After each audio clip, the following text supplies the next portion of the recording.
It is always an honor and a privilege, a treat and a treasure to be behind the scenes with the one and only Dr. George C. Frazier. And there's some that you look for. Some you take a nap. I took a nap before we got ready for this. There's some you're like, I've got to be not on my A game because the A game's always there.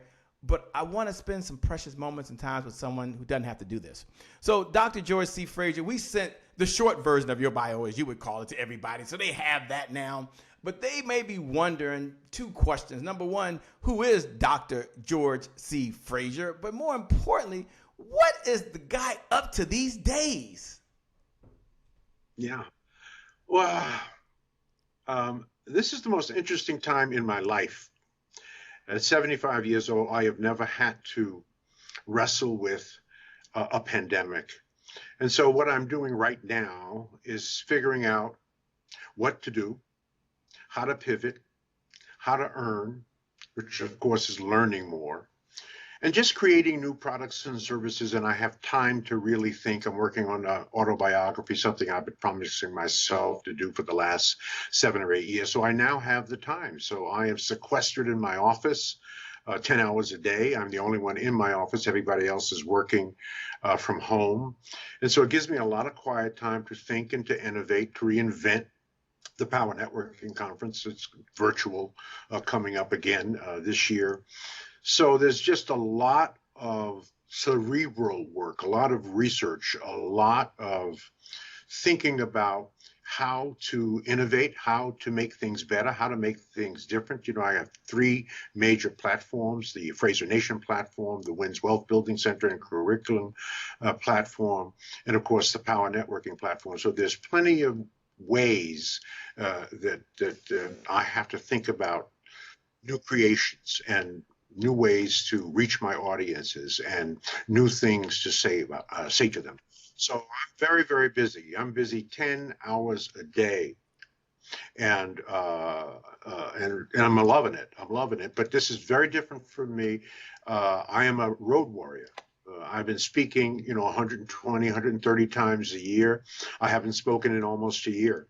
So just being with you and talking to you, having another chance to speak to you, to speak to your audience, this is sort of it's rejuvenating for me. So thank you for the opportunity, Shay. I really appreciate it.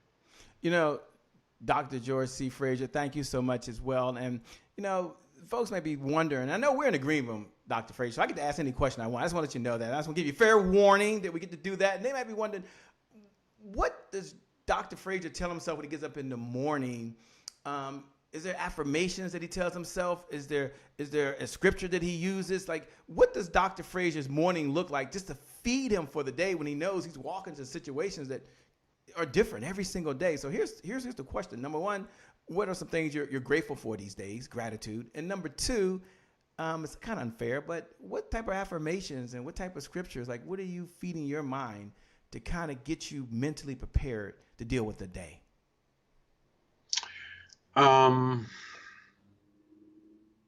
That's a great question.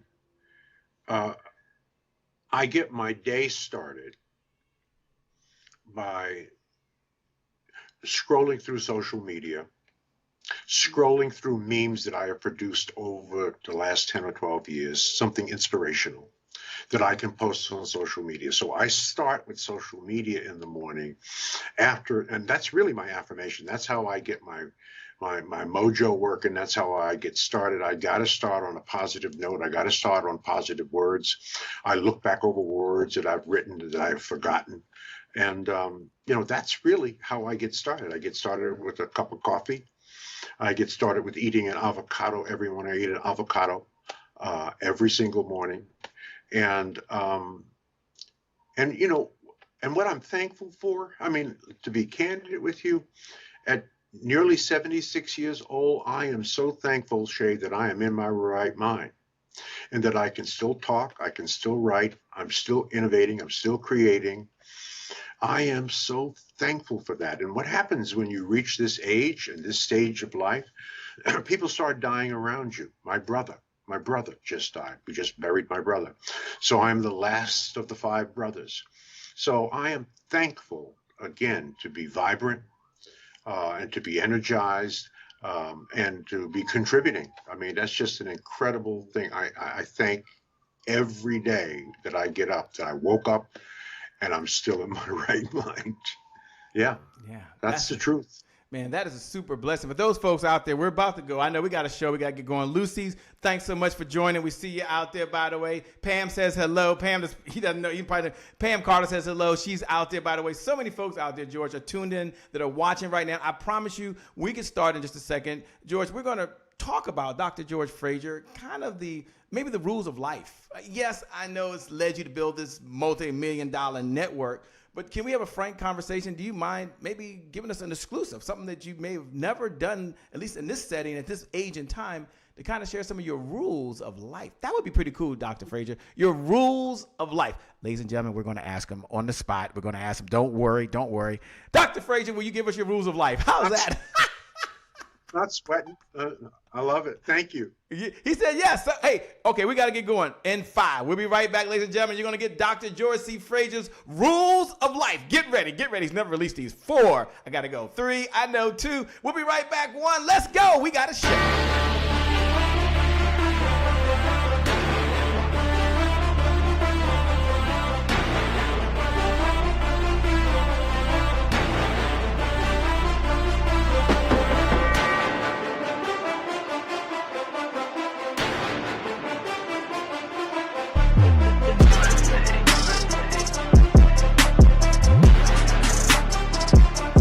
Promise I made to my mom. I only did this message for one person, and that's my mom.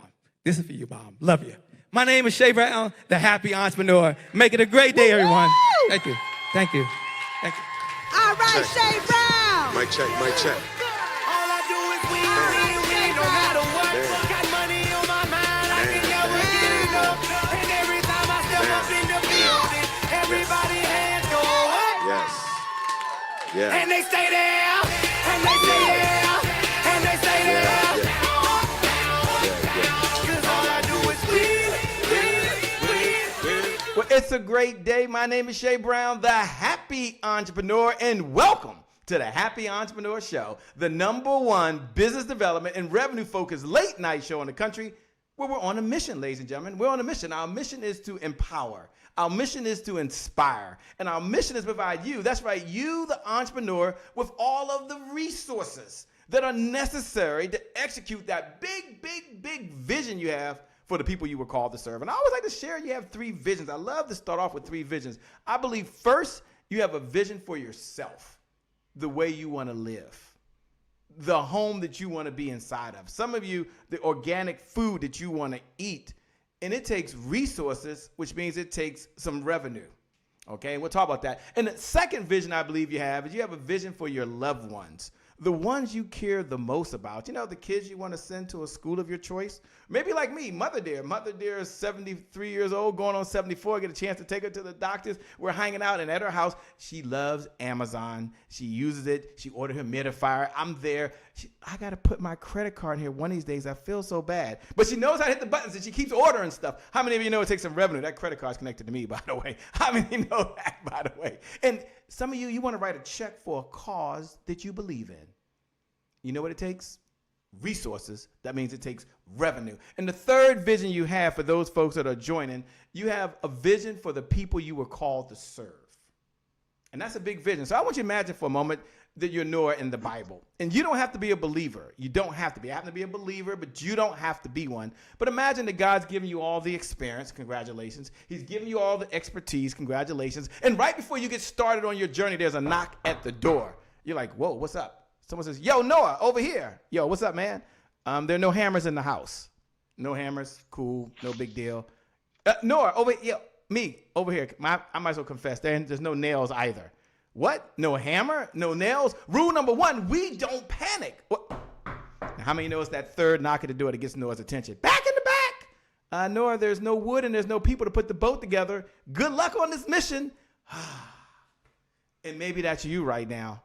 You don't have the resources to execute the vision that's much bigger than yourself. This morning, this evening, this afternoon, no matter what time it is, no matter where you are in the world, the one and only Dr. George C. Frazier is going to be sharing with you those rules that will help you get the resources you need to execute the vision. What's going on, Dr. George C. Frazier? Where are you broadcasting in from today, my man? I am broadcasting in from Cleveland, Ohio, a place I've been for 54 years. I love it. I love it. I wouldn't go back to New York.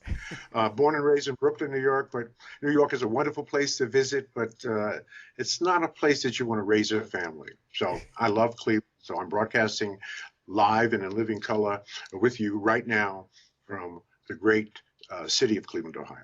Only Dr. George C. Frazier comes up with that Cleveland, Ohio. No one's ever screamed that really on our microphone, George. Aya Smith is out there. She says, thank you. You're absolutely wonderful. Makita's watching. She's out there right now. Michael's watching. What's up? I see you all that are tuning in right now.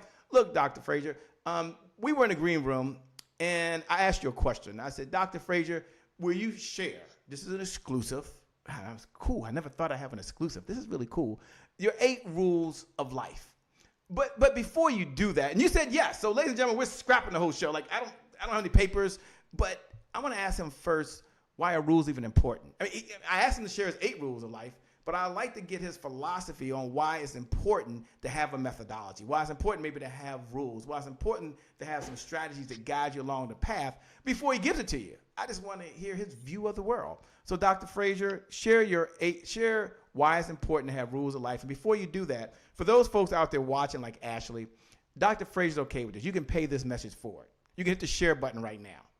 When you hit the share button or you hit the watch party button, you can pay it forward to your private group on Facebook. You can share it on social media. Dr. Frazier's okay with this. You can pay this forward and bless someone else out there right now that says, you know what, I'm ready to understand the rules of life. I'm ready to have a better business. I'm ready to connect more with my network. Hit the share button. I'm going to turn over him right now, but you hit the share button. Don't sit there and just watch. No. Bless someone else. Please do that. For all of you who did that, thank you so much. It means a lot to myself and Dr. Frazier. He wants to reach as many people as possible. Dr. Frazier, tell us why rules of life are even important. Frame it up for us, my man.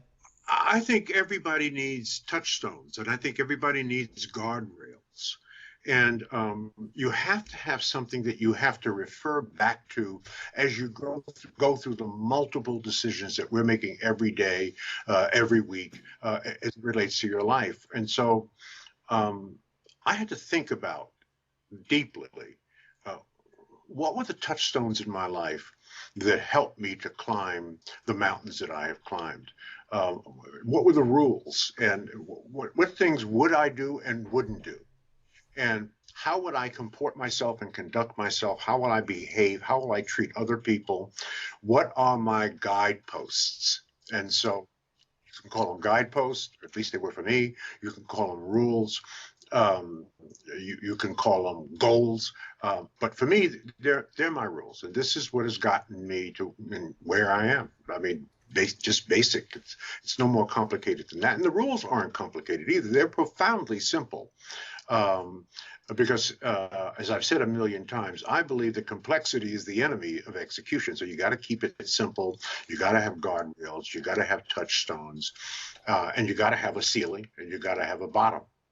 So in a sense, it's sort of you sort of box yourself in with certain rules that give you consistency of behavior and consistency of, let's say, your end product, which hopefully is success at whatever it is that you do.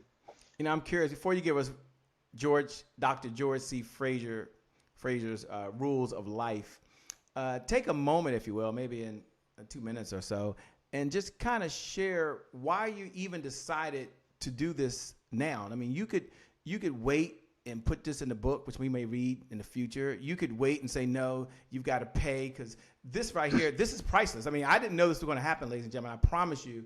But this is priceless. This is one of those moments in history that you could save for another time. But you said, you know, Shay, we're going to share it with the people now, and they don't have to pay a penny. Take a moment and just tell us why you still do that before we can get to the first rules. And for those folks out there, Tyra, She's out there in Houston, Texas. Loves you, by the way. She's out there watching. Marianne is out there watching. So many folks are tuned in. Lorenzo's watching. I can't get to all of you out there. Don't worry. Dr. George Frazier will see you. Look right below the video. Look right below the video. And when you look below the video, just write these words. He'll see it later. He's focused on you right now. But write these words. Just put, now is my time. Just put, now is the time. Just put, now is the time. Hashtag Dr. George C. Frazier. Just look right below the video. Look right below it right now. And if you're ready to step into it, he's going to share why he's sharing now, because he don't have to do this. You put, now is the time, hashtag Dr. George C. Frazier, because he lays these rules out. Now is the time. Now is the time. If you believe that in your heart, write that right down. He'll see it later. He'll see it later. You do that now. Dr. George C. Frazier. Why now? Why not say this and make people pay big bucks? Why would you even want to share it now? Because it's one of my rules of life. And one of my rules of life is to teach people what you know, to teach others what you know. You see my library back there? I read 100 books a year. I think we all have a moral and spiritual obligation to teach other people what we have learned, to pass it on. This is especially important as you grow older and wiser. God didn't allow you to learn what you learned, experience the failures and the lessons from those failures, and to keep it to yourself. So will this be a book someday? Yes, it will be. Am I writing my autobiography? Yes, I am. When will it be finished? Maybe in about a year or two, but it certainly will be finished before I'm out of here. And these rules will be major chapters in this book. So this is really the first time I'm talking about it, but why am I doing it? It's simply because it's one of my rules of life, and that is to teach others what you know and what you have learned. God has blessed you to learn it. You're still in your right mind, and so why not? Why not pass it on? And it will be good for some people will tweak it. Some people will modify the rules. Some people will adjust it for their own personal life choices and lifestyles. But these are the rules that have helped me to climb my Mount Everest several times.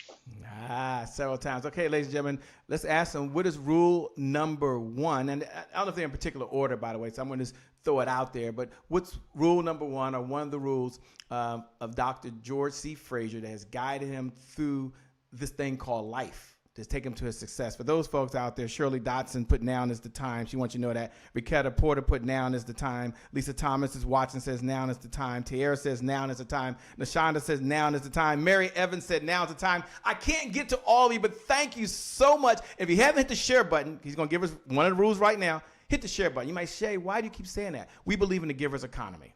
The person that outgives the competition certainly will out-earn the competition. The person that outgives the competition will out-earn the competition. So Dr. Frazier said this is one of his rules in life, to teach someone else. You take what you know, doesn't cost you anything, and share it. Hit the share button, hit the watch party button right now. Dr. Frazier, what's one of your rules of life? I turn it over to you, my man. Well, let me give you the first one. Yes.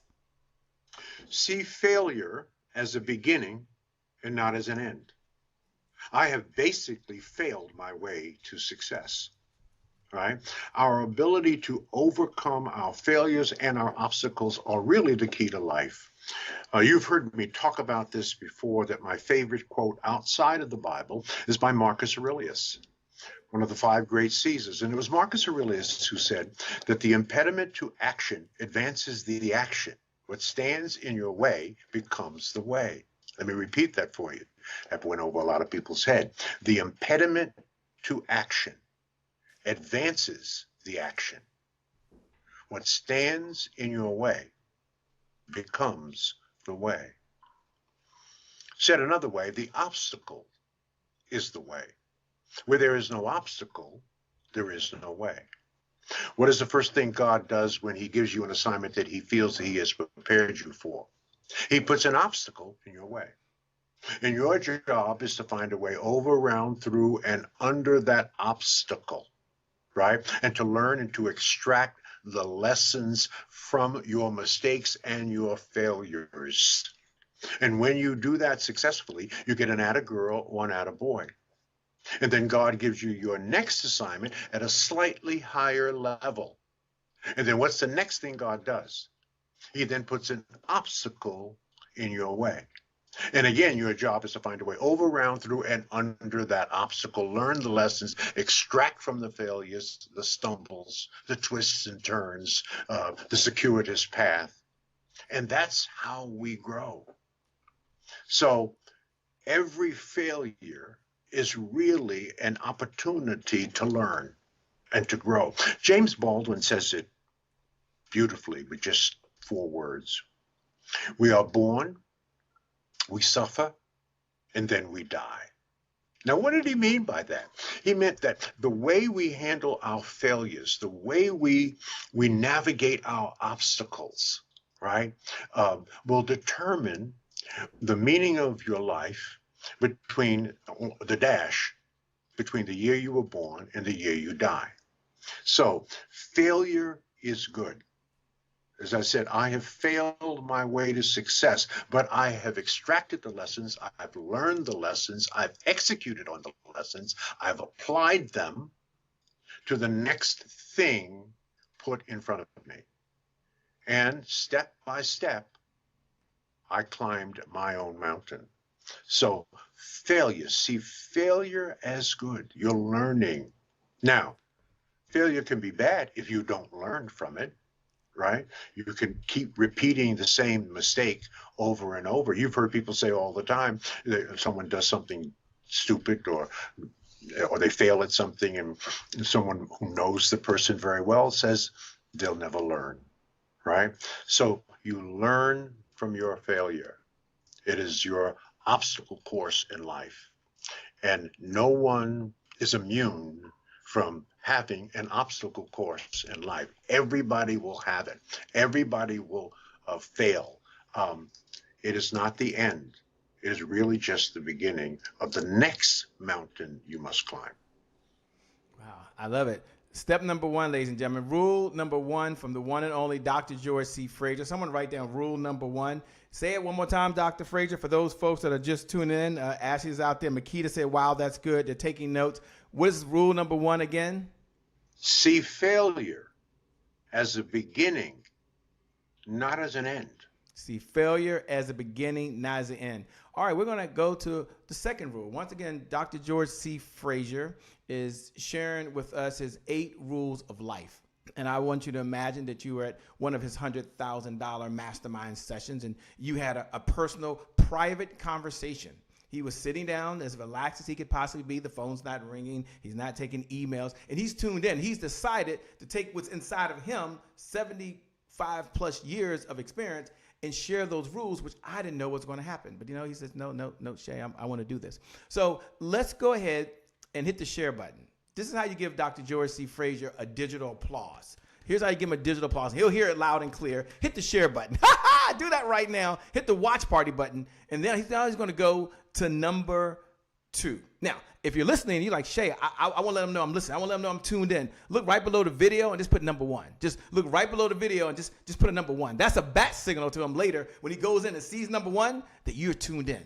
You're going to see failure, not as an end, but as a beginning. All right, Dr. Frazier, what's the second rule that you've used in your own life that has guided you? This is, ladies and gentlemen, you don't know how excited I am. I know I get excited, but this is really cool. Mm-hmm. Number 2, live your life with a sense of urgency. Do it now. Don't procrastinate. I'm nearly 76 years old, and it's like I blink my eyes, and I'm 76. I will tell anybody any day of the week, do anything but don't waste my time. I will get more money, but I will not get any more time, and I don't know how much time I have, but I'm not going to let you waste it. I live my life with a sense of urgency. I live my life like I'm not going to get up tomorrow, that I got whatever I'm doing now. Whatever my goals are today, I'm going to finish those goals today. I don't know if I'll have a chance to finish them tomorrow, right? I do not procrastinate. Anybody that has ever done business with me, that have ever had a business discussion with me, I am that. Let's do it now. If we can get it done now, can I have it to you by tomorrow? Can I have it to you in 3 hours? I live with a sense of urgency. because I don't know how much time I have. I just buried my favorite brother. I am now the last of the 5 Fraser brothers, right? Um, and I was so saddened by it because my favorite brother wasted a lot of time. He was the ultimate procrastinator. He was a genius. He was innovative. He was, he was just a brilliant, brilliant man, but he procrastinated. And seldom of the incredible things that he started, seldom did he finish it, right? So don't be like that. Live your life with a sense of urgency. Live your life like it might end tomorrow. And you'll be surprised how much you can squeeze into a day. Here it is at 11 o'clock at night. I got in this office at 8 o'clock in the morning. I knew that I had this call at 11 o'clock at night. And I was sort of happy about that because I knew I was going to be forced to stay here to do this call with Shay. And so I got a lot of work in. Some work that I had planned for tomorrow, I actually got done today. You know how satisfying that was? So live your life with a sense of urgency. Do it now, brothers and sisters. Don't procrastinate. You just don't know. Do it now.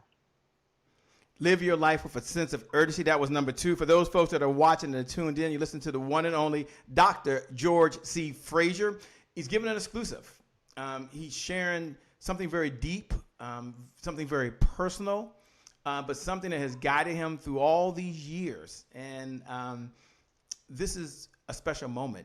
Do me a favor. When you look below the video, just go ahead and write rule number 2, live your life with a sense of urgency, and use the hashtag Dr. George C. Frazier. He'll be able to go back and see those, but use the hashtag Dr. George C. Frazier. So just put number 2, live your life with a sense of urgency. So I'm gonna ask you right now, I'm gonna ask you to be urgent. Take action now. Do it now. Now is your time. Yeah, and add to that what it means. Yeah. Live your life with a sense of urgency. It simply means do it now. Don't procrastinate. If it's humanly possible to do it now, do it now. But most importantly, delete procrastination out of your vernacular and out of your behavior. Do it now, if humanly possible. Do it now, do it now, do it now. The number of folks that are writing their prayers are with you. Dr. George C. Frazier, by the way, they're expressing that as they're posting below as well. Again, Dr. Frazier's tuned in. He's through the power of these fiber optic lines right now. He's right there sitting with you in your living room. Some of you, he's in your ears right now while you're cooking or doing other things. And others of you have your phones up right now. And he's very appreciative of you spending this time with him as well. Dr. George C. Frazier releasing his 8 rules of life, something he's never ever done. It's certainly an exclusive. Hit the share button if you haven't done that, please.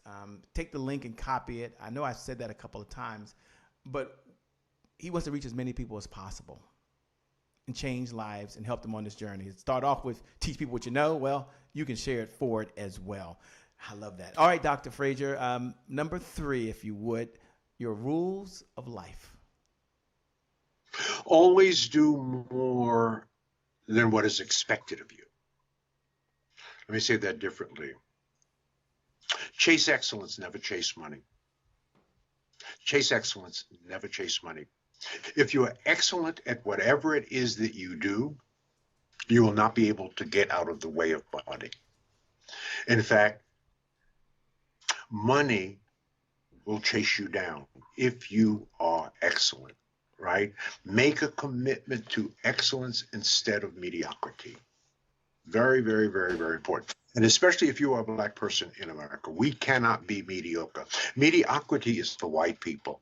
When you compare Barack Hussein Obama to Donald Trump, the mediocrity that came out of this man's body versus the Harvard Law Review and Harvard and the excellence that Barack Hussein Obama demonstrated, no Black man would have never risen to the presidency with behavior and the mediocrity and the level of mediocrity that Donald Trump has demonstrated. So we can't be mediocre. We have to be excellent. Our parents taught us many years ago, we're going to have to be twice as good to get half as much, because if you're black and mediocre in America, you better leave. Be excellent. Do more than what is expected of you. Under promise and over deliver. Or promise a lot and deliver more. Right? Always over deliver. Right? Do more than is expected. And anybody that knows me, anybody that's ever dealt with me, whatever I produce for my friends and family and public and followers, it's always at the top of the line. It's the best that can be done at that time.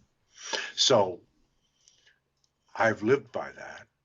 And it started really at a very early age. And you know my story.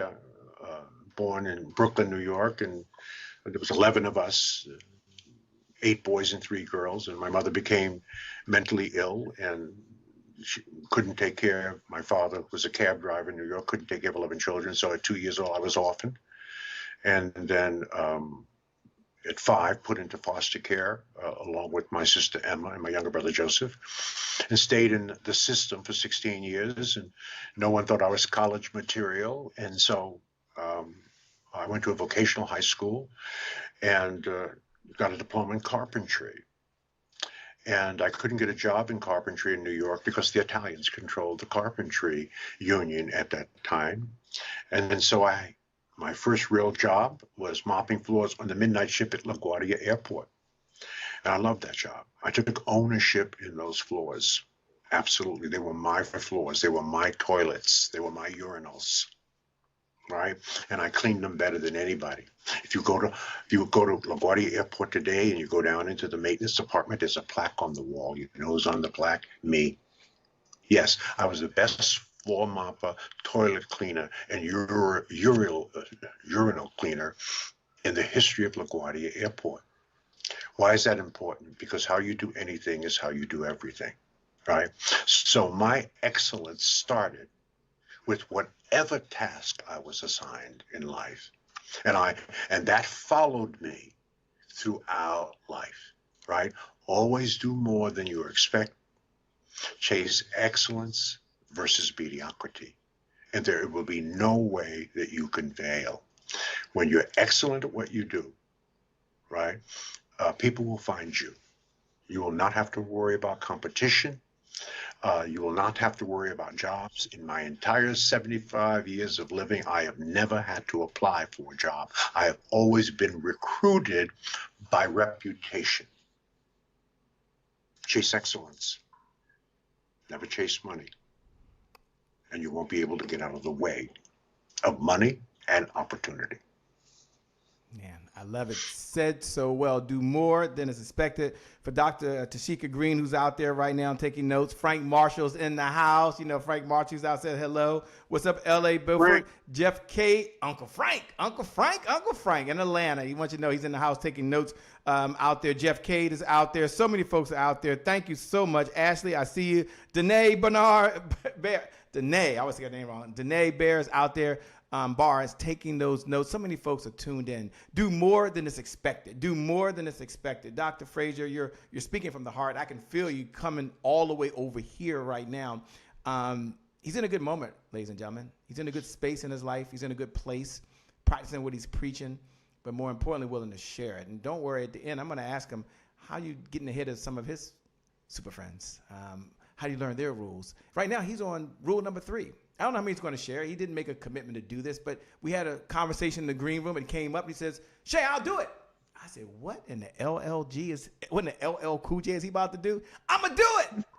And so somewhere, I don't know where it was when they said that, I grew up with a preacher's mom, but somewhere they said, you have not because you ask not. So I asked him, and you know what he said? I'll do it. Let's go ahead and get rule number 4, because it's not about Shay Brown. It's all about Dr. George C. Frazier.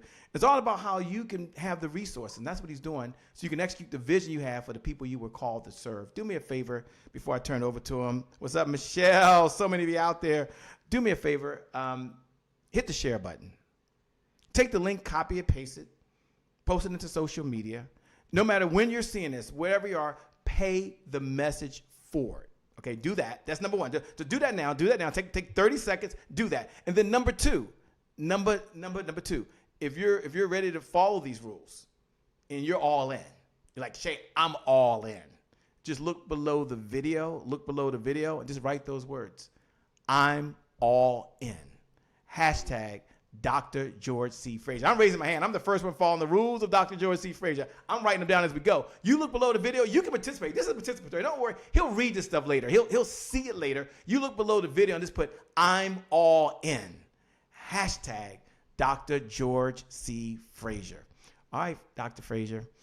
Give us the next rules of Dr. George C. Frazier. A personal commitment to lifelong learning, personal growth and development, and constant never-ending improvement. Yes, that's the library in my office. I'm in my office. There's 1,000 books in my office. There's 4 books on the table behind me you can't see them that I'm reading now. I read 100 books a year. There are 15,000 books in my home. I do not have an earned degree. I have 3 honorary doctorate degrees for the body of work that I have done. And President Obama presented me the Lifetime, in 2016, the Presidential Lifetime Achievement Award.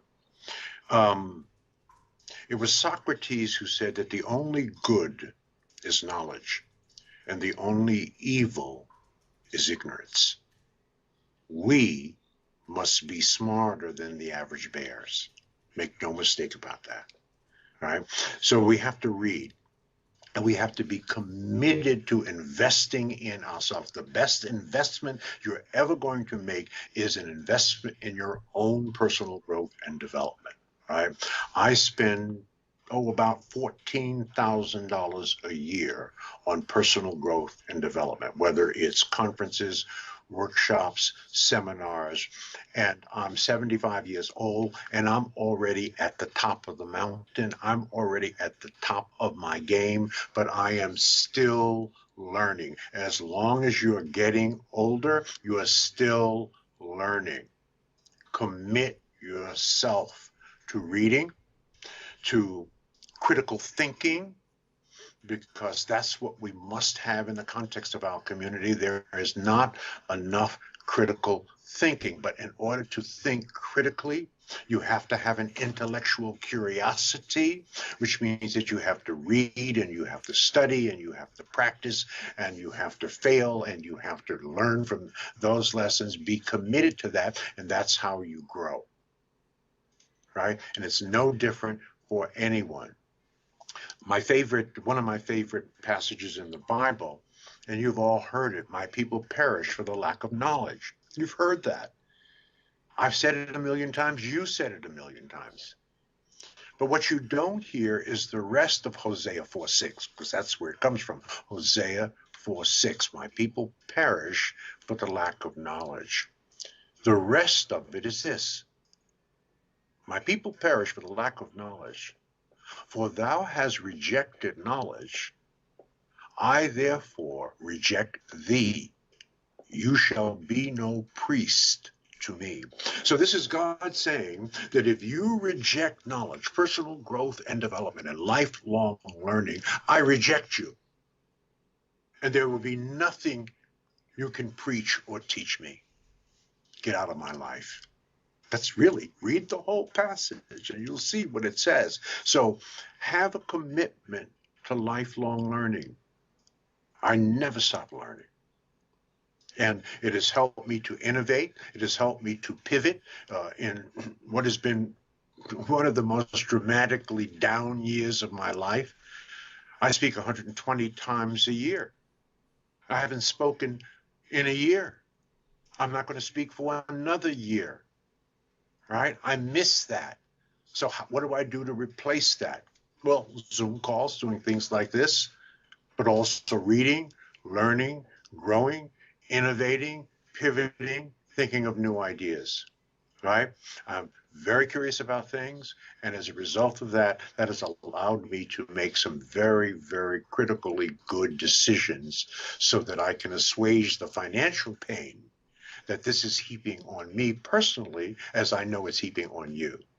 So be committed, let me say it again, to personal growth and development, lifelong learning, and constant, never-ending improvement. There you have it. Dr. George C. Frazier, as he's kind of laying it out there as best we could. All of you out there watching, thanks a lot. I'm going to ask them to go ahead and share number 5. Any one of these could change the trajectory of your life. Like any one of them. And you decide which is a higher priority for you right now. I don't know how you do that. As I'm going through them, I'm like, I need to do all of these, and I need to do it now, and I need to do it with a sense of urgency, which is one of his rules.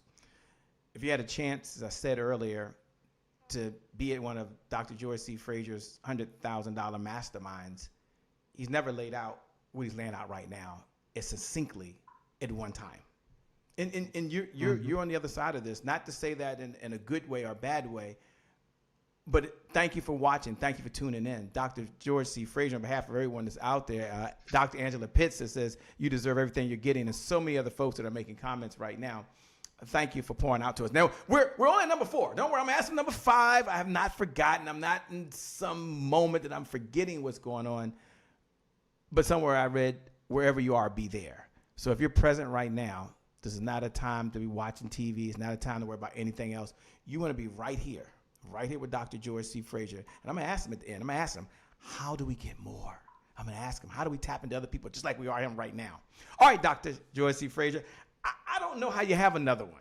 I don't. I'm sitting there trying to guess, and I've had a chance to talk to you personally and do a lot of things. I'm like, all right, what's left?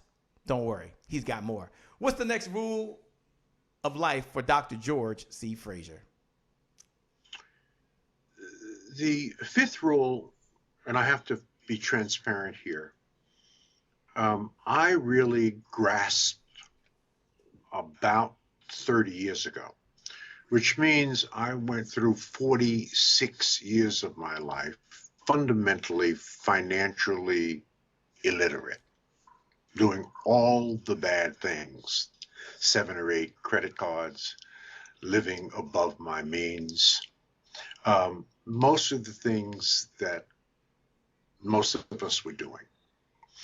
And I finally came to grips that unless I became financially literate, I would not fulfill Proverbs 13:22, which is a good man leaves an inheritance to his children's children. So this is a relatively sort of new rule in my life. It's about 35 years old, and that is a commitment to financial literacy, a commitment to financial education, right? It was one of the reasons that that inspired me, because I knew this was a pandemic in the Black community, to build the WINS Wealth Building Center and curriculum, to design a customized curriculum that was culturally specific, because Black people learn differently than white people. We're oral, visual, tactile, kinesthetic, and auditory learners. So I wanted to design a curriculum that would address the specific cultural proclivities on how we learn. And then put a system in place that we could install in churches and historically Black organizations, that people could use this curriculum and become and secure a financial education that will at least allow them to honor our spiritual teachings, which again is Proverbs 13:22, a good man leaves an inheritance to his children's children. There are 2,500 passages in the Bible that speaks to economics and speaks to money, except we tend to ignore them, and you got to fix that, right? If you wanted me to capsulize or give you the essence of what a curriculum should be teaching, or if there's something you want to focus on, there's something I call the 4 pillars for the intergenerational transfer of wealth. Now, in our curriculum, there's 75 modules, everything you could possibly want to know about money, right? But if you wanted to narrow it all down to what are the 4 most important things that you need to understand about the intergenerational transfer of wealth to at least have money to do that, it would be the 4 pillars for the intergenerational transfer of wealth. And the first would be the proper management of accumulated wealth. All right? That's critical. That means managing the money that you currently have. There are 35,000 black millionaires in America. There are 2.3 million black households worth $400,000 or more. The question is, are we properly managing that wealth? And the answer is no. We're at the bottom of every single economic statistic that matters in America. In fact, we have gone backwards in the last 50 years.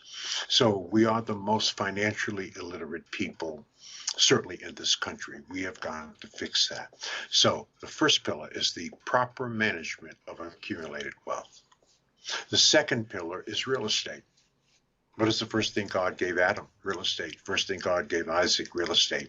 Real estate, real estate. It is one of the cornerstones for the intergenerational transfer of wealth. We've been over here since the Mayflower, and we own the fewest number of homes per capita of any cultural group in this country. That has to change, right?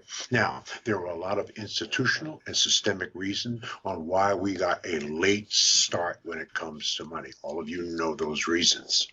That was then, this is now. All right? So you must educate yourself about money or you're going to stay poor. So first is the intergenerational transfer of wealth. This is the number one pillar. Second is real estate. Third is entrepreneurship. We must begin to think entrepreneurially. And within 100 years, hopefully, black people become the number one employer of their own people, as Jews are the number one employer of Jews, Asians are the number one employer of Asians, East Indians are the number one employer of East Indians, Arabs are the number one employer of Arabs. We too must become the number one employer of our own people.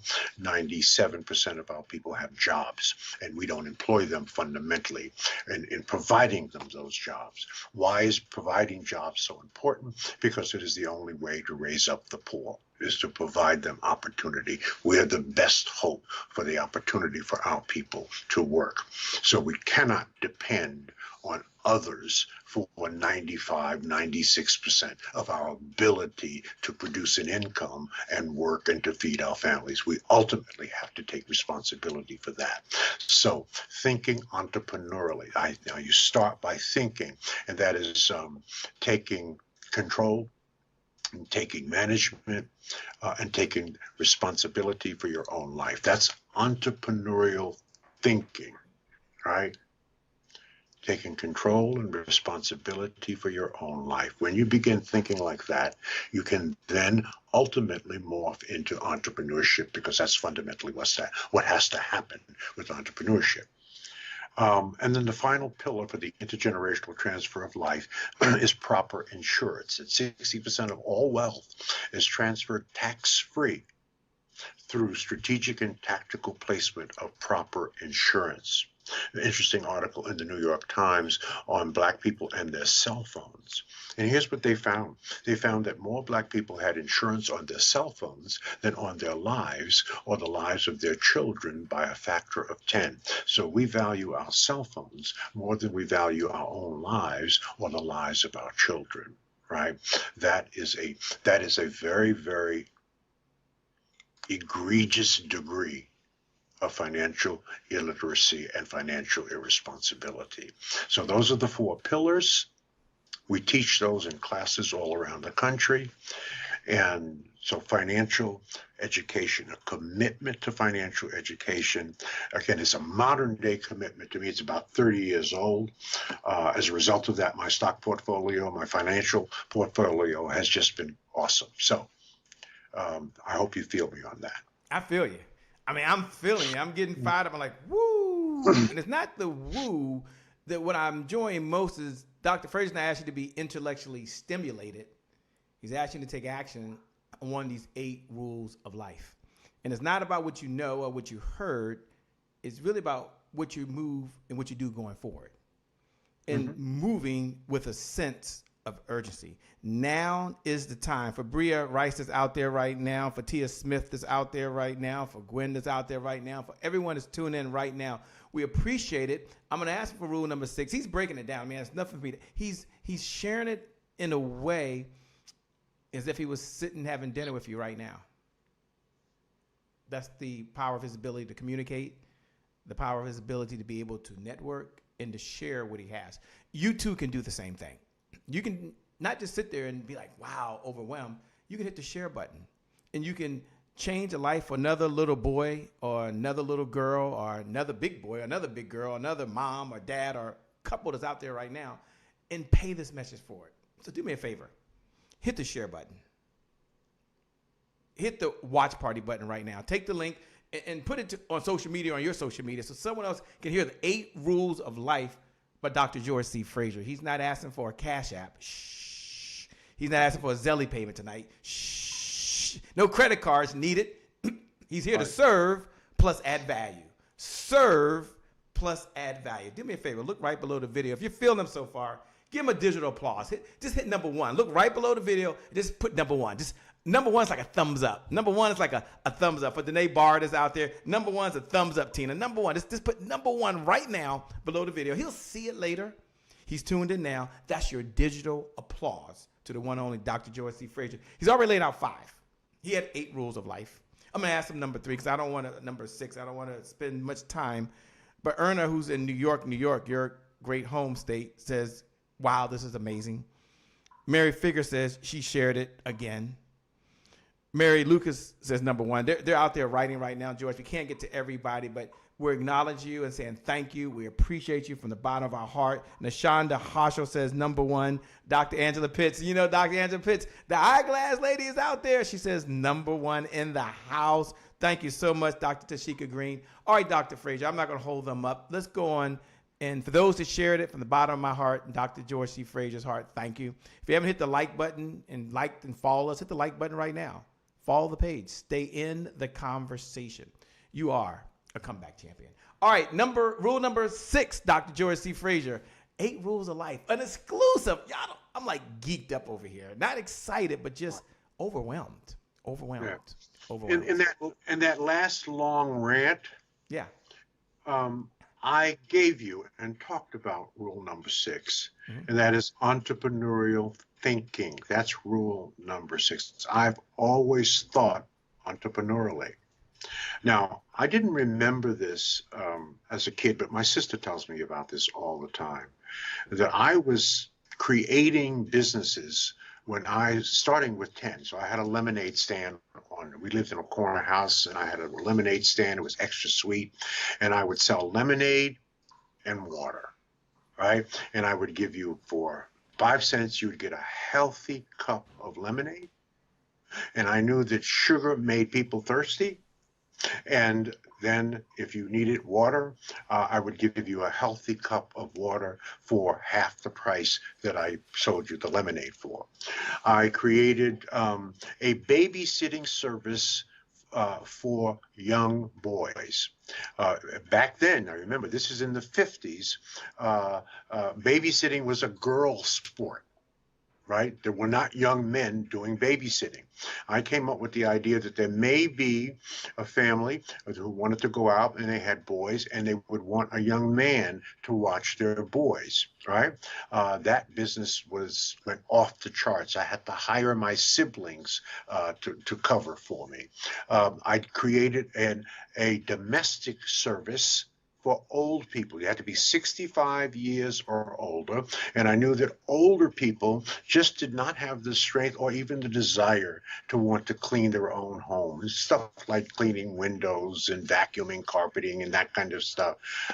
That business exploded. I hired my family. I got the business. I paid them 40% of what was earned. I kept 60% because I got the business. I worked with them as well.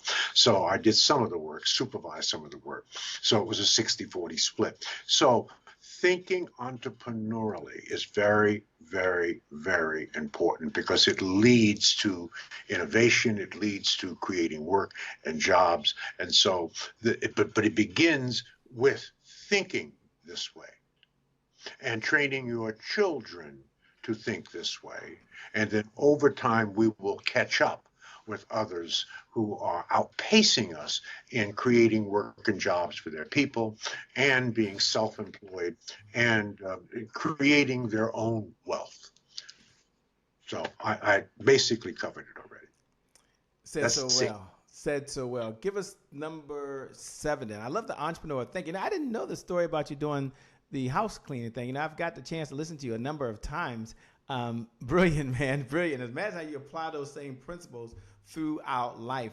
Ladies and gentlemen, you're listening to the one and only Dr. George C. Frazier, laying out 75 plus years of experience, 75 plus years of School of Hard Knocks, 75 plus years of being an entrepreneur in spirit, 75 years of learning from others and reading 100 plus books a year, as well as being in the Hall of Fame and so many other things. But he's laying it out to you with 8 steps. And here's the good news. Everything I've heard so far, you don't need to download another app to your phone. You don't need to send in a check and to them. You can take these principles and you can apply them now. So I want you to make a commitment as you're listening to them. Doing all 8 is overwhelming for some. I get it. Pick one. Just take the first step for what's right for where you are. But these are 8 rules that have guided him to success. Number 7, Dr. George C. Frazier, please share. Well, number 7 is one that I'm either famous for or infamous for, and that is effective networking. I just cannot tell you how critically important building effective relationships will be to your success or failure in life. We cannot be, black and powerful without understanding the need for us to come together to, in effect, connect the dots, to leverage more effectively our collective resources and intellectual capital. This is extremely important. As I've said 1,000 times, and I've written 2 best-selling books on this subject alone. Here they are right here. You've seen them. Yes. One is Success Runs in Our Race, The Complete Guide to Effective Networking in the African American Community. I wrote this book 30 years ago. It is required reading in 57 historically black colleges. It is a modern day classic. It is the book that started the networking conversation in Black America and ultimately started the networking movement. If you haven't read it, you need to read it. You can pick it up on Amazon. It still sells 10,000 copies a year. How many books you know that are 30 years old that you can still buy on Amazon other than the Bible and some of the classics, right, that still sell 10,000 copies a year? So read the book. Everything you could possibly want to know about networking. And then this is Networking 2.0. This is a follow-up. This is called Click 10 Truths for Building Extraordinary Relationships. So I have a little expertise in this area. And so, as I've said a million times, introduce me to your 5 closest friends and that will tell me who you are. As they know and as they go, so go you, right? What am I really saying to you? I'm saying to you, brothers and sisters, don't spend major time with minor people. People going nowhere want you to go nowhere with them. People doing nothing want you to do nothing with them. If you want to change your life, change your relationships. If you are not where you are, where you want to be in life, it's because you don't have the right people in your life. And understand that the number one principle of all networking, in fact, people network the wrong way. They violate this principle. People are networking to get something wrong. You network to give, and as you give, you get. If you ain't giving, you ain't getting. If you have nothing, it's because you've given nothing. That you cannot take out of life that which you have not put into life. Just as you cannot take out of the bank that which you have not put into the bank. You don't believe me? Go down to the Bank of America and try to take something out of there that you have not put in. So you're going to have to spend more time working on cultivating cultivating and developing relationships throughout every passage of your life. If you're lucky, you're going to get 8 passages in life. Each passage is about 10 years. What does that mean? You're a different person at 10 than you were at 1. You're a different person at 20 than you were at 10. Let us pray. You're a different person at 30 than 20, 40 than 30, 50 than 40, 60 than 50, 70 than 60, and 80 than 70. So you're constantly evolving. 20 years ago, we commissioned the Gallup organization at a cost of $25,000 to do a national study. Here it is, Gallup organization, a national study on the difference of networking habits between Black people and white people. There's the company between BraserNet.com and BraserNet Incorporated. This is a major study, 200 pages, on the difference between how Black people network and how white people network. I don't have time to unpack it in detail, but one of the major things that came out of the study was that Black people spend 40% less time on networking than white people. As a result of that, white people have about 175 well-developed contacts that they can refer to and access information and resources, right? And we have about 70, right? About 70 well-developed contacts. So we need to spend more time on cultivating, nurturing, and building relationships at work, at home, and in the community. There are 3 kinds of networks you're going to have to work on for your entire life: your personal network, your operational network, and your strategic network. Your personal network are people who know you, love you, lift you up, hug you, cheer you on. Let's call that your network at home. Then there's your operational network. These are the people that help you to get specific tasks done in life. They platoon in and out of your life through the various passages of your life, whether it's where you're working, in your place of business, whether you're on a deacon board, it doesn't matter. The people come into your life as you come into their life, and they help you to get specific tasks done in your life. There's only one person that remains in my life after 75 years that is still with me. And that is my sister, Dr. Emma Fraser Pendleton. So as the old saying goes, people come into your life for a reason, a season, or a lifetime. So people are constantly coming in. This is why you have to cultivate and you have to work on your network. This is biblical, right? Don't network to get something. That's not what networking is about. You network to give, and as you give, you get. You ain't giving, you ain't getting. Right? This, again, I didn't make this up. It's all over the Bible. It's all over any religious text, right? Whether you read the Torah, the Quran, the Bible, or the Bhagavad Gita, or the principles of Buddhism, they all say the same thing. Your life will be determined by the relationships that you cultivate and nurture, and your sense and love for giving without condition. I don't give you something because you gave me something. I don't give you chocolates because you gave me flowers. That's a condition, right? Mm-hmm. So networking, understanding it, reading about it, practicing, understanding that it's about giving and not about getting, and surrounding yourself with like-minded people. You know, I love how you broke that down. For those folks that are out there, you listen to the one and only Dr. George C. Frazier, giving an exclusive, something that he's never, ever done, wasn't planned. We didn't rehearse it, didn't know this was going to happen. But in the green room, in a prior conversation, he said, I'll share my 8 rules of life. And he's laying those 8 rules of life out right now. The All-Stars are in the house, by the way. Linda Clemens says, that's how we roll. Dr. George C. Frazier is your networking. She's out there watching right now. Shout out. Linda Thomas Lewis is out there watching right now. Melissa Lambert is in the house right now. So many folks are tuned in. Mary Lucas, Janice Tucker Farewell says she's out there. Rajan is out there. Henry Irvin is out there. So many folks are tuned into this conversation and in this moment right now of history with Dr. George C. Frazier releasing his 8 rules of life. I'm always curious on how he gets to the next rule, because I'm like, is there another rule? There's one more rule. But before he does that, This is how I want you to bless Dr. George C. Frazier. This is how I want you to give a digital applause. I want you to hit the share button.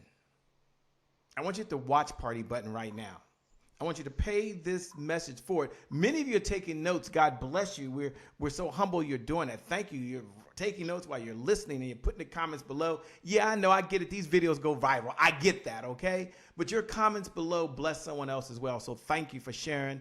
Thank you for copying the link. Thank you for paying it forward. And as we've been saying all evening, now is the time.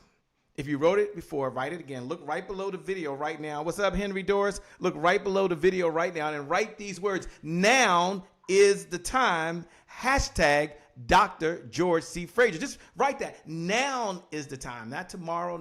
Now is the time. This is your moment. This is your time. You've got this. Dr. George C. Frazier, please share with us. As Benny Randall's joined on and so many other folks. Please share with us rule number 8. I mean, I feel like I'm getting a PhD over here. I don't have a PhD either. I have an honorary degree, but I'm getting a PhD. If you could confer a PhD on me right now by all the powers invested in Dr. George C. Frazier and his knowledge, I'm getting a PhD. And all y'all are getting it with me right now, by the way. A PhD in life. Dr. Frazier, share if you would. The final is never compare yourself to anybody. You are totally unique. There is no one that has ever lived in the history of the world that has had the same exact experiences in the same time sequence and the same algorithm, if you will, that you have had. You are totally unique. You are as unique as your thumbprint. Don't compare yourself to others. Let me say it crudely.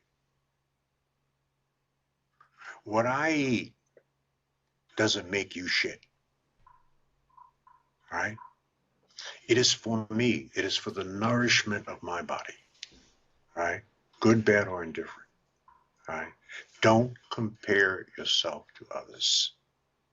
You can model behaviors that need to be modeled. You can certainly learn from others. You can applaud others. Right? You can appreciate others. You can enjoy them, right? But you are not them. God made you totally unique. You have a unique purpose. There's a job that God has assigned you to do. And if you do not do it, it will not get done in the universe. It is your moral responsibility to find out what that job is. It is unique to you. No one can say the same things I am saying and have been saying for 40 years, write the books that I have written in the same way. They could write networking books, but it won't be the same, right? So don't compare yourself to others. God bless them. They're unique in their own ways. Love on them, right? But you are not them. You have an assignment to fulfill your mission. Right? Others can help you and serve you and vice versa. But you're not them. You're you. What gives you the greatest fulfillment, the greatest joy, and the greatest satisfaction? What is that? That's where, somewhere in there, that's where your purpose is. And that will take time to discover. It's a step process. In fact, if you visualize a pair of steps, just a pair of steps, or not a pair of steps, just a steep set of steps, all right? And at the top of the stairs is your vision. At the bottom of the stairs is the first step, and that's where you are. Now, you cannot climb those stairs looking up at your vision.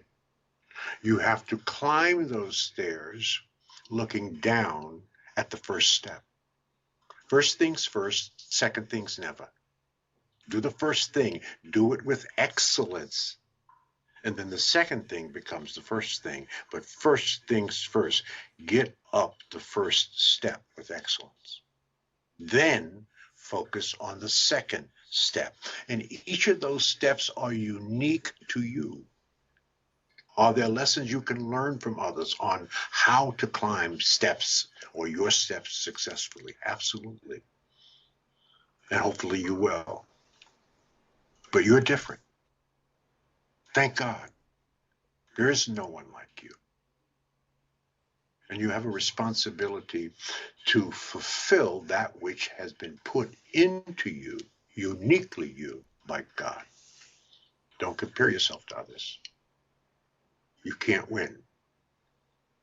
You can only, I say to people all the time, the only person I am competing with is me. I am George Fraser's competition. Not anyone else, as wonderful as they are. Not anyone else I know. I am not competing with them. I'm competing with me. And that's who you should be competing with first. I love it. I love it. As I'm out there and I'm listening right now, for those folks out there that are hitting the heart button and hitting the share button, never compare yourself to other people. You know, in a moment, I'm going to ask George how he's once a year, how he can bring folks together. You can learn rules from other folks. He's giving you 8 rules, and he's laid it out for you step by step. Many of you hit the share button. I appreciate it. I'm gonna play the one card that I have, the only card that I have, and ask George to expound on one thing. Is all these are my favorite, by the way. I love all these, but he hit it at the end, and it's one of my all-time favorites. Yes, I have my own Georgisms. Okay, I have those over here, and it's when he said, "First things first, second things never." And I recall when we were doing some work with the Power Networking Conference, and we did some things that didn't work out the way it should. And he said that in a conversation, as he was saying, he's blessing us and talking to us at the time. And he said in there, always remember, do first things first and second things never. And so while we had our eyes on some other things, we took our eyeball off the first. That was 2011. I don't know what year you're watching this right now. It doesn't even freaking matter. But all know that in my mind, as I'm looking at things, I always tell myself, first things first, second things never. Even when I put together my list. And I use day one. Okay, I got the day one app journal. Don't worry about it. I got multiple journals inside there. I get it. I use the 5-minute journal inside the day one. But the top of every time at the first things to do. First things first, second things never. I'm going to ask George if he'll take a moment to talk about that. That's not one of the rules, but it's a Shea Brown bonus. Okay, I get to throw a card out there, and I want to ask him just to take a moment and talk about why that's near and dear to him and how he's able to manage priorities, because that's important. There's a lot of things going on in life right now, a lot of moving parts. But first things first, second things never. Talk about that, Dr. Frazier, please. That's a bonus if you don't mind. I know you weren't planning on doing any of this tonight. This wasn't even on the agenda, but I'm feeling your heart, and as I'm listening, I'm like, dog, he talked about it. I just got to hear it.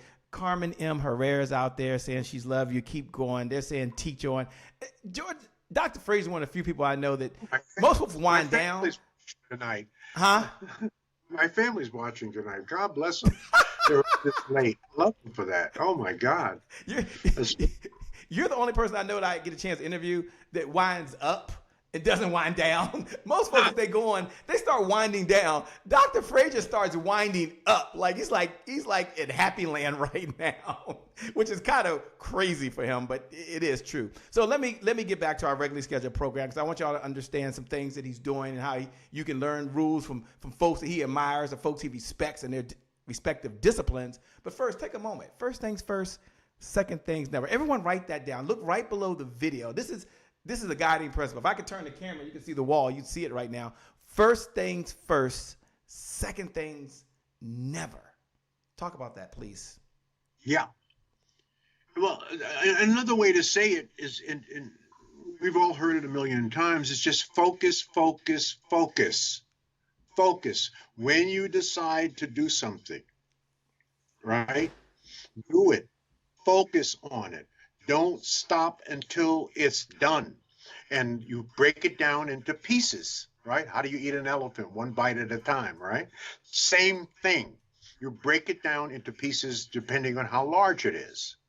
And then you do the first thing. What you take the first step, and you do that with excellence. You don't gloss over it. The first step is as important as the last step. So you focus, you do it with excellence. You do it until you're happy and satisfied. And then the second thing becomes the first thing. And you focus on that. And that's how I've conducted my entire life. That's how I've gotten so much done in a relatively short period of time. Focus, focus, focus. Do it right first. Do it right one time. Right? What's the old saying? Measure twice, cut once. Right? You want to do it one time. The fewer times you have to do it, right, the more time that you save and you have for the next step in that thing.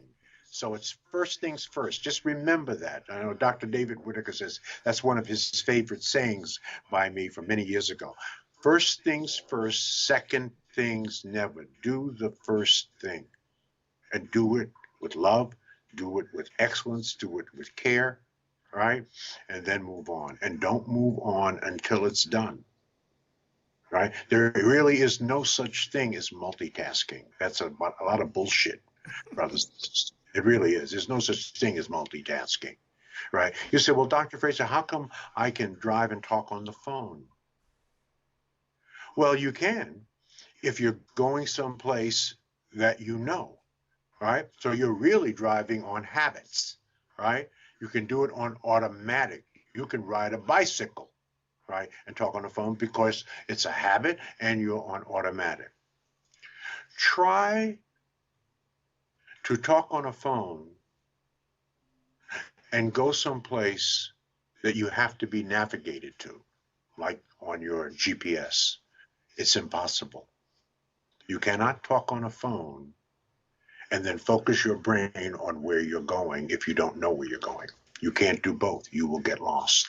There's no such thing. The brain does not code switch like that. So you have to focus on the thing that's in front of you that's important to you. That's what you have to focus on.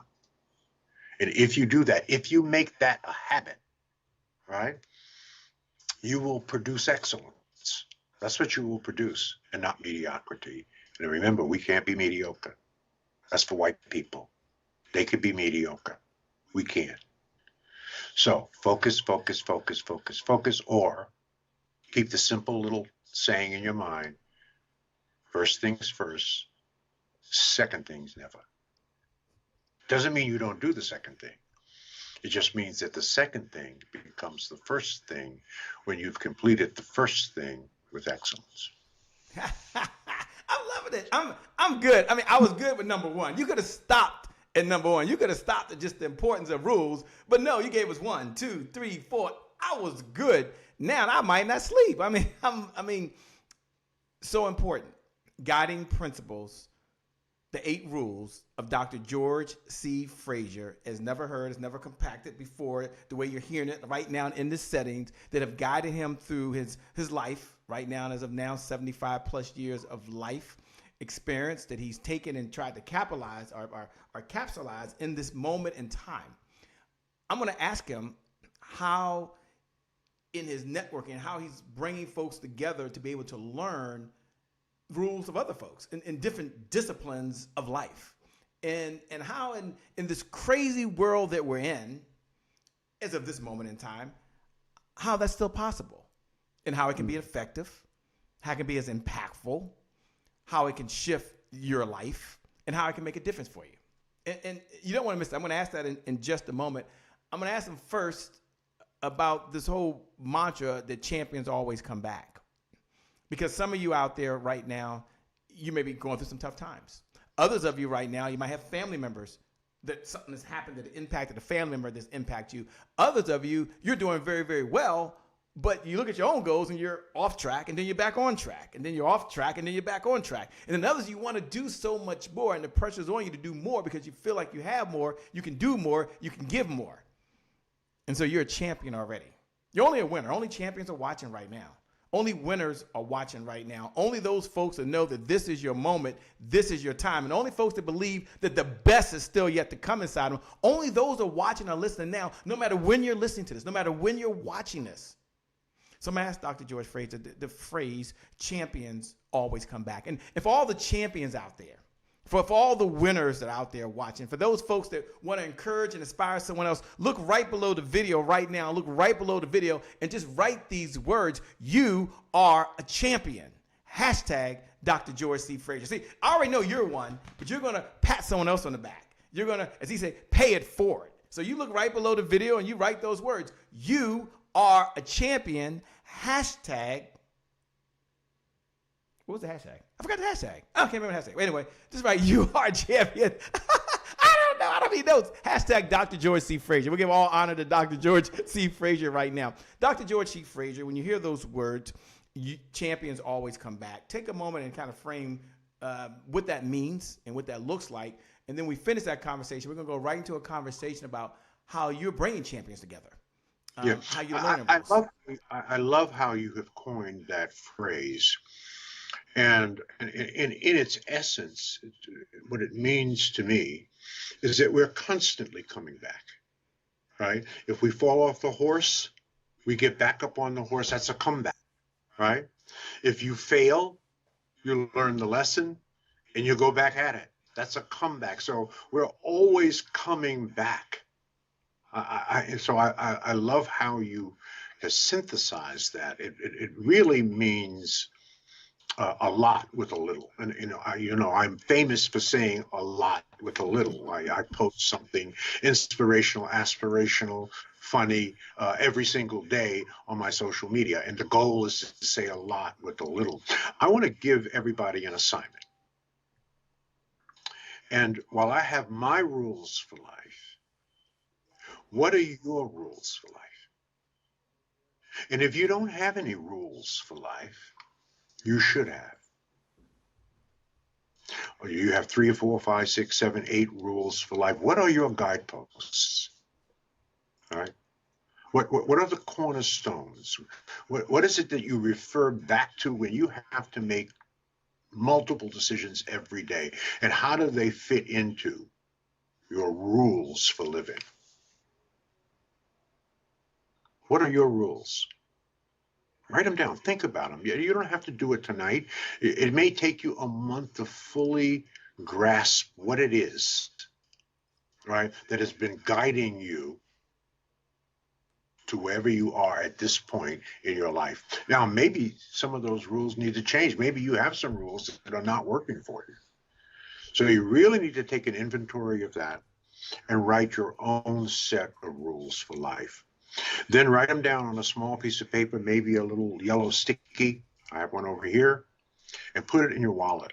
Keep it simple and put it in your wallet.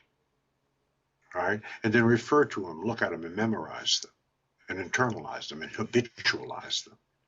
But you should have some guideposts, some touchstones for life. That's my assignment for you. Powerful. Love it.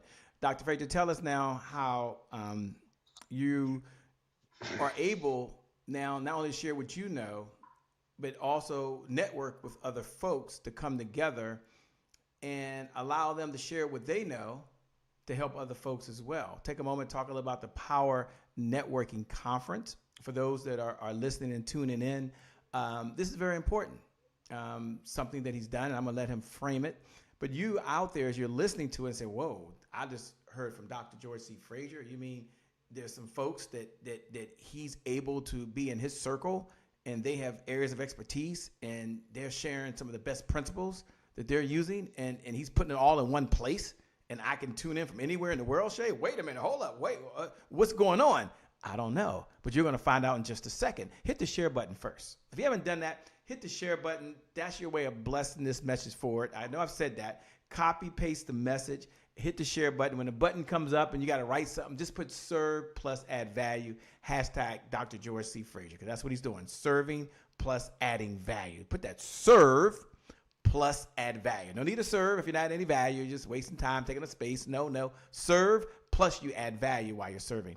Dr. Frazier, go ahead and share a little bit about the Power Networking Conference. Some people are hearing it for the first time. They have no idea what I'm talking about. And then kind of share what's coming up, man. What's going on? Yeah. We are in our 20th anniversary. This is our 20th year of putting a networking conference. So it's a momentous time for us. Now, we're conflicted because we're in the middle of a pandemic, and typically our conference is live and in living color. 1,000 or more people, brothers and sisters of like mind, come together to build new connections and to find business resources and to grow their businesses and of course, to build their network. And we have subject matter expertise in everything that you could possibly want to know about building a business or about financial education, financial literacy, creating wealth, closing the wealth and income gap.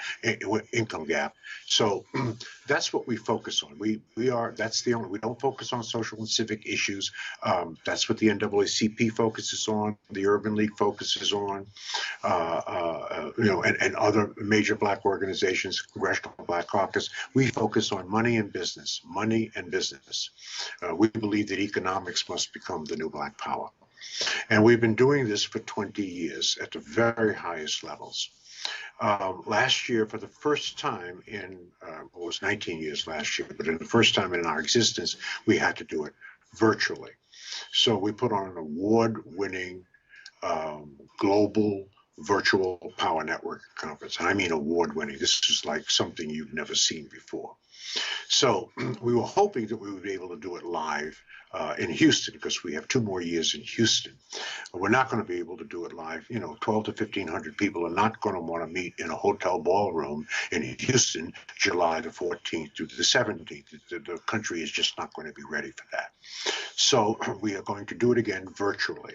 It will be August the 14th, August the 11th through the 14th. Yeah, something like that, August the 11th to the 14th. And I want to invite everybody out there to come to participate in the virtual Power Networking Conference. It's 4 days of a bonus day and 3, action-packed days.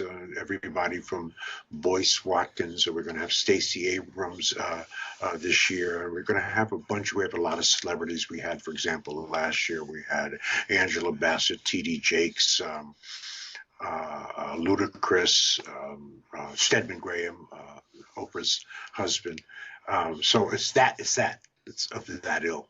But most importantly is the learning that is going on and the sharing that is going on. So, and the networking that's going on and the business resources that you will have access to help grow your business. It is again in August. It's by virtual. You can sit right in your bunny slippers in your office, in your home, and get all of the nourishment and from the best and brightest minds on the planet. You can go to powernetworkingconference.com, which is our website, powernetworkingconference.com, and you can learn all about who's going to be there. We're upgrading the site right now with all the new pictures and stuff of the entire faculty for the conference. Over 60 faculty members and, keynote speeches and power talks and workshops and town hall meetings and, special, small, not town hall meetings, but what do we call them? They are called panel discussions. Panel discussions, yes. Panel. We have about 4 or 5 panel discussions on subjects that subject matter experts gather around, and it's just an incredible event, like nothing you've ever participated in, I promise you. So what I'd like to do, if you'll allow me, Shay, Absolutely. Is to make an offer. Yes. To make an offer. The virtual Power Networking Conference is $297. It's $297. Remember, it's not until basically the middle of August the 11th through the 14th. That's what it is, August 11th through the 14th. $297. And if you'd like to get a special Shea Brown offer. I don't know when you're seeing this, but I'm extending it to whenever you're seeing it. All you need to do is email me. I'll give you 25% off of that, 25% off. And all you have to do is email me at gfraser@frasernet.com. That's gfraser, F-R-A-S as in Sam, E-R, gfraser@frasernet.com. Just email me, say I'm in, and put your name and your cell number, your name and your cell number, your name and your cell number, and I will personally call you, and we will handle all of this over the phone, okay? So that's for those who want a special offer on the Virtual Power Networking Conference. Now, if you already have a ticket to the Power Networking Conference that you had bought for 2020, but of course we didn't do it live. We did a big conference in October, and we gave you that for free. If you were registered for the conference that we couldn't have, we gave it to you for free. Now, this year, we're not going to be able to do it. We're going to charge you for it, right? We're going to charge you for it. Whatever you paid for it is what the price will be. So you will have gotten 2 awesome virtual conferences for the price of 1 live conference, okay? If you already have a ticket, you don't have to worry about getting a ticket. You've already paid for your ticket for this year for the virtual conference, okay? If you don't have a ticket for a live Power Networking Conference and you'd like to participate in the virtual, then that offer stands. Email me, gfraser@frasernet.com, say I'm in, and we'll give you a 25% discount, okay? 25% discount, and I'll handle it personally. You're going to handle it personally. So once again, the email to go to Dr. George C. Frazier, amazing conference. I don't need to elaborate on it because I've been there in last 10 years and looking forward to being there again. What's the email again? And give them the instructions again. So if you didn't write it down, go ahead and write it down right now. There's 2 things I heard. One, if you're like, I just want to know more information, Shay, I'm hearing it for the first time. I don't know what this even is. Go to powernetworkingconference.com. The site's being updated, but you'll be able to read and see what's happening, what it's about, its mission, goals, and objectives, and so forth. And for some of you, that's important. For others, you're like, wait a minute, what is happening now? I'm already all in, Shay. What do I need to do? I didn't write it down. I was running around. I had an earpiece. I was trying to type down. What is this email? And then what do I put in the subject line when I send it to him so he knows it's me? So can you give that instruction to him one more time, Dr. Frazier? Right.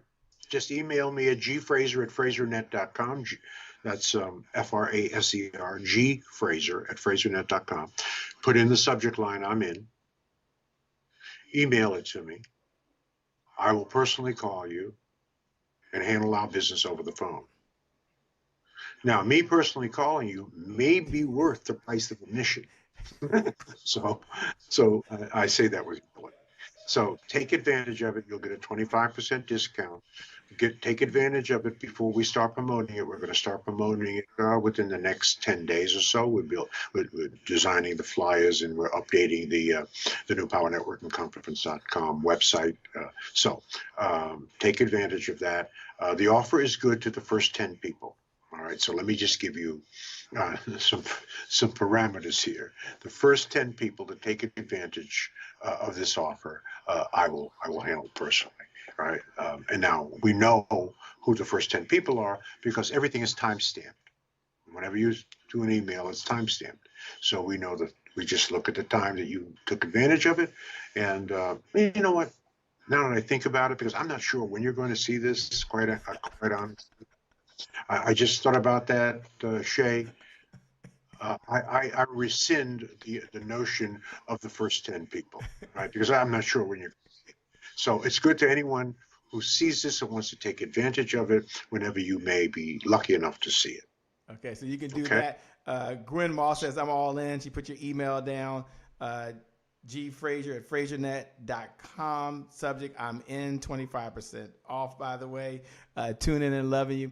Dr. Frazier, let me say first, thank you so much for spending time One of the things that you say all the time, and it's another, George phraseism that's in my pocket, is you can always make more money, but you can't make more time. And so you've taken time away from your wife right now. You're taking time away from your family, taking time away from reading, taking time away from writing to be here sharing on the Happy Entrepreneur Show for the first time ever, an exclusive on the 8 Rules for Life by Dr. George C. Frazier. I want to say thank you for those folks out there. You can show your appreciation as well. I'm going to give him in a moment, give him his closing thoughts and comments as we close out right now. I'm going to give it over to him. But you can look right below the video, and you can first share it. If you haven't shared it, some of you shared it more than once. Thank you so much. You're overachievers, man. Some of you, I know if you listen to the podcast or you're on Apple TV right now on a Roku, you can't share it. It's okay. Find a way to share the link and pay it forward. Tell someone else about it. Go over right now, hit the share button, and then put in there powernetworkingconference.com. Just powernetworkingconference.com. People can go read about it, understand it, and they know how to contact the conference if they have additional questions. So do that. Secondly, look below the video, and just write thank you. Like, look right below the video. We're going to close out. This is closing out. We're done. I'm going to turn over to Dr. Frazier. You look right below the video and just put thank you. Or put we appreciate you. Or put great stuff. Some of you don't want to type anything. You're like, shit, I ain't doing no type right now. Just put thumbs up. Just put a thumbs up right below. And that's the bat signal that you've got value, you shared this, and you paid it for. So thank all of you, all of our new listeners. Thank you so much. And all of the folks who return all the time. We appreciate you. Over to you, Dr. George C. Frazier, to close us out. Thanks again for being on the Happy Entrepreneur Show. We appreciate you. Over to you. All right. I want to answer the ultimate question that is asked a million times a day. And that question is, what is the meaning of life? And the answer to that is, life has no meaning. Each of us has meaning. And we bring it to life. So it is crazy to ask that question when in fact you are the answer. You are the meaning of life. Make the most of it. Understand that everything you want in life is on the other side of hard. It is. It's okay. If it was easy, why would God need you? Right? It is supposed to be hard. And it is through the crucible of the hardness of life that makes us into what we are. Life has no meaning. You have meaning. And you bring that to life. Live a life with meaning. That's my story, and I'm sticking to it. Well, thank you so much, Dr. George C. Frazier. We appreciate it. Thank every single one of you out there watching. I want you to know as you're listening that you already have greatness inside you. And for you, you can take the 8 rules of life and you can have one belief. And for you, you can put the sunglasses on. And the belief is the best is yet to come. The future is bright. That's why you need the sunglasses. The future is bright and the best is still yet to come. The best is yet to come. The best is yet to come. Thanks for tuning in. For those folks who want to know what my name is, my name once again is Shay Brown, the Happy Entrepreneur. Make it a great day, everyone. And I promise you from the bottom of my heart, we'll make some good things happen. We connect again next time. Remember, time is long. Life, on the other hand, is very, very short. So you got to live in the moment and you got to make it count. God bless and we wish you success. We're out of here, Dr. Frazier. Thank you so much. For all of you out there, we got to go. We love you, but we got to go.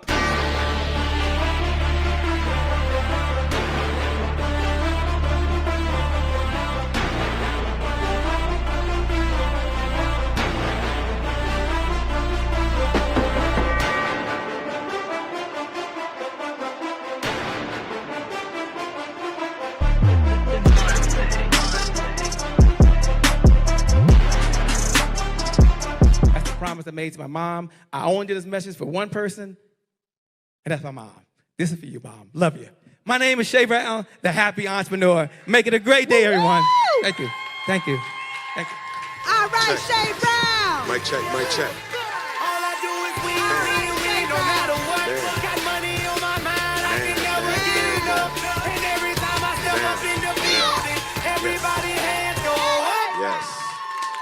Yeah. and they stay there, and they stay there, and they stay there. Yeah, yeah. Cause all I do is win. If you doing it, put your hands. Thank you. God bless.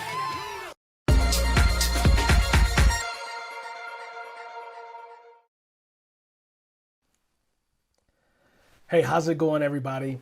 I'm excited to be hanging out with you comeback champions. My name is Lieutenant Colonel Jason Harris, and I'm going to have some fun today sharing with you just a few of the things that I have been using to help me make it through this amazing 2020. I know some of you all are here because you want to figure out, how do you build and cultivate trust within your teams? You're trying to figure out, are there some lessons that we can implement right now with ourselves and with our teams to get us through the latter part of this year? I know many of you have been going through some of the challenges of this year. In the current environment that we're in, some of us are experiencing not one, not two, but 4 different crises all at one time. What do I mean by that? We've got COVID-19 happening. We've got Human Rights 2020 happening. We've got economic challenges that are stressing lots of us. And a lot of us are experiencing relationship challenges. Right now, if any of you all are experiencing any of those, just throw something in the chat just to let us know. Not to expose yourself, but to share that we are in this together. And so I know that some of you are excited to hear what I have to say about how we make it through the challenges of these 4 different crises, as well as how do we get ourselves up from the setbacks that this year has dealt to us individually, as employees, as team members, as entrepreneurs, as business owners, and I'm excited to share some of those things with you. You see, a little bit about my background, just to help you understand who I am and how I came to start having these conversations with people, how I work with leaders, how I work with entrepreneurs, and how I'm working with high-performance teams to share some of these exact same things on how they can get up from setbacks, how they can build, cultivate trust, how they can create winning teams in the midst of chaos, in the midst of the challenges that many of us experience every single day in our businesses, that many of us experience every single day in our workplaces. See, I grew up in Oakland, California. For anybody who's familiar with Oakland, California, I grew up in East Oakland, just a stone's throw away from the Black Panther Party headquarters. So much so that some of the founders of the Black Panther Party movement, they actually would sit on my grandmother's porch and speak to my grandmother when they started the movement. As a child, I actually got to benefit from the Black Panther Party and what they did by the free lunch program that was set up at one of the parks in the neighborhood that I grew up in there in Oakland, California. The other thing that I love to tell people for perspective about who I am as a person is I'm number 2 of my mother's 6 children, the product of 3 marriages, 4 different fathers to her 6 children. And that is something that has helped to fortify who I am as a person. And it's something that has helped me to appreciate what it is that I get to do every single day, helping people, impacting people, and helping people to win in life, win on their journey of success. You know, for me right now, as I'm talking to you, a little bit more about what I've gone through this year. You see, I've experienced some of these similar setbacks, some of the similar challenges that you have in this year. But even before then, you see, what I went through in life to allow me to be able to bounce back is some of the other experiences. Some of the experiences that I've had in life is I went to the United States Air Force Academy. When I went to the Air Force Academy, I never thought I'd be able to go to college. I was the first person in my family to go to college. And in going to the United States Air Force Academy, there were a couple of times that I thought I was going to get kicked out. Literally, I thought I was going to get kicked out of the Air Force Academy. Thankfully, I made it through that place. I made it through the challenges and experiences that were put before me. And I was afforded the opportunity to fly airplanes in the Air Force. Through my journey of flying airplanes in the Air Force, I've deployed 11 different times in combat. And in those 11 times, 7 of those 11 combat deployments, I was in a special operations unit where we got to work with some of the most unique, amazing people. Yeah, you can let your imagination run wild right now. That's okay. But in working with those people, I learned some of the exact skill sets that I'm going to teach you today. Some of the exact tools that I'm going to give you today that has helped me to succeed in combat, helped me to succeed in my business, helped me to succeed with the leaders that I work with one-on-one, with coaching, with the workshops we do, and some of the different high-performance teams that my organization works with. But the first thing I want to tell you guys about is my business model, the idea, the principle that I stand on in my company, the principle that I stand on in every single thing that I do. That is the concept of no-fail trust. Folks, in everything that we do, we have to figure out how do we build, how do we cultivate no-fail trust. And building no-fail trust, that is an idea, that is an organization that is strictly built on commitment and trust. Period. That's what we want in our organizations. That's what high-performance teams have, and that's how high-performance teams win. We get that in our organizations with being able to trust the training, being able to trust the process, and then most importantly, we have to be able to trust the people. When you figure out how do you cultivate trust, how do you cultivate it in those people, you empower those people, that's where you build an organization that is built on trust, that's built on commitment over compliance. And that's what's important. But right now, a lot of you are trying to figure out how do you get up from a setback. And I'm going to share how you can get up from a setback and how you can use these exact same tools, not only for yourself, but also for the organization, for your team that you're building, that high performance team. Again, we start with the training, start with the process and the people. What do I mean? In the training part of it, folks, right now, many of you are working jobs or you worked a job before you started your business. And even in your business, what was the number one thing that was required? There was a set of training that was required to get you to the point to be able to perform the basics of the job. Would you agree? If you agree, just give me a yes in the chat box. If you agree, then from training, then to solidify our training and to support our training, then we built a process, or the organization gave you a process. In the military and aviation, flying airplanes for an airline, flying airplanes for the military, we have these things called checklists. Many of you all probably have a checklist in your job to do your job. It says, okay, you start with this step, then you go to this step, then this step, then this step. There's a checklist, right? The training, and then a process, which is a checklist. And then after that, we move into the people. Right now, I've learned right now that I had to go back and review some of these things to allow me to take care of myself. That people part of that equation. For you all, some of you all are experiencing some of these same challenges. I realized that I was having some very challenging days, some very challenging weeks, challenging months over the last several months. And I realized that I had to actually go back to some of the exact same lessons that I teach. And in teaching those lessons, I had to reteach myself so that I can bounce back. And talking about our people, talking about myself, our people, they are the most precious cargo within our organization. For me, I am the most precious person in my existence in that sense, because if I don't take care of myself, then I'm not able to take care of my precious cargo, my people, my spouse, my daughter. I'm not able to take care of my team when I'm expected to do my job. For you all right now, bouncing back from the potential setbacks that you've experienced, you've got to be able to take care of yourself first and then get out there and take care of the team. Well, what are those 5 principles? I want to share with you guys 5 things. I want you to write these down. It's called cargo. Of course, C-A-R-G-O, cargo. I want you to write those down. The C in cargo, it stands for creativity. We're going to talk about creativity. The A, that stands for access to resources and tools. After access to resources and tools, the R, that's for responsibilities. After our responsibilities, we talk about goals.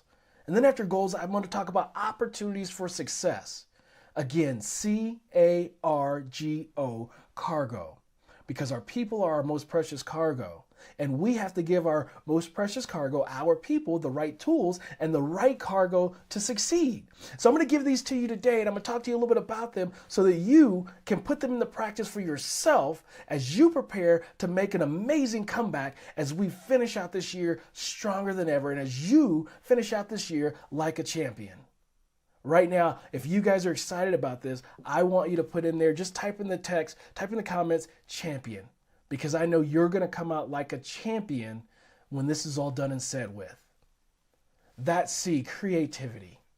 The first thing we have to do is we have to give ourselves and we have to give our team members the space to be creative.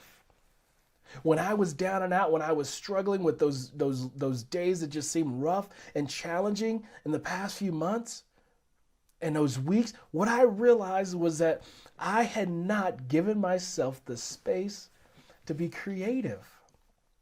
When I stopped, I slowed down, I took some time, I went outside, I went for a couple of hikes, climbed a few mountains, and what I realized was that I had missed giving myself the space to be creative.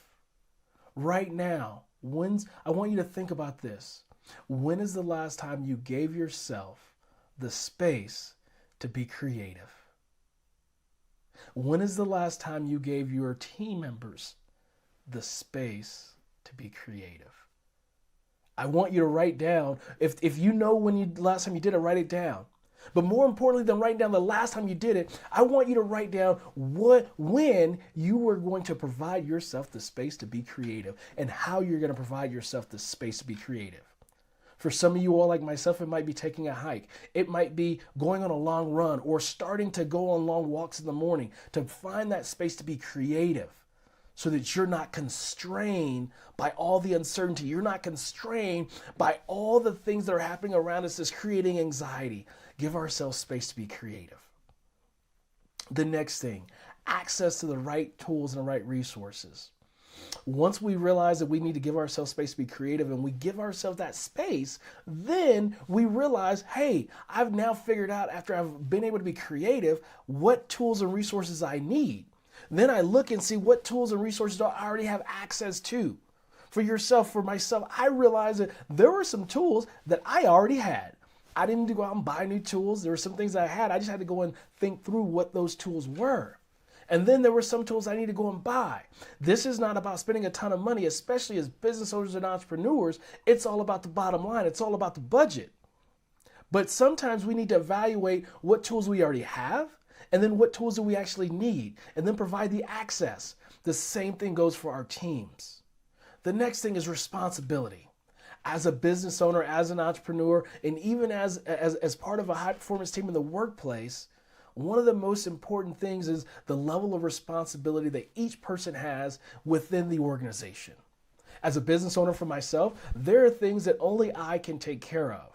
And there are other things that my assistant, she is all over and she's got it and I will give it to her.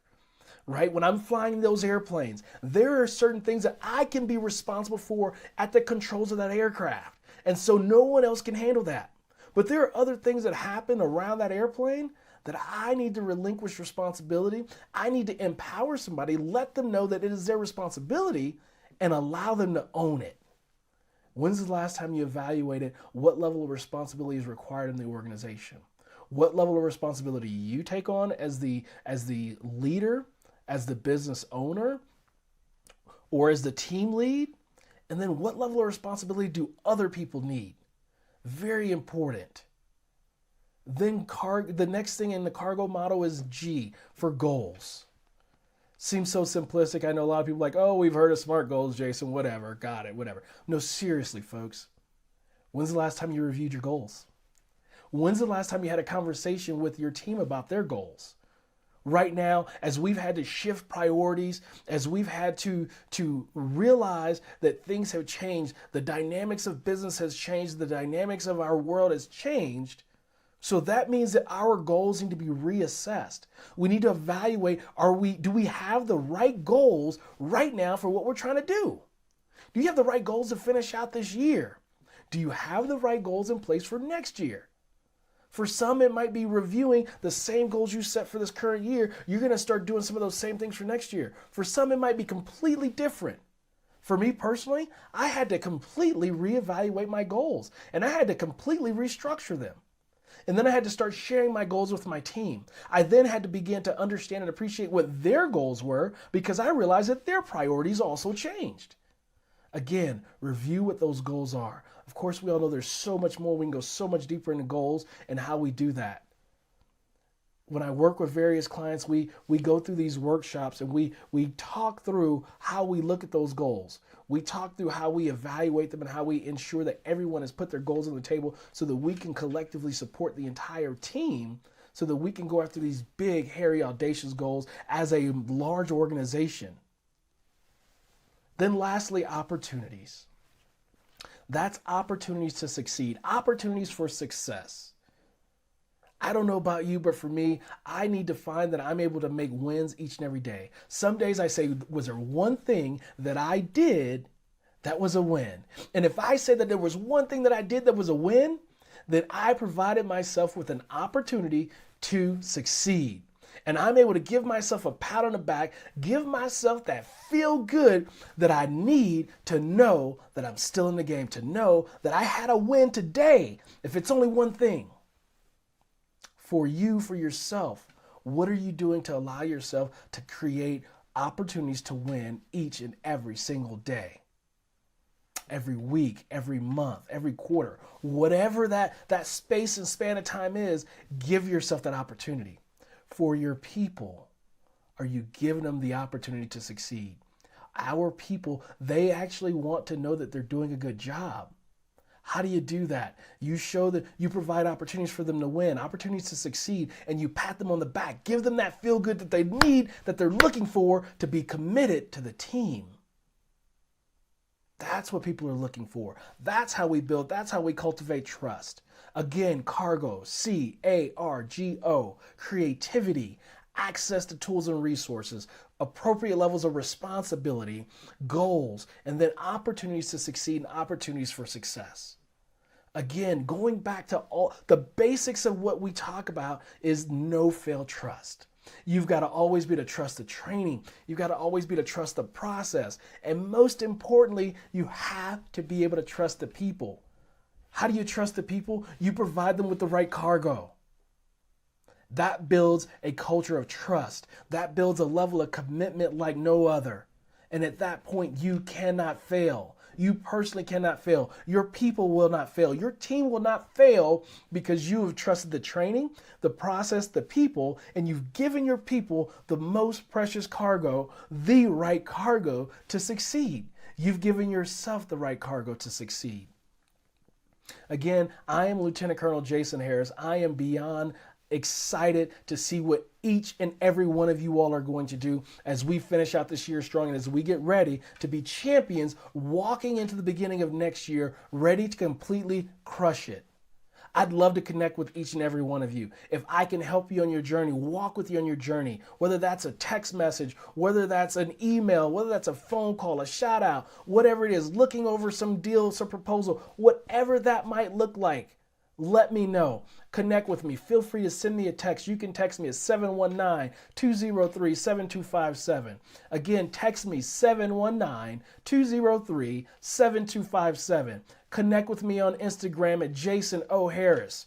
Jason, O as in Otis, Harris. When you connect with me on Instagram, I'll connect with you back.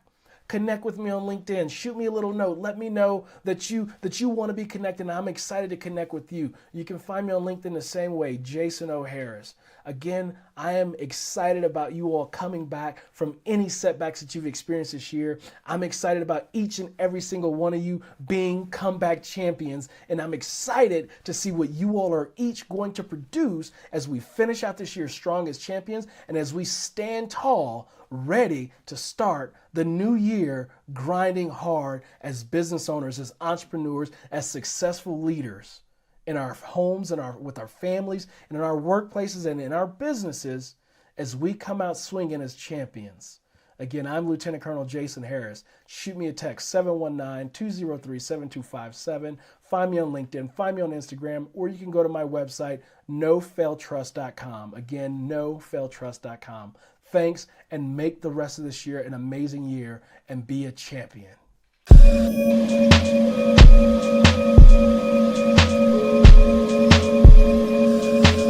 You know, there's nothing like being in the green room, and there's nothing like talking to my good frat brother, my good friend, a wonderful husband, a wonderful father, someone that's really changing the world out there, the one and only Andy Henriquez. What's up, bro? How are you, man? Shay Brown, fantastic, my man. You know, I love being here with you, man. I'm looking forward to this conversation, the dialogue, and then also for all the people who are going to be listening into this, man. I intend for us to drop some gems, some practical tips, some great strategies, so folks can really be able to gain some traction in this marketplace, man. You know, the marketplace has changed, but I think we can't be in a place right now where we keep saying we're waiting for things to go back to normal, because I think that there's going to be a new normal. And those of us who have the ability to adjust, those of us that are making sure that we put ourselves in position to be able to capture the attention of the people that we're really wanting to connect with and enroll, those of us that do a great job of connecting with those people, connecting with their pain points, connecting with their struggles, connecting with the things that they desire, and then ultimately converting those people within our community, and then also converting them into amazing customers and clients. Those are the ones that are going to win. And that is going to be the power of this conversation that you and I are about to have. And so I'm excited to be here with you, my man Shay, and all the people who are tuning in. What's up, and what's up? Hey, man, you're in the house. We're going to have fun for sure as we get started. But I would like for you, if you would, to kind of speak to the entrepreneur that's watching right now. There's a lot of speakers, authors, coaches, trainers, even online content creators that are watching right now. And they might be saying, okay, Shay, this is important, but you know, why do I need to pause? You kind of laid it out for a second ago. A little bit of my time to really tune in. And how would something like this help my business? I get it intellectually, but how will this conversation really help my business so I can connect with other folks? Yeah, so you know what's interesting is for all of us as business owners, one of the things that we constantly need, one of the things that we absolutely got to have, we've got to have a continuing process of genuine, great leads. Now, I'm talking about not just any kind of leads, but we're talking about people who fit the profile of your ideal customer and client. And let's face it, as an entrepreneur, you could be doing a lot of things, but unfortunately, many of those things that you're doing may not necessarily be income producing activity or the highest and best use of your time. And so I think it's important for all of us as entrepreneurs when we get an opportunity to really pause so that we can reassess what's been our approach with trying to attract our ideal customer and client. And is there perhaps another way that, as opposed to us chasing down leads, chasing down clients, is there a way that we could position our messaging? Is there a way that we could position ourselves so that we can attract our ideal customer and client, so that we can actually capture them into our community, so that we can connect with them on a very special level, and then ultimately be able to convert them into amazing customers and clients? And so, you know, regardless of where you may fall right now in the spectrum, I think for any one of us as entrepreneurs, that we can up-level our game and really be able to tighten up our messaging so that ultimately we can, in fact, be able to get the people that we want to do business with, keyword, that we want to do business with, as opposed to chasing down just anybody who is willing to basically present a credit card, man. So I'm really looking forward to this conversation. I believe that there's some people that are going to experience some breakthroughs and really get a great framework so that they can consider how they should approach entering the market. And of course, because I'm a part of this conversation, you better believe I'm going to be talking about why your story plays a big role in you being able to capture, connect, and convert people into your community, and then also get them as amazing clients. You know, Andy, folks are listening, and we got to get started. We're in the green room. We get to ask any question we want. We're going to talk about the whole capture, connect, and convert through storytelling. Take maybe 90 seconds, and then we'll get going. They might be wondering, you know, Andy, why do you still, in the spirit of collaboration, why do you continue to do what you're doing now, which is you could be doing something else, but you're spending your time giving to other folks. You're spending your time collaborating with the Happy Entrepreneur Show. But more importantly, you could be doing something else right now, but yet you're still pouring into other folks. Why does Andy still do this? And you've been doing it for a number of years, man, so hat off to you. Yeah, man. So what's interesting is, as you know, Shay, and anybody that really knows me, like this is my magnificent obsession, right? I absolutely love speaking, and I most certainly love speaking into people's lives and giving them the tips, the tools, and the strategies and the things that they need so that they could up level their game. But I'm also be honest with you, from a selfish standpoint, this is also one of the highest and best uses of my time in my business, right? So my role in my business is to make sure that I'm getting my voice out there, is to make sure that I'm creating value for people, is to make sure that I'm getting in front of new audiences, right? Just to be very honest. It doesn't serve me if I am working and filling out spreadsheets or taking care of administrative things. That's the reason why I have a great team like Kimberly and Romaine and some of the other folks that are on my team. The reason why I am here is because I believe wholeheartedly, number one, this is what I was born to do, which is communicating and pouring into other people's lives. But then the other thing is, quite honestly, is that this is the highest and best use of my time, to have great conversations with amazing people like you, Shay Brown, knowing that in the midst of you and I having a conversation, that we're also going to be able to impact some great knowledge, get in front of some new people, create value for people who are already a part of your community, perhaps people who are part of my community. And then, let's be honest, also to be able to create value for some new people so that hopefully we'll be able to connect with some new people and really be able to create value for them in such a way that they decide to become a part of our communities. Man, I love it. Do me a favor right now. Hit the share button. Hit the watch party button. You have my permission. You have Andy's permission. You can copy that link right now. You can pay that link forward to someone else that is ready to not only build their business, not only grow their leadership skills, not only step into a whole nother level, but be able to communicate with other folks in the way that they get it. And if they're an entrepreneur, they're able to also convert on the other side. And sometimes converting is not about getting the money. Sometimes converting is about someone implementing the idea, the beliefs that you have, or the objectives, and getting that done so everyone can benefit. When we come back, Andy, we got a show. We're going to get started in 5. I can't wait. 4. I see you, Carol. 3, 2, 1. It's showtime. We'll be right back, ladies.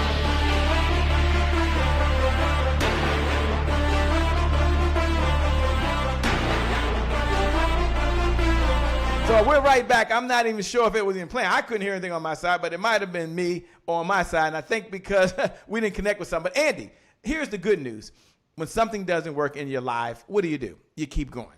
Rule number 1 is you don't what? Panic. Rule number 1 is you don't what? Panic. So I'm going to jump right into it. You're here. We're here. Andy, we're talking about capture, connect, and convert through storytelling. Take a moment, if you would, and go ahead and kick us off, my man.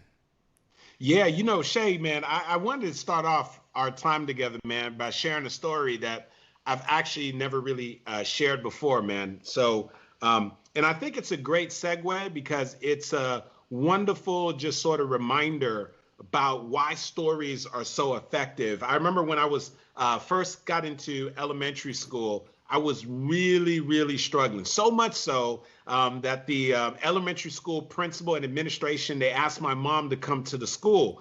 My mom made her way over to the school, and as soon as my mom got there, they explained to her and said, ma'am, listen, your son, we're going to have to put him into a remedial class. We're going to have to put him into another classroom because he's really struggling. And because of the fact that he's struggling, we're going to have to put him in the classroom with the other kids that are also struggling to learn.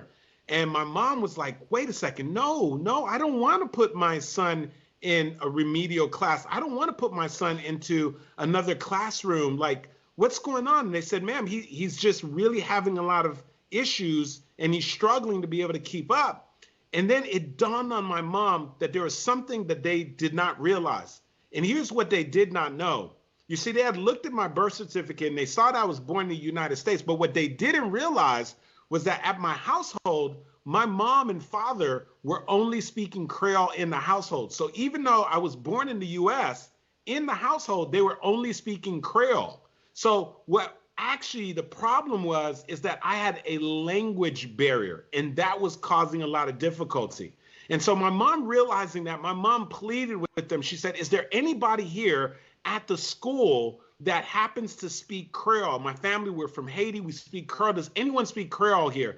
And the principal and administration said, actually, we do have one person on staff that does in fact speak Creole. And so we'll call her up front. And so my mom ran up to the lady right away. My mom told her, she said, listen, here's what happened. My son, I think he's a bright kid. They're about to put him into a remedial class. Please don't allow them to do that. I want you to understand, I know he is a bright student. The issue is I don't really speak English. My husband doesn't really speak that much English. In the household, we only speak Creole. And I believe that his challenge is that he doesn't really speak the language. Could you just continue to sit with him every day after school? Maybe you could teach him how to speak English. You could help him out with the schoolwork. And she pleaded with him. And Shay, you won't believe it, man. For the next 6 years, that lady sat down with me every single day after school for hours, teaching me how to speak this English language. And I think she did a pretty good job. And also teaching me the discipline of studying and preparing and practicing. And that lady changed the trajectory of my life. I ended up becoming a straight A student through elementary school, middle school, high school, and even going on to college and graduating summa cum laude. And so here's what I want you to realize. You can never, ever underestimate the power of simply sharing a story. Like, a story can get you to be able to capture somebody's attention, to be able to connect with them so powerfully, and to be able to convert them into being an ally, convert them into being somebody that could help and support you. My mom, when I look back and I tell my mom, I say, Mom, how did you convince this lady who became like a second mom to me to invest so much into me, to actually spend the time every day after school, teaching me how to speak, teaching me how to have the discipline and so forth? And my mom was like, I just told her the story. And so if you think in a million years that you can have a successful business as an entrepreneur and not leverage stories to be able to connect with the people that you want to collaborate with, if you don't realize the importance of leveraging stories so that you can be able to attract your ideal customer and client, if you don't see the significance of sharing stories so that the person who has been assigned to you can feel some level of a connection and make the decision that they want to find out what the next step is in the process, then you are doing yourself and your business a major disservice. And so during our time together, what I really want to help you to realize is that, number one, you got to make sure that you are building out these stories. Like, every single entrepreneur should be creating a story library. This is just some place that you have curated and already thought through some of the stories that you want to share and tell. And these are stories that you're going to leverage so that you can capture people's attention, so that you can connect with them, and that so ultimately you can convert them to actually take action, right? These are stories that you've already taken the time to work on, craft, and develop. And then I would love to break down with you all what we're doing in each step. Like, what are we doing when we are trying to capture people's attention? What exactly are we looking to capture? When we're leveraging the stories to capture, what are we looking to capture? And then the other thing is, how are we using the stories to connect, and what are we trying to connect to? And then finally, how do we use the stories to be able to convert? Because we're not telling stories for the sake of telling stories, baby. We're telling stories because we want to convert people to our community, and we want to convert them into being clients, man. So Shay, man, I'm ready, man. I'm excited, man. Let's do this. You know, I'm excited, Andy. As you were talking, you were kind of sharing, you know, what's out there, and maybe you can take a moment or two and you can share some of the problems that folks maybe have. I mean, I know you mentioned some folks, it's about relying on just speaking opportunities. Some folks are really building their business model. So as you build this out, maybe just as a quick recap, kind of like, well, here's some problems that entrepreneurs have. And then I know you're going to get into some of the solutions as well. Yeah, so you know what's interesting is there's different sets of problem, right? So entrepreneurs have a problem. Also, speakers have problems. I want to make sure that I speak to both, because I do understand that everybody here is not necessarily a speaker per se. Some of you are entrepreneurs, you're coaches and so forth, but there are some problems that we know that pop up. I'm gonna tag team and go back and forth between the entrepreneur and also the speaker. Okay. Immediately for the entrepreneur first, I want to make you understand that one of the issues that many entrepreneurs have is that when they're excited about their products and their services, and when they talk about their products and the services in the marketplace, something gets lost in translation. And unfortunately, even though they're passionate about their products and their services, the messaging in the marketplace is not strong enough and not sufficient enough so that they can generate the level of leads that they want to generate. So that's something I want to put on. But for those people who are speakers, especially the professional speakers per se, one of the issues that they have is that they have built out a business model that is highly contingent and based upon their next speaking engagement and their next speaking engagement and their next speaking engagement. So they're living and they're dying by these speaking opportunities. And so when they get a speaking opportunity and it pays off for them, great. But sometimes they get those speaking opportunities far and few in between, and then it becomes a bit of a struggle for them, right? Now, let's go back again to the entrepreneur. One of the problems that the entrepreneur has is that they want to grow and scale their business. Part of them growing and scaling their business is that instead of them having a one-to-one conversation, they need to have a one-to-many conversation, because their most precious resource is their time. And if they want to grow and scale their business, they need to speak to more people. Like what we're doing right now, we're not just speaking to one person, we're speaking to hundreds and even thousands of people that will eventually see this broadcast. And so that is going to be the highest and best use of your time as an entrepreneur. Now, why is it then that entrepreneurs do not take the time to actually speak one to many? Well, the reason why is because oftentimes they're fearful. They got the fear of criticism, the fear of public speaking, the fear of not having the right message. And so that keeps them playing small, and they put themselves in a situation where they're just speaking to like one person at a time. That does not serve them whatsoever, okay? And so that's one of the things that they've got to learn to develop the skill set, and developing your story is one of the ways to do it. Now, let's move back to the speaker. One of the issues with speakers is that they've built business models that do not have any reoccurring income. I discovered early in my speaking career that I was grateful to be able to get paid speaking engagements, but sometimes when those paid speaking engagements were far and few in between, what I realized was a major deficiency was that there was no reoccurring income built out in my business model. And the reality of it is that also goes to many coaches. There are some coaches, they have one-offs. They get a coaching client here, they get a coaching client there, but then they still have an issue is that they do not have any reoccurring income that is coming into their business. And that presents quite a challenge for so many of those entrepreneurs and so many of the speakers that want to stay in business. It's one thing to get in business, but we also want to make sure that we get in business, right? So we want to get into business, but we want to make sure we stay in the business, all right? Now, here's the other thing I think is really interesting.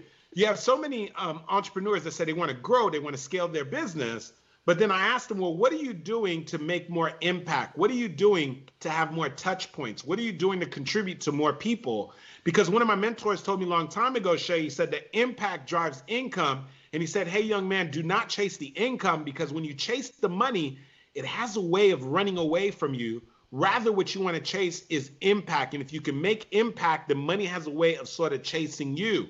And so part of you making impact is finding more ways to be able to connect with people on a more cellular level, connecting with their pain points, connecting with their desires, connecting with them individually, which we're going to be getting to a little later, which is one of the essential things that stories gives us the ability to do. But I do have to say this for the speakers who are on the line, that, you know, what is another issue is that there are way too many speakers that are depending on somebody else to put them on a stage. So I am grateful. Listen, Shay, I am very, very grateful that I've been able to speak for companies like Bacardi, Office Depot, Pratt & Whitney, Accenture, and I'm very, very proud to announce that we just executed a contract with Google. And so I'm grateful that those companies have put me on their physical stages or now on their virtual stages. But I think what's really important for people who really want to be able to succeed in this upcoming year is that we've got to develop our own stages, which is one of the things that I appreciate about you, Shay Brown, is that, you know, not only do you speak on people's stages, Shay, and you're one of the best at really teaching them how to be able to have an extraordinary lifestyle where they get fulfillment, and then also how to build out a 7-figure sales team and understand the processes to become phenomenal and systemize their sales process. But in addition to that, you create your own stages, Shay Brown. Mm-hmm. And not only do you create your own stages, but then you create opportunities for other speakers, coaches, and influencers to get on stages. So you're operating in all modalities, which to me gives this level of completeness. But there are far too many people that are sort of at home and hoping and wishing that, you know, a meeting planner is going to reach out, that a speaking bureau is going to reach out, that they're going to receive an email, and that somebody's going to invite them on the stage, when this is the season where we've got to create our own stages. This is one of those things that's super, super critical, and I think is really essential. And if I could revert again to the entrepreneurs again, one of the things that is just really so critical during this time is creating deep and meaningful connections. And why do we want to do that? Because you've got to connect before you sell. For those of you that are note takers, I cannot emphasize this enough, that connection is always going to precede conversion. And we live in a world today where everybody is saying, hey, look at me, buy here, click here, right? We see the Facebook ads, we see the emails, and make no mistake about it, I'm also running those ads. I'm also running the emails and all that stuff. But I do want to make sure that you understand that part of that process is you've got to be factoring in, where am I going to take the time to connect with people? Because that connection is what is going to set up everything else on the back end. And if I connect with more people on the front end, it is going to help my funnels to better convert. It's going to help my products to better convert. It's going to help me to make better impact. And so that connection is so important. And one of the things that I would say, Shay, is that, you know, we know that there's a couple of commodities out there, but one of the things that can really be a blessing, and I think that people overlook, is what they could do with their expertise, right? So we all have our own experiences. We all have some level of expertise. And I believe that, unfortunately, not enough people are leveraging their expertise. Right. I remember it was years ago, one of our mutual friends, Shay Brown, I was on the phone one day with Trevor Otts, and he made a comment that always resonated with me. And it's this idea that there's more money in what you know than in what you do. And so you can have tremendous amount of success with something that you know, right? But the amazing thing is you can get out there and do it, create a multiple 6-figure, 7-figure, perhaps even an 8-figure business. But you can make even more impact teaching others how to do it. And so we've got to find ways to leverage our expertise. But what I love about all of this stuff is that what brings this all together is our messaging. What brings this all together is the stories that we share and the stories that we tell. And although our time together right now, I don't want to do a very deep dive into the 5 different stories, but I do want to touch on them very quickly so that I can get into what we're looking to do when we capture, connect, and convert. And so for some of you that have joined us in the past, you know, one of the things that I've shared is that there's essentially 5 types of stories that we all need to build out and develop. I refer to this as my 6-figure storytelling formula. Now, the reason why I call it the 6-figure storytelling formula is because I have witnessed how me helping clients to be able to craft and build out these stories has helped them to either bring in an additional 6 figures into their business, or if they were just below the 6-figure mark, how this was the thing that finally get them to step into that new framework of them realizing their 6-figure dreams that they had, or being able to bring in additional 6 figures if they're already at the 7-figure mark. Now, here's what's interesting. All of these stories serve different purposes. I'm going to touch on them super, super quick. because Shay and I have had some tremendous dialogue, much more in depth, and I invite you to make sure that you go and you check out some of our previous conversations. But I do want to touch on them so that when we get to the capture, connect, and convert part, that you're actually following along with us. And So Andy, the first as you're doing that, before you give them the part, I know you're going to capture these pretty quickly. Do me a favor for those folks that are out there, hit the share button if you would. Hit the share button. Andy's okay with this. Yes, he's going to unleash quickly the whole six-figure storytelling formula. But Andy and myself, we don't want you to keep it all to yourself.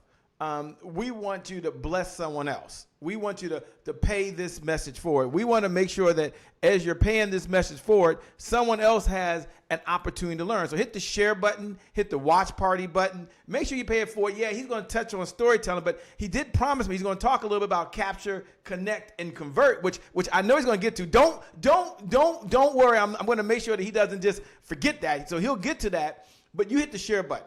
You hit the watch party button, because we believe in the giver's economy, by the way, the giver's economy. And the giver's economy says the person that outgives the competition out-earns the competition. The person that outgives the competition out-earns the competition. If you're wondering, how can I give Andy a digital applause? How can I give him an applause? You can make it digitally.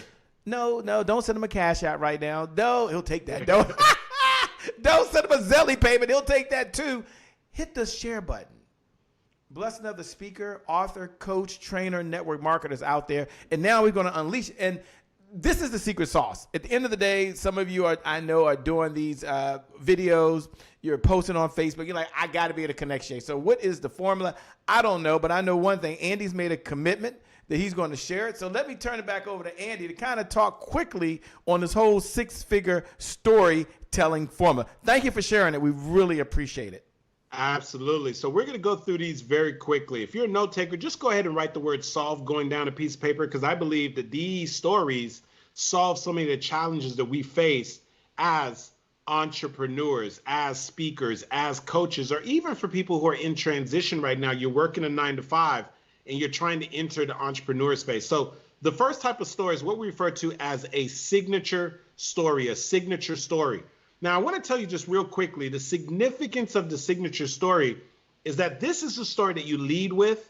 This is the story that allows your ideal customer and client to feel some level of a connection to you, right? We talked about this idea of we want to connect before we sell. And it is so critical that we lead with our story, because the story is what's going to allow us to connect. So the signature story is it's your personal story.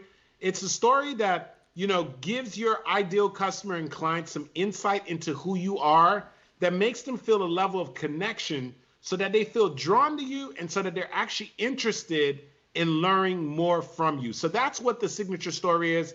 And in my personal opinion, this is the story that you want to start off with when you are looking to grow your brand, when you are looking to up-level your game, when you're looking to gain some more traction. You've got to start off with your signature story. I so believe in this that I don't even work with anybody to help them to develop the rest of these stories unless they've had an opportunity to work with me first, where I've helped them to craft their signature story, where either they worked with me and we did a VIP day where I helped them with their signature story, or they attended my Master Storyteller Academy, right? So without them attending my Master Storyteller Academy and first developing their signature story, I don't even work with them on the rest of the stories, because I realize that story is so important, and that story helps set up all the rest of the stories.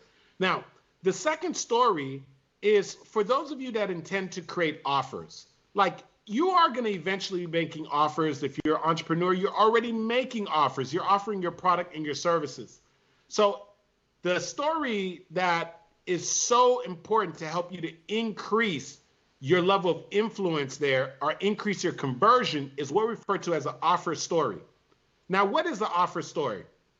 An offer story is nothing more than a story that you share that simply gets your ideal customer and client to either see the value of your product or your service, helps you to overcome some of their objections. Shay Brown, by the way, is one of the best at that, right? Helping your sales team to develop the scripts, helping them to practice, and understanding how to be able to overcome the objections, or if that's something you don't even want to deal with, Shay and his team could actually help you to do that entire process. You can outsource that to him and his whole camp. But part of the offer story is really understanding how to overcome some of those objections and using a story to do so. And then finally, the thing that I love about an offer story is it creates this sense of urgency. One of the reasons why people don't take action is because we haven't created a sense of urgency for them, so they don't move forward. And so if we could create a sense of urgency, if we could put them in a situation where we got to pick up the pace, pick up the cadence, then we're more likely to get them to act, all right? Now, the third type of story is what we refer to as a landing story, landing story, landing story. This is perhaps the one that is the most straightforward. What is a landing story? Put it this way. You already have content that you share. And if you share that content by just sharing facts and figures, your audience is only going to retain a certain amount of that. And so there's a cognitive psychologist by the name of Jerome Bruner.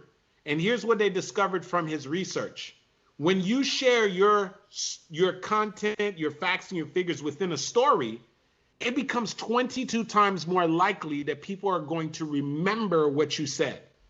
And that means it's going to become 22 times more likely that they're going to remember you, which means it becomes 22 times more likely that you may get them as an actual client. So a landing story is nothing more than a story that we share that helps our content to land better on our audience, right? It's just stories for our content. One of my mentors, Les Brown, one of the top 5 speakers in the world, said, hey, young man, never make a point without telling a story, and never tell a story without making a point. And so when we learn how to be able to leverage stories to be able to drive the points, amazing things happen. Now, the next type of story that you need is what we refer to as a value proposition story, right? Now, I want you to understand conceptually what a value proposition story is. It is simply a story that you share that gets your audience, your customers, your clients to buy into your big idea before you even go into your content. So I want you to think about this for a moment. When Shay and I started this interview, I shared a very quick story about when I was in elementary school and I was really, really struggling. And my mom was really concerned and she got called into the school.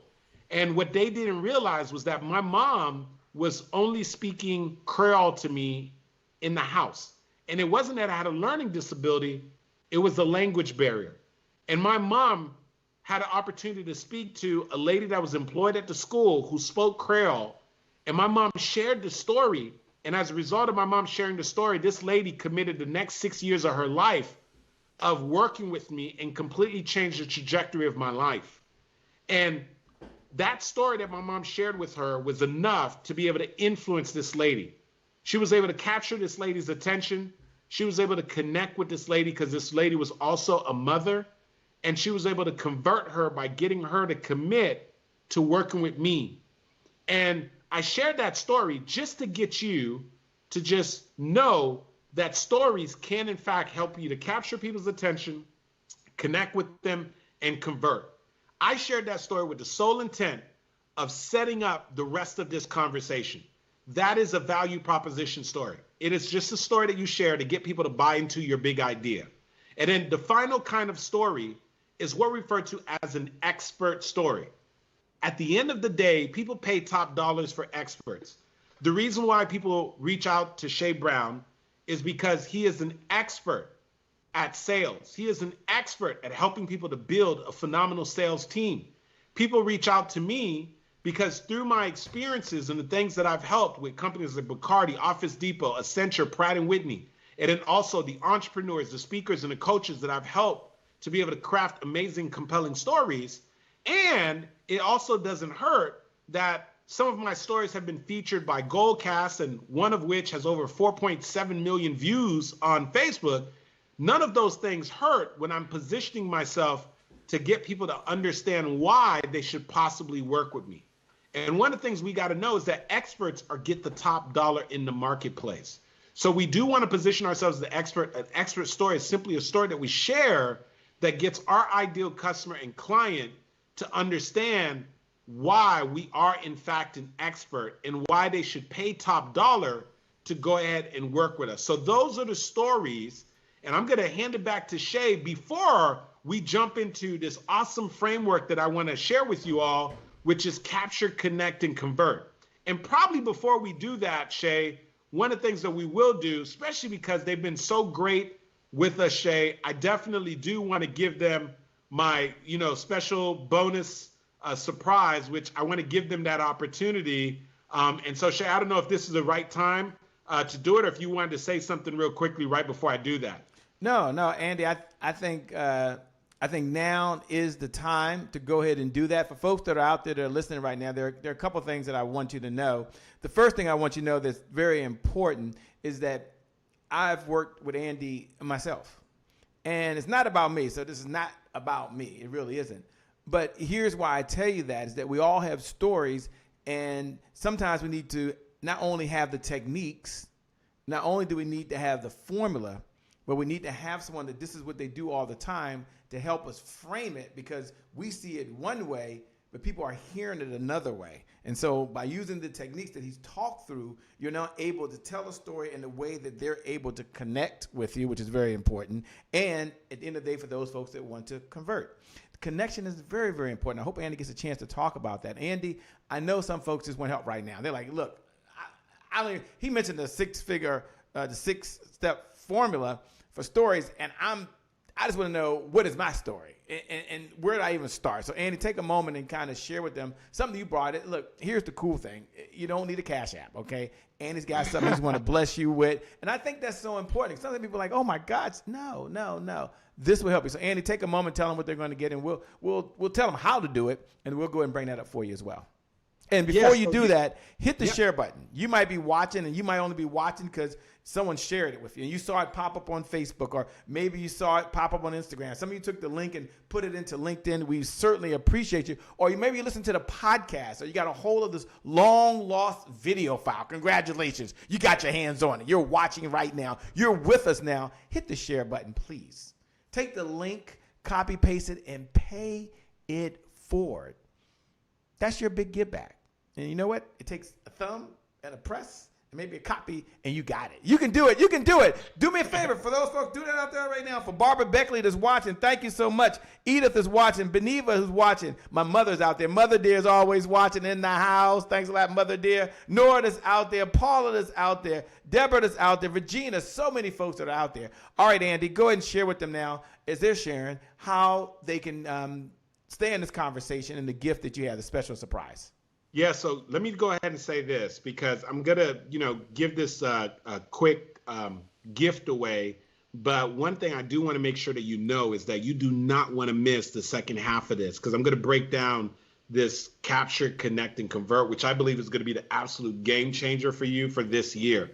So here's one of the things. Oftentimes people say, Andy, where do I start? Like, I want to improve my messaging. I want to be able to have a great story that is able to capture people's attention, that's able to connect with them and able to convert, but I don't know where to start. And so one of the things I want you to understand is that right now, you're probably already telling stories, but the reality of it is you could probably improve in your storytelling. But before you can improve, you do need to get an assessment of where you are right now and what is your natural storytelling style.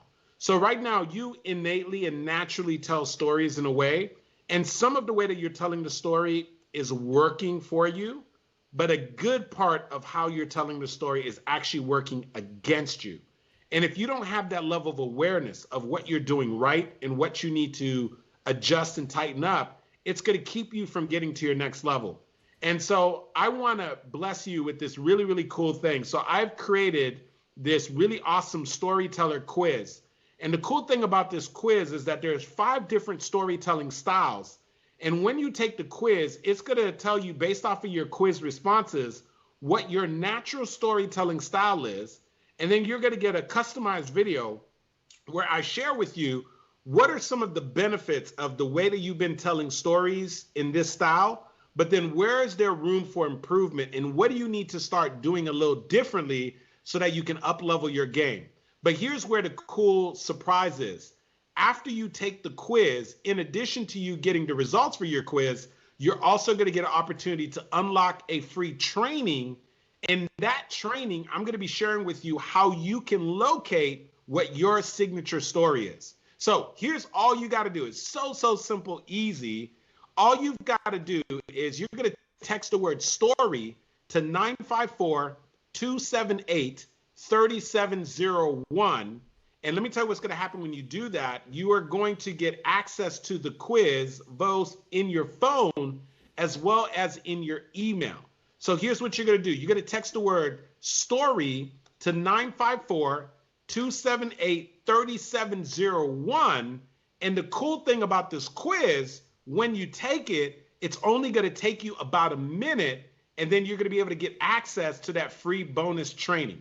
So if you want to know exactly where you are right now in your storytelling style, and if you want to know right now, like what type of a storyteller you are, there's the evangelist, there's the reporter, there's the what we call the marketer, what you want to make sure that you do, right? Of course, and there's the master storyteller, right? You want to make sure that you text the word, one last time I'm going to tell you, you're going to text the word story to 954-278-3701. Now, after you text the word story, please make sure you follow the prompts, because that's going to be essential so that you can go ahead and make sure that you get everything that you're supposed to get after you've texted the word story. So, and as a matter of fact, if you're connected with me or you're connected with Shay on social media, after you take the quiz, please let us know what your quiz results are. Just in case you're curious, I took the quiz and I am an evangelist. You'll learn more about what that is once you take the quiz yourself.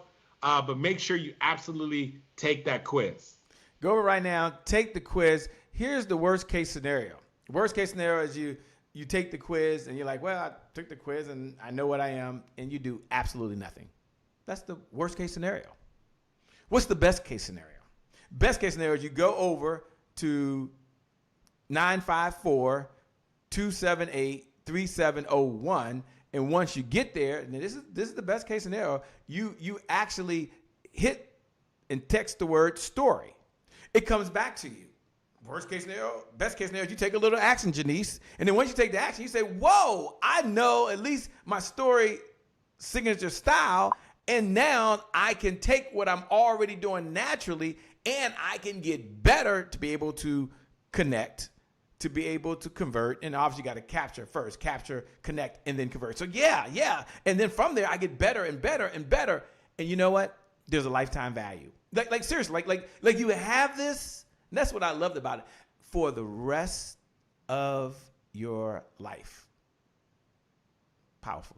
Andy, I know one of the promises you made earlier is that this whole talk that we were having, and I appreciate you giving the backstory, was around this concept that the entrepreneur, the speaker, the mom, the dad, could be more powerful through storytelling. And you talked about capture, connect, and convert because you was looking at it through the entrepreneur's lens. But at the end of the day, anyone that's able to capture, anyone that's able to connect will be able to transfer their ideas, their thoughts, their beliefs, their objectives over to someone else so that they too not only understand it, but in many cases, take action.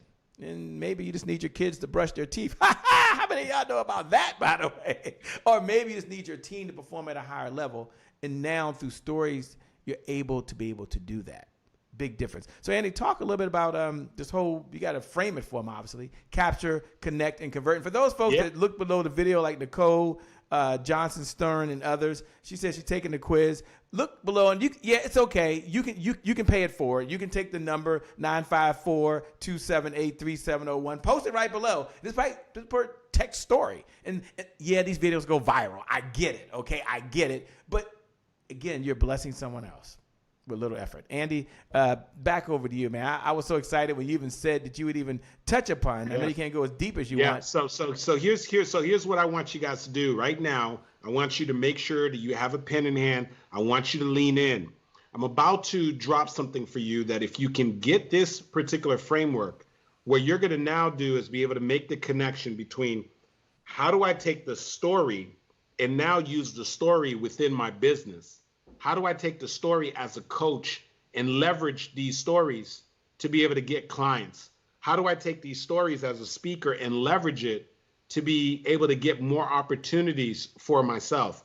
So I'm about to give you the blueprint, but we are going to be going fairly quickly. So I need you to keep along. But if you could get this framework, then you'll be able to put all the pieces of the puzzle together. And I personally believe that this may, in fact, change your financial blueprint as well as the level of impact that you make this year. So let's put things into consideration right now. The climate has changed because of everything going on. And more of your audience, you're going to be able to find through social media. You're going to be able to find through Facebook Lives, webinars, through Instagram, through Clubhouse, and all of these other ways, broadcasting like we're doing right now. And so when we do those things, what are we looking and seeking to do? The first thing that we're looking to do is we got to capture people's attention. And why is that? Because attention is the new currency. One of the things that we're all fighting for as speakers, entrepreneurs, and so forth is to be able to get the attention. It's the reason why so many of us spend tens and thousands of dollars on social media ads, our marketing and advertising, so that we can get in front of our ideal customer and client. And what are we fighting for? We're fighting to be able to capture people's attention for a moment. So I want you to understand that when we're looking to get people's attention, one of the best ways for you to get people's attention is basically through a story. So one of the things that we do oftentimes is if we're sending out a newsletter, if we are actually doing a Facebook post, if we are going to be running an ad, we're always trying to figure out how we could leverage a story, because the story is going to allow us to be able to capture people's what? A story allows us to capture their attention, right? So the first part that we're focusing on right now, everything that I'm sharing with you is falling under capture. I need you to understand what we're capturing. Number one, we're capturing people's attention. This is one of those things that's absolutely necessary. We got to capture people's attention. Now, here's the other thing that's super important. It is not enough to just capture people's attention.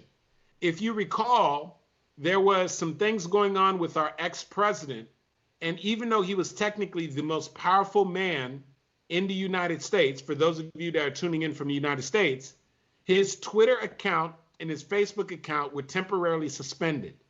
His Twitter account, I believe he had access to over 80 million people. And on his Facebook account, he had access to over 30 million people. Combined, that was over 100 million people that for a while he was unable to communicate with. And this is a person that at the time held the title of being president of the United States. And so just think about, if the president of a country like the United States could get their social media platform shut down, then what does that mean for you and me? That means that for all of the contacts and the people who are on social media, you do not control those contacts and the people who are on Facebook, on Instagram, on Clubhouse, and so forth, until you find a way to create enough value for them that now you can capture their address. Well, what address? Capture their email address, capture their telephone number. And so how do we do that? We do that by giving some type of value. Once again, oftentimes we give that value by presenting something to them and preceding what we're going to present to them through a story. I just gave you something of value, which was my quiz. And when you do take that quiz, I required you to text. So what was I able to do? I captured your telephone number, right?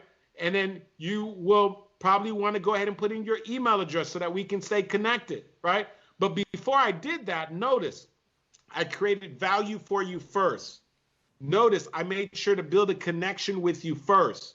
And so if you notice, we're being congruent with what we're talking about here, right? So we want to capture people's email address. We want to capture their so forth. Now, here's the last thing we want to capture.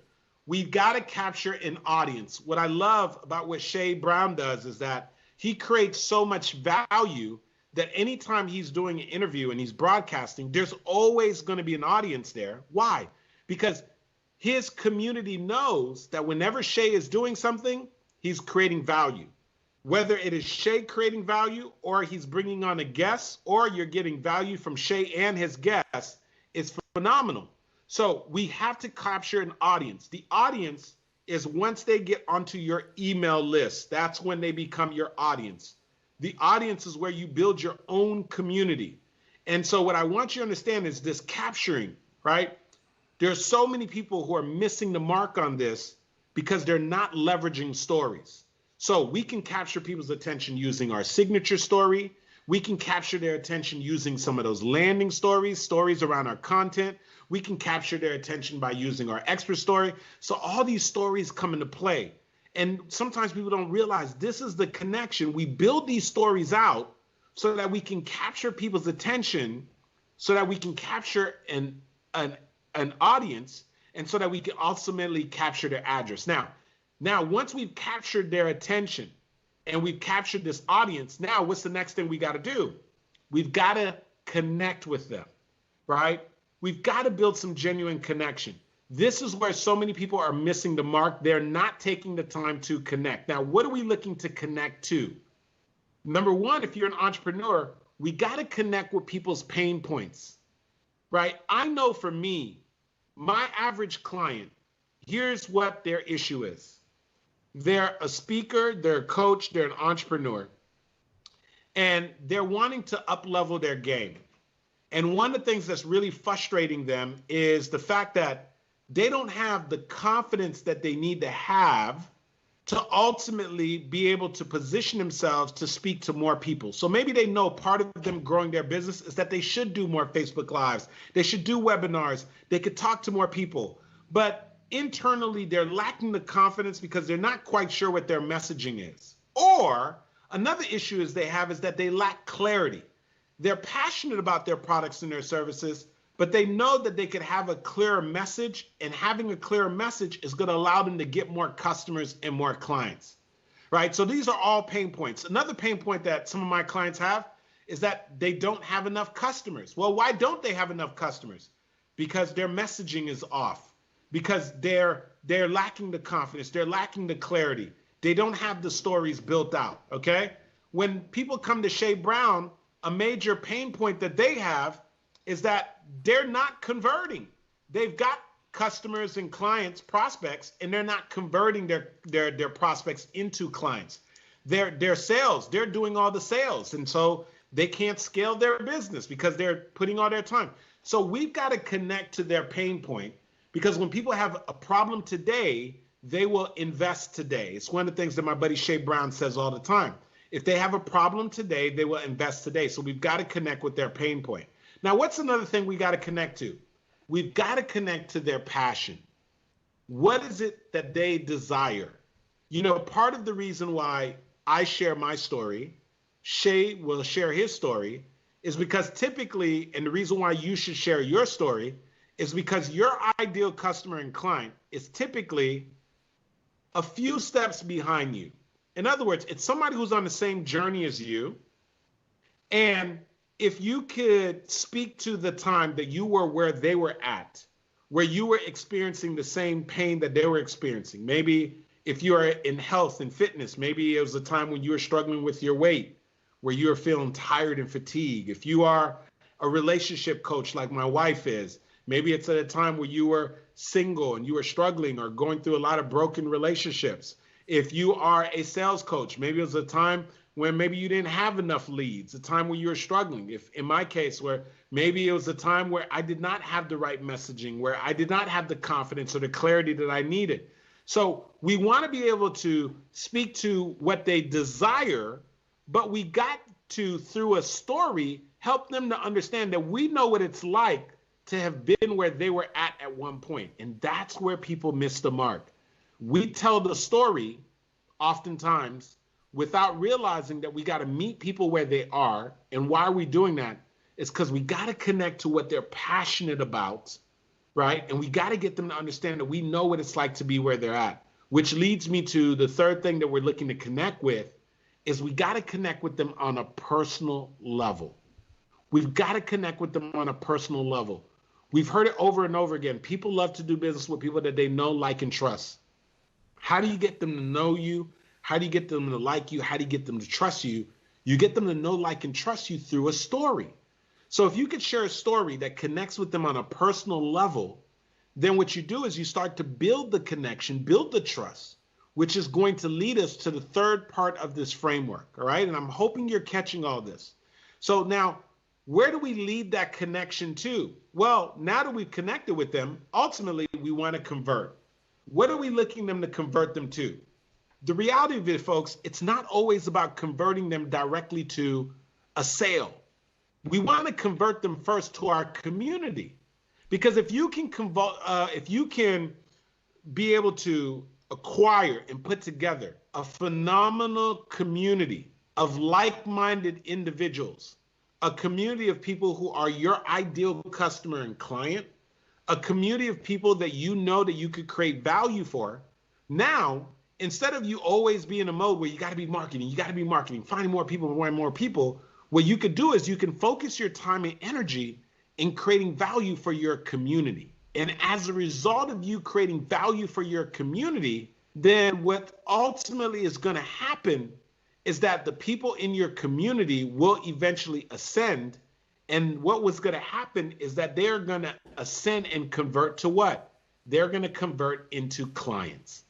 And what I love about that is that it is such a pure and organic process. When we take the time to serve people, then automatically some of those people are going to choose to invest in our products and our services. You know, the Bible says that the greatest among you will be your servant, and he or she that wants to become the greatest must be willing to serve.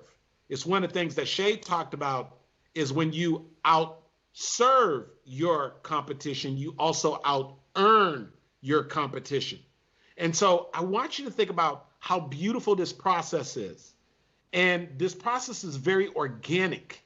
And this process removes the feeling like it's all about people are numbers and just trying to sell them. And I want to make sure you're very clear. We have no problem with selling. As a matter of fact, we believe that selling is an obligation, that if you believe you have something that people can benefit from, you have an obligation and a duty to do it. But we do want to do a very organic process in doing that. And that is this idea of we want to capture people's attention, we want to connect with those people, and then we want to convert them to our community and convert them to clients. That's what we do.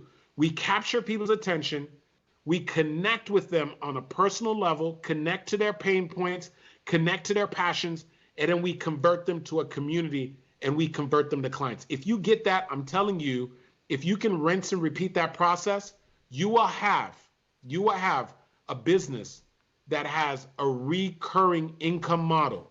If you just spent time capturing people's attention, connecting with those people, and converting them to your community, knowing that over time, some of them will eventually convert into clients, then this is where we want to spend our time.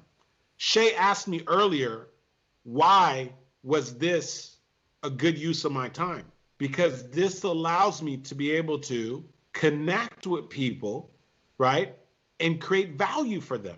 And I understand that when I connect and create value for people, naturally, some of those people are going to say, wow, Andy, I would love to learn more about how to work with you. I would love to learn more about maybe how to attend your Master Storyteller Academy, right? And Shay knows that, you know, when he puts on these amazing sessions and brings on these phenomenal people, that the wise people are going to be saying, hey, Shay, like, how can I benefit from working with you, Shay? Like, you know, how can I collaborate? How can I maybe perhaps outsource my sales team to you? We know these things are going to organically happen, right? And so that is the magic and the brilliance of when we get the opportunity to share and spend time together. And I will say this, for those of you that did take the time to take my quiz, when you get to the bonus training, you will see that you do have an opportunity, if you so choose so, to get on the phone. And I encourage you to do so, to get on the phone with somebody on my team so that we could talk to you about what your signature story is, and then also talk to you about how you could potentially benefit if it does look like you are a good fit by attending our Master Storyteller Academy. Now, I do want to say this. We do need to make sure that you're a good fit. That's why we invite you to book a call first to talk to someone on our team before we go into that. Now, some of you, you're hearing me talk and you might be saying, man, Andy, I already know. I want to come to your Master Storyteller Academy. I took the quiz, but how do I pass the line and get on the phone with somebody right away? Well, how do you do that? Just go to masterstorytelleracademy.com. Master Storyteller Academy, the way you see it spelled out right now on the screen.com, masterstorytelleracademy.com. Fill out an application and have an opportunity to get on the phone with somebody on our team. And what we're going to do is we're going to see if you'd be a good fit for our training. And if you are, we're going to go ahead and give you all the details so that you can make an informed decision as to whether or not you'd love to go ahead and join us. And please, when you do that, one of the questions that we ask you is, how did you learn about the Master Storyteller Academy? And you do want to say that you learned about it because you saw this discussion between myself and Shay Brown. All right. And so I am really, really hoping that you guys got some tremendous value from this time that we spent together. I'm hoping that you realize that this was not a session that was filled with fluff, but that you got very, very practical framework. And if you haven't already done so, if you're late joining us, I shared this earlier, you want to make sure you take my storytelling quiz so that you can figure out what your storytelling style is. You're going to text the word story to 954-278-3701. Once again, you're going to text the word story to 954-278-3701. Take the quick quiz. And then, of course, after you've taken the quiz, you'll get access to a free bonus training where we're going to help you to identify what your signature story is. Let me say two things, Andy. One, thanks so much for talking about capture, connect, and convert. For those folks that are out there, do me a favor, hit the share button. Hit the share button right now. Hit the watch party button. Some of you are watching right now and thinking, wow, Shay, I've got questions. Wow, Shay, how can I even connect with Andy even more over and beyond now? Look, just follow the instructions. There's a VIP session for some folks that are watching right now. And yes, you're invited all over to be a guest. Check your email, check your text, make sure you connect and be a part of that. But more importantly, make sure you go over and text the word story right now to 954-278-3701. Go ahead and do that now. Andy, what I love most about what you shared today is you gave away the secrets. Is there more? Absolutely. But you've got what you need right now to at least start being able to capture, connect, and convert, understanding which story type you're using to capture, connect, and convert. So, Andy, I want to thank you from the bottom of my heart, man. You have a heart to give. You have a heart to serve. It is always an honor and a pleasure, I'll say, a treat and a treasure to be here with you, man. So you're totally incredible. For you watching out there, I'm going to turn and let Andy, don't worry, have his final comments. For you out there that's on the fence and thinking, should I improve my story? Should I not improve my story? Should I be able to capture more? Should I be able to connect more? Should I be able to convert more? If you're on the fence, I'm going to suggest minimum, just have a conversation. And one of the huge benefits of the meeting is you're walking with probably at least one idea that you might be able to customize to make yourself better. That's the benefit of the whole meeting. At least, yeah, you find what's a good fit for you, but you may be able to ask a question, and they'll likely at least answer your question in the time that they have, if that's possible. So go ahead and take the step. Text the word story to 954-278-3701. Andy, let me say thank you. I always learn, man. I know I'm sitting over here, but as I'm sitting here, I'm always learning, like, wow, it can get better and better and become a master storyteller. Over to you, man, for your final thoughts, your final comments. Again, for you out there watching, thanks for tuning in. If you hit the share button, thank you so much. I mean, that means so much. It might sound small. Some of you were writing comments right below the video, and many of you are on different type of platforms. I get that, so it's not all consolidated, but wherever you are, just know your comments are appreciated. Your share is appreciated. We appreciate every single one of you. Every time you tune in, you're all amazing.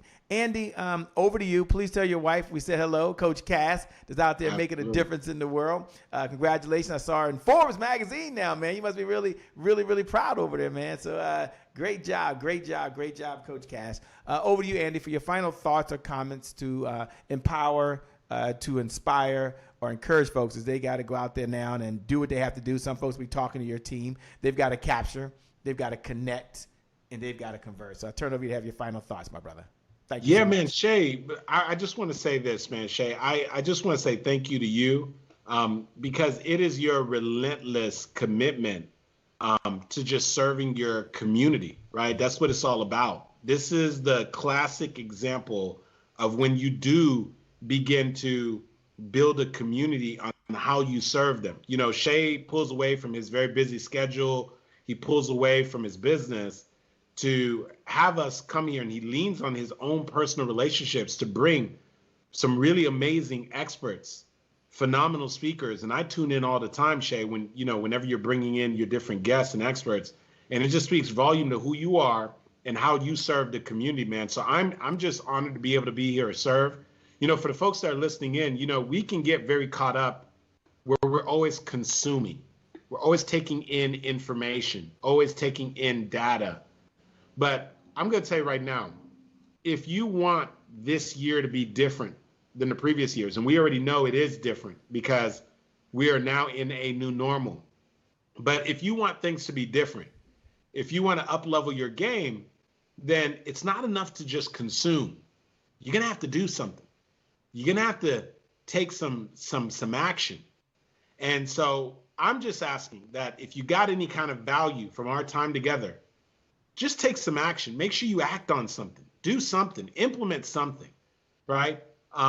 Or if anything, I'm hoping that we've interrupted the pattern of you just, you know, maybe perhaps not leveraging stories. And hopefully you now understand that the stories are important and it really helps with the entire rest of the framework. And I know every time I do these that, you know, some people are listening in. We haven't had an opportunity to meet, but now that you've heard from me, it is very clear to you that you're my assignment.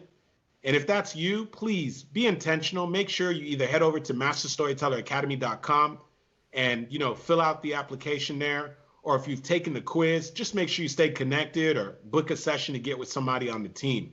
But I'm looking forward to connecting with all of you. If we're not connected yet, most definitely, please reach out to me on any of the social media platforms, on Facebook, basically on all the social media platforms. I'm at Andy Enriquez, except for Instagram. I'm at Show Up For Your Life. And if you happen to be on Clubhouse, I'm also at Andy Enriquez on Clubhouse. But yeah, man, Shay Brown, man, I appreciate you, my brother. Thank you so much for having me, man. God bless you, bro. Man, thank you so much. I appreciate it for every single one of you out there. I want you to know that you're amazing. I want you to know you're incredible. And for you, as you're listening right now, today is your January 1st because you can learn your signature selling style. Doesn't that sound good? Happy New Year to you. And for you watching out there right now, today is your January 1st because you now at least know how to capture, connect, and convert. And for you, as you're listening out there, the speaker, the author, the coach, the trainer, the single mom, single dad, you out there to get up every single day, you pay your taxes, you're making a difference in the world. Grab your sunglasses, put them on. The future is bright because for you, the best is still yet to come. The best is yet to come. The best is yet to come. With that being said, my name, by the way, is Shay Brown. For those that want to know, the happy entrepreneur. Make it a great day, everyone. And I promise you, from the bottom of my heart, we'll make some good things happen. We connect again next time. Remember that time is long. It really is. Life, on the other hand, is very, very short. So you got to live in that moment, and you got to make it count. God bless, and I wish you success. Thanks a lot, Andy. You're amazing. Thank all of you for watching. Man. All of you out there, you're amazing. Every single one.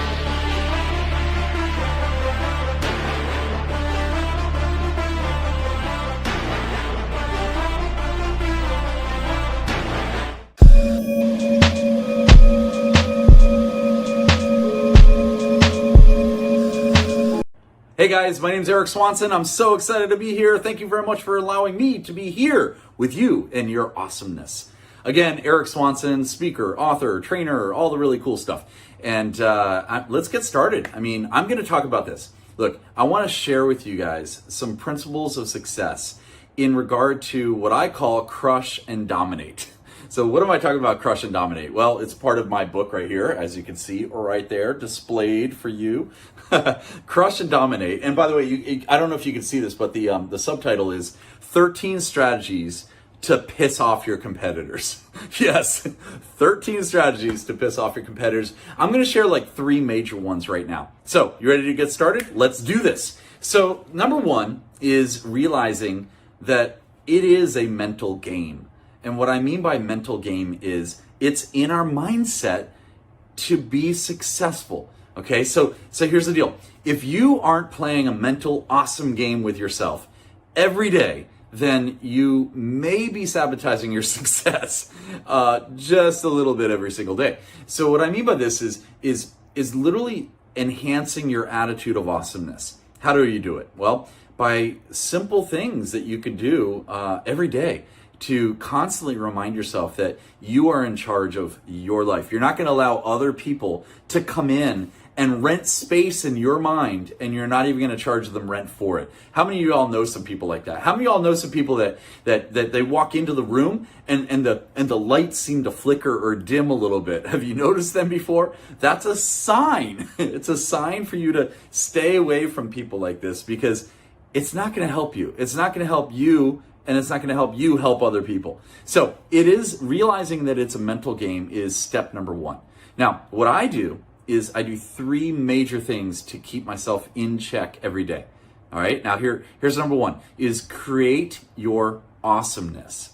I'll explain, actually, I'll tell you all three, and I'll go right back to each one. Number one is create your awesomeness. Number two, create your intentions. And number three is create your dream team. That's what I call it, the dream team. Okay, so number one, create your awesomeness. What do I mean by this? Well, literally, you have a choice. You have a choice of accepting circumstances that are going to happen around you every single day. I mean, think about it. You get up in the morning, you get lots of things going on, right? You could stub your toe. You could drop the coffee. You could, be late for an appointment. You could whatever, there's so many things, and that's just inside your house. When you get outside, what are you going to allow other people to determine your future, or are you going to? My answer is nope. I do not let that affect me, because I'm very cautious and conscientious about what I allow in my mindset and how I allow myself to interpret what's going on. I have something, a saying that I say to myself, and it's, you have to pee every day. And spell pee like this, P-E-A, okay? So you have to be positive, you have to be energetic, and you have to be awesome every day. Now, how do I do it? Well, create your awesome. What does create your awesome mean? Well, for you, it might mean something else. For me, it means little things like you get up in the morning and create your awesome. Yeah, that means putting some really cool tunes, music on, and having that. You can actually set it with all the different electronics these days and all the music things and so forth. You can actually allow your alarm clock, set your alarm to wake you up with the awesome music that you want to listen to. What's that song that really gets you going, gets you awesome, right? Create that mood. Create the lighting. Have the nice sun coming in through the I was going to say through the trees. I assume you don't have trees in your home, but maybe you do. Through the windows, there we go. But create that lighting, create the ambiance, create the awesomeness. A friend of ours used to call it PME, which stands for positive mental environment. So creating the environment that you want to live in is really, really important. And teaching people how to live in this environment that you want, right? That means teaching others how to treat you. This is the way you want to live. That means when you're going out there in the real world and you come across people, well, you allow them to realize that you're in a state of awesomeness. You're in a state of energetic awesomeness, and you want them to be that way as well. Now, some people will abide by that. Some people won't, and that's fine. Those are your determining factors of who you're going to surround yourself with. So, number one is create your awesome. Number two is create your intentions. What I mean by this is literally set your intentions in the morning, or what I do is the night before. Right? I set my intentions. Okay, tomorrow I'm going to tackle these 3, 4, 5 awesome things, projects that we're working on, and we're going to do it in this fashion, in this organization, in this attitude of awesomeness. All right, so create those intentions. What are your intentions? So I'll give you another example. Every Friday in my company, what we do is we help other people. That's our intention. All Fridays. Every Friday, we don't take any incoming calls for our company, for signing up for our programs or our masterminds or anything like that. All we're doing is we're helping other people with their companies, with their projects. And that's our intention every single Friday. So create those intentions. It's really, really key. And the third thing is create a dream team. What do I mean by dream team? Well, a dream team is people that you surround yourself with, right? Who's on your team? You know, do you have a team that's supporting you, or do you have a team that's really draining you? Here's the deal, guys and girls, guys and gals. The deal is energy is around us anywhere and everywhere. It's all around us. And it's up to you to determine which energy or energy field you want to bring into your life. Can you just feel my energy right now? And by the way, this is me pretty much 95% of the time. I'm serious. It's not just because I'm on camera right now. This is me. If you meet me, you will see that I'm very similar to the way I am right this second, because I feel energetically awesome this way. And it's okay if others don't feel that. It's okay. You at least know that you feel that way. And now, getting back to the dream team, who are you surrounding yourself with? What I do is I have a series of different exercises or things that I need to ask, a series of questions for people to realize if they're going to be a good fit for my group, my project, my team, my employees, etc. It doesn't have to be employees, by the way. It could just be your friends around you. Who is on your dream team of support system throughout your life? Now, obviously, people are going to come and go. There's seasons, right? I realize that. But, there's a saying years ago, people used to say, you are the culmination of the 5 people you surround yourself with and the 5 books that you read. I've got all my book library here and so forth. I don't know if you can see all this stuff behind me here or even below me here. But it's true. It's true. What you're putting in your mindset and what you're putting in your heart and your attitude and your awesomeness, that's going to carry over for outside when you go. And I say outside, it could be physically going outside. It could be going to a virtual thing like this. What are you bringing, and where are you bringing it to? Okay, so build your dream team. Now, who's on your dream team? Why don't you ask them, what are the 5 books that you've read over the last, 6 months? By the way, think about that question I just asked. What are the 5 books that you've read over the last 6 months? If they're not readers, they may not be leaders, right? I want to find people who have read, Think and Grow Rich, Napoleon Hill, who's read all these different books that we have, from, I could name tons, some of them. Brian Tracy, I've got a lot of Brian Tracy because he was my main mentor. If you're not familiar with where I came from, is from Brian Tracy. I worked with Brian for years. 23 years ago, I started with him. And I branched off. I started working with other speakers as well. And now I run the Habitude Warrior Conference. You may have heard of it. And it's got a 2-year waiting list to get on our stage. And we have speakers like Les Brown, Brian Tracy, Sharon Lecter, anyone from The Secrets, but pretty much been on my stage. You name it. I mean, so many different amazing speakers and authors and leaders and trainers and world thought awesomeness people. Don't quote me on that one, but you know what I mean. So the point is this, though. Who are you surrounding yourself with? Now, how do you surround yourself with these awesome individuals? You bring value to them first. So it's almost like a bank account. All right? You're going to open a bank account. You don't go to the bank account and say, great, I'd like to open a bank account. Can I have some money first? No, it doesn't work that way. You have to deposit money into your account, into the bank, and that's what you got to do. So what I do is I seek out opportunities. I look for opportunities to help other people. Right? I see somebody and I say, you know what? I've got a really good market in social media this way. Why don't I assist you and get you some more exposure and introduce you to my tribe? That's awesome. People love that, by the way. You should write that down, by the way. Introduce you to my tribe. They want to know who are your followers, and they'd like your followers to follow them. That's what it's all about. That's what marketing is all about. So that's one way to crush the competition, is by providing so much value to the people you want to surround yourself with. And in return, they start sharing value with you. And boom, all of a sudden, you've got a really great connection. It's amazing. I incorporated something called the elephant list. It's a really cool thing. What you do is this: you write down on a blank piece of paper, you write down 10 names of people that you want to focus in on meeting over the next 6 months. 6 months to 12 years. I mean 12 months, excuse me. Not 12 years. 6 months to 12 months.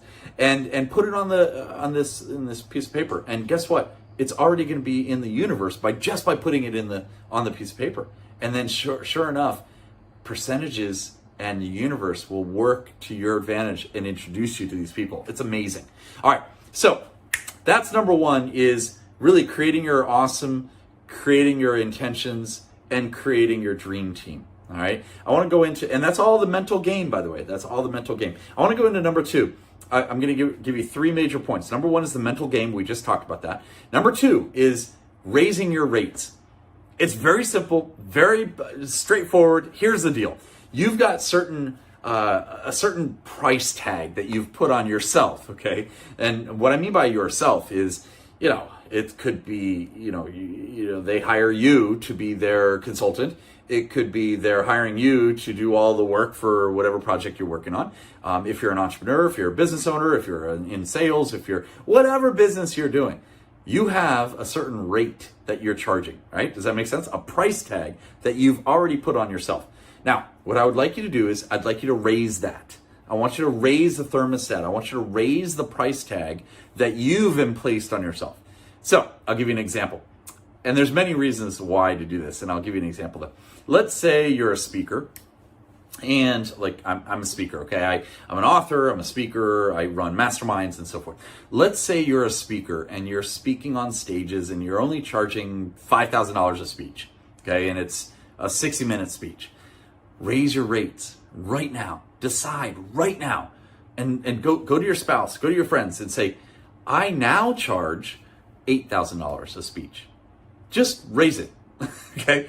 I'm telling you, here's what's gonna happen. A few reasons why you wanna do this. Number one is it will elevate your thermostat of your own what's called self-worth or comfort zone. All right, so you're raising that comfort zone for yourself, and you have to believe it though. You have to believe, because think about it. Ask yourself this question: if someone pays you that amount, whatever that amount is, the higher amount, is it worth it? Is it still worth it? My answer is, of course it is. Of course it is. Right? And if it's not, then maybe you should readjust what your value or your deliverables are. Maybe you need to add some more deliverables. Maybe you need to add some bonuses to the project or program, excuse me. And the program could be anything. Could be a speech, could be, whatever you're offering, okay? So, raise your rates. Now, here's another reason why you want to raise your rates. It gives you more of a threshold to come down to where you were a little bit ago if you need to, do a concession, do a discount, right? Or what I call compassionate pricing, right? So it gives you more flexibility, okay? And reality and mentality is very important on raising your rates. What I mean by this is you putting it down on paper and on your websites and on your literature that you've raised your rates. Now it's sticking in reality for your clients, existing clients and your potential clients. It also is going into your mentality. That means your all of your cells, all of your being will finally step into that new rate, and you will thank me for it. Trust me, it works. So that's number two. Number one is the mental game. Number two, raise your rates. Number three, and I'll finish on this. Number three is landmark videos. Landmark videos is one of my all-time favorite things. It's written in, I'm basically sharing some principles from Crush and Dominate, 13 Strategies to Piss Off Your Competitors. Get the book, it's amazing. Or just go through our program. Go through our mastermind. That's what you need to do. Go to awesomemastermind.com. It's awesome. Okay, getting back to this. Number three, landmark videos. Here's what I teach my students, and it is so good. It's such a great technique. What I want you to do is I want you to vow to yourself that you are going to take a video, a live video. I prefer it to be live, like broadcasting live, to maybe at least 2 or 3 out of the 5 major social media platforms there are out there. Now, which of the platforms? Well, I mean, let's face it, there's a lot of them. There's Facebook, there's LinkedIn, there's Twitter, there's Snappy Chatty, or whatever that is. There's Instagram, right? Everyone's doing the IG, right? Instagram. And then there's YouTube, okay? So there's basically 6 different really cool social media platforms. Now, if you want to follow me on any of them, just go to awesomeswanson.com. Pretty easy, right? By the way, little timeout and bonus for you. Make it easy for people to follow you. All right, make it easy. I could have told you, think about it. If you were talking to me right now and you were saying, oh yeah, Instagram, I think my handle or my username is whatever it is. Actually, I have to think about what mine is. I think it's Habitude Warrior. But if you go to Twitter, it's something else. And you go to Facebook, it's a little slightly different. All right, here's the scoop. Just have one landing page that gets your followers to look at it and say, oh, I resonate with Facebook. I resonate with LinkedIn. And I don't know why they're checking mark. They're clicking it, and they go right to that particular social media platform. Make sense? Make it easy for people to follow you. So for me, it's awesomeswanson.com. Pretty easy, and nobody can misspell it, right? Awesome Swanson, pretty easy to spell. And then just add the .com and get that URL, have the landing page. Anyway, there's your little bonus. Getting back to landmark videos, here's what I want you to do. I'd like you to think about the location that you're in. Okay, where do you live? Now, I live in a lot of different places. I live part-time in the East Coast. I live part-time in Scottsdale and part-time in San Diego, California. And you just pick a place. Like I used to live up north in Northern California in San Francisco. I'll just use that as an example. It's a great example. So pick a place that you live. Now, in that case, it's San Francisco area, the Bay Area. You grab your cell phone and a selfie stick. You could use that. Or just grab a friend of yours and say, hey, I'd like you to record me for 5 minutes. That's it. Here's what you do. They're called landmark videos, okay? Here's what you're gonna do. You're gonna go find, once a month at least, you're gonna do this. I would like you to do it a little bit more than once a month, but once a month is fine. It's totally fine. You're gonna do a video that's gonna explain that landmark, whatever that landmark is. That's a really cool, landmark. It's a famous place, like in San Francisco. I mean, just pick it. Golden Gate Bridge. There's the Bay Bridge. I guess that's pretty famous too, right? Alcatraz, right? What else? I like Coit Tower. That was amazing. I did a high five line all the way up Coit Tower and back. It was great. So if you know the area, you know what I'm talking about. So what I would like you to do is this. You let's say you pick Coit Tower. And you grab your selfie stick and your video camera, which is this thing, right? Just use your phone. You're good. And take a nice quality. It doesn't have to be rehearsed or anything. It could be just talking to the camera. And here's the way it sounds. Something like this. You get on the camera, you go, hey guys, my name is Eric Swanson. I'm a 5-time #1 best-selling author. Enough about me. Hey, I want to talk about this beautiful location I'm in. I'm here at Coit Tower. Have you guys ever been here before? Look, I looked it up before I got here. I looked it up. The history of this is amazing. It was given to San Francisco by this wife of a firefighter here in San Francisco. And I got to tell you the story. Right? I think that is part of the story actually, because if you look at it, Coit Tower. It looks like a fire hose. So anyway, but the point is though, you're going to go through this really cool 3, 4, 5 minute video talking about this really cool landmark. So you have something to talk about. Does that make sense? Just like this frog. I have something to talk about. Nobody's asked me anything about the frog yet, but anyway, we'll get back to that later. So the point is though, and yes, love does conquer all. All right, and yes, you have to believe. Okay, so there's my little things. Okay, the point is though, you have something to talk about. So some of us are a little timid on video. I'm fine on video, but some of us are not. So it gives you kind of a crutch to lean on, because you're talking about something really cool, right? And then what it also does is this: it allows you to get more exposure out there in this world of internet and Wi-Fi and whatever this is, the social media, right? It gives you more exposure, social media exposure, which is tremendous. And what it also does is you're getting the exposure. People are following you more, but you're not selling them on anything. That's key. The way I sell, here's the way I sell. I'll just tell you straight out. The way I sell is by not selling. I sell by not selling.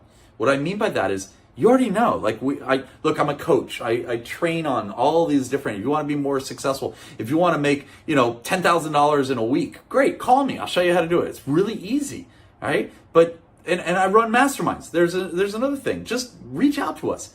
That's my selling. It's very simple.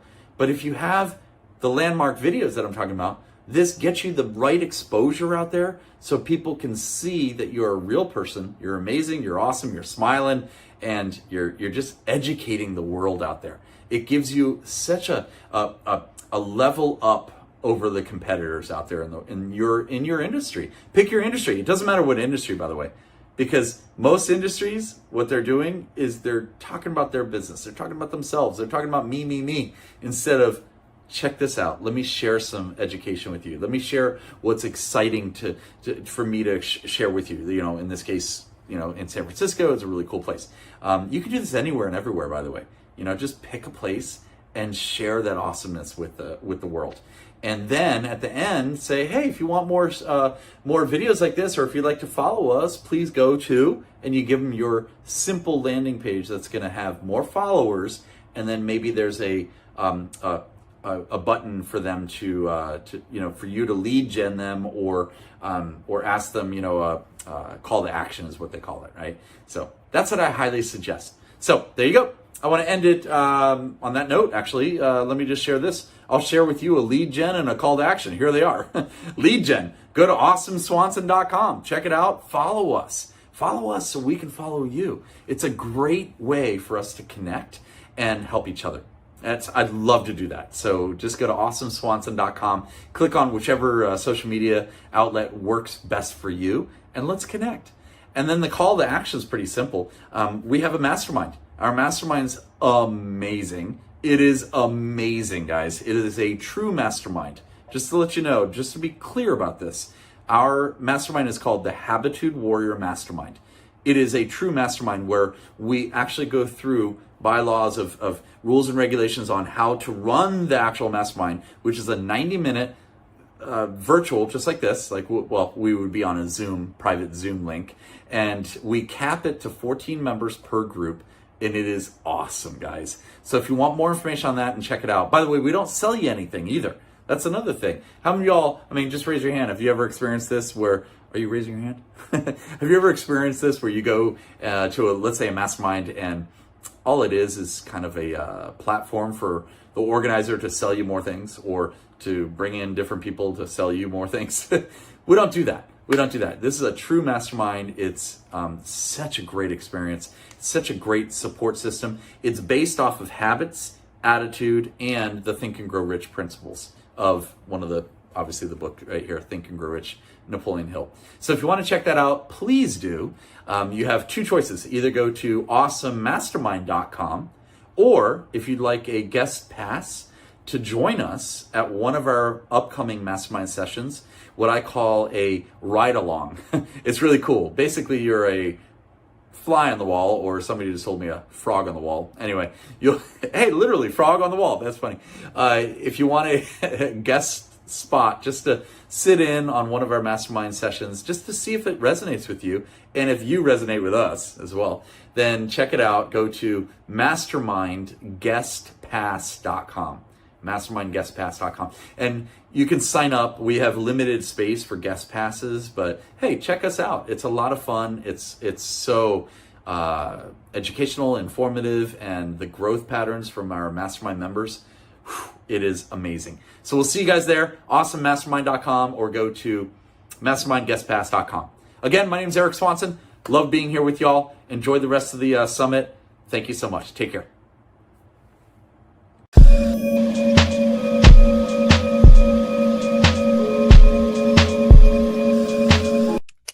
Hey, so this is Pam Perry, and I am so excited to be with you. Comeback Champions 2021 is going to be your year. I feel it, claim it, put a stake in it, and know it. So who is Pam Perry? Who is this lady? So I am a publicist by trade for 3 decades. Yes, 3 decades. Started when I was about, 5 years old. And I am now really a master publicity strategist and brand strategist for primarily speakers and authors. Most of my career before I started my business 20 years ago, Ministry Marketing Solutions, worked with PR agencies, nonprofit. I was the director of public relations for the Salvation Army and the Charles H. Wright Museum, and worked on clients like McDonald's, Dunkin' Donuts, done all kind of things. Everything in PR you possibly can do. Obviously, I worked on some automotive clients as well. So I've accumulated a lot of media contacts over the years by working with major brands when I worked with like the Salvation Army, you say Salvation Army, and primarily it's a brand well known, media will call you back. Working for African American, the largest African American museum at that time, you call a media reporter, they will answer.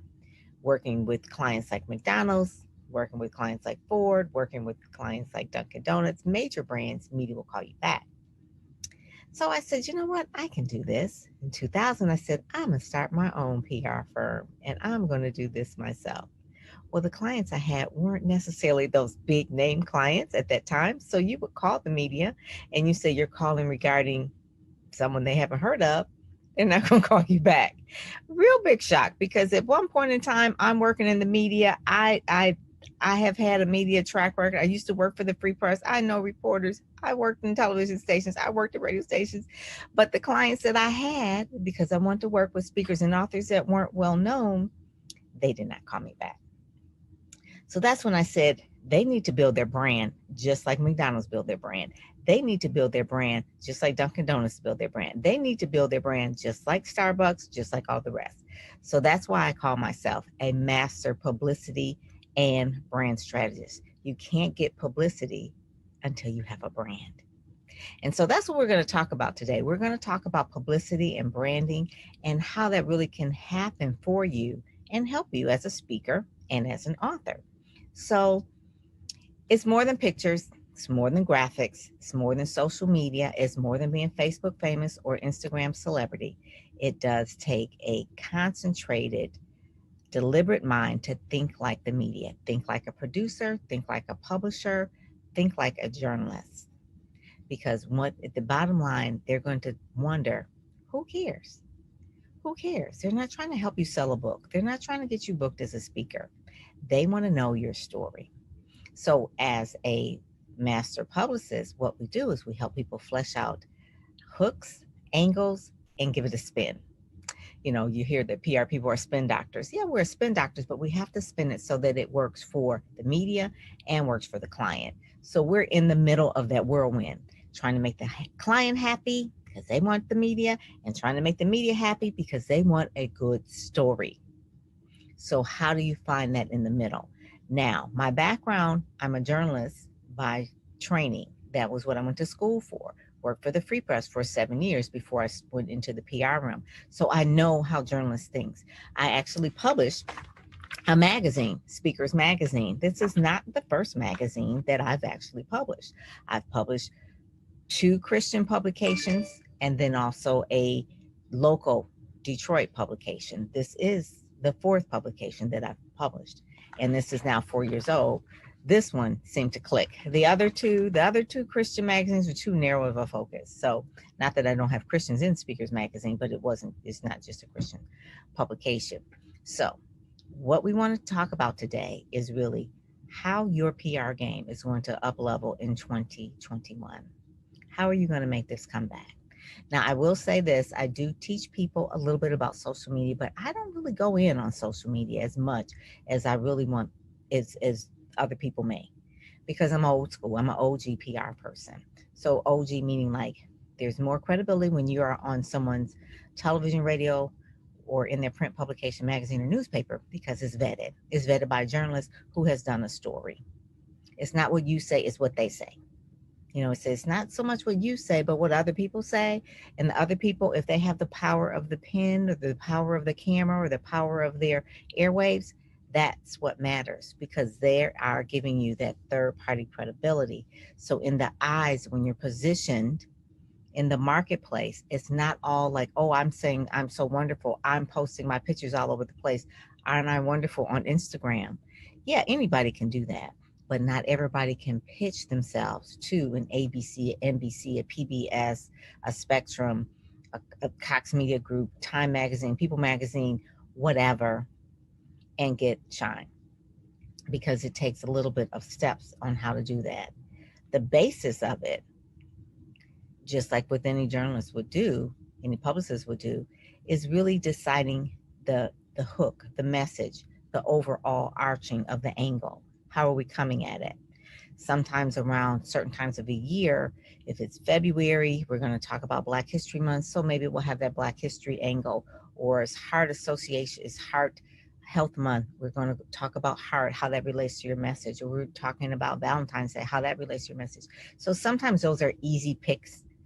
Women March, Women's History Month. So you're going to do a pitch around that, because producers, editors, and publishers and things, they're looking for those hooks because those are the things that are going to be trending. So I will say this before I go any further. If you want to be in the news, you got to listen to the news and know the news and know how it works. Have to know how it works. You have to know who are the anchors, what do they cover, what are their beats. Read the newspaper. Who is your lifestyle editor? Who's your business editor? If you're a minister, who's your religion editor? You should know those things. If you're in a town that has a Black newspaper, what is the Black newspaper publisher's name? How long have they been in business? What are their beats? What are the sections? Just simple things, because when you're pitching, you have to know who you're pitching to and what that media is about. And there's some tools that I use that I can help people navigate that. I teach that in my Ready, Set, Go, Speak program. We do that often, where we go in and we bring the media to them to speak to them, to let them know, this is what I'm looking for. This is my contact information. You can send me things, and these are the things that I would like to spotlight and highlight for you. So knowing the media, hearing what they want, you're filling an order. Don't think of PR as that tool like a social media, like this is a thing that's going to get me customers or get me money. It's thinking about it like a producer, from an editor, from a standpoint of a reporter, because what you're really trying to do is position yourself above the fray, above the noise, as someone that's like, I'm not here to hawk. I'm not here to sell. I'm not here to hustle. I'm here to deliver a story, to bring value, information, entertainment, or education. And that's what the media wants. They are there. The media themselves want you to then share it out, obviously, the story out. And once you share it out to your social, that's a good thing. That's fine. But don't think of the media as a vehicle that is going to be your direct pipeline to sales. Keep it that it is a mechanism for sharing entertainment, information, and value. And don't like, oh, by the way, in the book it is, oh, by the way, you can go to Amazon and get it. Oh, by the way, that's a commercial. That's an ad. They will shut you down. Okay. Because that's a different place. It's not a Facebook ad. We're talking about you're going on a segment on a television station, or you're going on someone's radio show and you're doing a talk show. So it is conversation that is for the audience, not for you to sell something. Clear? Okay. All right. So let me share a screen of just give you a little bit of a backstory of some of the things that have happened over the 2 decades of Ministry Marketing Solutions. So the Pam Perry PR is where you find everything that you ever need. You'll find the blog, and you actually could go and sign up and get the 7 tips or the 7 things that media need when you're pitching them. And there's 7 basic things. And, some of them are obviously a press release, and you need a 1 sheet, you need good photos. And so I go over all 7 and why they're important. So you can go there and sign up. But some of my clients have been featured in Associated Press. Like I said, I've worked for the Free Press, Detroit Free Press. So knowing journalists is really helpful. Essence Magazine, MSNBC, NBC, PBS, Radio 1, Wall Street Journal. Working for the clients that I've worked for, they've been the gamut of everything, even Oprah. When I worked for the Salvation Army, we were on Oprah. And I got to go to the show and meet her and all that kind of stuff. This is way back in the day. So I have, like I said, the Ready, Set, Go, Speak program. You can see that there. There's a podcast that I did last year called the Digital Business Acceleration. And I did this from the standpoint of really talking about branding with my clients, because you need a brand before you can get PR, and then PR will help you with your marketing. Your marketing will then turn into your sales. So, but what I found is that people really didn't have a good online brand or system. So the Digital Business Acceleration pre-COVID really showed my people, especially, the tools and things that they need in order to get going so they don't look raggedy online. Like just put WordPress and things like that. So I did 52 podcasts on that. Okay. I like to do podcasts. Speakers Magazine, like I said, this is 3 years old in the making, have had great success with this. People who have been on the covers have gotten a lot of shine. You see Dr. Venus is on there. She has gone on and now become like an entertainer, and she's got her Hot Mess Millionaire series. Les Brown, obviously, you know, and then that's John Leslie that's over there with the glasses on. Sherwood is just blown up. Felicia Davis, love her. She is extraordinary. So everybody has their own niche. And what I like about the people, and Becky Davis this month was on Fox Soul TV this month. So besides being in the magazine, I also do the PR for their events or for their programs on the ones that are on the magazine. So that's part of it as well. So it's not just being a magazine. It is actually a tool that helps people get promoted.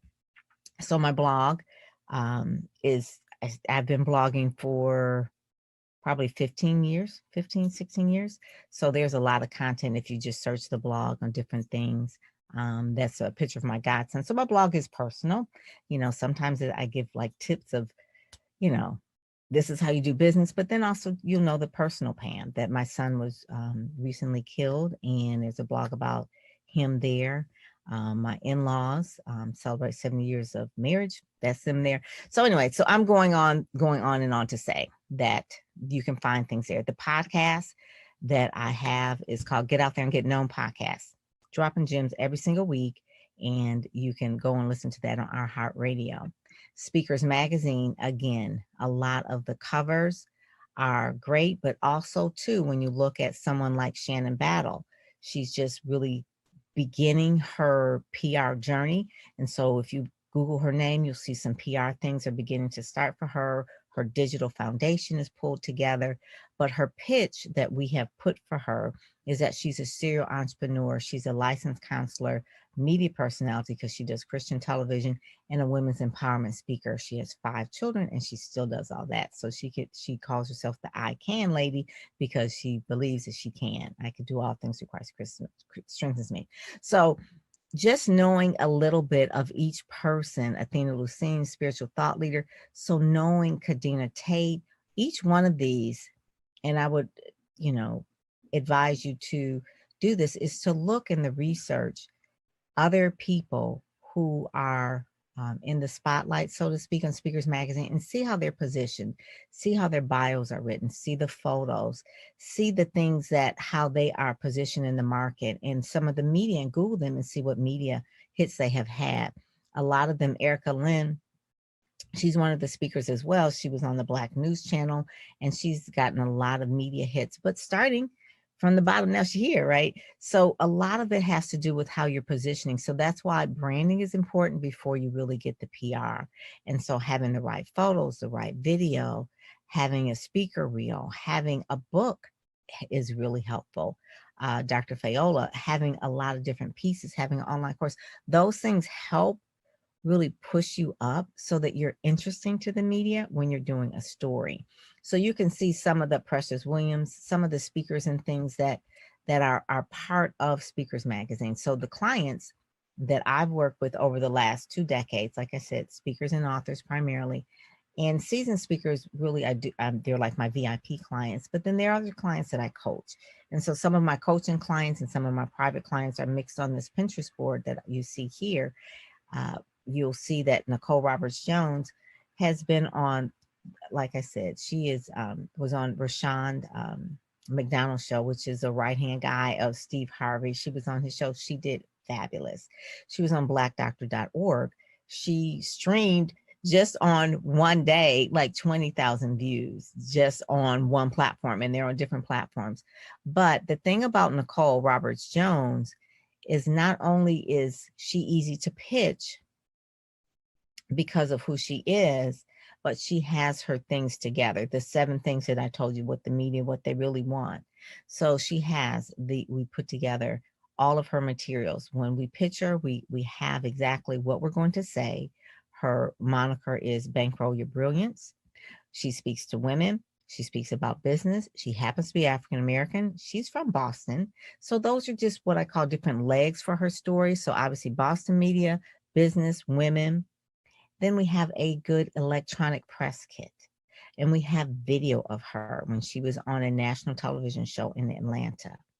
We have also a very succinct bio and a longer bio, which is in the EPK.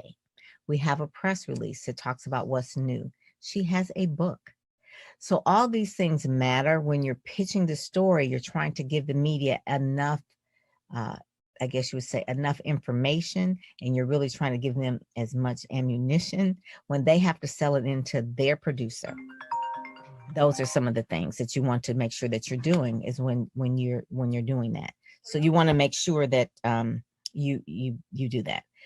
The other thing too is when you a lot of clients are just starting out. I have them maybe do some things like cover stories of different magazines. Michael Wynn, I coached him and he had a book. And so he did a press release, and Michael Wynn ended up on a lot of the websites for CBS, Fox, NBC, and ABC.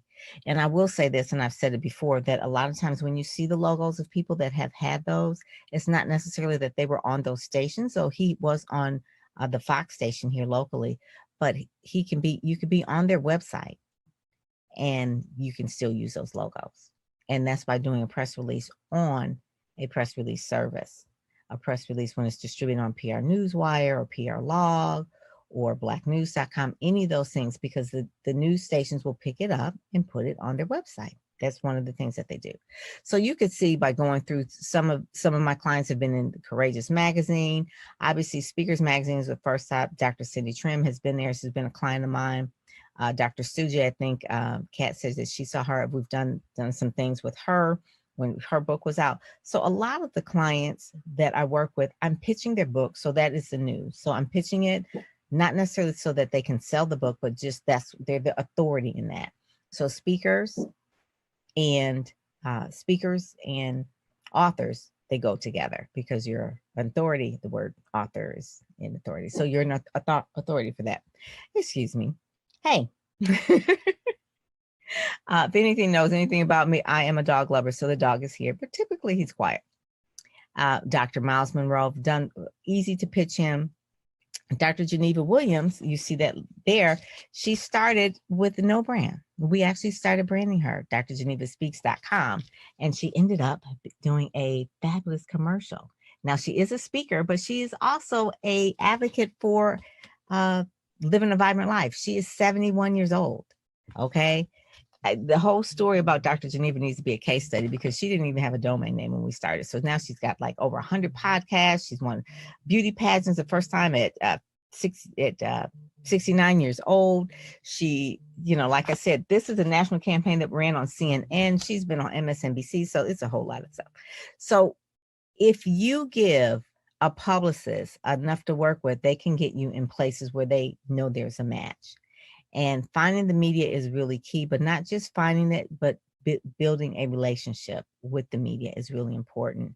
Winning awards. Tamira Chapman, we entered her in some awards because that helps too, even before we start pitching, that sometimes a person can come to me and when we're building their brand, we'll say, you know what, let's put you in some awards, whether it's a literary award or maybe it's a 40 under 40, those kind of things matter when you're 40 under 40 awards. So now we have news and we can picture and then she can go on and do different things. So those are just some of the things you can see that the clients, obviously TD Jakes with this book and Loretta Mormon. So every person is not a cookie cutter. Not everybody gets the same amount of media. So me, when I work with my clients, what I do is I match them not only with the media, but also partnerships with different things as well. If they're writing a book, then I help them with their forward. I help them with their testimonials. I help them put together a book trailer. It's a lot of stuff. There's a lot of stuff to do this. So one of the things that you want to make sure that that you do when you are pulling together your materials. This is a picture of Dr. Missy Johnson. Can't see if it's backwards here. Is having the foundational of the brand things, the foundational of what your brand is. And I always have people in my Ready, Set, Go, Speak program. The system that I have in your ready phase is the largest time that you're going to spend like what it is. Like, what is it? What are we flushing out? What are the legs? What are the angles? What are the hooks? What is it that makes you unique? And that's really developing your brand story. Then the next phase is a set, pulling all the materials that we need, whether it's a postcard, whether it's a photo shoot, whether it's a website, whether it's your course. The set phase takes a lot of time to write, and you need to be a really good writer. And maybe you need to invest in someone that will help you put together those materials and pull them together. Then the ready, set, go phase is when you really are locating the media. Myself, I'm on Muck Rack. I'll show you this really quick. Muck Rack is a tool that I use for myself and also as a media tool. So Muck Rack, go here. Okay, muckrack.com. So myself, I'm published as a journalist, as a publisher of Speakers Magazine, but you can also find media in here as well. So what you'll find is the contact information, you'll find their phone numbers, where they are online, what type of things they've written about. This is the last article that I've written. You see that I'm talking about pitching here. So you could do that for any media that you were looking for. You could put your name in there and search. So Muckrack is not a free service, but it's a really good tool that you can use if you're serious about getting PR. So those are some of the things that you may want to do. So in terms of knowing the media, where to find the media, what to say to pitch, making sure that your message matches their medium, Muckrack will help you because it'll tell you how they like to be pitched, when not to pitch them, what not to say to them. It's a really easy tool to use.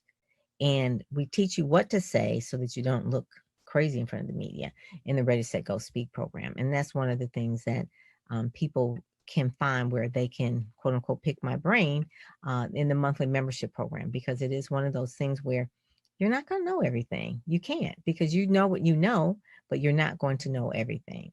So the Ready, Set, Go Speak program is part of that. Let's go here so you can see this. And okay. So each one of these two, if you go down here and scroll, and like I said, Nicole Roberts Jones, when you Google her name, you'll see all the media. It's got like about maybe 10 pages of media hits. You can find that. Magdalena as well. She was in the Branding Accelerator.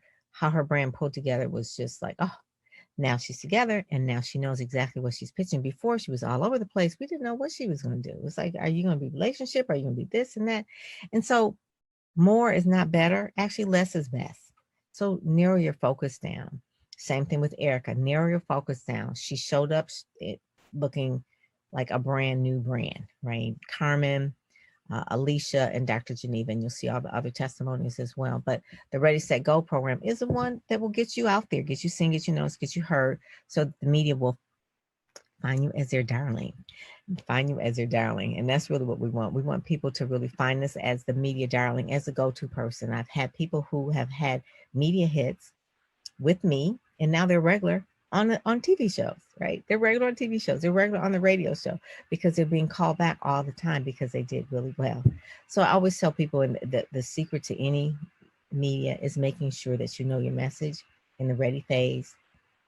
Then in the set phase, getting the materials together, especially getting those 7 pieces of things that the media really looks for. You can go to PamPerryPR.com and get that video. And then in the go phase, knowing who to target and what to say, and then speak, knowing the sound bites, knowing when to shut up, knowing when to let the interviewer interview you, and having great sound bites that are memorable. And that's an art to that. And we do media coaching as well in the Ready, Set, Go Speak program. So speaking of shut up, I have really recognized my time, that it is time to really wrap this up. And again, if you have any questions or anything, feel free to reach out to me through PamPerryPR.com. I am on Facebook, Instagram, LinkedIn. My favorite is LinkedIn. So if you really want to catch me and get a social media handle of how I handle things, LinkedIn is my place. Not so much an IG girl, even though I am there, but really PamPerryPR.com is really where I do business. So that's it.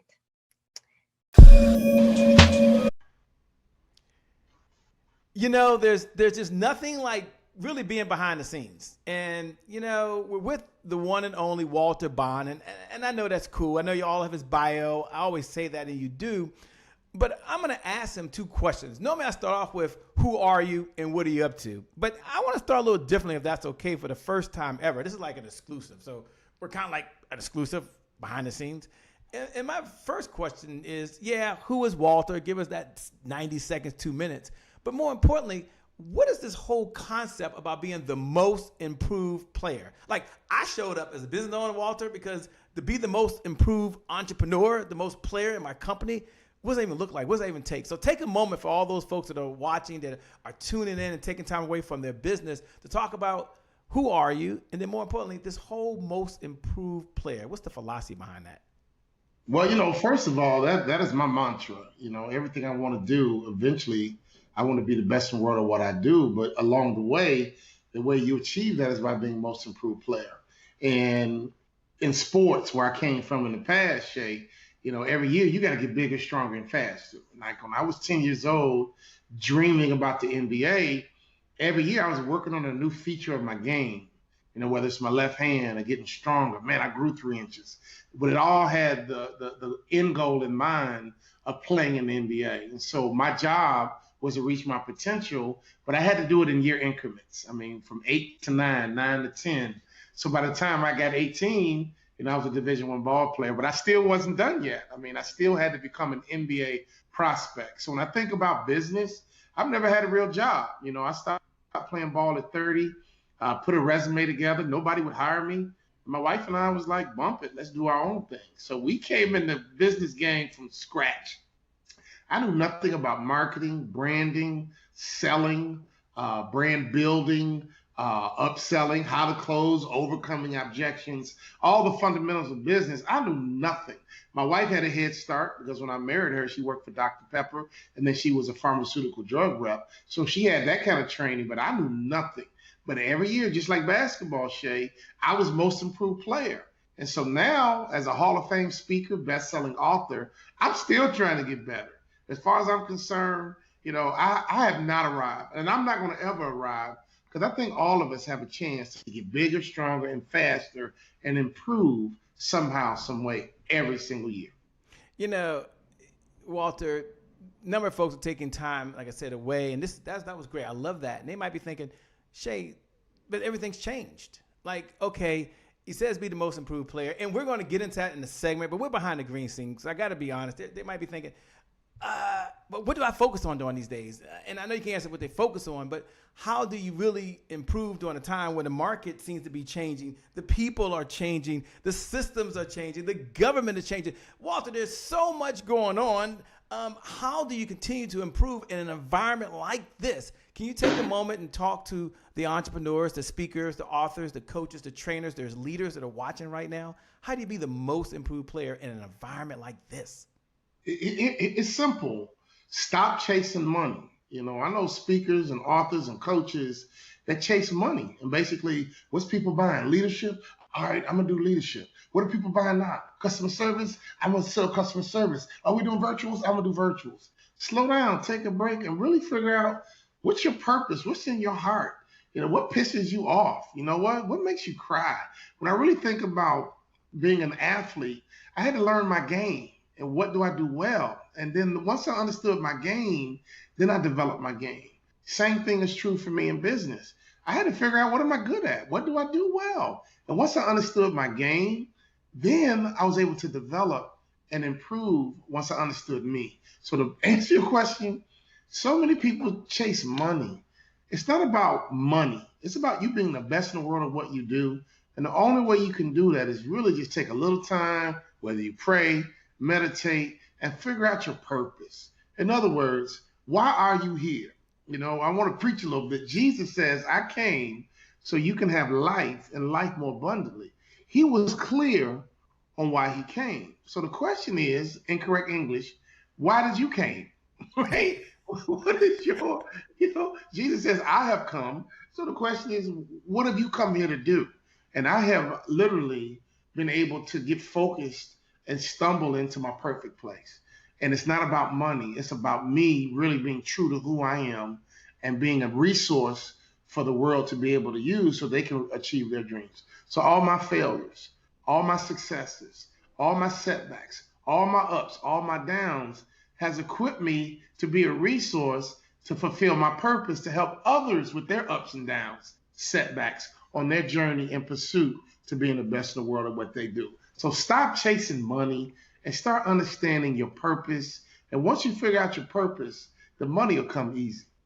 Once you figure out the purpose, the money will come easy. Be the most improved player. For those folks that are out there, do me a favor, hit the share button.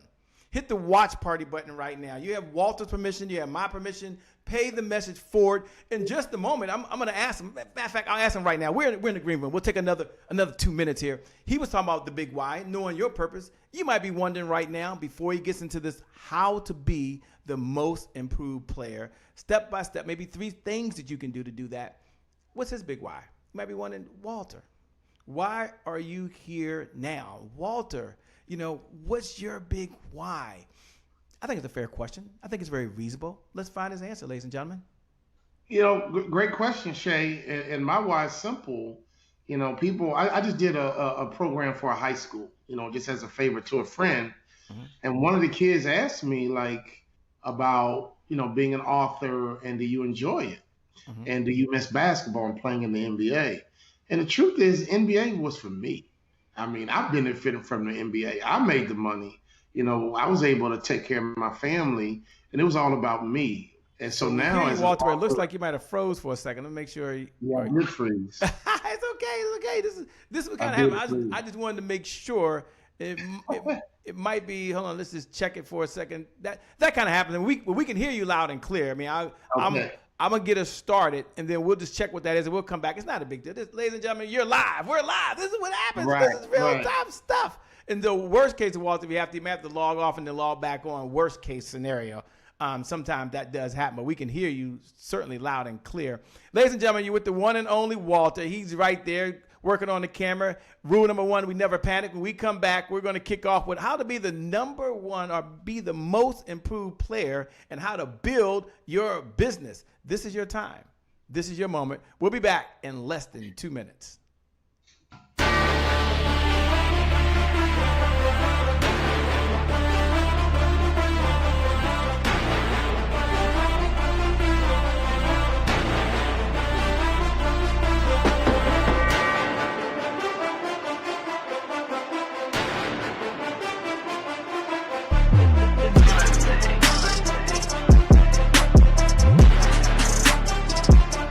Promise I made to my mom. I only did this message for one person, and that's my mom.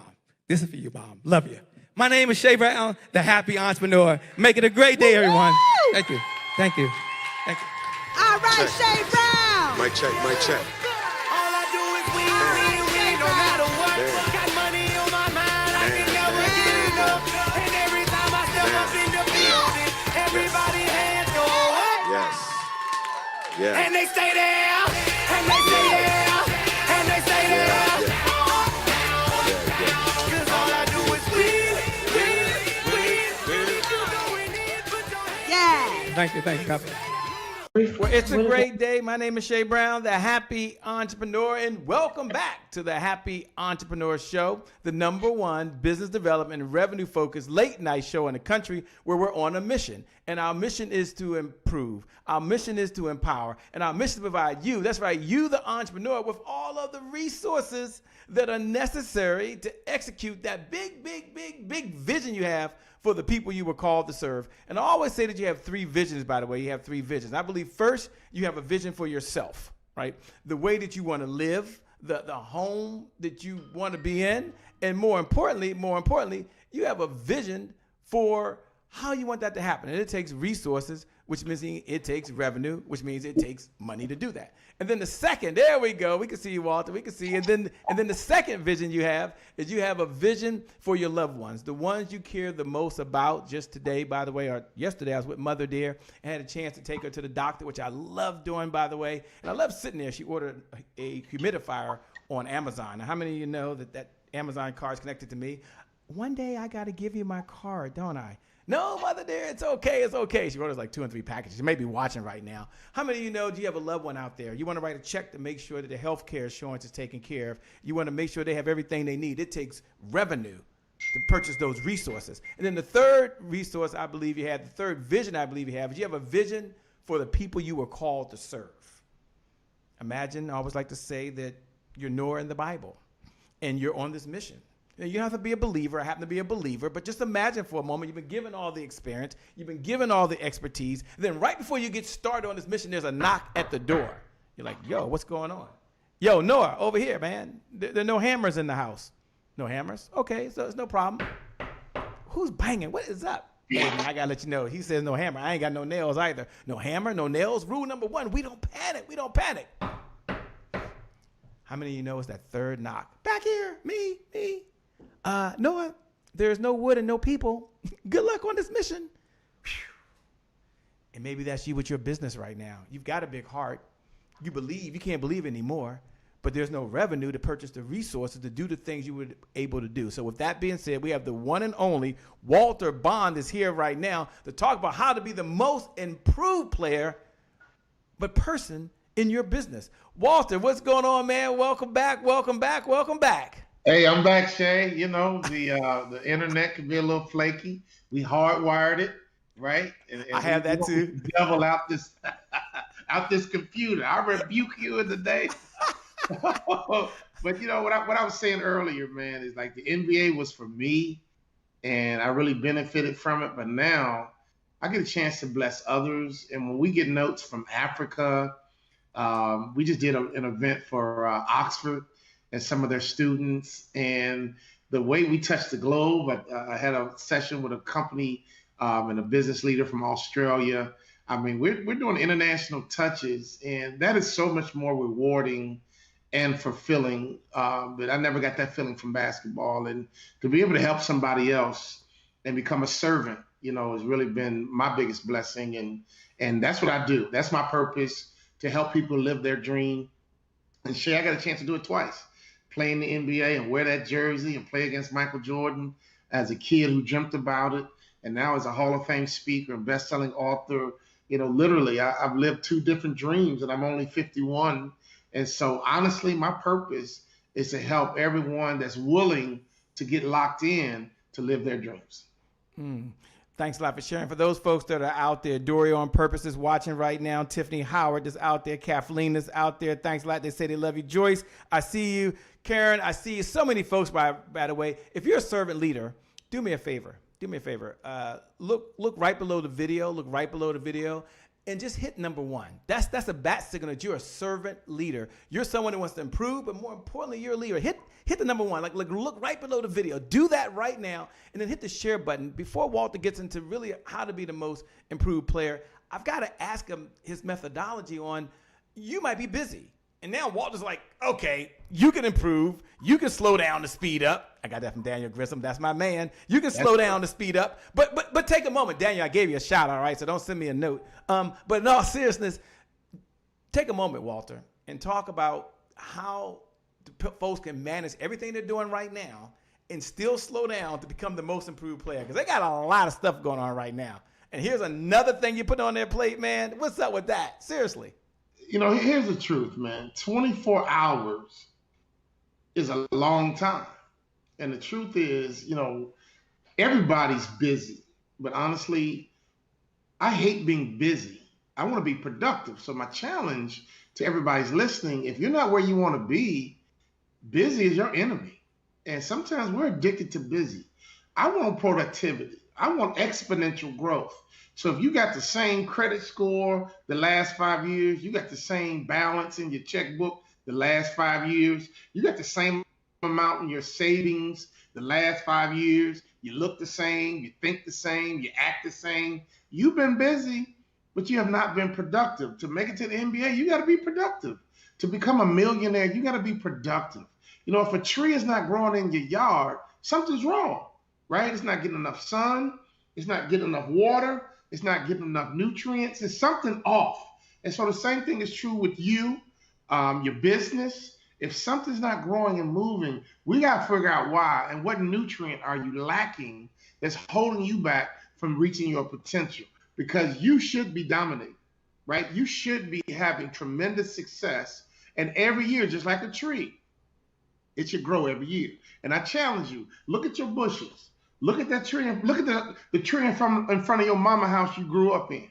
That tree is a whole lot bigger today than it was when you grew. Why? Because if it's positioned right, getting the right resources, it's going to grow. So we got to talk about your positioning. We got to talk about your product. We got to talk about you nurturing you and your business. And if you're doing everything right, that's when you reach your potential. And as a coach, the first thing we do is come in and really take a look at people and say, hey, man, are you positioned right? Some people are trying to do stuff they're not gifted to do. I used to speak in high school, Shay, and I would have kids come up to me after I motivated them. They're like, Walter, you motivated me. I'm going to play in the NBA. And I'm like, dude, you're like 4'2", and you don't even play on the high school team here. I don't think you really got what I'm saying. That I want you to reach your potential based on your purpose, based on the gifts and the talents and the ability that God gave you. I'm 6'5". I got a different gift and ability that God gave me, but I know for a fact that God gave you some gift, talent, and ability that you can use to go out and prosper. So we got to figure out what your gifts are, what your talents are, position them, nurture them, develop them, and that's how you really prosper in this world. Be the most improved player. Be the most improved player. We're having a conversation with the one and only Walter Bond. This is a conversation really for the person that's an entrepreneur, that's a speaker, that's an author, that's a coach, that's a network marketer, or someone that has a big heart and wants to build their business, but more importantly, wants to improve themselves. So they're improving the business and they're improving themselves. I'm going to ask Walter if we kind of separate the two for a moment and talk about first being the most improved you that you can possibly be. And maybe what that looks and feels like. And then we're going to talk about the business. And I like what he said, don't chase the money, add value, and the money will chase you. That's a Shea Brown remix version, all right? I'm part of the Puff Daddy generation. I have my AARP card these days. I can do those things. But Walter, I'll turn it back over to you. I can't twist your words. I'll turn it back over to you, man. Talk about being the most improved you. So now it's about you. It's not about what's going on in the economy. It's about you. Talk about that, Walter. Well, here's what happens to a lot of people, and I'll be perfectly honest. If you don't have confidence, and I talk a lot about confidence when I'm really rolling up my sleeves, coaching and really consulting our clients and individuals. If you don't have confidence, now think about this. I believe confidence is arrogance under control. If you don't have confidence, it's hard to really be honest with yourself. And here's the truth. Some people operate in the truth, and some people operate in what they need to believe. And if you don't have confidence, you're going to justify every weakness you have away instead of being able to say, you know what, I am a good speaker, but I can get better. I am a good author, but I can get better, right? I am a good consultant, coach, whatever your title is. You got to understand, you know what, you already are good, but how can we get better? If you lack confidence, you won't be able to say or identify any weakness. As a Division I basketball player, I went into my coach's office and I asked him a question. What do I need to do to play in the NBA? I'm already a Division I athlete, so clearly I'm a good ball player, but I want to be elite, right? And this is what we're talking about. We're talking about being elite. And basically by NBA standards, son, this is what he told me, Shay. You can't run by NBA standards. You can't jump by NBA standards. You can't shoot by NBA standards. And you can't rebound by NBA standards. And I said, you know what? Thank you, coach. I agree. So in order for me to get to the NBA, I have to be honest with who I am today. That's a point of reference. So who you are today is a point of reference. Be confident in it. Be confident in who you are. Identifying weaknesses is not an indictment on you and your character and your lot in life. Some people just think that this is my lot in life and it just is what it is. No, it's a point of reference. It's up to you to reach your potential. It's up to you to understand your strengths and your weaknesses and go and get help. Go and get coaching. Go and get mentorship. I flunked out of my first high school, Shay, and I know what's possible. I went to this school in Chicago called Whitney Young. He was the smartest kids in Chicago, and I got my lunch handed to me. And I had a face-to-face with my dad, and he said, you know what, son? I'll be honest with you. My brother and sister went there, and they had really good grades. He said, you're just as smart as my other two kids, but honestly, your value system is screwed up. All you care about is sports. This family produces student athletes. At the time, I thought they were smarter than me. But looking back on it, They weren't. I just believed they were. And the moment I began to really apply myself academically, I began to get the same grades that anybody else would get. So this mind is powerful. And the worst thing you can do is to convince yourself that you're not worthy of success. These high school kids I did a program for this past week, they were like, what was it like to play against Michael Jordan? I'm from Chicago. I grew up watching Michael Jordan. But when I made it to the NBA and I got the ball trying to score against Michael Jordan, I didn't get freaked out. I'm like, I'm about to give you buckets, man, because I'm an NBA ball player too. And the kids was like, oh, man, really? Like, you thought that way? Of course. I'm not worthy to play in the NBA if I just bow down to Michael Jordan. He's another man, right? If he drinks too much milk, he's going to get bubble guts too, like everybody else, right? So the truth is, whatever your deal is, whether you're an author, we respect everybody, but we don't worship a man. We don't worship a person. We have our own perfection and understand that you can compete with anybody if you work hard. Now, the thing I respect about Michael Jordan was his work ethic, and that's how he became the best. And I figured, you know what, I'm good too, so let me work hard at writing copy. Let me work hard and learn how to build a brand. Let me work hard at perfecting my craft. Let me understand all the fundamentals that my new industry takes. And if I master the fundamentals, maybe I can reach my potential. But I got to understand that I'm good now, but I got to get better. And so to be the most improved player, Shay, the first thing you got to do is have some confidence on who you are right now. And then when you begin to write down your weaknesses, that's an opportunity for you to improve. It's not a chance for you to feel bad about yourself. If people don't get that, and I don't know if it was just a thing that sports taught me or what, but I've always been able to be honest with me. I could watch a video and say, man, I wasn't good today. It is what it is. I'm a bad boy, but I didn't kill it like I like to kill it. They gave me a standing ovation, but that wasn't my A game. That was like an A minus, B plus. Man, I don't know what. Clients, whoa, standing ovation. And I'm like, what? Man, I didn't close it like I wanted. You know what I mean? That's just how I think. That's how I'm wired. I'm always pushing myself, always driving myself. And let me tell you something. Nobody's going to be harder on me than I am on myself. And you got to have that same mentality without abusing you. And that's what always begins with confidence. Once you believe you got some confidence and it's real, that's how you improve and become the most improved player every single year. The most improved player every single year. One thing I used to admire most about you, Walter Bond, is one of my favorites. You used to say, I will be the most amazing speaker your conference has ever had. And I heard that, I was like, oh my gosh, talk about some confidence. But then I adopted the confidence and said, well, I'll be the best sales trainer you've ever had. And I adopted that. Take a moment and just answer this question, and we'll get into the business stuff. For those folks out there, I'm going to ask them this question. It might be a little controversial, which is, do they focus on their weaknesses or do I focus on my strengths? They might be saying, well, he said I got to improve in all these areas, Shay, but I'm not a techie. And Shay, I'm not good at marketing. And Shay, I'm not this. So should I just focus on do I start with focusing on my strengths first and what I'm best at? Or do I go get better at my weaknesses? It's a philosophy. Well, I'm going to ask someone that question. And then you out there watching, here's how you can give Walter a digital applause. He's on a mission to help as many people as possible. You can pay this message forward. That's a digital applause. Hit the share button. You can copy the link right now. What's up, Cheryl? I see you out there. What's up, Barbara Sweeney? It's always a pleasure. Jacqueline Fulter's in the house. You're bringing out the all-stars, Walter. You really are. Take the link right now. Take the link, copy that link, and then paste that link into your Facebook page. Paste that link, if you can, out there where you are right now. Just pay the message forward to another entrepreneur or another speaker. You can do that. Now, haven't done that, let me first say thank you. If you haven't done it, do it now. Walter, we're going to get into business. But the person saying, where do I start, Shay? My strengths or my weaknesses? What's Walter's philosophy? Talk to us, man. Here's the truth. And again, I run everything through my basketball computer.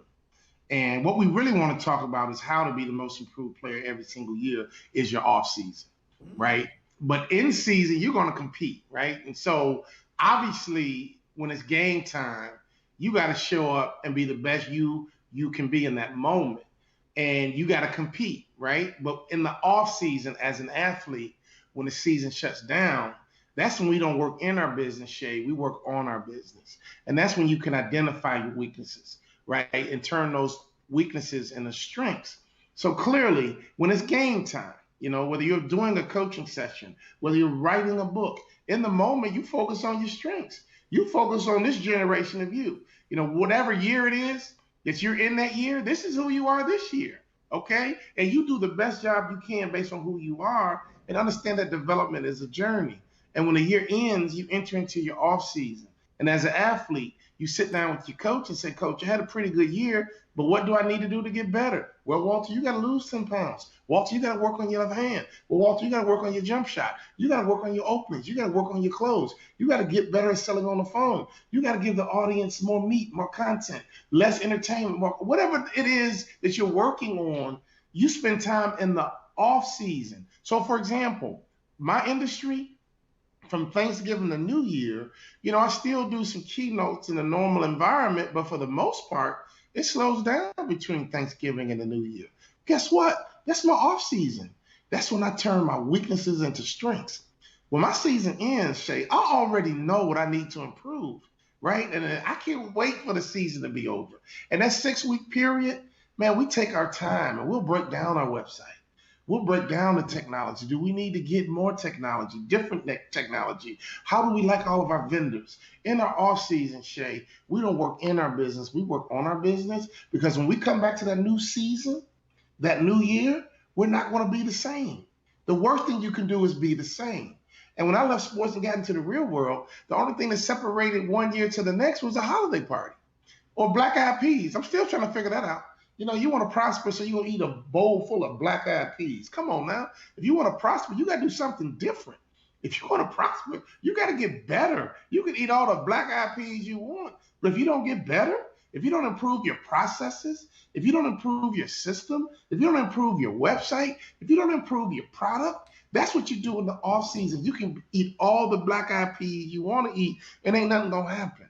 I coach a lot of people who are stuck because they don't even have a mentality of continuous improvement, how to be the most improved player. And that should happen on an annual basis. Every year, that should be your goal, to be the most improved player in your niche. I don't have niche. There's riches in niches. The biggest mistake some entrepreneurs make, Shay, they all over the place. I go to networking events and they want to give me 3 business cards. Honestly, when you hand me 3 business cards, I typically throw all 3 of them away, because there's no way you can focus on 3 different businesses and none of them are flourishing, right? The first thing you do with a tree is you got to see the trunk is strong. And as the trunk grows and gets bigger and stronger, eventually branches get to bulge out of the trunk. I'm from Chicago. If you look at some of those big oak trees that can bust concrete, some of the branches are just as thick as the trunk. And you got to look at your business that way. You got to focus on your niche, your core business, and grow that. And then organically let different branches grow off your tree. I became a Hall of Fame award-winning motivational speaker. Then we started coaching. Then we started consulting. Then we started writing more books. And then everything kind of came together. But for 15 years, Shay, we focused on the trunk of the tree and built an amazing foundation. Now, here comes the branches. You can't go in somebody's yard and you see a bunch of branches laying on the ground and there's no trunk. So you come and give me 3 business cards, that's 3 branches with no trunk. We got so many analogies, so many metaphors, and it'll make so much sense. And you'll hit yourself over the head and say, you know what? That's why I'm not making the money I should be making. That's why I'm stuck. We got people that join our coaching program for speakers. Come to me and say, Walter, well, I want to speak, but I never played in NBA. I didn't break my leg falling down a mountain. Hello, 95% of speakers didn't either. But they had a message, they had a passion, and they were coachable. We got a guy named Jerry Cozy I grew up with. I used to go play basketball in his backyard when we were like 9 years old. He joined our coaching program, Shay, and he's booking $5,000 virtual keynotes. And he's like almost in tears every time I talk to him, because he's like, man, My wife is like, this is crazy. Just like $5,000 extra money for each virtual I do, and I'm booking them on a regular basis. And I walked in off the street, thank you. I never thought this was possible, thank you. He's the most improved player in our coaching program. He comes to our coaching program, he listens, he follows directions, and he executes, and he gets the results. And let me tell you something. We just did an off season for our speakers, and our last one is tomorrow. And let me tell you something. They are fired up about this year. Why? Because we coached them hard in the off season. So their business is bigger, stronger, and faster. And I expect them to make more money this year because they're more valuable as business people. You know, you said something very important, and I'm going to ask you about, what you're doing to bring people together. But you said that, the folks who have an opportunity to work with you or even participate, they do three things. They listen, they follow directions, and they take action. Take a moment, if you would, and for Regina that's out there, thanks for joining. Lucy's out there, said thanks for joining. Your man Morris Red said you're serving up groceries. Thanks for delivering all the groceries today. He's being fed so well. And so many folks that are out there watching. Can you give them a little bit of the backstory on that? I love the story, so this is a Shay Brown request. On the how you got to that idea of listen, follow directions, and take action. Because you had a conversation, I believe, with someone, and it kind of led you down that path. And then as he's saying that, I'm going to follow that question up when he come back, ladies and gentlemen, with the off-season plan. What is he doing right now to not just talk about it, not just tell you about it, but something that we all, like anywhere in the world, that we can create an off season, like in the present moment right now. We can pause and we can also enjoy the fruits that others have enjoyed as well. So tell us the backstory of listen, follow directions, and take action. Well, the beauty of the journey into the NBA was that God was preparing me for my purpose. And my NBA career was frustrating because nobody ever set the table for me. It was just like frustrating the whole time. But the one lesson I learned, I got taught when I was trying out for the Utah Jazz. I made the team, and I was playing for a legendary coach, a guy named Jerry Sloan, who's the fourth all-time winningest coach in the history of the Utah Jazz. You want to talk about being excellent and consistent over a long period of time. I mean, there's nobody better than Jerry who's been consistent for as long as he was. So I'm trying out for the team, Shay, and we never scrimmaged in practice. In other words, we never played basketball. All we did were drills. And it kind of freaked me out. And my wife's calling me, how's it going? I'm like, I don't know. What? What do you mean you don't know? We don't scrimmage, so I don't know. My dad would call me. And I was like, Dad, I have no clue how I'm doing. We don't even play basketball. All we do are drills. And my agent finally calls me. And if I don't get paid, he don't get his cut. So I said, look, Keith, I have no clue. I've never been on a basketball team where you actually don't play basketball. All we do are drills. And it was freaking me out. So Shay, finally, I go to talk to Jerry Sloan. His door is always open, but he's a man's man. And you don't go in there with a weak conversation, and you don't go in there, with the wrong motive. So if you're going to have a sit down with Jerry Sloan, it needs to be legit. So I go in there, my NBA career is on life support, basically. And I talked to him man to man. I said, Jerry, since we don't scrimmage, I feel like I can't show you what I can do.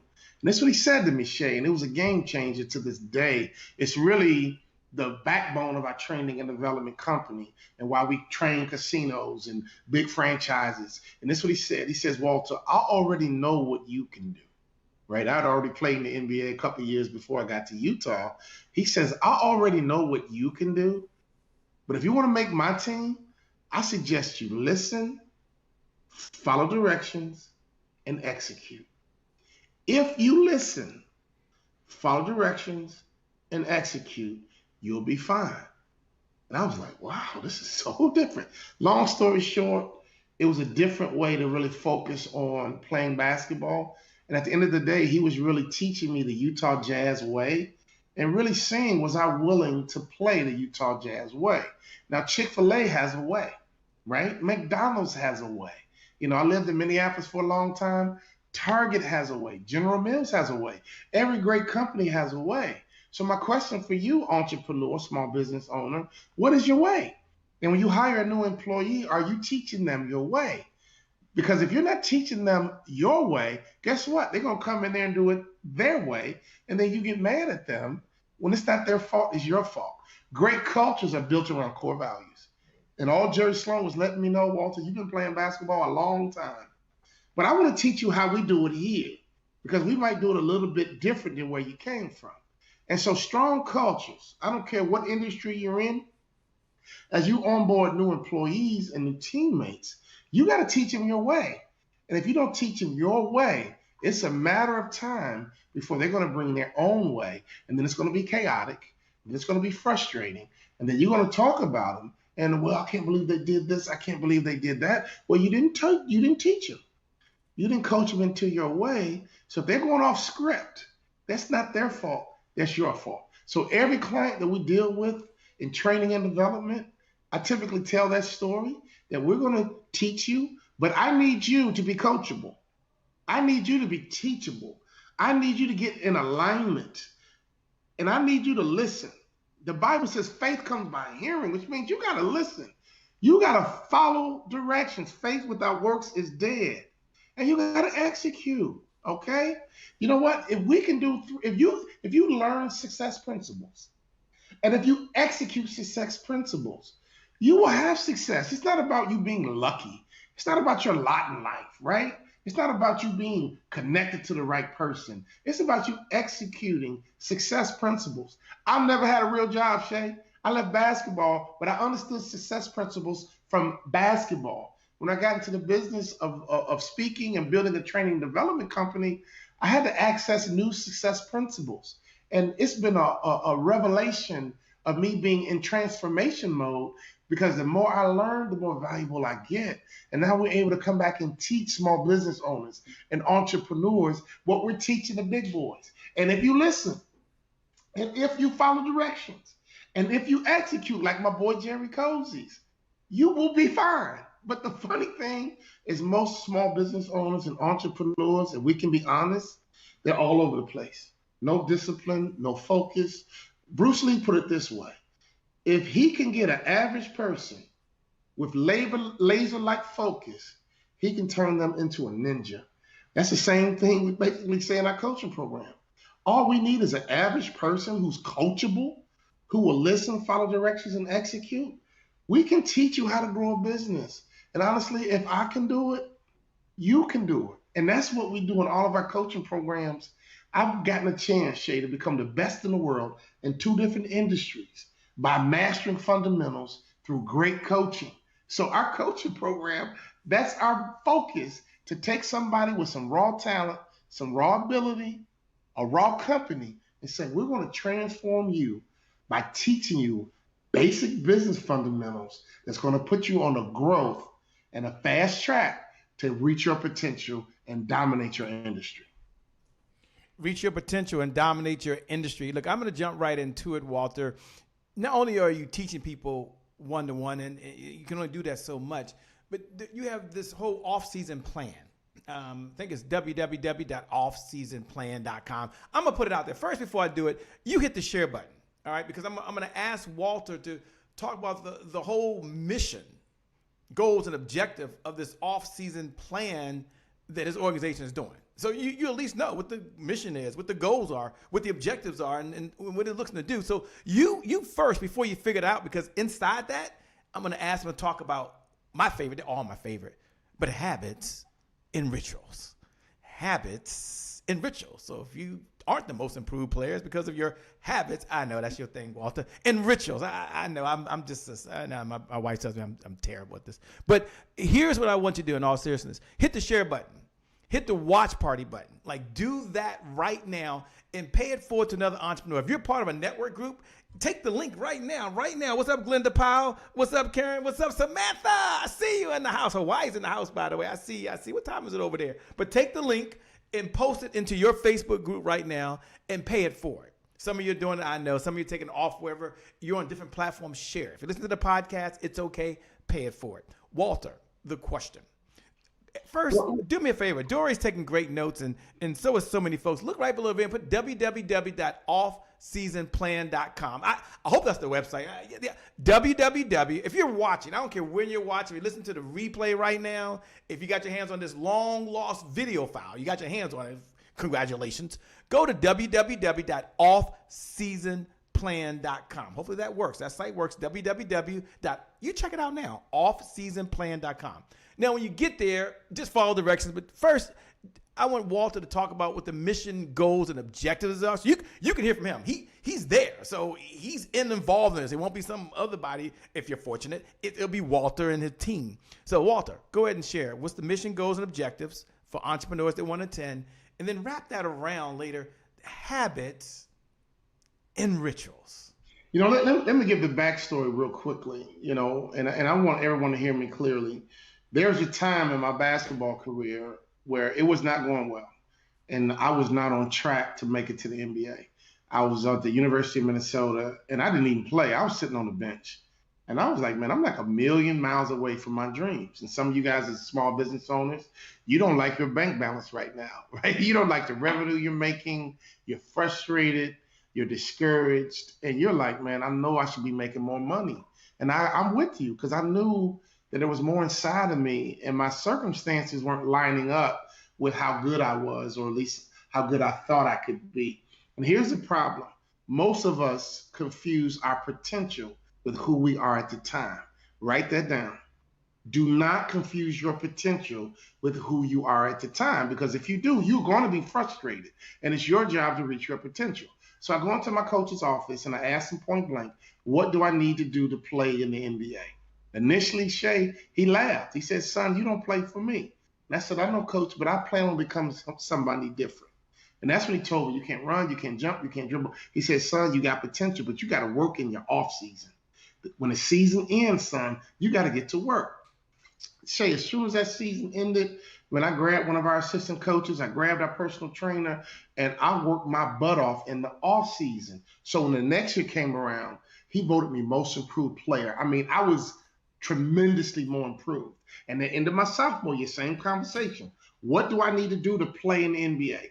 Every year, guys, I attacked my offseason, and I was voted most improved player, and I began to develop good habits and good rituals, success principles. In high school, I was a star, and I just showed up because I was good. I was talented. But when I got to that new level called college basketball, everybody was good. And so in your business, in your environment, you got some good competition. They're good, but that doesn't mean you can't compete with them. But don't confuse your potential with who you are at the time. You probably just need an off season to not work in your business, but to work on your business. So when I left sports after my 8-year basketball career, my off season, Shay, was sacred for me.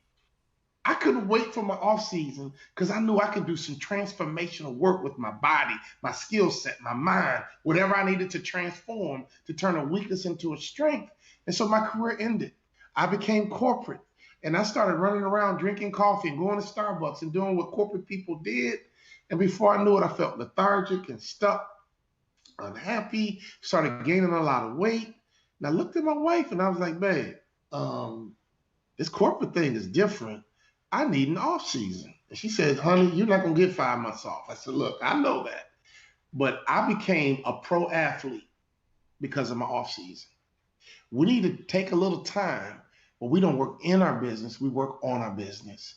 And as soon as Thanksgiving hit, guys, we got to work and we broke everything down, just like I did in basketball, our website, our marketing, our technology, our sales process, our sales strategy, brand building, our message, my keynote, writing books. We broke everything down that was a part of our industry. And we sat there and innovated and brainstormed to try to figure out before January 1 hits,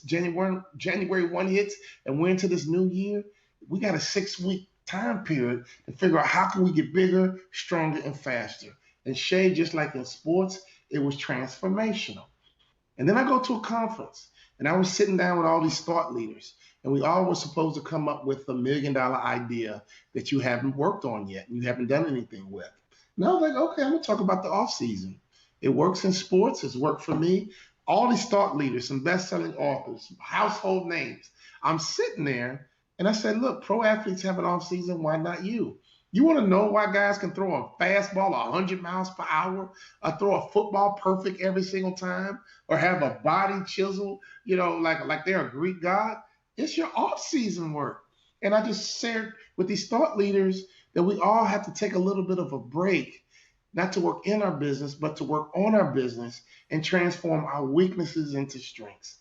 And they were like, man, dude, that's a brilliant idea. Never thought about it, because a lot of professionals fight their boss over a vacation and don't even take a vacation. Will literally go to blows over how many weeks they get on vacation and not even take a vacation. What I'm talking about is not a vacation. It's just a little bit different way to look at your work. The big companies do it. They go to a Ritz-Carlton for 7 to 10 days. They might take their key executive team. They might bring their board. And for 10 days, they're strategically planning what we're going to do the next year. And small companies, entrepreneurs, small business owners, we're bringing that to you. You got to take a little bit of a break, especially if you're an owner-operator. Chances are you are burnt out. And the World Health Organization has designated burnout as a mental health condition. And you're burnt out every single day. No wonder your fuse is short. No wonder you lack creativity. No wonder you're not getting the clients you want to have and don't even know how to attract customers. The first question I asked in the last boot camp, well, what are the fundamentals that you need in your business to be successful? Man, we spent 15 minutes and none of our people in the boot camp named one fundamental that you need in order to be a successful business person. Now, I'm like, no wonder you're stuck and frustrated. You guys don't even know what to work on. You don't even know what to focus on. In basketball, you dribble, you rebound, you shoot, you score, you play defense, and you pass. It's like 5 or 6 fundamentals. In business, there's 5 or 6 fundamentals that you must master if you ever think you want to become a millionaire, let alone a multi-millionaire. Most of the small business owners we work with, they're bright, they're smart, they work hard, but they don't even understand how to master fundamentals that's going to make the difference in their business exploding. I never had a real job, Shay, but I understand mastery. And we got into, my wife and I began to read books. We got coaches.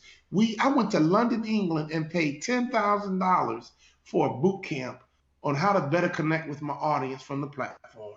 I had other speakers say, man, I would never pay that kind of money for a boot camp. You know what I told them? And you'll never be a Hall of Fame motivational speaker. Remember this, money is a currency that is meant to flow. Money is a currency that is meant to flow. If you trust that money is a currency, if you spend it the right way, it's going to flow back to you. Look at your checkbook. How much money are you spending that doesn't flow back to you? In other words, how many books are you reading? How many times have you invested in coaching or training or something that's going to flow back to you? That $10,000 investment, guys, has been converted into millions of dollars, because every time I do a virtual, every time I do a live event, I'm able to use what I learned in this workshop on how to better connect with my audience. And now people are like, dude, I felt like you were talking to me. I don't care if it's 5,000 people. I don't care if it's 100 people. Trust me, you should be making more money. Trust me, you got a right to be frustrated. I get it. I used to be frustrated until I went to my coach's office and I knew he knew what I needed, because he was a resource. He played in the NBA himself. And I said, Coach, what do I need to do to make it to the NBA? And Shay, he broke it down for me. I listened and I went and worked on those fundamentals through habits and rituals by developing good daily activities and majoring in the majors and not majoring in the minors. Some of you guys in business, I know what you're doing. You're hitting send and receive over and over, just hoping somebody email you. Could you imagine your pipeline so full that you can't even get to everybody? How many business people you know babysit deals? You babysit deals because you don't have enough in your pipeline. And if you babysit deals and don't have a strong pipeline, you have no negotiation power. As soon as somebody gets you on the line, you are so freaking thirsty, they control all of the negotiations, because you can't afford not to close the deal because your pipeline is weak. Ladies and gentlemen, there are fundamentals in your business that you need to know and you need to master that we teach. Jerry Sloan taught me how to play the Utah Jazz way. I can teach you what we teach big companies like Jersey Mike Subs. Okay, I've done programs for Microsoft. I mean, Little Caesars Pizza. I mean, I could go on and on all the programs we've done for big companies. And I can come in and teach you as a small business owner, because here's the truth. I'm a resource for the big boys, but I'm a small business owner and I'm from the south side of Chicago. At the end of the day, I'm a small business owner. And I want to bring everything that we're doing at the corporate level that our corporate clients love and pay big money for to the street. I want to bring it to you in an affordable way so that you can go out and be a blessing.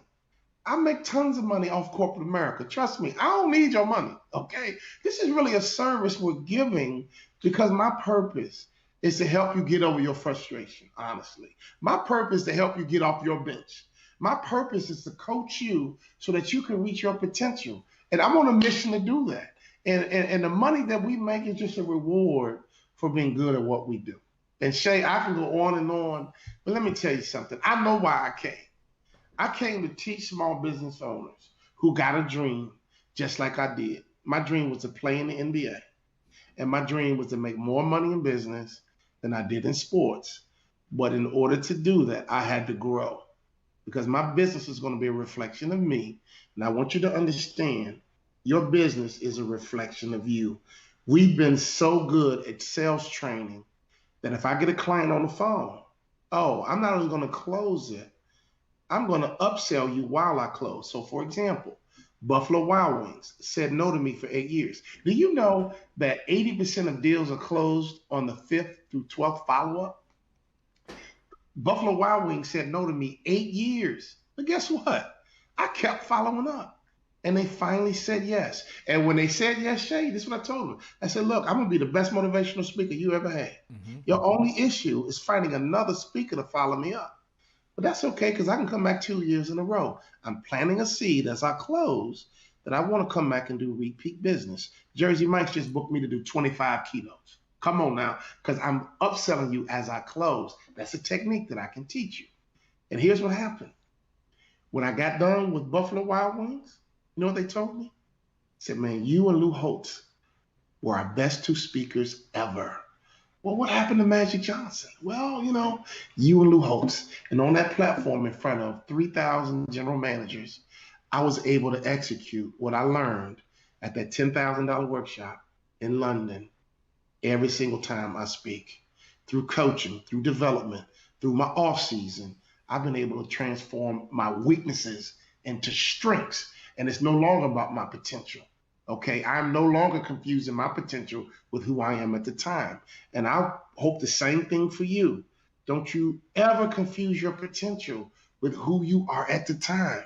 You got to grow. You got to get bigger. You got to get stronger. You got to get faster. You got to get into your weight room and develop. You got to get into your laboratory and transform your weaknesses into strengths. Some of you guys don't even know what your weaknesses are. Some of you don't even know what your strengths are. Some of you guys don't even know what an A customer is. Some of you guys don't even know how to build a mousetrap. We have a methodology that we can teach you on how to build your team. Your first hire might make or break you. So if your first hire is going to make or break you, shouldn't you know exactly what your first hire should be based on their work expression? I don't have time to break that down. You probably have never even heard of a work expression. We got so much stuff that we teach, my wife and I both, that we've learned through the years. And a lot of it we've picked up from our clients and being at these client events. The small business owners, everybody was small at one point. Okay, at one point, think about it. General Mills was small at one point. McDonald's at some point was small. And just because you're a small business owner, just like a tree, you don't have to stay small. If you stay small, that's your choice because you're not nurturing your business the way you should. And tell them the website once again for those folks that are out there. One of the websites we want you to go to right now is www.offseasonplan.com. www.offseasonplan.com. head on over there right now. For my man is out there, Jeff Cade. He says Southside is in the house. You got the Southside folks out there, by the way. Is that read that? Chicago City, yeah, Southside Chicago City's in the house, and so many folks that are out there right now. I can't get to every single one of you, but I do see you, Claire Reese. She says, "Wow, she's so happy to be here," and all of you. But here's what I want you to do: for those folks to know that this is your year, that this is your moment, that right now it's your time.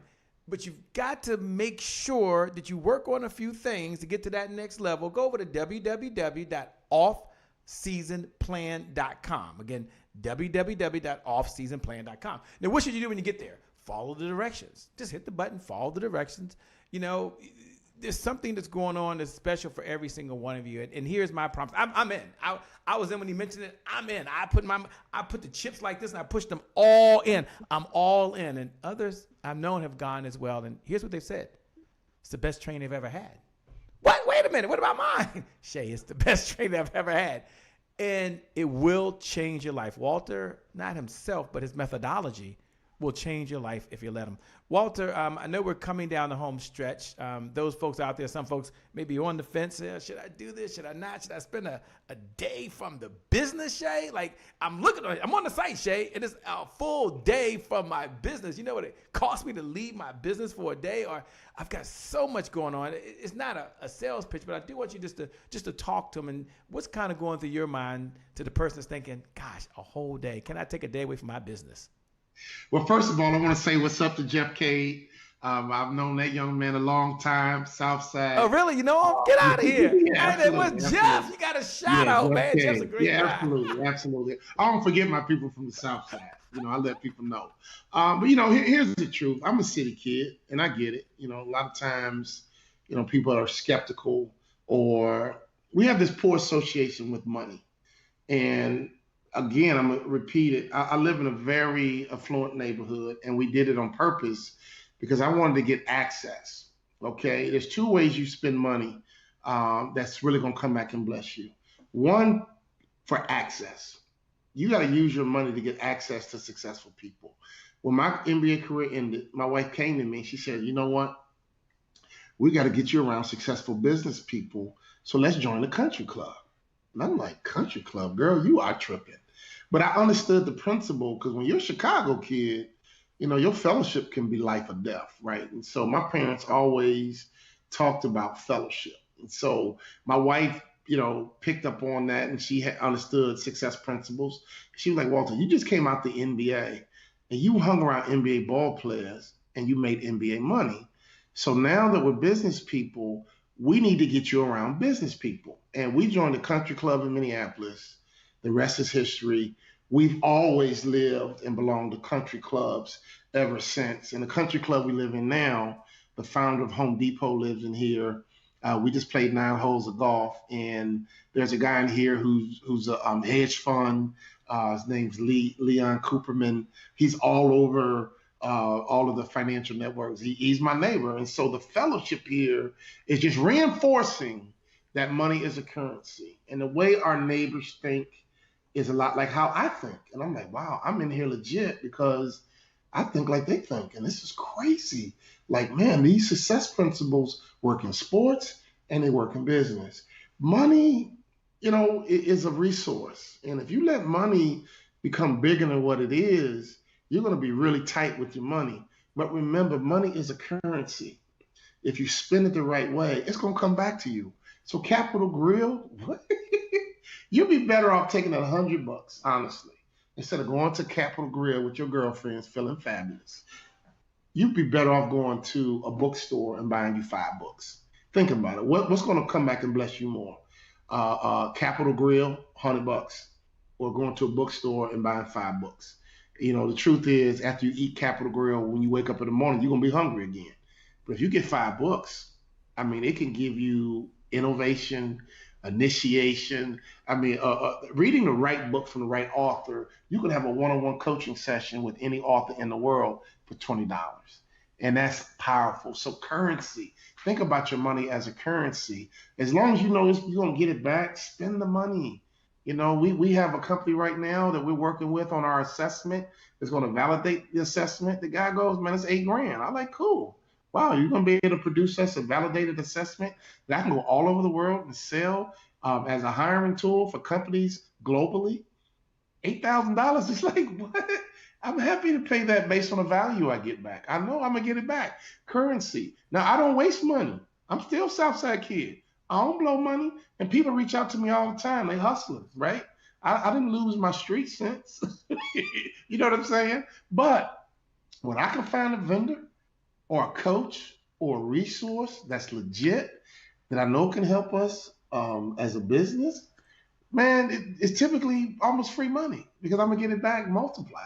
And so I'm telling you, small business owners, sometimes you probably gotten your head bumped a few times, so you're apprehensive and you're nervous. One thing I promise you, and I learned this in business, if you watch any commercial, they all talk smack. Am I right or wrong? The finest linens, the greatest chocolate, the dry aged steak, the best in Omaha, wherever. Everybody talks smack. And so one of the things we teach in a coaching program is what's your promise? What is your promise? You better promise something. Some people give a money back guarantee. That's a little aggressive because I ain't trying to give you no money back. But I give you a promise. Why? Because if somebody gonna spend money with you, they want some confidence that's just gonna be good. People need confidence to spend money. I don't care if it's $20. I'm not trying to blow $20. So if I'm gonna give you $20, I need to have confidence in that $20 investment. So that's why you gotta talk smack. That's why you have to understand to build your brand needs to be messaging. That's Shay. That's when I got a client on the phone. I want them to pull the trigger and say, look, if you book me to speak at your conference, I promise you, I'll be the best speaker you ever had. And your only issue, honestly, is going to be trying to find another speaker that can get on that program platform after me and do what I can do for your group. And that's fine because I can come back 2 years in a row. They laugh. They think it's cute and sassy. And I laugh with them, and I do it in a fun way, not in an arrogant way. They go, okay, Walter, all right. Well, I think the committee, we enjoyed this conversation, and we're going to talk amongst themselves, and we'll be in touch. I'm like, all right, just let me know. The date goes fast, and it's first come, first serve. I want to put a little urgency in there.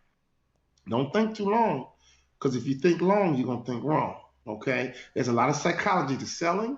There's a lot of psychology to marketing. There's a lot of psychology. I was coaching a guy yesterday who has a podcast. I had to teach him about swag. I had to teach him, I had a one-on-one session with him. Like, look, dude, you want to have a big time podcast? You got to first believe that you're a big time podcaster right now. And he looked at me like, wow, like, really? Yeah. You better believe. Let me tell you something. Before I got to the NBA, I would tell my friends, can't nobody check me. And they would laugh. We'd have fun with it. I was convincing myself first, Jay. They didn't understand that. And on my journey to the NBA, I was convincing myself, can't nobody check me. Can't nobody check me. Can't nobody check me. And one day I got that ball and Mike looking at me. Oh, one day I got that ball and it was Mike. But you know what? You can't check me either. And I gave him buckets, right? And all of a sudden people were like, man, what was that like? He can't check me. Now, I ain't talking smack back to Mike. That's one guy you can talk back to. But the point is, the confidence that I developed through the years, when that moment hit, I was ready to be able to compete and play with the best in the world and hold my own. And that's what we want to do for small business owners. I want you to compete with anybody in your industry and at the very least hold your own. And if we get you in this coaching program deep, you keep having off seasons every year. I came off the bench in college, Shay, and I became a starter for the Dallas Mavericks. That was annual transformation because the goal of an off season is to get anywhere from 10 to 20% better. We did this workshop for Jersey Mike Subs, and I said, hey, look, we want to get 10% better, 10% better. All their franchisees, when we got done, they clapped their hands. They were like, Walter, this was off the chain. All of our franchisees loved you, but you know what? We're going for 20%. And I was like, more power to you. Go for it. So your off season, imagine if your company got 20% better 5 years in a row. Imagine that. Your money would be better. Your profits would be better. Your brand will be better, right? Your company will be better. You will have a bigger market share. You have a stronger tree. Your trunk will be better. And if you don't get on this continuous improvement track, what have you been doing the last 5 years? Honestly, if you don't want to do an off season, what's your plan? You're going to keep doing what you've been doing, right? That's called insanity, okay? If you're going to keep doing what you've been doing, and you're expecting different results, that is crazy. Every year, me and my wife get better. The coronavirus and some of the pandemics we've been through in the past, trust me, we took advantage of it. Why? Because I already understand that adversity increases my value. You small business owners, we got to get your mind right. Mental toughness, adversity increases your value. You could tell me anybody in that Bible who did an amazing thing. They always went through adversity first. Come on, preacher. I'm talking to you. Any person in that Bible who did incredible stuff always had to go through some adversity. So I want you to understand as we close, Shay, because I'm getting fired up right now. Adversity is designed to increase your value. So the next time adversity hits you, don't punk out. I don't know if I should be saying that, but don't fold. Don't just get all depressed and I had a bad day and I'm unlucky. No. Adversity. If you understand adversity, trials and tribulations are blessings. They increase your value. Because if you respond the right way, you're going to get stronger. But if you're not getting the benefit of the adversity, it's only because you're not responding to the adversity the right way. Some people don't even understand that part. If you could just listen, follow directions, and execute. And if you don't like my style and my coaching, fine, go find another coach. Go get into somebody else's program, into somebody else's system that you feel more comfortable with. But I always had coaches, okay? My whole life, I always had amazing coaches. And those coaches helped me reach my potential. And so now I'm a coach. And I told you, I flunked out of my first high school. Folks at Whitney Young thought I transferred to go play basketball. No, I transferred because I had a 2.1. That was the real reason. And my old man was like, look, son, we got to make a move. That's why I really transferred. And I ended up going to another school, and I rose my GPA. I got some academic confidence, and the rest is history. That's when I talk about confidence earlier, Shay. Mm-hmm. It's real. Like I believe those kids at Whitney Young were smarter than me. And as a result, I never really even competed academically. So I know what the lack of confidence can do, but I also understand what confidence can do. So what we do in our coaching program in the off season, man, you're going to get so much confidence because you're going to know you're working on the right stuff. You're going to know you're in the right place. You're going to know that you're getting the right nourishment, the right resources so that you can grow. Because as you grow and become this boss, as you grow and become this educated, wise leader, your business, your revenue, and everything's going to benefit from your growth. With that being said, Walter, let me say two things. Well, number one, everyone go right now. Deborah Gardner says hello to you, by the way. She's out there. She wanted to let you know she's in the house out there in Phoenix, Arizona, the rock star. I think it's Miss Phoenix. Out there is a super, super rock star. Everyone head over to www.offseasonplan.com. Now do two things. First, open up a browser. Go over to We're done. Offseasonplan.com. When you go there, follow the instructions. Now, I'm taking a step. I told you, I was already in. So you, right now, you want to go to the off season. You want to plan. This is your moment. This is your time. This is your year. And there's something very special on the other side. Now, you got to click the button. You got to follow directions, put your information in, and you can see all of the details. So do that. Do it now. Do it when? Now. Do it when? Now. What time is it? 9 o'clock time. Go do it now. Now, after you've done that, hit the share button. Walter's going to close it out. He's already done. I'm going to ask him to take maybe 2 minutes and close this out. We're done. But hit the share button right now and pay the message forward. Now, if you know another entrepreneur, you're like, wait a minute, Shay, I listen and I think it's for me, but I know someone else who could benefit. Take that link right now. You have Walter's permission as well, and share it with someone else. Say, look, check out the off-season plan. You're looking for something. You want something now. And yeah, everyone has to have some skin in the game, so don't say, is it free? Everyone has to have some skin in the game, okay? A little skin in the game, just a little bit of skin. So, Walter, let me say two things as they're going over down to www.offseasonplan.com. Let me say thank you from the bottom of my heart for being on the Happy Entrepreneur Show, man. We appreciate you. Appreciate the time. We know one thing. You can always make more money, Walter. We know you can make more money, but you can't make more time. So you're giving us the most precious resource you have away from your family, away from your wife, and away from your business, and away from things you want to do to show up for other entrepreneurs. And you out there, how do you give appreciation? I give it to Walter to have a minute or two to close us out. you right now, type right below the video, Don't say thank you, Walter. We appreciate you, Walter. No, just put www.offseasonplan.com. I'm going to see you there. See, I know these videos go viral. I get it. Okay. So at the end, if you want to put hashtag at the end, think, execute, and win, you can do that. Okay. I know some of y'all love that. I love it anyway. You can put that at the end. But most important part, www.offseasonplan.com. Get your ticket. Be there. We'll see you in the off season. Walter, I'm going to turn over you, man. We're done. We're finished. Turn over you to have any final thoughts you want to have, man. Again, thank you so much for being on the Happy Entrepreneur Show. You and your wife are super incredible. Your whole team is truly amazing. Thank you so much. We're going to see you again real soon.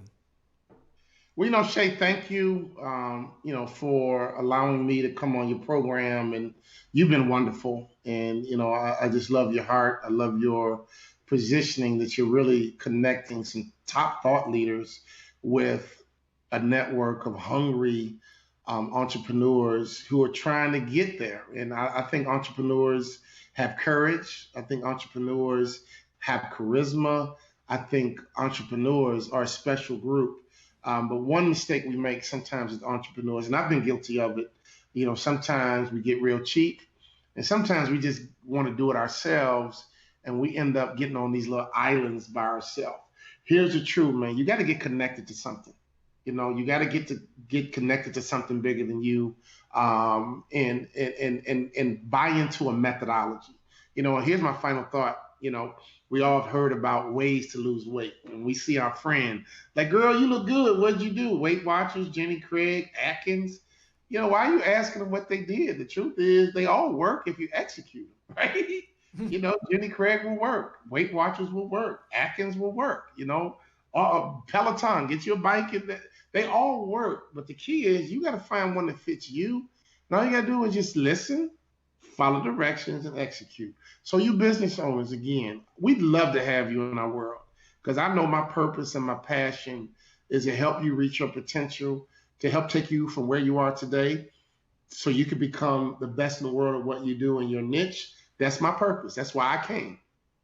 But two, if you don't like my style for some reason, go find another program. Go find a coach, because that's the currency that's going to come back to you. And so just like Weight Watchers and Jenny Craig, we're coaches, and this is our world.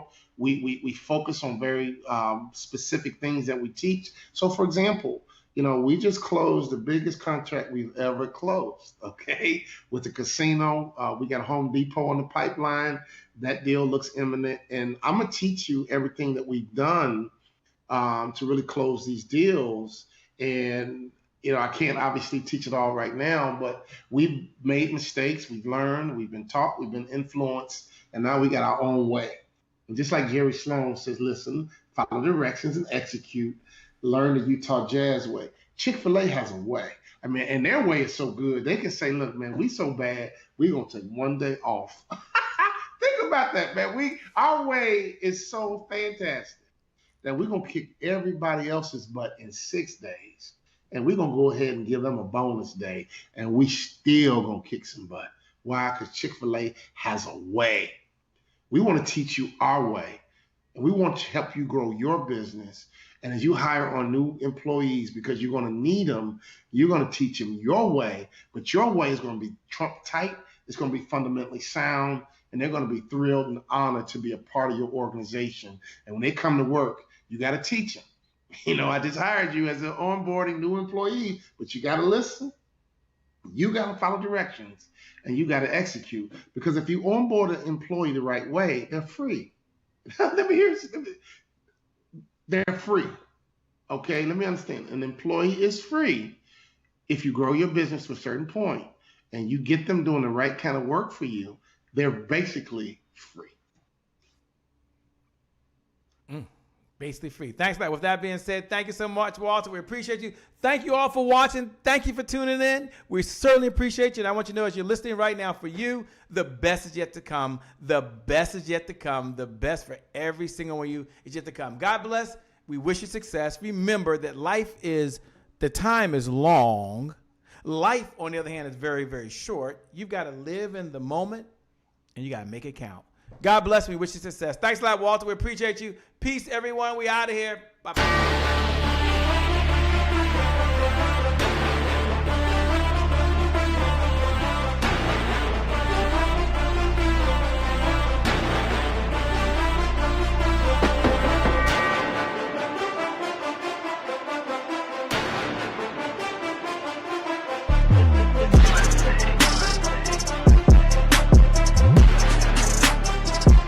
That's the promise I made to my mom. I only did this message for one person, and that's my mom. This is for you, Mom. Love you. My name is Shay Brown, the happy entrepreneur. Make it a great day, everyone. Thank you. Thank you. Thank you. All right, Shay Brown. Mic check, mic check. All I do is win, no matter what. Got money on my mind, I can never get enough. And every time I step up in the building, everybody hands go up. Yes. Yeah. And they stay there, and they stay there, and they stay there. Cause all I do is win. You going in, put your hands. Thank you. Thank you. God bless.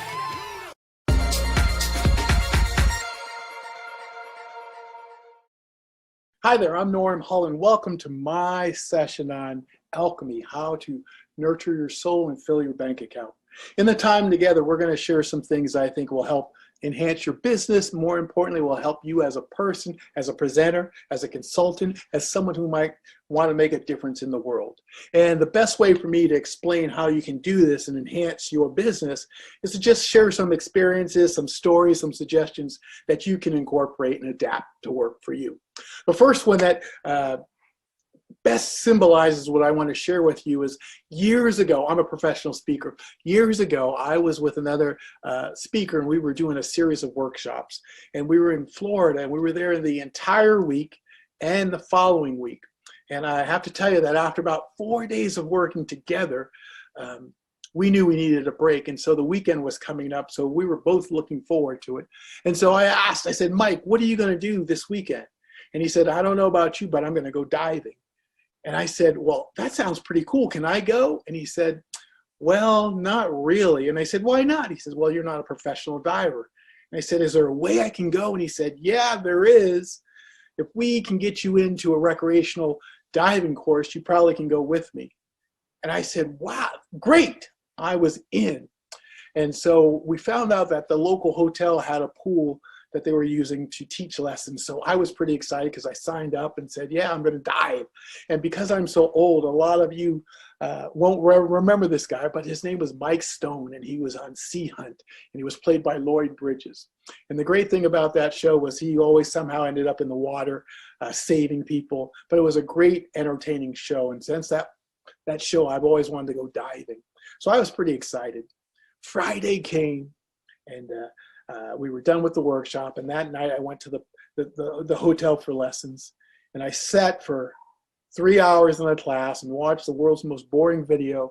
I read the book, I did the work, we hopped in the pool, and that's really where I excelled. And in a recreational dive, from what my friend told me, he said, man, you can go diving, but you're only going to go to 35 feet. Well, if you've never dived before, you've got no frame of reference. So 35 feet, you don't know if that's good, bad, or indifferent. Didn't make a difference to me. I just knew I was diving. So when I was in the pool, I was excited. I was motivated. And in the pool, they taught us how to take off our tanks, how to flip upside down, how to clear our mask, and it came off. And when it was over, I asked the instructor, I said, so will I get to go diving tomorrow with my friend? He said, yeah. Well, that night, you need to know, I was so excited I couldn't sleep. I said, man, Mike, it's going to be great tomorrow. He said, yeah, but you're only going to go to 35 feet. And I was like, okay. And I recognized that 35 feet was the only level or depth they could take you the first dive because it was a recreational dive. But I still was excited. Have you ever been excited about something and someone else tried to damper your spirit because maybe it wasn't as exciting to them because they've already done it before? Yeah, well, that's the kind of feeling I was getting.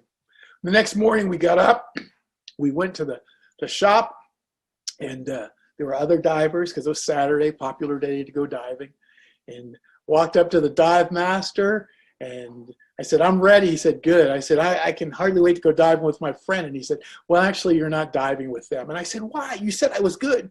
And he said, they're professional. And what that means is they're going to be underwater longer than you. And I said, we get the same tank, right? He said, yeah. I said, so why can't I go? And he said, most people, when they're brand new, they get excited, they breathe fast, they have to come up quicker, faster, earlier. And if you're with real divers, professional divers, they get ticked because once one person goes up, everybody has to go up. He said, oh, okay. So I'm not diving with them. And he said, no, but you're diving with me. And I thought, that's cool. So I asked him, I said, do I still get to flip over the back of the boat and like they do on the movies and hold the mask? And he said, yes, of course. And he said, remember? I said, yeah, hold the mask when I do it. I said to my friend, see you later, Mike. I'll see you when this is over. I watched them all flip into the water because they were professional. And then it was our turn, and I was next to the dive master, and we both flipped over, and I was just so in the moment that I forgot to hold on to my mask. So when I hit the water, it came off. And I put it back on, cleared it out, and he looked at me like, really? And I said, it won't happen again. Then when you're diving, you've got this vest on. It's your BC. You hit a button, and it fills up with air. You hit another button again, the same one that lets out air. And because you've got weights, you sink. And you've got a gauge to tell you how much air, how long you've been underwater. We've got all that stuff to protect us. So he hits his button, I hit my button. He goes like this to me because that's the okay sign. And if you're okay, you give it back to him. And next thing I know, we're sinking. And he goes like this. And I look up and I see the bottom of the boat. And it's funny because 10 feet underwater, the bottom of the boat looks totally different because of the water in between. He points, I'm looking around, taking it all in. He does that, I do that back, and guess what happens? He hits this button, I hit mine, we sink. I look at my gauge, we're at 20 feet. And at 20 feet, that's where you will see what I call the teaser fish. If you've ever gone diving, you realize these are the fish that swim right up to you. You look like you can touch and reach and grab them, but they swim away. And they're just teasing you, they're playing with you. But it's kind of cool, but that's where they are, about 20 feet. He hits his button again, and I hit mine, and we start to sink even deeper. And I'm looking at my gauge, because now we're at 30 feet. I look up. I can't really see the boat. It's just a blur. But I'm enjoying this. I can hear the bubbles. And I'm breathing. And I am breathing fast, I admit it. It was my first time. It was a great experience, so I was excited. The next thing I know, he flips, and he starts to swim towards the bottom. And when you dive and you've got a partner, you stay with your partner. So he's going down, I'm going down too. We're both diving, and I look at my gauge, and I can tell we're at 35 feet. And I'm expecting him to stop and us to hang out here, but no, he keeps going. And I have to tell you, I didn't know what to do, so I followed him. And he's going deeper, and we're at 45 feet and 50 feet. And I'm looking around, taking it all in, going, man, this is great. And then all of a sudden, I noticed the top, you couldn't see anything, but the bottom started to get brighter. If you've ever gone diving, you'll realize all of a sudden, for some reason, the bottom of the ocean is bright. And you would think with all the water in between, it wouldn't be so.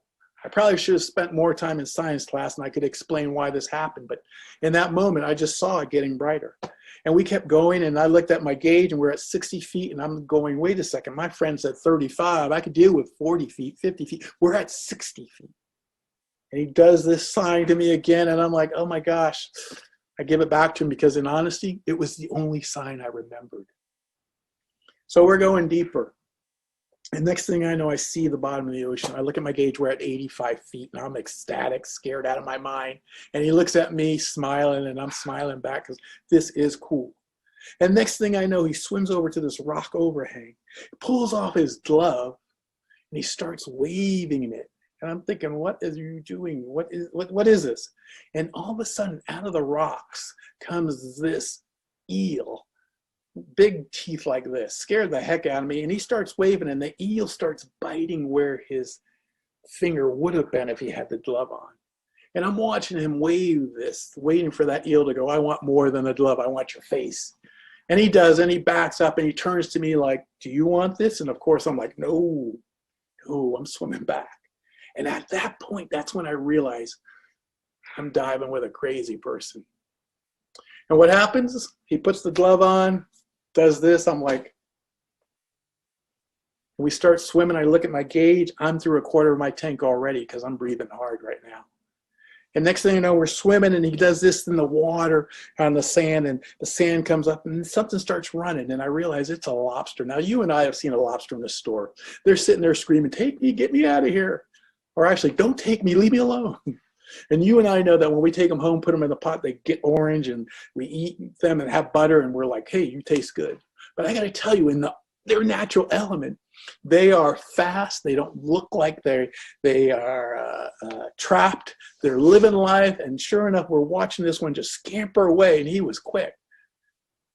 And I thought, this is cool to see a lobster in its element, because I've never seen that except in a tank, and that's not their natural element.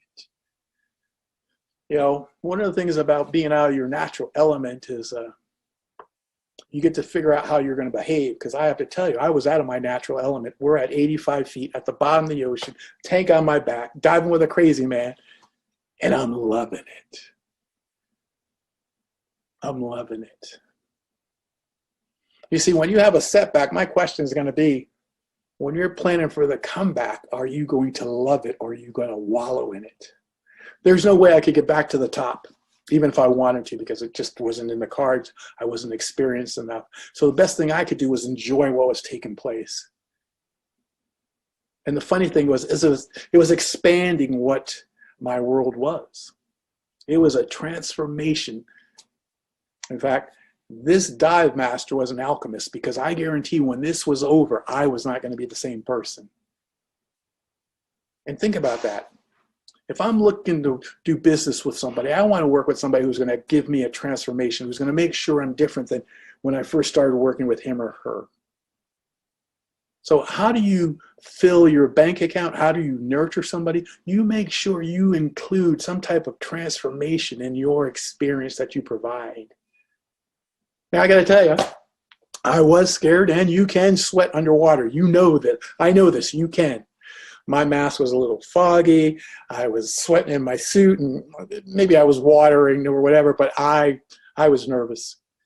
And he's swimming ahead, and I'm staying with him, and he's doing this, like I said, and I keep giving it back because I don't know what else to do. And then off in the distance, my biggest fear seems to be about to take place. You see, I wear contacts. And when I was going to dive, I had to figure out, do I take them out or leave them in? My thought was, if I leave them in and water gets in, I'm blind, I can't see. Then my thought was, you don't put them on, you can't see anything, you're blind. So I decided to keep them in. Why? Because I wanted to see what was taking place. So he's off ahead of me, and he's swimming towards something I can't see. I just see a shadow. I don't know what it is, but it looks dark. And in my mind, I thought it was a shark. I thought it was a shark coming our way, and this fool was swimming towards it.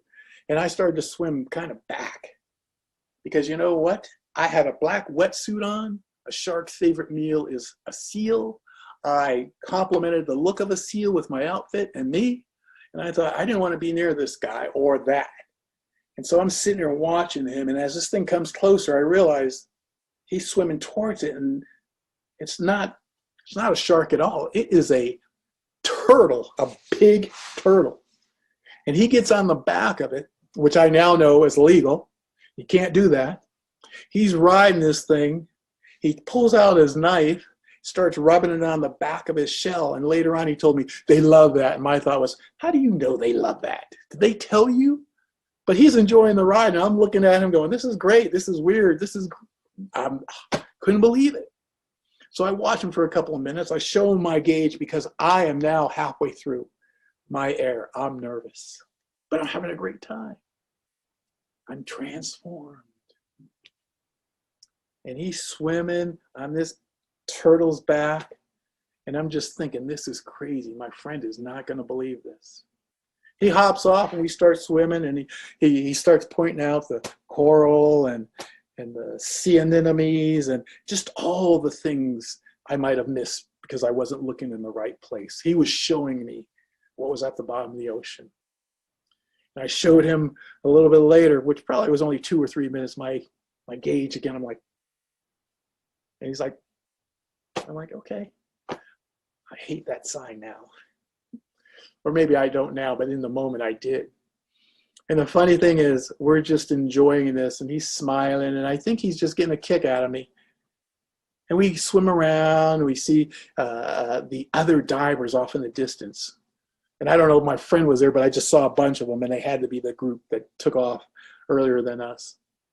And finally I show him, and my tank is now in the red, or my gauge is in the red, and I'm nervous. And he's like, now, if you've ever gone diving, you realize you can't go to the bottom of the ocean and then go straight up because you get the bends. So you have to stop at different stages, and you sit there for a couple minutes while the nitrogen gets out of your system. And then you can get to the top.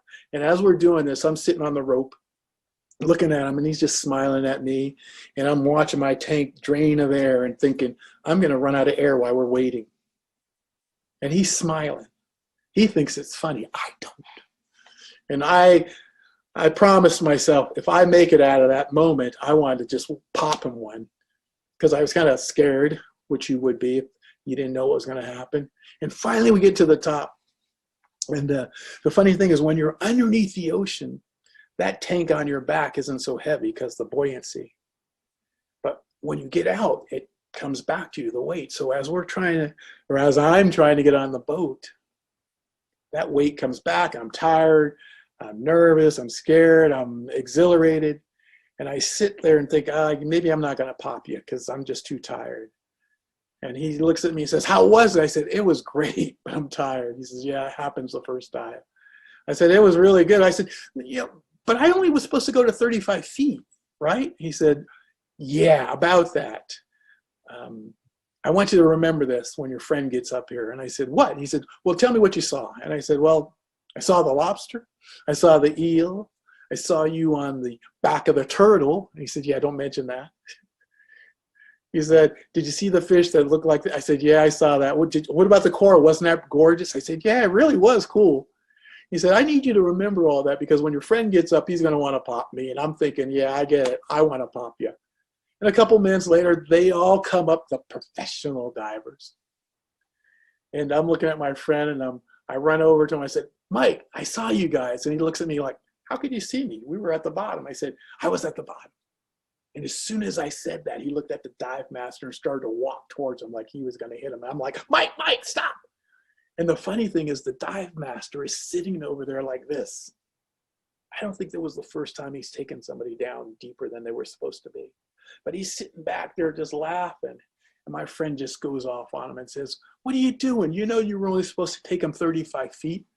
And finally he said, he looked like he could handle it. Ask him what he saw. And of course I went over the list. I said, Mike, it's okay. It would have been a lot more boring for me to be at 35 feet than it was to be at 85 feet. And the dive master said he looked like he was having a great time. And I was. In fact, I had such a great time. I had such a great transformation in that dive. I asked them, I said, can I get certified while I'm here? And the dive master said, I'll do it. Yeah, sure you can. Now, for me to do that, that meant my friend had to give up a day or actually work without me. And he said, look, yeah, you go ahead. I'll cover for you.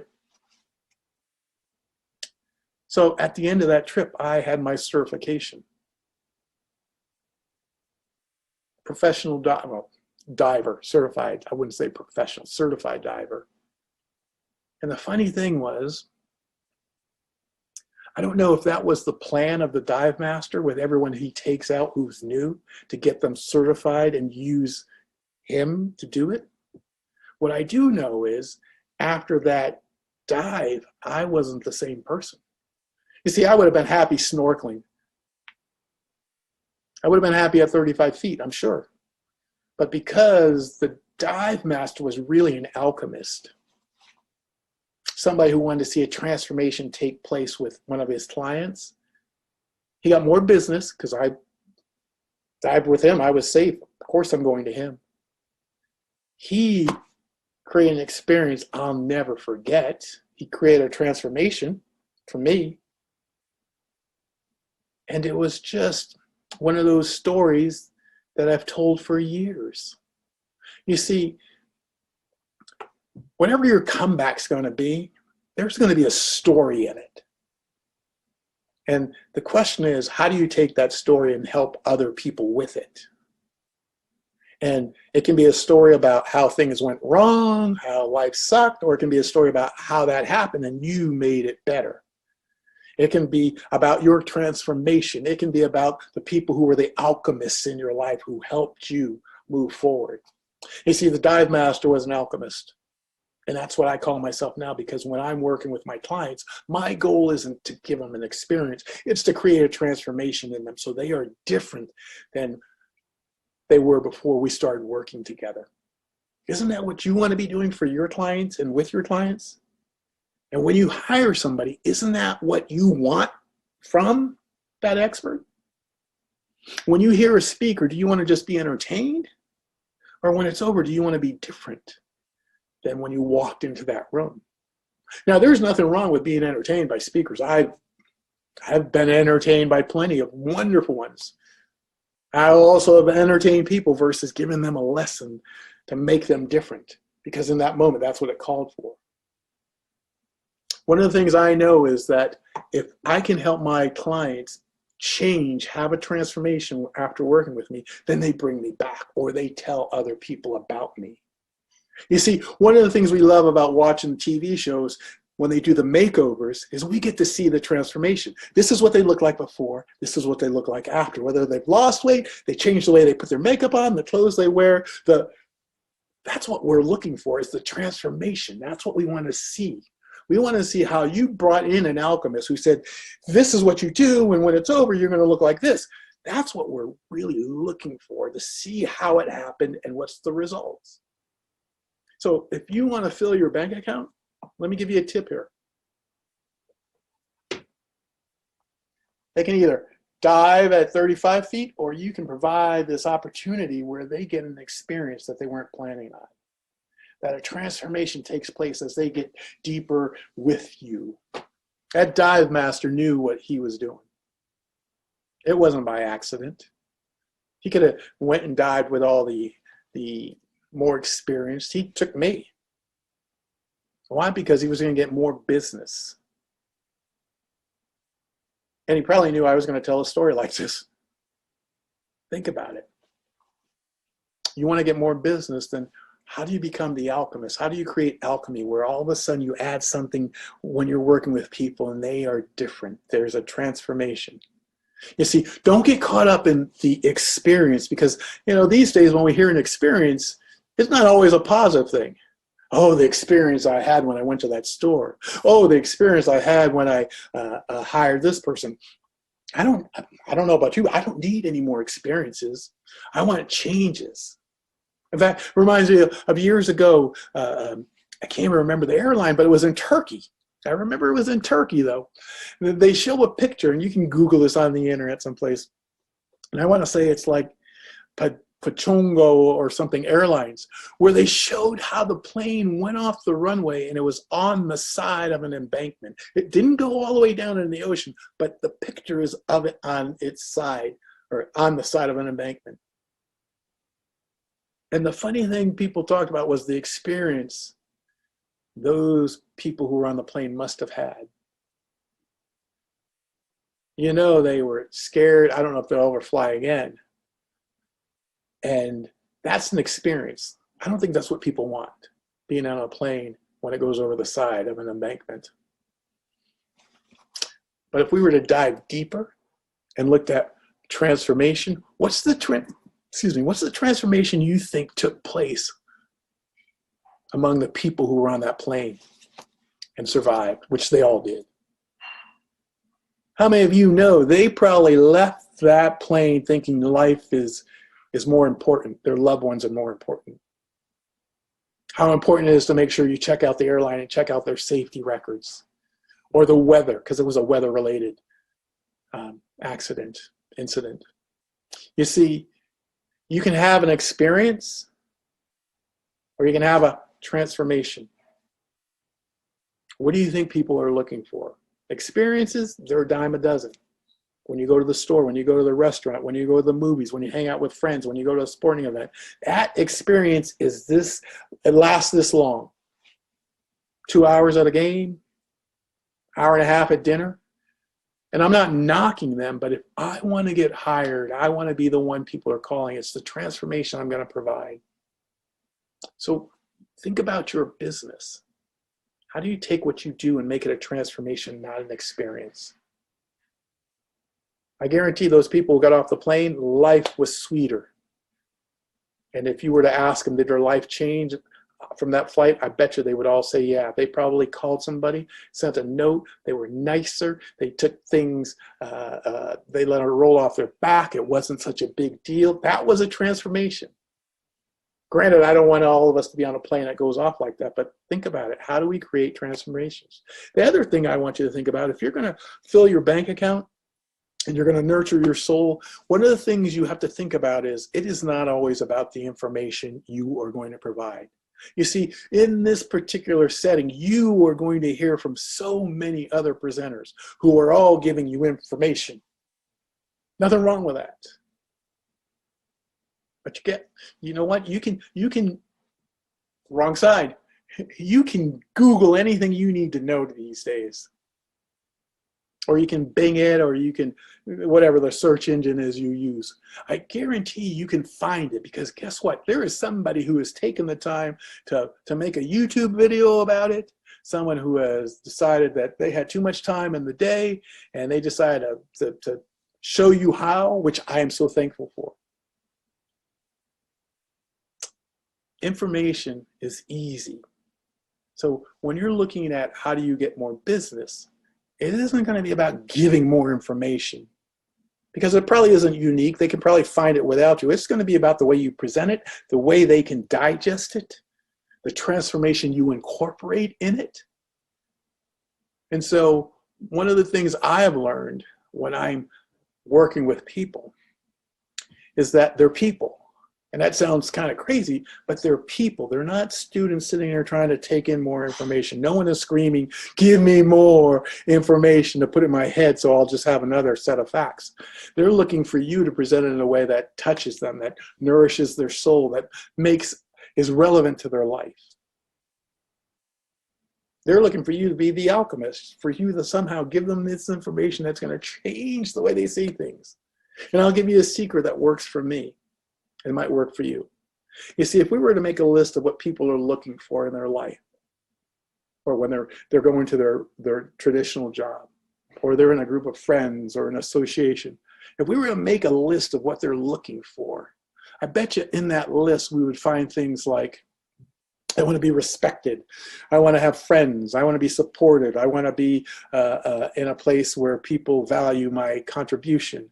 I want to be in a place where people can trust each other. I want to be a place where we're always looking to be our best. This list would be full of things that would nourish their soul, that would make them feel better than what they are before they walk into that room or after they walk into that room. You see, I call it the list. And I think it's what people are looking for, especially these days. How many of you would love to be in a place where people support each other, respect each other, nurture each other, appreciate each other, listen to each other? You see, this list is long. And the cool thing is when you find a place or person to work with who provides that list for you, you'll keep working with them. Every group I've ever stayed with, I found what was on that list. One particular group I do work with for 20 years. It's in the travel industry, which is being hit right now. But I started off 20 years ago giving a keynote speech and doing some leadership training. I am not in the travel industry. I don't travel. I mean, I travel, but I don't buy or sell travel. I don't take groups anywhere. But I stayed with this group because they are a wonderful group of people. They nurture young people. They respect each other. They believe the world is a good place. It's a place where if you're around them, you want to keep staying and hanging out with them because it just fulfills what we're looking for in the world. And so when they ask if I'll support them and help and volunteer, my answer is of course. Why? Because I feel good when I'm around them and they appreciate me, value my information. And they're just good people. Some of my best friends come from this industry. And what happens is I get what's on the list from hanging out with them. My question for you is, when people work with you, are you giving them information, facts, tools, tips only? Or are you giving them stuff that we're all looking for? Friendship, trust, respect, confidence, support. And not because that's what they pay for, but because that's what they need as a human, as a person. You see, we're all looking for that list. And the funny thing is, we can get it anywhere. Years ago, I used to speak to young people. And I would always tell them the same thing I'm telling you now. Everyone's looking for what's on that list. And then I'd ask them a question like, can you get this if you're in a gang? And of course, they would all go, no, no, no. And then, of course, I would ask them again, and they would go, yeah, you can. You can get respected. You can get support. You get friendship. You can get everything that's listed on the list that you and I would search for and seek. It's what they're looking for, but they can get it in that particular group. It's not the way we want them to get it, but we're looking for it. We'll go wherever we can find it. And so for lots of people, that's where they find it, not necessarily in the gang, but in a group that you and I wouldn't say is a great group to be with. If we were to dig deeper, we would find that's what they're really seeking. So when I work with my clients, I have to keep that in the back of my head. I got great information, but I want to make sure that I give them some of the things I have on my list and what's really on your list too. When I went diving, obviously the dive master supported me. Otherwise, I'm dead. He nurtured me so that I could go deeper. Are you okay? Yes. He made sure I was getting some of that stuff so I felt comfortable enough to trust him. And because of that, a transformation took place. He was my alchemist. Alchemy took place because I got what was on the list. You're listening to all these other presenters who are sharing some great things. My hope is that when it's over, there's a transformation that took place with you from the words you've heard from other great people. And your job is to make sure when you go work with your clients, when you're out in the world, whether it's at a traditional job and you're the supervisor or the person in charge, that you make sure you don't just look at the people as a staff person, but you look at, how do I make sure I get the best out of them? How do I do that? By supporting them. And how do I do that? By making sure I understand what people are looking for. You know, sometimes we look at the people we work with or in the world and we go, oh my gosh, there's no way we can come back from that. That person can't be as good as I hoped, I wished. But I'll tell you, great thing about what we're doing now is there are so many comeback stories. There are so many opportunities for us to talk about, hey, I thought I was down, I wasn't going to come back, and boom. You see, some are famous, some aren't, but it doesn't even make a difference. You just have to believe that you know today might not be the best day, but tomorrow could be the better day. You know, one of the people I admire, and I don't know if it's the character he plays or just who he is as a person, and what I know of him. You know, years ago, Robert Downey Jr. just had some challenges. I mean, it wasn't unusual to see him on TV being arrested for all kinds of things and going to rehab and kicked out. And then, I mean, there's a certain point where a friend of mine used to say, he doesn't get it. He just doesn't get it because he had plenty of second chances. And it just seemed like he kept blowing them until finally one time, whatever was going on and whatever help he received, it stuck. He took it. He ran with it. He made the most of it. And I'm not saying it's not a struggle every day for him or anyone who's got to deal with that type of addiction or whatever it is going on in his world. What I know is he's a comeback story. Why? Because he's Iron Man. And he'll always be Iron Man. He's got plenty of money. He's got clout. He's got a good life, I think. He's got opportunities for roles. But 20 years ago, Google that. You'll see. It's like, ooh, this is who this guy was? You see, that's his comeback. And imagine doing it publicly. You and I, when we blow it, not too many people know it. Unless we're giving a speech and it doesn't go well, then they all know it. But what I want you to keep in mind is we get to have a comeback from a setback that usually isn't as visible as what he and plenty of others have experienced. I want you to keep in mind, you can come back. And just remember, it's not as visible as it is for others, whom it makes it even more of a challenge because everybody's looking for you to fail again. You see, alchemy is when you take something that isn't going well, you add something, and out of it comes something really cool, more magical. It's a process. That's the definition. Pretty whimsical. And what I know for me is when I'm working with audiences, I add information they can get anywhere, but I add engagement. I add stories just like you can.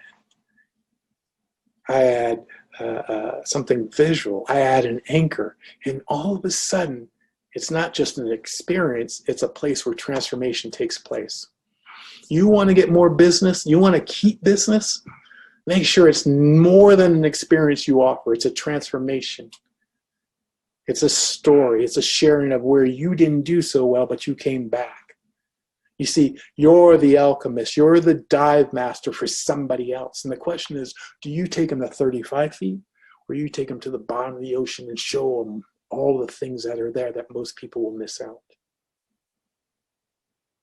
I hope you think about the role you get to play in this world. I hope you realize it's a privilege to be in front of an audience and give them some insight into how to be better. I hope you realize anytime a customer comes into your place looking for your product or service, you can either be the one who says, I'm going to give you a customer service experience that they could probably get anywhere else and it only lasts for a short bit of time, or you can say, how do I make sure every person I come in contact with, I can see if I can throw out a transformation, something that sticks with them when we're done with this exchange of dollars, ideas, services. It's not going to happen every time, and it's going to be maybe a challenge to apply in your world. I'll just tell you this. It's amazing when you have a new set of eyes and you look at the way you interact with people, how you can somehow find a way to go a little bit deeper. I went to 85 feet, my first dive. I got certified. I've been to 110 feet and thought nothing of it. Why? Because I was comfortable. I got a chance to realize 35 is just the place you start. And I got to 85 and 110 because I was surrounded by good people who made sure I was doing okay. I hope you have a great experience, whatever you do, but more importantly, I hope after that experience, there's a transformation that takes place. There's a lot out there, and make sure you see it, experience it, and then share it. And I guarantee you provide what's on the list that we're looking for. We're always going to want to work with you, hire you, buy your products, your service, fill your bank account. And as long as you nurture our soul and our spirit, we will be your biggest supporters.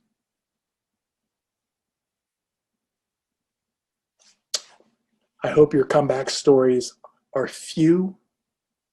More importantly, I hope you realize opportunities for you to inspire others. My name is Norm Hall. I want you to enjoy the experience, but more importantly, I want you to look for the transformation that life provides for you.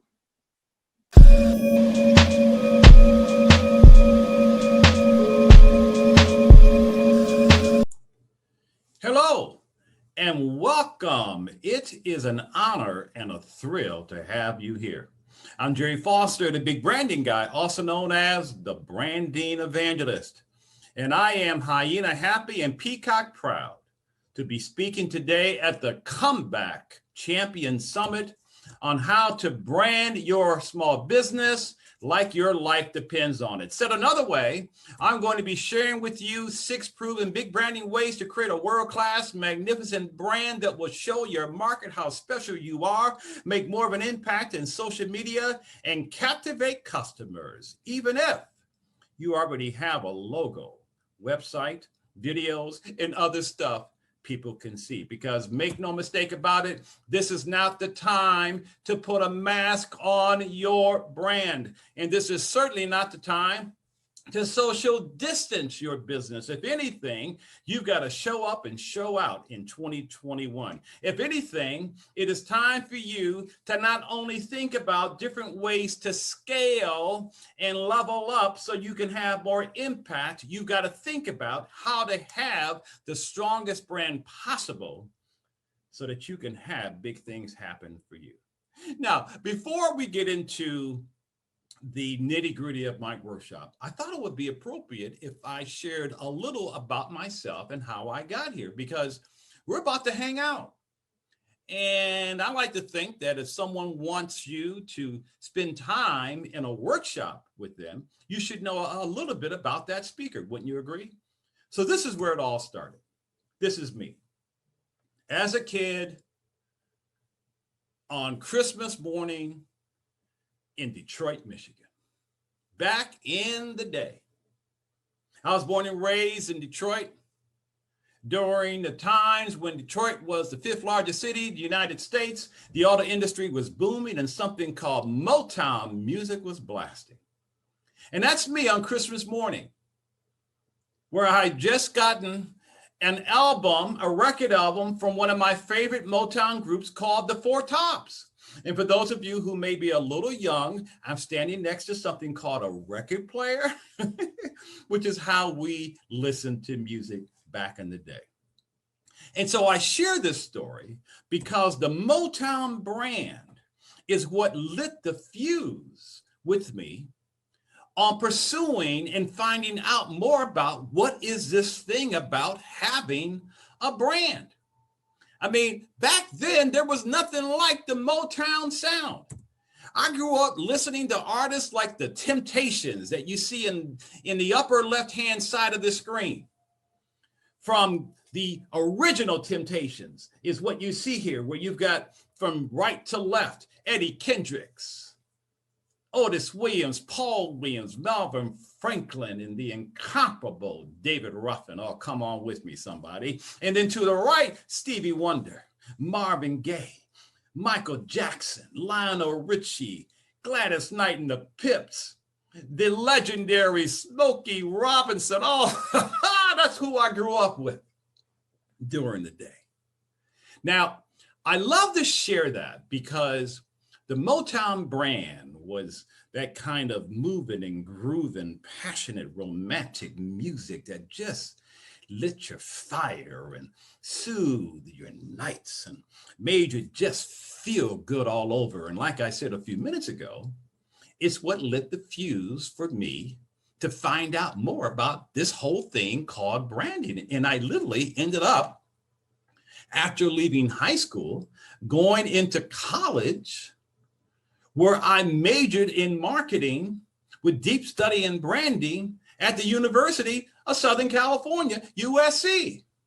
And so when I was there at USC, I received 2 degrees, my bachelor's degree, my MBA degrees. Like I said, I majored in marketing, deep study in branding. I graduated with honors, cum laude, blah, blah, blah. And that's really significant because I earned my way into USC, right? My parents didn't have to cheat my way into USC. So for those of you who have been following the college cheating scandal that happened here in America over the last couple of years, it hasn't been too good for USC. Am I right? And so I was at the Marshall School of Business. Really, pretty renowned. And I always like to say this: I did it. I got through. Because it's one thing to get into college, it's a whole nother thing to graduate. Am I right? In fact, not only did I graduate cum laude, I graduated thank you laude because I got through. And so this is a picture here of my proud mom standing next to me on graduation day. Doesn't that make you just want to go, ah? And so when I graduated from USC, I went to work in corporate America for Procter & Gamble, P&G. Now, for those of you who may not be familiar with P&G, they literally wrote the book on branding. And so I worked at P&G in the field of brand management, which is strategic branding and stuff like that. And I helped grow some of their laundry brands like Aeroliquid laundry detergent and Cascade detergent for your dishwasher. And I worked in the citrus juice and drink industry, right? And so I'm in corporate America doing my thing. And as I was working in corporate America for 10 years, I also found the time to be an adjunct professor of branding, marketing, and advertising at 4 major Southern California universities that you see here. And so I would teach in the evenings and on the weekends for 10 straight years, semester after semester. Now, I ended up starting my brand development and training company full-time in 1985. Yes, it was the dawn of the personal computer. Dinosaurs were roaming the earth. It was that long ago, right? And I'm so proud to say that over the last 30 plus years, I've helped over 100,000 small businesses from 600 different industries with their branding. And I've carved out quite a reputation for myself. And this photo here was taken in February of 1986 in Orange County, California. This was my very first branding boot camp for small business owners. About 10 owners showed up. And the first thing you'll notice is that we all had the 80s look, right? The women had the big hair. I had a big old mustache, big glasses. And over my shoulder is a chalkboard. In the middle of the room is an overhead projector. You guys remember those? I think I'll go on to the next slide. And during that time, like I said, I've had a lot of great stuff that's happened, and tough times too. A lot of tough times. Don't get me wrong, but I'm very proud of certain accomplishments. One of these was from the city of Los Angeles. In 2008, they honored me and gave me this proclamation and said that Jerry Foster is the father of business in Los Angeles. Isn't that cool? And it was signed by the mayor and members of city council. And if you were to read the small print, one of the things that it says is that we just want to thank you and acknowledge you for your tireless and faithful work with small businesses, particularly those that are minority owned. Now, I'm sharing all of this not to impress you, but to press upon you something else that's very unique about me that you should know. And the best way to share that is to tell you a quick story. I was at a networking event, I don't know, maybe 25 years ago. It's been a while. And there were 300 people there.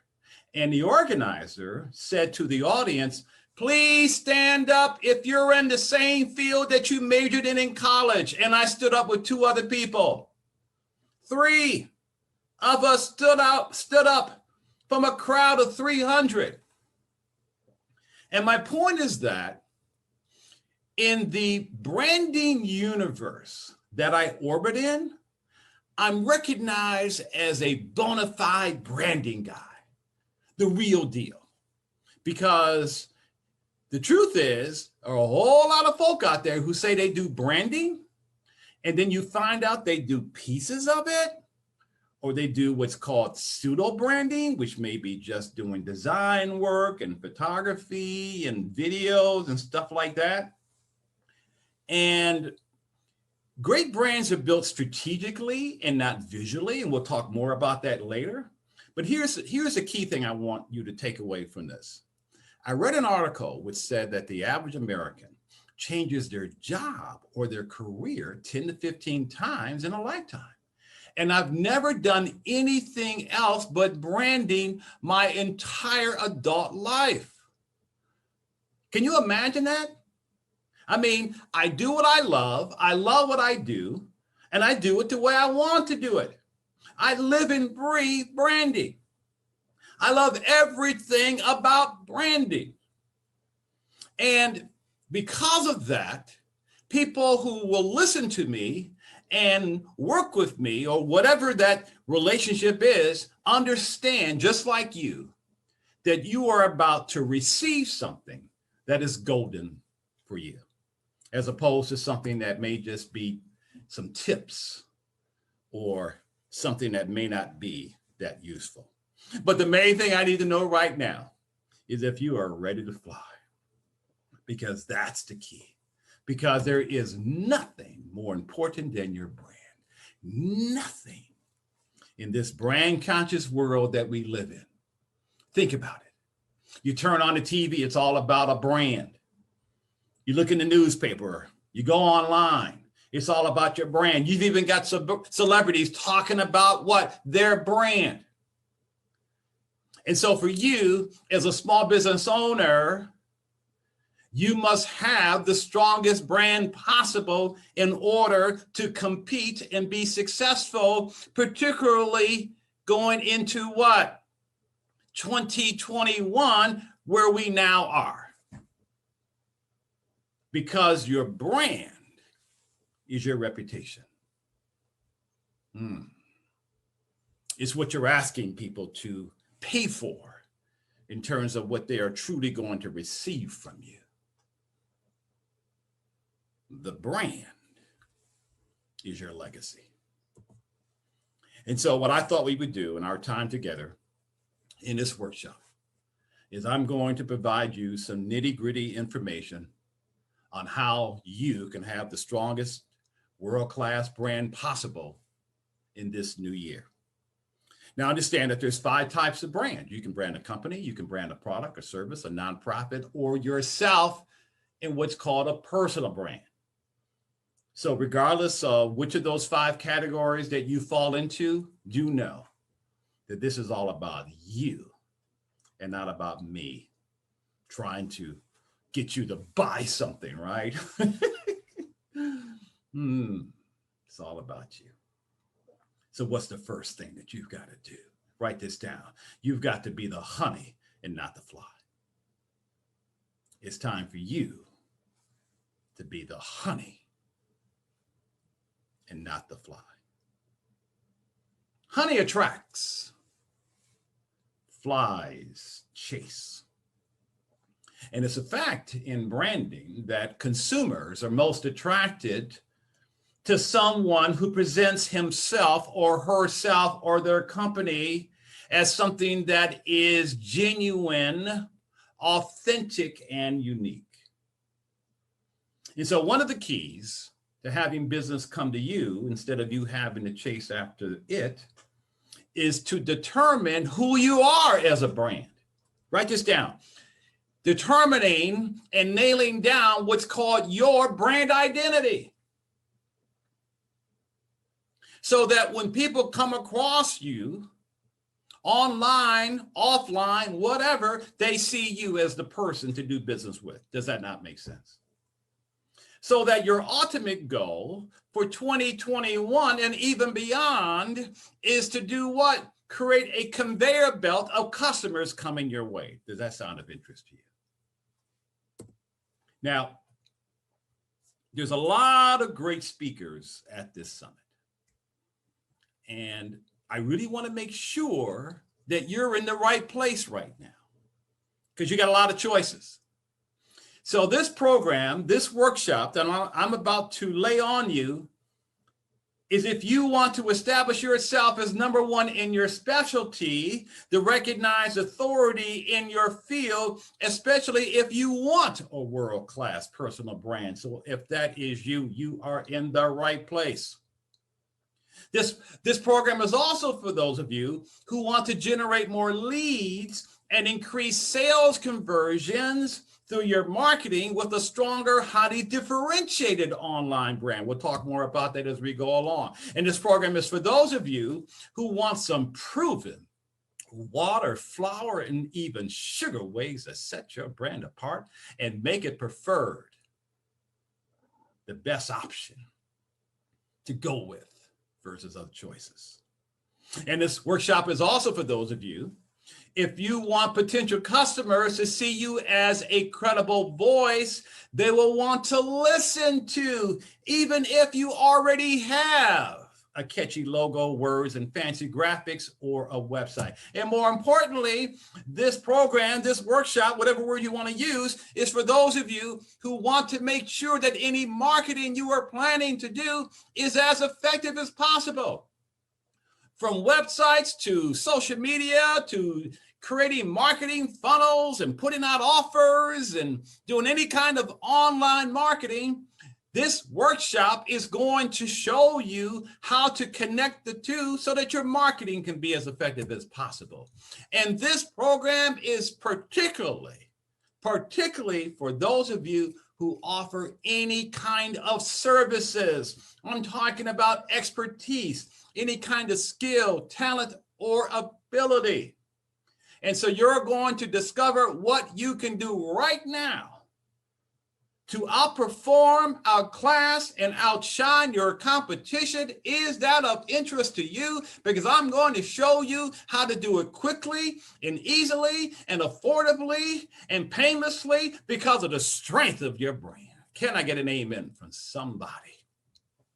So I need you to put your trays up, get into an upright position, and put your cell phone on airplane mode if you have to, because I'm going to share with you 6 proven big branding strategies for your 2021 conveyor belt. Are you ready?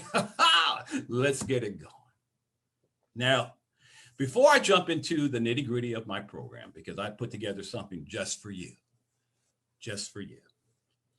I want to just go over a few house cleaning rules, if I may. First, you have to listen carefully and attentively, because everything I say is not going to be in a slide. So therefore, take plenty of notes. And I will do my best not to talk too fast, because they do call me the brand evangelist. I'm known for preaching and teaching the gospel of branding. I know how I can get when I start getting too excited, but listen for some gems. Listen for some kernels. Listen for those things that I have to say that can create those aha moments, those light bulb moments, those epiphanies and revelations that can come from this type of presentation. Secondly, you should know that spontaneous applause and you showing your way of providing me any kind of appreciation or adoration or compliments is totally permissible by sending me an email or texting me if you get my phone number, right? So if you want to say I love you, Jerry, that's okay too. Oh. And thirdly, after the presentation, you should know that if for some reason you do want to get a hold of me, you can certainly connect with me by phone or by text. I love reaching out and talking to people. So we'll talk more about that later, because like I said, this is all about the brand you. So the question now becomes, why big brand? Why was I invited here? For this particular moment, for this particular topic? Well, the main reason is that there are 3 major problems, 3 major challenges that are facing you as a small business owner today, especially because of what took place in 2020. And I don't care what age you are, what color you are, what sex you are. I don't care if you're married or single, what your story is, what your journey has been. I don't care what side of town you may be from. It does not matter. These three problems you are going to face if you have not already faced them already, because it comes along with being a small business owner. And the first problem is this: number one, getting lost in the crowd. I read recently that there are 1.7 billion websites on the World Wide Web. 1.7 billion. And countless social networks. And so what we're finding is that in the midst of this oversaturated global internet-based marketplace, write this down, standing out is getting harder than it's ever been before. And I would assert that unless you are standing out, you're blending in. And if you know anything about how that feels, it makes you feel invisible. And then on top of feeling invisible, false perceptions occur. Have you ever had the experience when you simply tell someone what kind of business you have or what it is that you do, they want to put you into a slot, a box, a pocket? They want to pigeonhole you and come up with these wacky conclusions about what it is that you do? That's like someone saying, for example, I'm a real estate agent. Oh, okay, I put you into the real estate pile. I'm a financial planner. Okay, I put you into the financial planning pile. I'm a life coach. Oh my goodness, another one of those. I put you into the life coaching pile. And the fact of the matter is that unless you brand yourself, somebody else will. And the way that someone brands you is probably not going to be the way that you want them to brand you. A lot of times I think that in the eyes of the consumer, we're just a bunch of cattle. What do we know about cattle? What do we know about cows? They all look alike, right? But if that rancher, for example, has a cow and that cow goes through a broken fence onto somebody else's property, he or she can go over to that other rancher and say, that is my cow because that's my brand. Sometimes I also feel that we're like this image here that you see on the screen, that we are members of a giant choir. And we're standing in this giant choir called our competition. And here you are. And you've got a great voice, meaning that you've got something great to offer the world as an owner, right? Particularly if you have a certain kind of expertise, a particular kind of skill, talent, or ability. And here you are saying, hey, notice me, listen to me, I can sing too. And you feel as if nobody's paying attention to you. And so one of the keys today, write this down, is to do what? Stand out, get noticed, and be remembered for offering something unique so you can be rewarded for your individuality. Can I get an amen on that one? But you got to stand out. You got to stand out. And that means having more than simply the visual stuff. I'll talk more about that in a minute. But the key thing is this: people prefer something mouth-watering.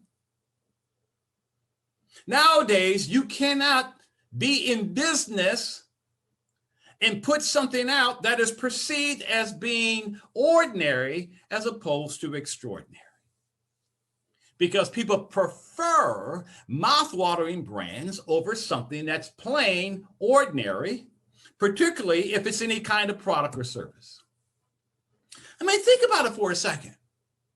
You can either put something out into the marketplace, write this down, the key word is perception, and if the perception is, ain't nothing special about you.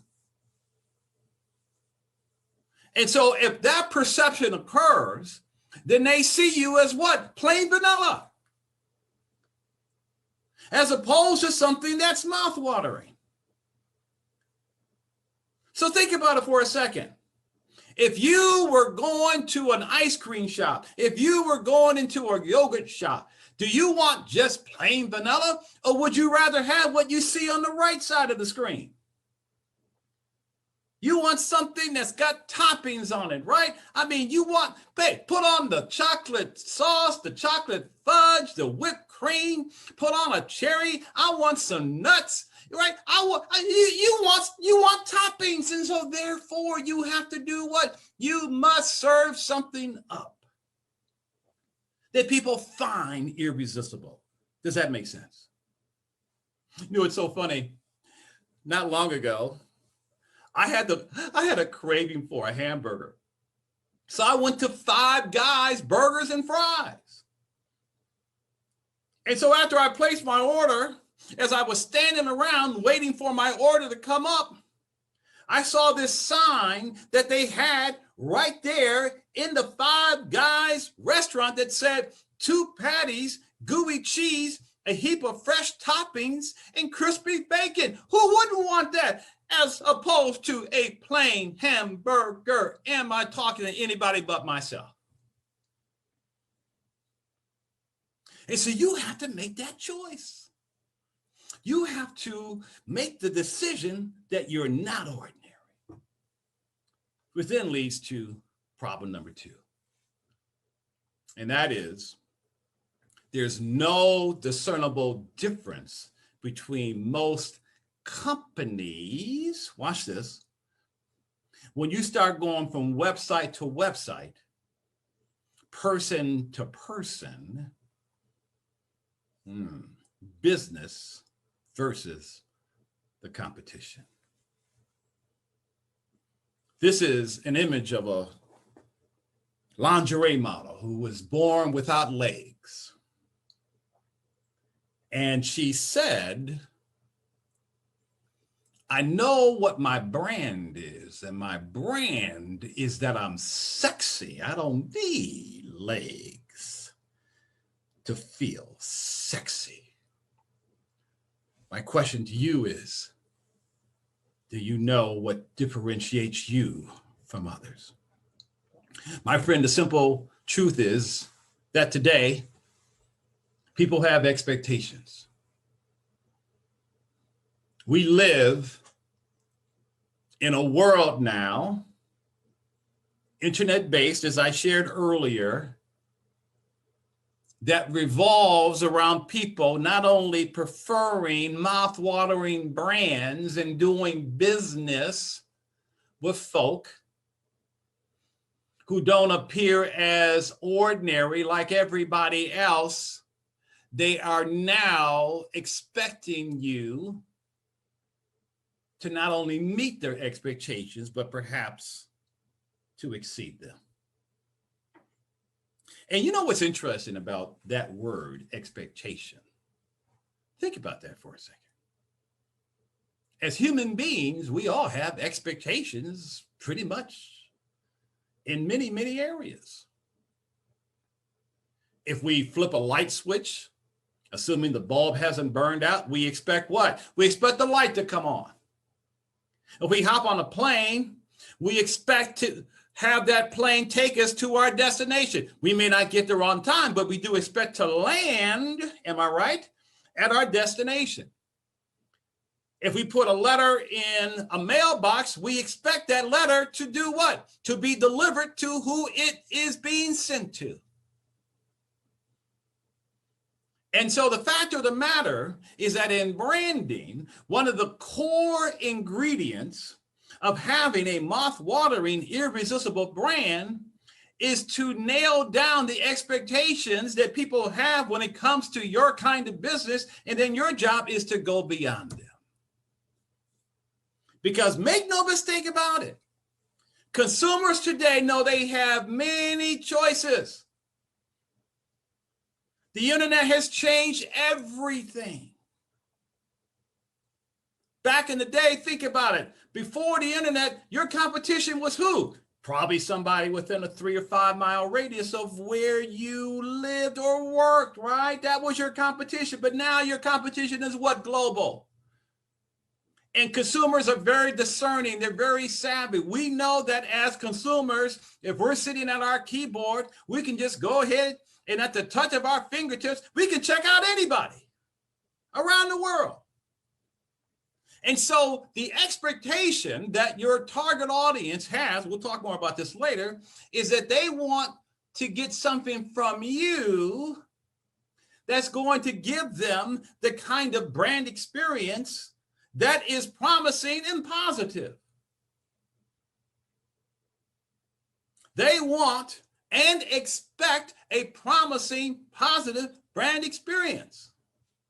And so your job is to make sure they receive that from you. You know, I love this quote from Maya Angelou, who once said, I've learned that people will forget what you said, people will forget what you did, but people will never forget how you made them feel. How are you making your customers feel? How are you making people feel when they come across your website? How are you making people feel when they have any kind of interaction with you? How are you making them feel? What word would you use to describe that feeling when they have any kind of exposure to you? So one of the keys is to discover your it factor. That it factor, which is that key point of difference that separates you from the masses. Your it factor that will make you stand out in any crowded market. Your it factor, the value and beacon of light that you bring to the marketplace, to the world, that's inescapable and allows your light to shine brightly forever. Write this down. I must nail down my it factor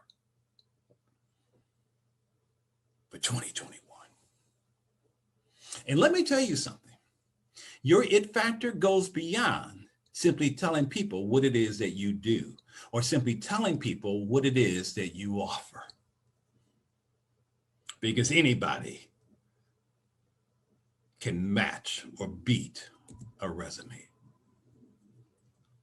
So don't let your resume, don't let your credentials be the thing that you feel is going to determine your it factor. And the third problem is that word that you see on the screen called indifference. Have some of you ever come across someone and you have an opportunity to talk to them about your business, you have an opportunity to talk about your services or the things that you do, and they look at you and they say things like, well, I'm already working with someone like you.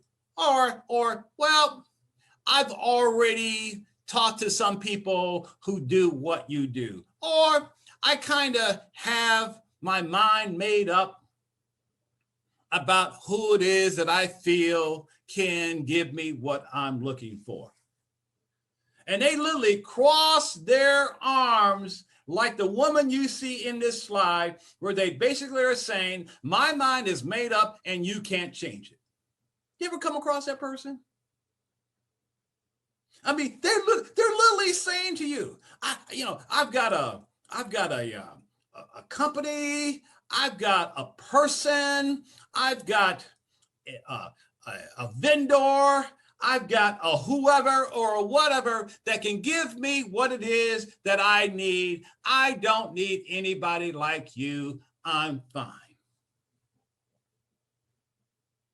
Now, the challenge there, first of all, don't be discouraged, because they just don't know any better, right?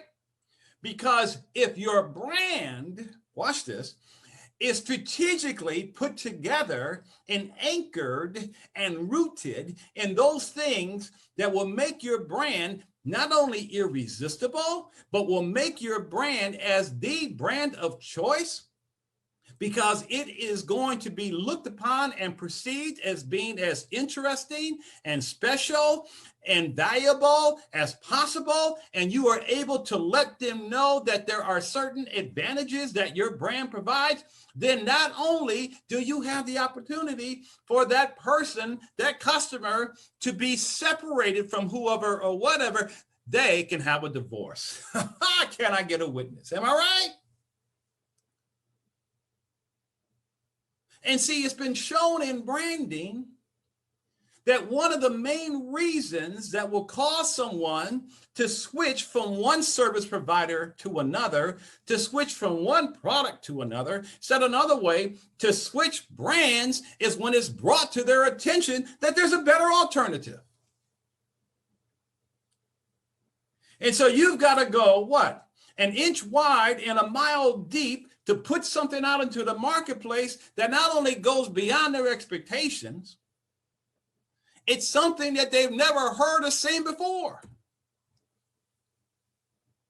Are you with me? And then on top of that, this whole thing called indifference is that everybody's busy. In a densely crowded, everybody's busy, short attention span world, it's getting more difficult to be noticed, remembered, and desired, which is a goal for any brand. Everybody's busy. Seems like everybody's on the go. What's that statistic? That the average time that someone spends when they land on a website, is it 15 seconds, 30 seconds or something? And if you don't hit it correct, and get that person want to sit up and take a look at what it is that you have, you've lost that person. You've lost and squandered that opportunity to get them engaged in what it is that you have to offer. So what's the reality? It's a struggle just getting people to stop and listen.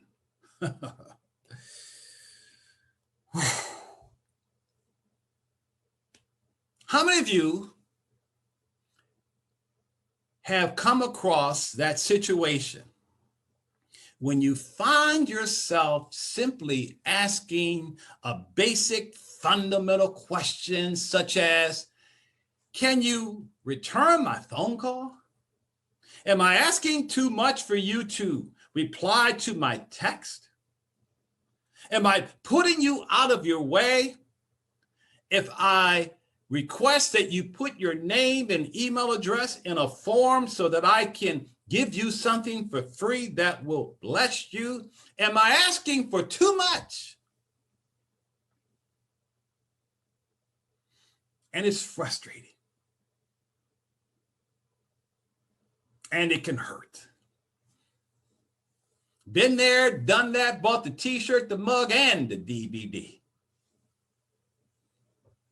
Plus the baseball cap. I know that feeling. But here's the good news. The good news is the big brand yourself. The big news is to put something out into the marketplace that will stand out, that will get noticed, that will be remembered and desired. And so here's the whole thing about this program. You can decide what having a big brand means to you. For some of you, this is about you having a nice six-figure business. Maybe for some of you, this is about having $1 million brand, a multi-million-dollar brand, or perhaps a brand one day that can become a household name, which is called a super brand. I am not exaggerating here. This is not pie in the sky, because so many of the greatest, most successful brands on the planet were started by one person. Maybe two, maybe three, in a garage, in a kitchen, in a dormitory, in a house. But they realized that the key was to put something out into the marketplace that would make people sit up and take notice. But maybe for some of you, it's not about how much money you want to make, but it's more about the impact that you want to have. Maybe this is more for you, that you will now big brand yourself, big brand your business, whatever, in 2021 by creating your conveyor belt of customers coming your way, by putting something out into the marketplace that gives you what? More personal fulfillment, that gives you more satisfaction, that allows you to feel that the dreams that you had for going into business for yourself can indeed come true. So you decide what you want from big branding yourself this year, okay? You customize what I'm sharing with you in this program to fit whatever your goals may be around the idea of big branding yourself. But I tell you this, regardless if it's money driven, if it's more about personal fulfillment, whatever, you either go big or go home. Because in today's turbulent marketplace, you either go brand or you are bland. Like I said earlier, unless you're standing out, you're invisible. But here's the cool thing. Creating a big brand does not require a big budget. It's a system, it's a formula. And it's a formula that I created that I call the Big Brand Formula, which you see here on the screen, where I have combined the best in entrepreneurial branding with the thinking, the tactics, the strategies that are used in Fortune 1000 companies, the big branders, the big ballers and shot callers, right? And it all comes together so that you can have the kind of brand that you're looking for. And it starts off at the top of the pyramid, which means nailing down your purpose, and then what differentiates you and niching yourself and making sure that everything is rooted in what's called your brand DNA, and that you've got a secret sauce and a beloved experience, and then you wow your market through your message and through your brand promise, and have a clever slogan and a tagline plus the right image. So at the end of the day, you can excite, delight, and ignite your market, even if your budget is small. Because big branding is not a function of how much money you have or how much money you don't have. No, it's about outthinking your competition. When they go right, you go left. When they go up the street, you go up the avenue. When you can't go through the front door, you make a hole in the roof. Come on with me, somebody. Can I get an amen? Because to big brand yourself is to do what you've been called to do. Because you're making a decision right now to be the honey and not the fly. So let's get into it. You guys ready? Oh, all that was just to set up everything. Let's get into the teachings now. Strategy number 1. Have a brand, not just visuals. A brand is not just having a logo, nifty designs, colors, fancy graphics, words, visual elements. In other words, all the aesthetics. It's not about your videos, nice photography, blogs, business cards, banners, etc., and any other kind of what's called visual reference. Because like I said earlier, a brand is more about how it is strategically put together as opposed to how it's done visually. Said another way, a brand is more than a logo, it's an experience.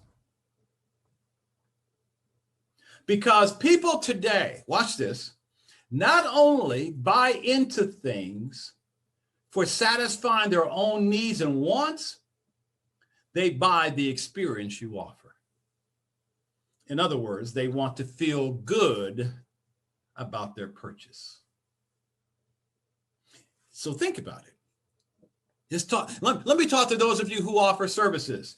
If your expertise, your skills, talents, and abilities is the what you offer, then your brand is the why they purchase. Does that make sense?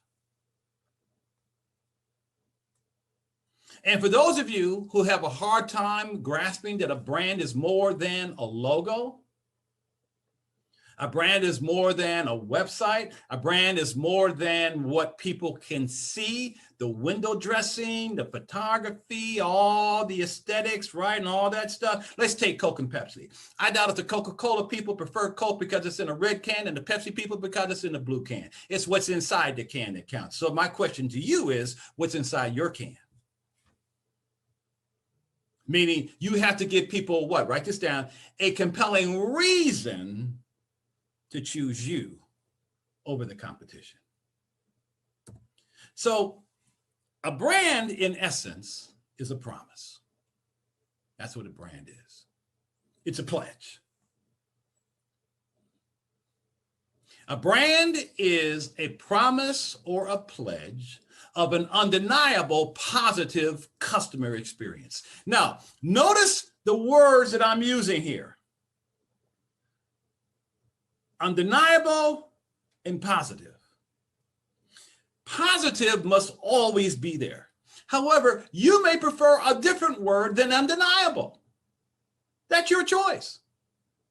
You may say, Jerry, I want my brand to deliver an amazing experience, a fabulous experience, a remarkable experience. You decide what that experience is going to be like for your customer. Just make sure it's not a DMV experience. Do you get where I'm coming from here? Okay? Because you want that experience to make someone feel good as they are experiencing your brand. And so in the world of branding, your job is to find out what people want that you can help them get only through your big brand. Now, notice, please, the words in gold. What do people want that you can help them get through your big brand? And also notice what I have underlined. Only through. Said another way, you are not only giving people what it is that they are looking for and want and perhaps even need, they cannot get it anywhere else. That's the game. You must have, write this down, what's called a standalone brand. A one-of-a-kind brand, whereby the business you're in and what you are offering allows you to put something out into the world that they cannot find anywhere else. Now, let's put that theory, I should call it a theory, but let's take what I just said and let's put it to test. I'd like you to write down on a sheet of paper, what was the last brand you bought? Now, keep in mind the big picture here. The big picture is that there are over 2 million brands vying for our attention almost at any given moment. Because of this brand conscious world that we live in, people prefer to do business with a brand. That's the fact. So for you, you either put out services or you put out a brand. You either offer a product or you offer a brand. It's two different things.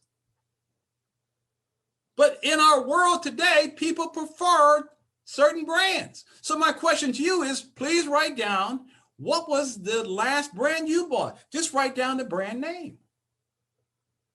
You might say Apple, Starbucks.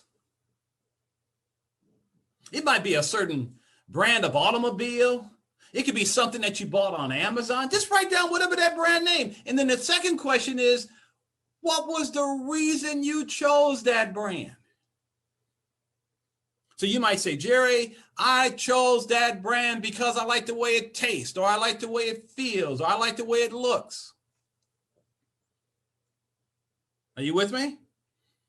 So just write down a brand name and why you bought that brand name. Okay? And the reason usually does revolve around what people can see, taste, touch, smell, or hear. There's something special about that brand that made you feel that was the brand that you wanted over other alternatives. I'm sure you would agree. Now, I'm going to make a bet with you. I bet that all of you who are watching this program, if I had the opportunity to interact with you, and if you were to share with me not only your brand names that you purchased, and along with the reasons that you chose that brand, I would assert that what you all have in common in terms of why you purchased that brand name is one word. Write this word down, please. And that word is because. You chose that brand. You bought that brand because, and then whatever your reason was. Does that make sense? And that reason, like I said, is around what people could see, taste, touch, smell, or hear, or whatever else. So what's my point? My point is that you must get people to choose you. The world's most successful brands, watch this, regardless of whether or not they are a product, a service, a nonprofit, a company, whatever, one of the main reasons why those companies and those brands are so successful is because they were able to give people a reason to choose them over the competition and other choices. Because their focus was to achieve what you see in the upper left-hand corner, and that is the word brand preference. It's always brand A over brand B. You know, it's so funny. I don't cook. Okay, I don't cook. Now, I recently took some online cooking lessons. That's the result of the pandemic, right? We're all in our homes, we're all in our apartments, whatever, right? And so we're looking for ways to not become these quarantine zombies that have us doing the same things pretty much every day with different people. So we do whatever we can to break the monotony. So I started taking cooking lessons online. And the reason why I started taking cooking lessons is because I have become a takeout and delivery guru. I mean, I am about takeout and delivery. I don't have anybody cooking for me, so, what the heck? And when I want to have something delivered, look at the slide, I prefer Grubhub. That's typically who I use. There's nothing wrong with Uber Eats. There's nothing wrong with DoorDash. I just prefer Grubhub. Now, you may have some people out there, going back to what I said earlier, some people prefer Coke, some people prefer Pepsi. That's okay. Some people prefer Nike, some people prefer Adidas. That's okay. Before the pandemic, whenever I had to do rideshare, I used Lyft. I prefer Lyft. There's nothing wrong with Uber. I'm just a Lyft guy. So you, write this down, must give people a reason to choose you as opposed to other choices. Some people prefer to go in the subway versus a regular sandwich shop. A person may say, I'm going to go to Starbucks as opposed to 7-Eleven. 7-Eleven's got great coffee. Doesn't have the Starbucks experience, right? But it's got great coffee. So when you start to think about it, in this brand conscious, brand driven society and world that we live in, it's all about the brand and nothing but the brand. And it occurs at a very subconscious level where we don't even think about it. If we go into a supermarket, for example, and we grab a shopping cart, and let's say we're looking for a laundry detergent and we want to get the brand that's going to get out ground in dirt, many people will do what? They'll choose Tide. Because the Tide brand is not about soap detergent. Laundry detergent. The Tide brand is selling what? Tougher than dirt.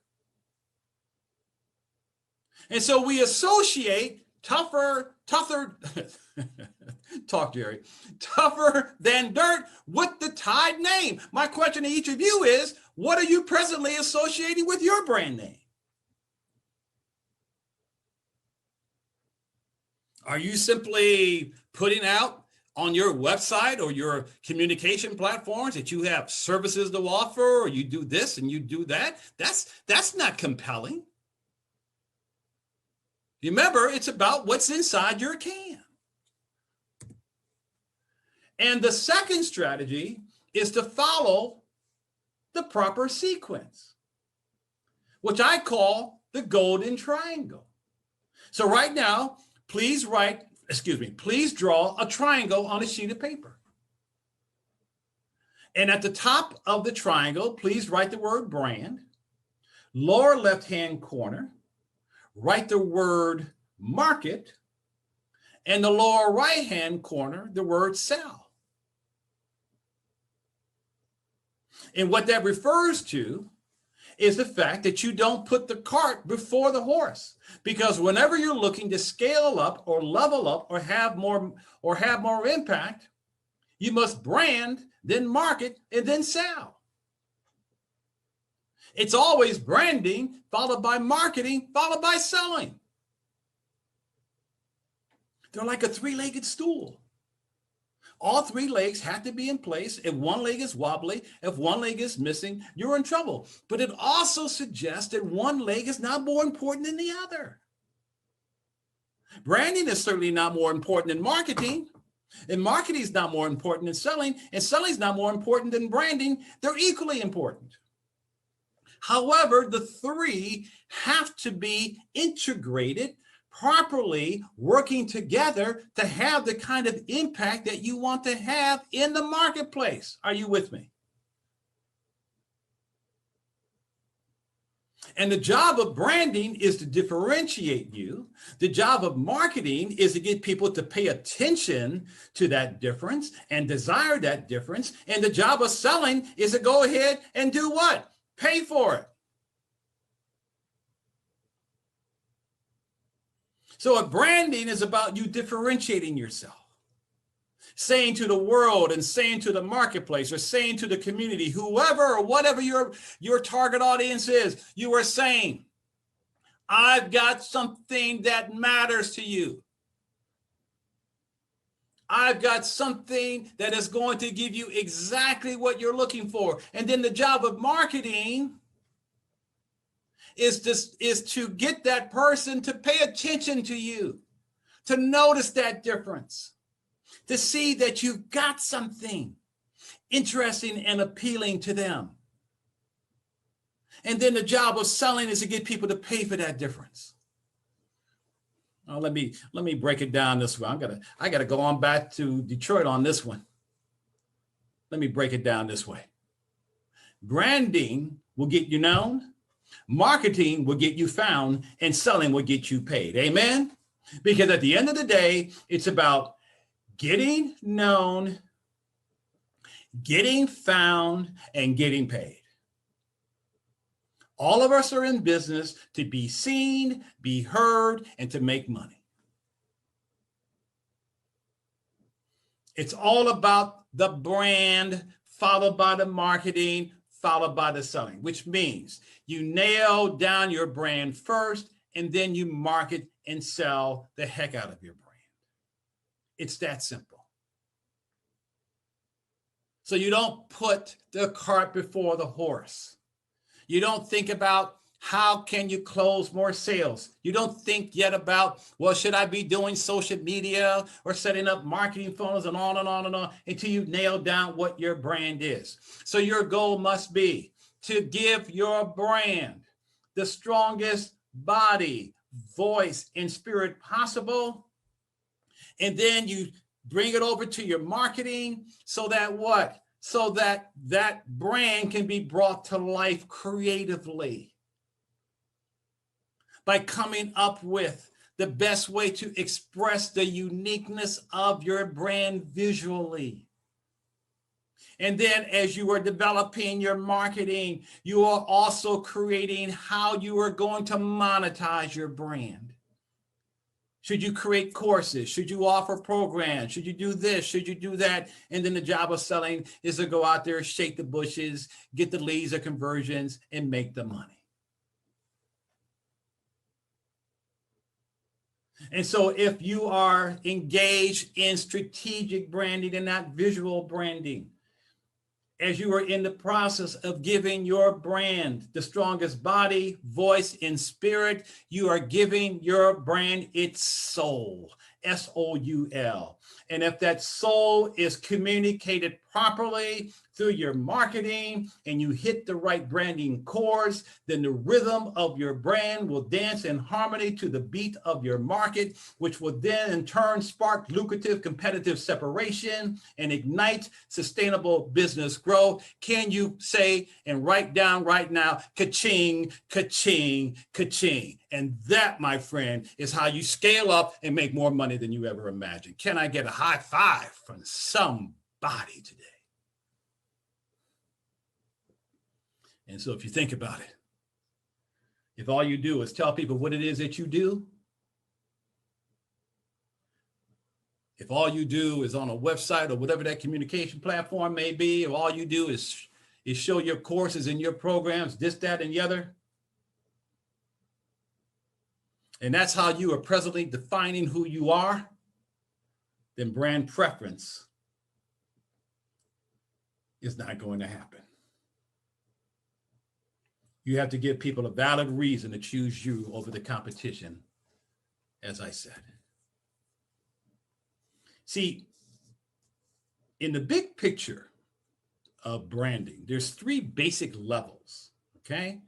Level 1 is called strategic branding. That's making sure that your brand architecture is in place. That's what I'm teaching you here today, okay?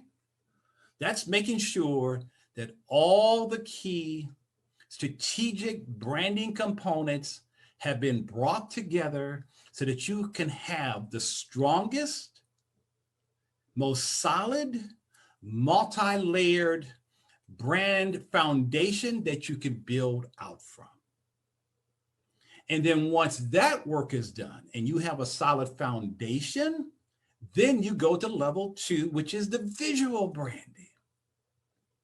So now you are expressing the uniqueness of your brand, like I just said a few minutes ago, visually through websites, social media, videos, and on and on and on. Design work gets done. You may want to create some publicity for your brand, put together a PR campaign. You may want to do a podcast, a radio program, a TV show, who knows? But all of that gets created in level 2. And then you go to level 3, which has emerged in recent years, and that's called social media branding. But you start at level 1, and then you go to level 2, and then you go to level 3. You don't jump start and go straight to level 3 because you're not ready yet. Okay? And I cannot tell you how many people I have seen who put the tile down before the cabinets are up. So part of what I'm doing here with you in this workshop, in this level 1 strategic foundation brand architecture workshop that I am teaching you here today, is I am making you eat your vegetables. Okay? That's what I do. I had this sister came up to me once. I was speaking at a conference and she goes, "Oh, I get what you do. You do the upfront thinking. You let other people do the decorating." I go, "You got it." I said, "Great brands are created in the trenches. That's what I do." And she goes, I appreciate that. I said, "Yeah." I said, "Sometimes I got to go in there and tear it down and help build it back up." She says, "I really admire your expertise because that's something that people are looking for." All right. Let's go on to strategy number 3. Claim your space. I think that before COVID and the pandemic, I think that, in my opinion, if you had some kind of value to provide or to promote, that's really all you needed to convey.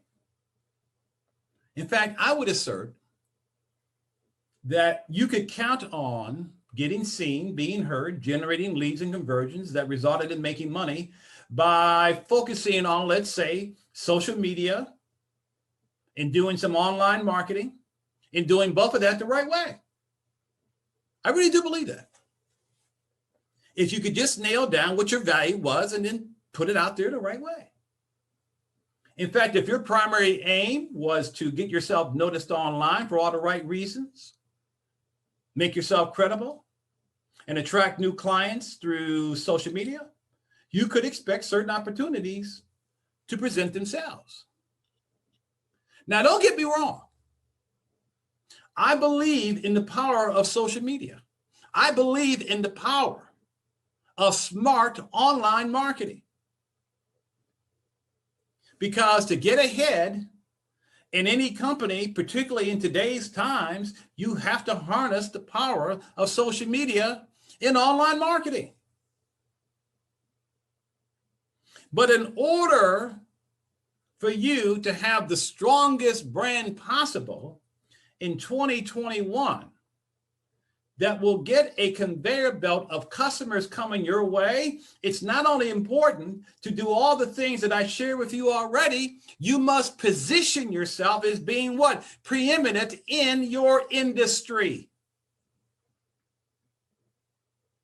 You must position yourself as being looked upon as not only world-class, I'll use other words, panache, top shelf, second to none. People have to see you as being a cut above others that they could choose over you. Said another way, you need to get people to see you as a leader in your space. You have to get people to see you as an authority, an expert, the best of the best, because leaders show up when the tough roads begin. And leaders are those of you who decide first to transform yourself into an exceptional brand that shouts distinction, commitment, and passion. Which means that you are now making the strategic branding decision to differentiate yourself. Why? Because in the past, before social media and 1.7 billion websites, you could be obscure yet secure. But now the game has changed. And so the choice is up to you. You either make a choice and have an intention to thrive, prosper, flourish, and accelerate results in 2021 with a highly differentiated, world-class panache best-in-class brand or risk just getting by? So the decision that you also have to make right now is to move from not enough to more than enough. You have to make a decision that you are going to move from perhaps living in a space of scarcity to a place of overflow. It may be time for some of you all to go out into the world and make your name worth something, so that you can hand down a legacy to your children and your children's children. Because in the absence of making a name for yourself so that you can stand out, get noticed, and be remembered for offering something unique, so that you can then be rewarded for your individuality, in the absence of that, you will then restrict yourself to being an off-the-shelf, one-size-fits-all, carbon copy, cookie cutter, whatever. And in the midst of that, when people come across you, it's like this slide. They're going to be confused because they don't know why they should do business with you. And so you have to grasp that a well-received brand that will result in strong growth requires certain things. You either surrender to the process, the system, or seize control over it. Because like I said earlier, unless you brand yourself, somebody else will. And so the whole thing here is to know that for you, let's say you have a day job. Okay? Let's say there's some of you and you have your business on the side. And your dream is to go into business for yourself. So you want your part-time hustle to become your full-time hustle, as they say. Or maybe there's some of you right now, and you have an idea. You have a concept, or maybe you have an invention, and you want to get that turned into a brand in this brand-conscious world that we live in. Or maybe there's some of you where you feel that your brand is not doing what it is that you need it to do. You feel that your brand is stale or stuck or stalled, or that it's in some kind of slump. And maybe there's some of you who feels that your brand could be stronger. That's called rebranding, which means that you are what? Re-engineering, reimagining, retooling, revamping. You decided right now that you're going to breathe new life into your brand so that it can have the greatest impact possible in 2021. So in any of those situations, read this slide. It requires more than simply listing services, showing stuff that you sell, or having a few bullet points of what you do. It does require careful planning. It does require in-depth thinking. And most of all, it requires, as I said earlier, positioning your brand as a certain something special that will reach, engage, and close more customers. And so the big question that you must be asking yourself is, how do you go about differentiating yourself? How do you get others to see you as being distinct? That you're not like everybody else? Because in order for your God to get a blessing to you, he's got to be able to bless others through you. But the only way he can bless others through you is if nobody else looks like you or sounds like you. Can I get an amen from somebody? Because you may live in the world, but you're not of the world. And how dare you present yourself like anybody else? You are here for a reason. And so whatever your situation is, whatever your struggles or challenges may be right now, know that tomorrow can be better than yesterday. What's coming can be better than what's been. Know in your heart of hearts that what's coming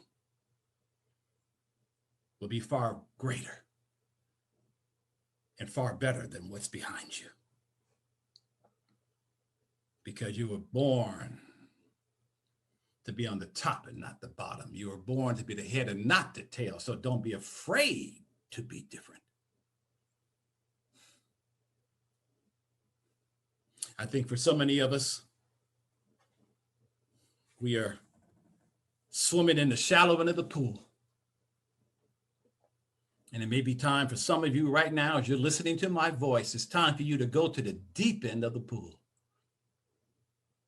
It's time for you to climb out on the skinny branches and go out on the thin ice, knowing though that your God will equip you of who you need to be, connected to the resources and the people to support you in getting you to the promised land. There are billions of people on the planet. There's lots of competitors. Not one of them has your fingerprints. There's only one you. And that makes you perpetually valuable, rare, and special. Write this down and say it out loud. I am designer made.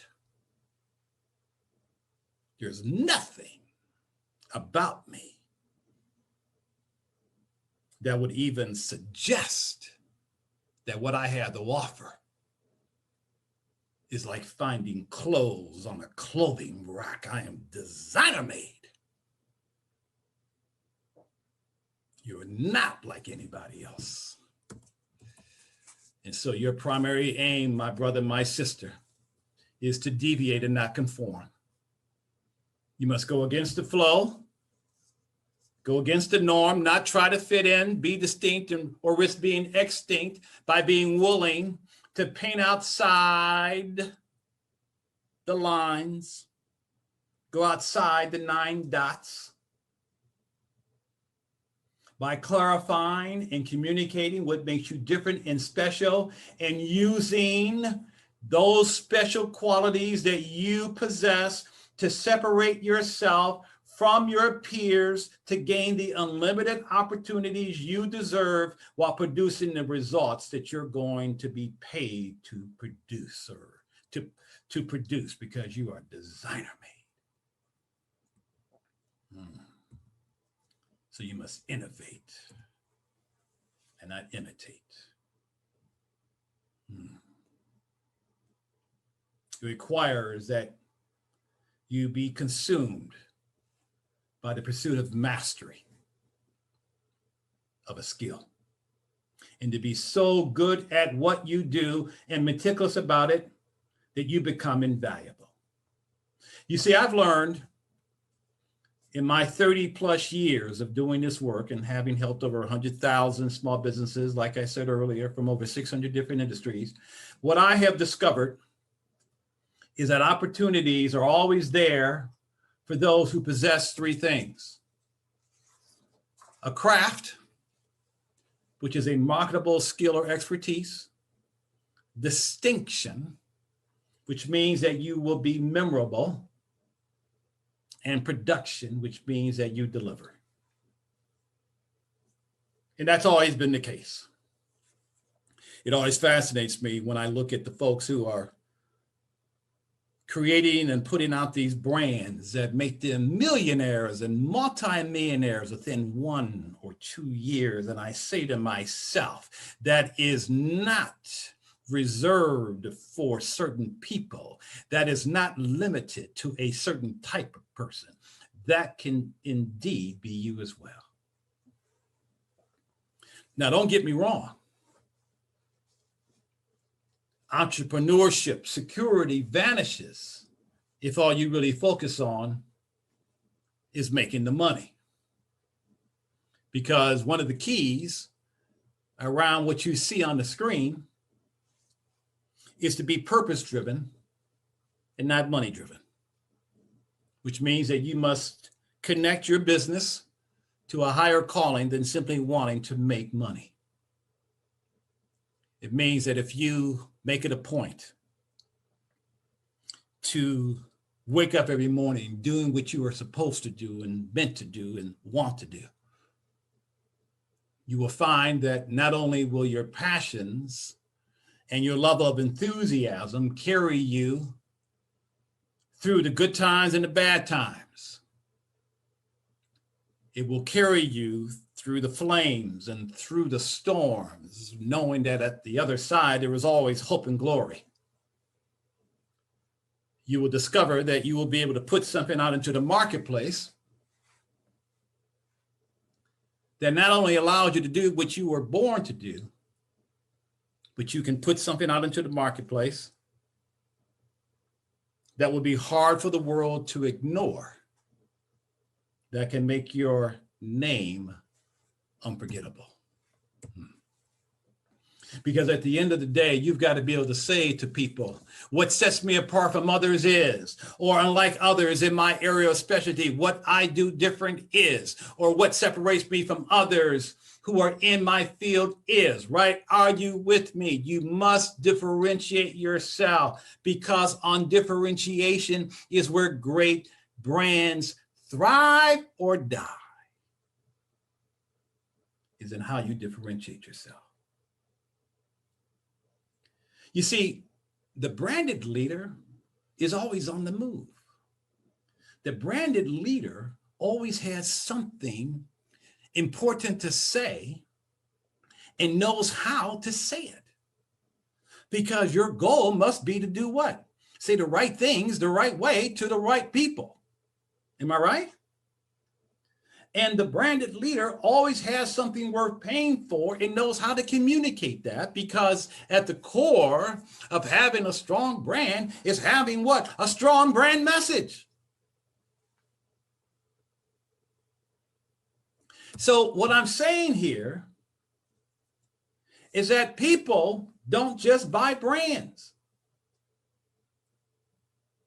People don't buy products or services.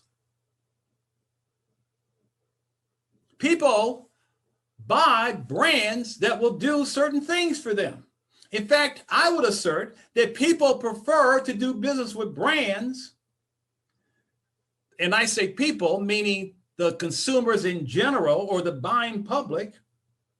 They will regularly and loyally do business with and purchase certain brands that regularly do what? Give them allowances, I should say greater allowances, more opportunities, more access, because when you buy a brand, you know what you're going to get. Coke versus Pepsi, there's no mystery if you go into a McDonald's.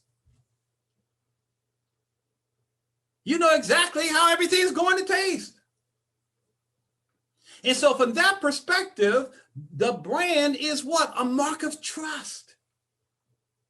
It's shorthand. It's a sifter. The brand is what separates the granules. It separates all the cattle on the ranch, because all the cattle looks the same.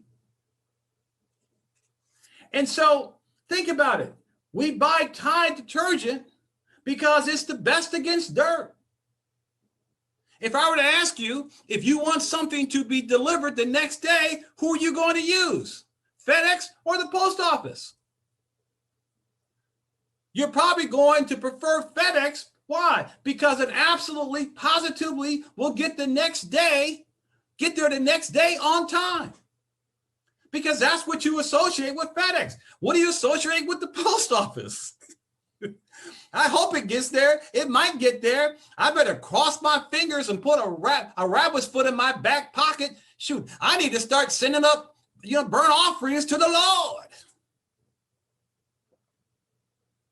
And then we'll whip out our Visa card, our Visa credit card, because Visa is everywhere we want it to be. What's my point?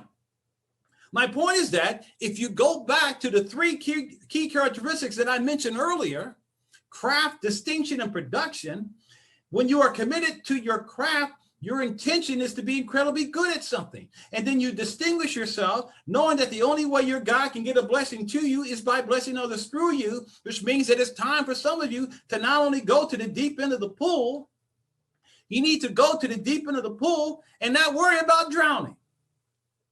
And so when you shift into producing by positioning your brand as being panache and top shelf, then you are going to do what you see on this screen, because this is all people want to know from you. Number one, can you solve a problem? I've got this painful, annoying, aggravating problem. Can you make it go away? Number 2, can you give me a better outcome? This is what I've tried. This is what I'm presently doing. This is what I'm thinking of doing. This is what's been suggested to me that I do. If I do business with you, if I buy your brand, can you take me from where I am to where I want to be? What I want to hear from you are what are the advantages that you offer over everybody else? Please don't just tell me what your services are. Number 3, can you perform a freaking miracle? What do I mean? I'm in a bad spot right now. Dire straits. I'm in a situation that is really hurting me and my family or my company and my team. Can you turn my situation around? Can you reverse this predicament I am in? Can you turn my midnight into day? Said another way, can you make the impossible possible for me? Can you bring forth a future for me that's not limited by my past? And if you can pull it off because of your strength, because of your almighty self, if you can pull something off on my behalf to tell me what the possibilities are that you can bring forth that I could never imagine. Or number 4, can you provide me some kind of emotional payoff? I'm tired of feeling frustrated. I'm tired of feeling stressed out. I'm tired of feeling worried. What's the emotional payoff that I can receive if I do business with you? Let me digress here for a second. When I was working at P&G, I used to co-manage Cascade Detergent. That was my brand. And we created this TV commercial where we would have someone reach into a dishwasher and pull out a glass and hold it up to a light source and go, "Oh my God, spots!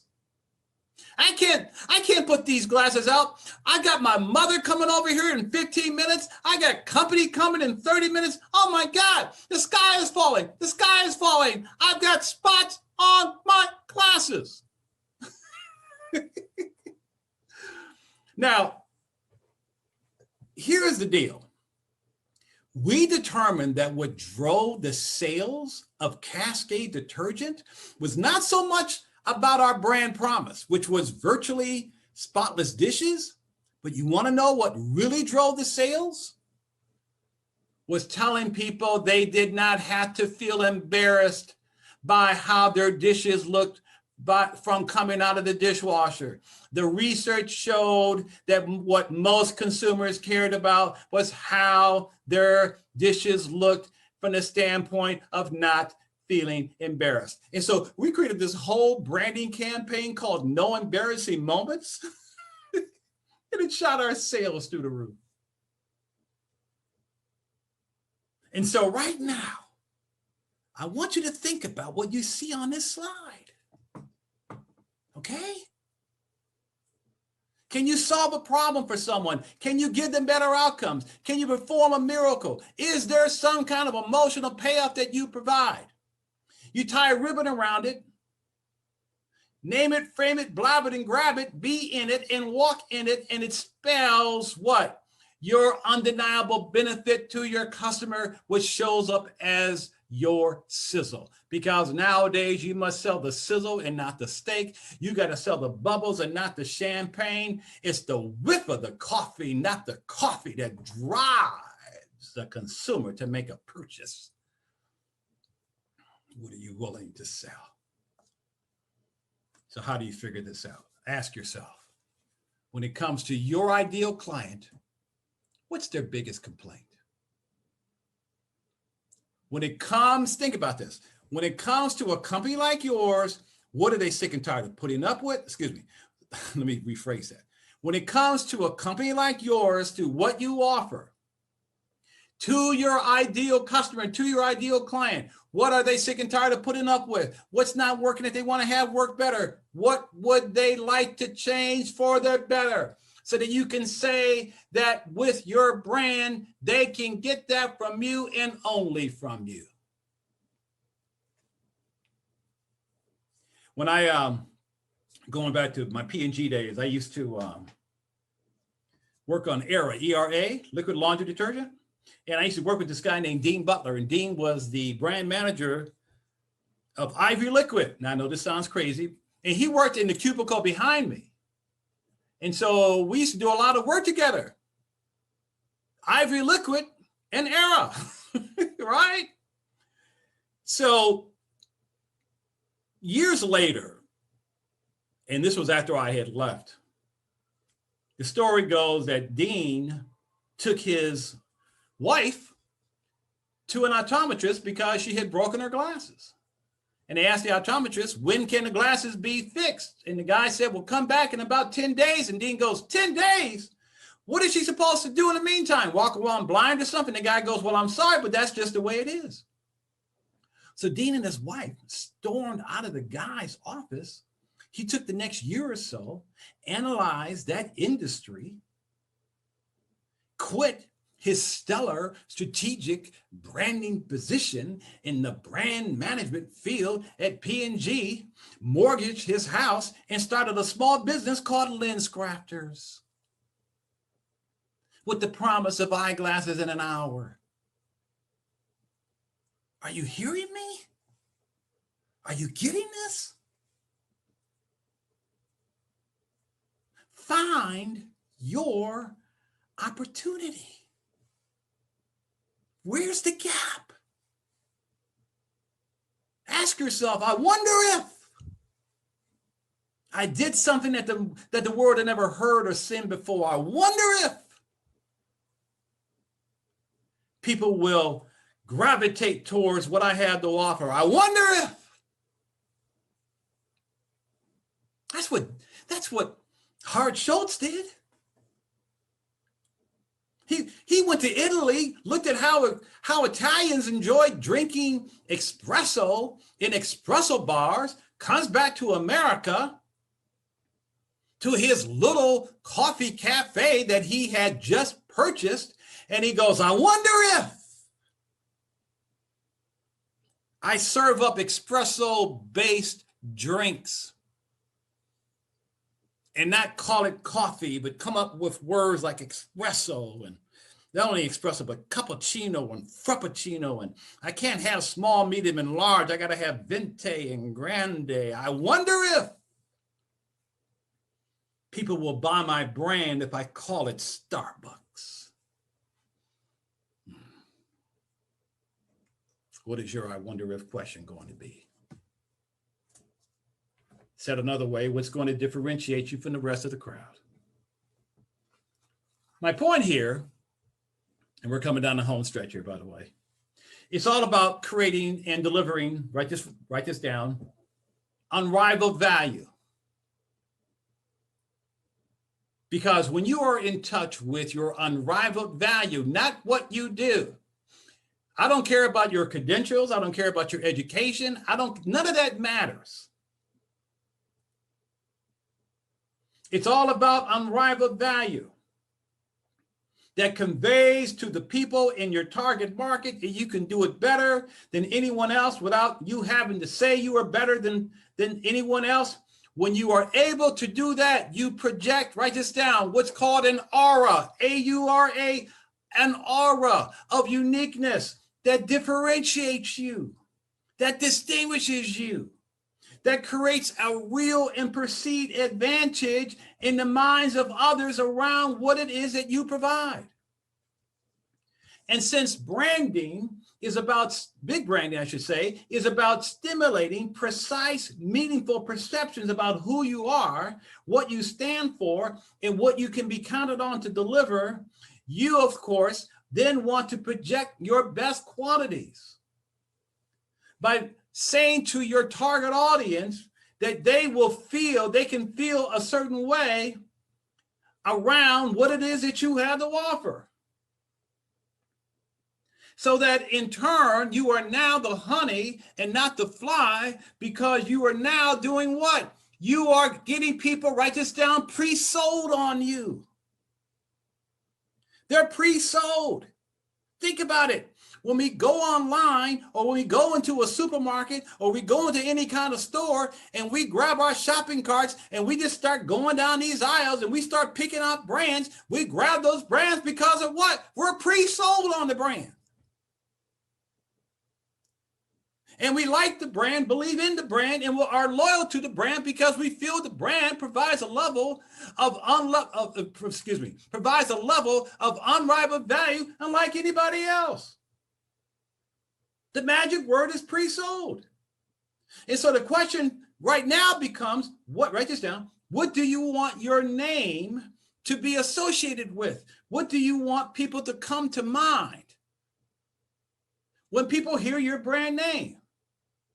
Let me say that again. What do you want to come to mind when people hear your brand name? It has to be something positive, useful, and memorable.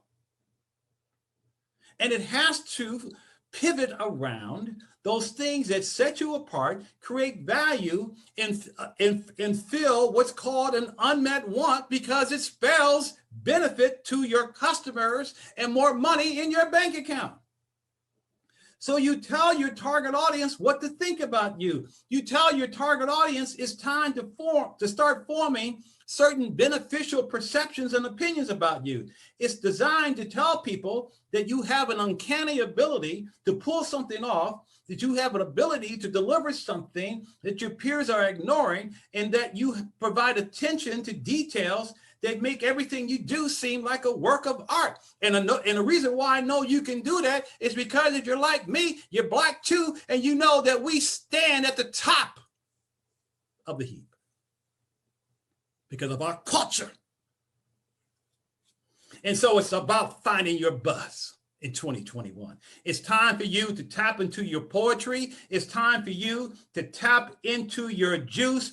I want you to write it down right now.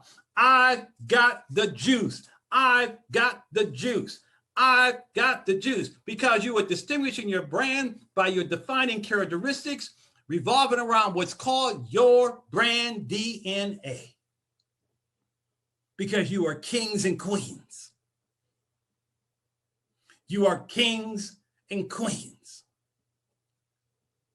It's in your ancestry. And your brand DNA is like your thumbprint. It's something absolutely individually yours.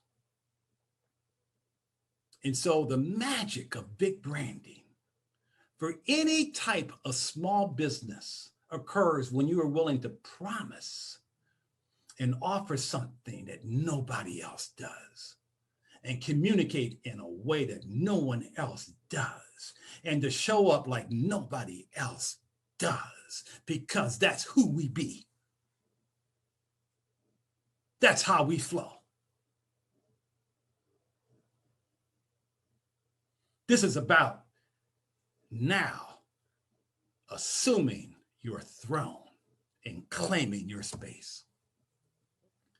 So I'll give you some examples. The concept that I'm giving you here around how to put something out into the world that perhaps they haven't heard or seen before, as opposed to saying, here are my services, okay? And I always tell people that, certain brands are known for selling certain things. So I got a performance-based business coach to say, I help high-tech employees find in sales, feel that, and create a career they love. That's what he said, that's what I sell. I got a crisis planner to say, I remove the overwhelming worry that comes from being blindsided when the unexpected happens. That's what I sell. I got an intuition expert, life coach, and psychic to say, I help women tap into their inner essence to dump the stress and reawaken to the magic of life. A sales trainer to say, I provide a simple, systematic, and systemic process to grow sales in a create more value way, as opposed to I do sales training. A life coach to say, I create your self-image to be the masterpiece you are so you can step into the light side of life. Doesn't that sound a lot better than saying I'm a life coach or a parenting coach to say, I eliminate the everyday stress and pressure of being a client. And there are a few more on this slide as well. Makes you wonder, doesn't it? It makes you start to understand that people want to hear from you something they haven't heard before. Tied in with your I wonder if, you making sure that it's anchored in serving up something that's mouthwatering. Got a health coach to say I reverse pre-diabetes. Now imagine the impact that she's had by saying that, as opposed to I do health coaching. I talked earlier about asking yourself, what's the biggest complaint in your industry? Remember the Dean Butler story from P&G with lens crafters? What's one of the biggest complaints when it comes to working with web designers? Come on with me, somebody. It's they take too doggone long quite often. So I got this one to say, I get your website developed in 30 days. And then I got a guy to not just say life coach, but to say I'm a life optimization coach. I help people maintain their calm, cool, and avoid hysteria. See, this is the whole thing about what I call creating your anthem. Strategy number 4.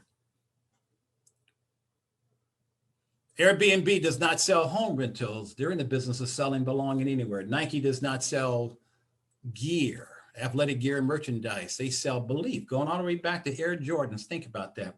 The Air Jordan brand, which made Nike, was built around the idea that if you put on a pair of Air Jordans, you could be like Michael Jordan. And to this day, people will put on Nike sneakers, and these are not athletes, by the way, because they think that by wearing Nike, they'll perform better.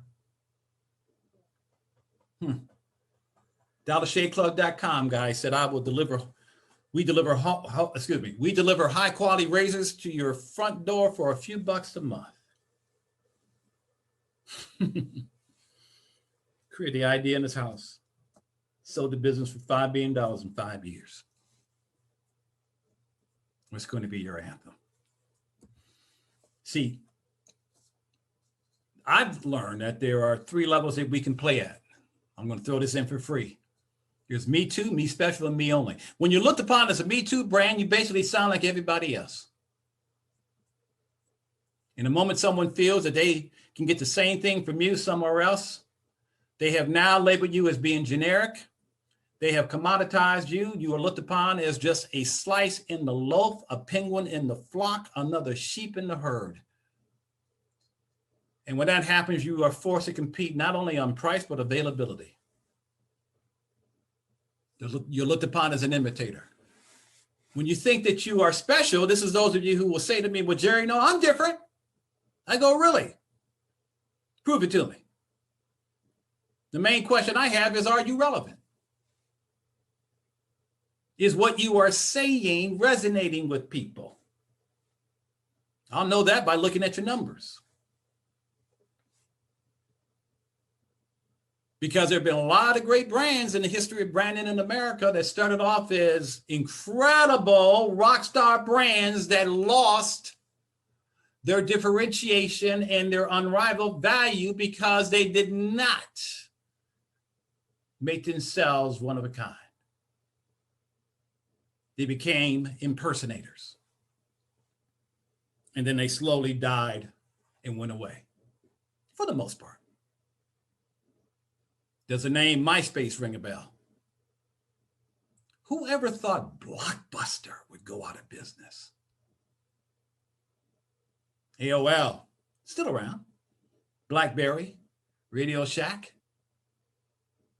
Look at the retail chains across America that have closed down in recent years because of the growth of one online brand called Amazon. But the level you want to play at, write this down, is me only. Where you can say my brand is the only humma that does humma.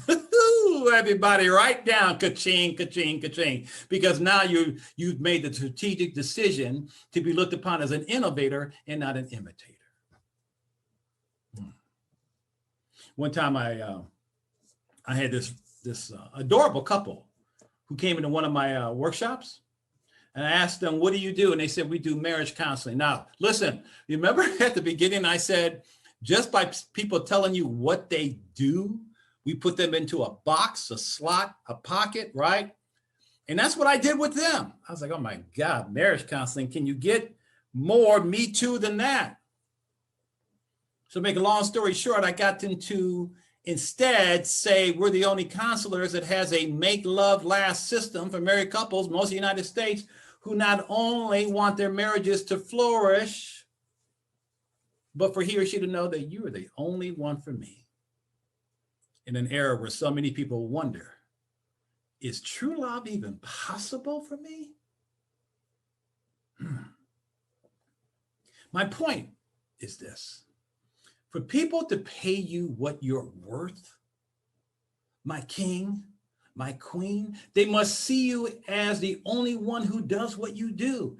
And for your personal brand or business brand or product brand, whatever, to pay off, you must differentiate yourself from everybody else who does what you do by getting people to see you as offering what? Greater value, said another way, unrivaled value. Denzel Washington once said, my brand works, not because of my talent, but because I'm willing to take some risks for the glory of God. Mother Teresa once said, I'm dedicated to service. I'm here to save, redeem, and restore souls, not to have my picture taken.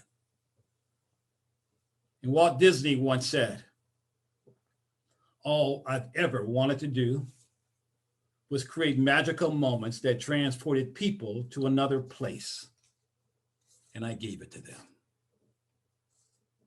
So around this whole thing of finding that value, you being able to zip from having a 6-figure business to a 7-figure business, or 5 figures to 6 figures, or however you've decided to define how you're going to big brand yourself this year, is because of an emotional connection that you make to your brand. I mean, think about it. Think about the problems you solve. Think about how you make things easier or more rewarding for people. Think about how you prevent or help someone through a crisis. That's the kind of information that you need to form in what I call a statement of mastery. Your statement of mastery. My point is, I think that we can all aspire, achieve, and display something of value. And I think that the two burning questions that we've been wrestling with here in this workshop, and I want to acknowledge you and thank you for staying with me this long, because what I am teaching you here today is life-changing for you. You apply what I'm teaching you here, it will change the trajectory of not only your business and your bank account, but your life as well. And those two burning questions are, how am I different? And how can I stand for something important? See, I don't know you yet. I don't know what being different is for you. Maybe it means to realize that you probably have a lot more to offer than you think. Maybe at this point, it means you having more fuel in your tank than you think. Likewise, I don't know what standing for something important is for you. But I do know one thing, and that is you got to be willing to make a promise. One time I was looking for a bathroom cleaner. Went down to the store, came across one called Scrubbing Bubbles, and right on the back of the package, it said, we work hard so you don't have to. I said, that's the brand for me. I just want to go ahead and clean the thing.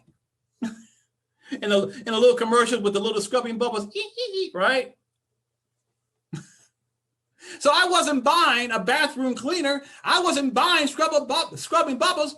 What I was buying was the promise that it will work so hard that I don't have to. Are you with me? No one's buying your services.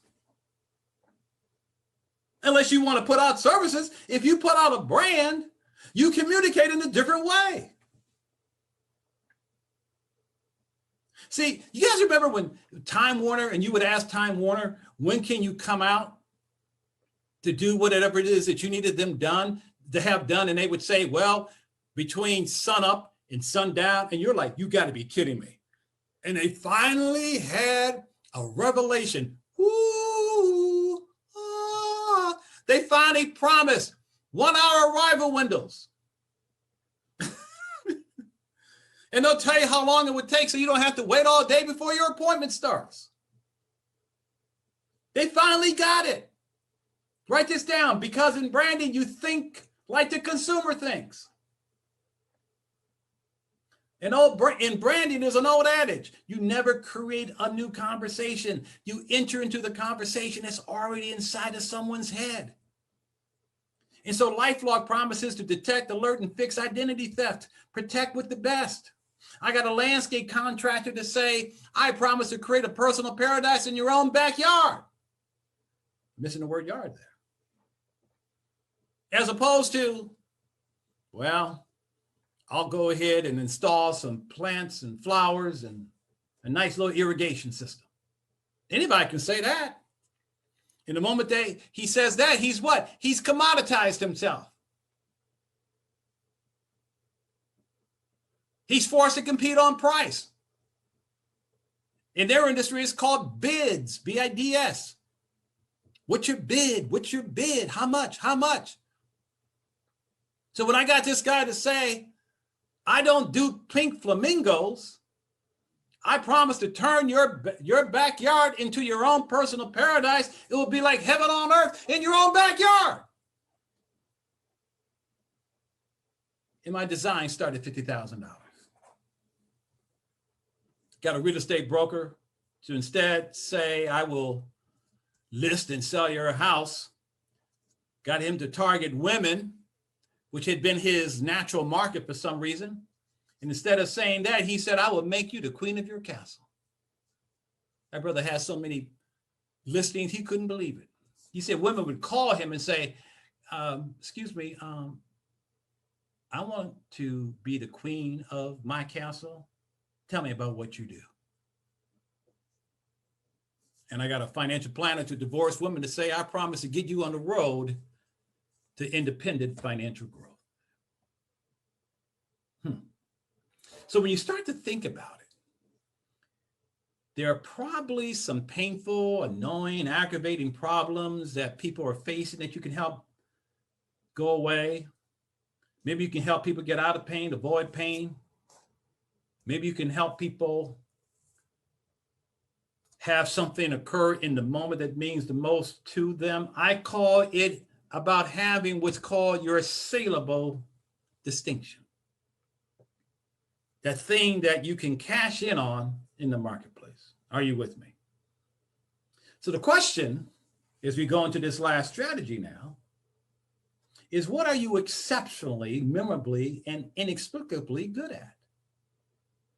That's not only worth marketing and promoting and getting people to pay for, but it will put you in rarefied air and establish your status as the elite brand you are. God does not call the qualified. He qualifies the called. See, my friend, I have discovered that every phone call, every Zoom call, every encounter is a chance for all of us to demonstrate our mastery. And so you must go to that area where you feel most capable of creating a true saleable distinction for yourself that will let your light shine for all to see. Ask yourself, when do you shine the brightest? When do you radiate? When do you sparkle? So that you can big brand your brilliance. The point is that when you can build massive value into your brand, people will in turn value your brand. So establish your elite status. And back it up with what's called your secret sauce. Early on in this presentation, when I put you to the test and asked you to name some of your favorite brands, I said, and then I asked you what was the reason for choosing those brands, and I said what you all had in common is one word called because. You chose that brand because. And so that's what you do here in strategy number 6. You nail down your because of statement. That special thing that you do or offer that will make your brand worth more and make you rich. In branding, it's called giving people permission to believe you. It's called giving people a reason to believe you. You see, most brands are purchased based on emotion backed by logic, justified by being rational. And this is the logical part here. Because when you are able to make that emotional connection that I mentioned earlier, which pretty much has been this entire presentation, wouldn't you say? Now you've got to give people a reason to believe you. And that's called your secret sauce. That thing that you do that will give you what I call in a class by itself superiority by being able to say that you have something that is superior and better than other choices. Because you will be compared to other alternatives. Make no mistake about it. It is about brand A versus brand B. So what is it that's going to be your secret sauce? That special thing that you do. If you offer services, it would be the way you deliver value in a way no one else can.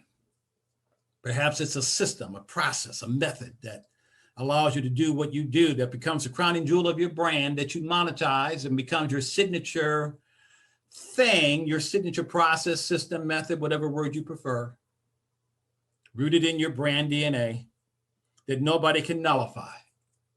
Nobody can duplicate, imitate, or negate it, because unless you have a twin, there's only one you.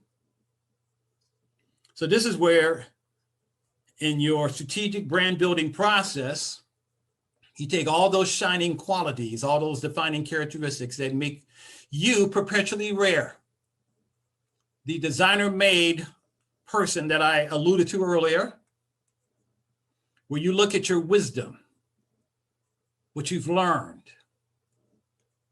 what you've studied, what you know works and doesn't work, your perspectives, all the things that make up who you are, regardless of what your journey has been up to this point. If you don't realize it by now, you are on this call, watching this workshop because you were divinely instructed to connect with me. And I can say that because I'm very clear of the anointing on my life. And I know how God uses me. He always puts me in front of who he wants me to support, who he wants me to empower, assist, help, whatever that word may be. But I want you to have a miraculous 2021. And your secret sauce is very, very important. If you had a product, by the way, your secret sauce would be something that you could patent, that's physical, that's a part of your product, that helps your product do what you say it can do.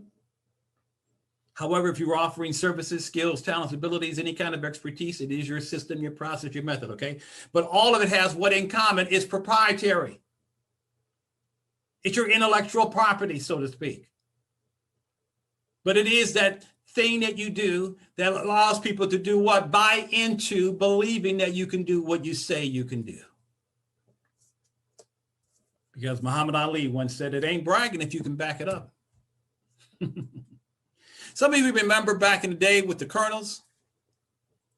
Remember that? He had something called the original secret recipe. Anybody remember what it was? Back when it was the magical blend of 11 herbs and spices. Chevron gasoline. Chevron says we use Techron, which allows your car to be happier because it's going to get better mileage. Now, why is that? Because all gasoline is the same, but they differentiate through what their additives, and Chevron has one called Techron. I don't know if you have Chevron where you are, but I do out here on the West Coast. One time I was looking at a TV commercial for Bounty paper towel, and they said, Bounty, the quicker picker-upper, let the spills begin. And I'm not kidding. On the commercial, they took a paper towel, split it open, and said, Bounty can absorb twice the liquid than any other paper towel because we have something called trap and lock technology. And I sat there and go, oh, okay, yeah. So what's my point? You've got to create and uncover your distinct voice around your version of trap and lock technology or your magical blending of 11 herbs and spices. That special thing that you do that nobody else can do. Are you getting this? This is how folk put out these incredible brands that make them a fortune. Oh, you can tell I have passion for what I do after 35 years. Amen. So let me just let me just say this in closing. Please remember this. I want to leave you with a question. If you were to develop a bumper sticker that describes your brand, the essence of your brand, what would it say? Could it say impeccable character? Or maybe superior customer service? Or how about builder of teams, or crusader for productivity, or a healer of hurt? Whatever your bumper sticker says, it will make or break the marketing, promotions, and social media activities that you undertake in 2021. And let me leave you also with this. Wherever you are right now in life, let it be okay. Don't compare yourself to others.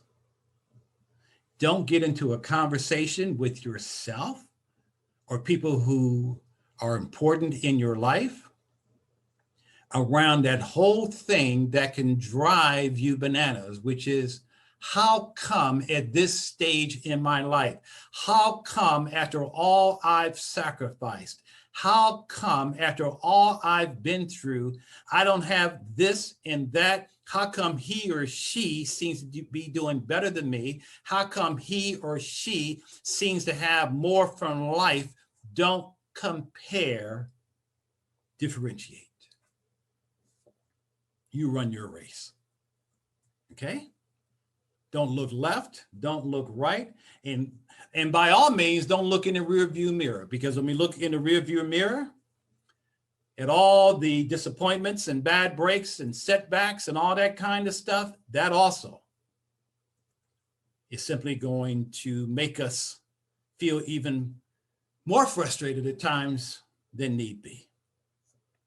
Instead, keep your eyes on the prize by looking forward. Look at the horizon, and also know that in whatever industry you are in, whatever your field of expertise or specialty may be, know that you can be number one in your specialty if you believe, even if there are giants already there. Do not be discouraged by that. And don't try to be David taking on Goliath. Said another way, Don't try to out-soup Campbell's, to out-connect Apple TV or Facebook, to out-flavor Wrigley's, to out-coach Tony Robbins, or try to out-cool Kool-Aid. Know that they are there for a reason, and that you have been given a blessing and a gift, and it may be time for you now to big brand yourself, to stop perhaps playing small and be the man or woman of God that you have been chosen to be. So just to kind of recap everything that we just went through, the 6 strategies for you to create your conveyor belt, which should be your first step for having 2021 be your breakthrough year, is number 1, which was strategy number 1, have a brand, not just the visuals.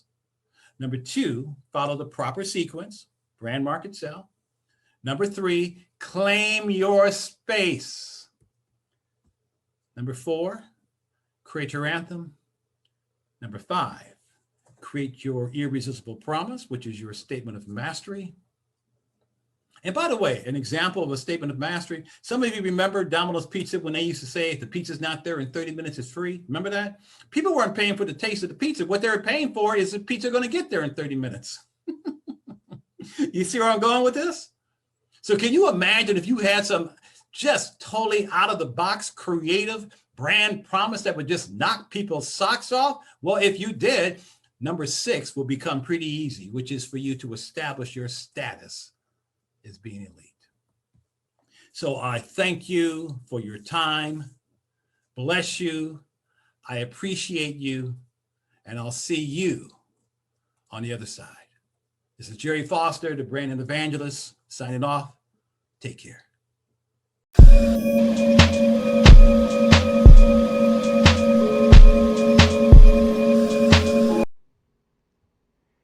You know, Jewel, there's nothing like being behind the scenes. I love being in the green room, although first time we've had like a fuchsia room. Is that what we got going on over there? That fuchsia, which is so cool, by the way. That is Pink is my favorite color. It is so freaking amazing. Look, do me a favor if you would.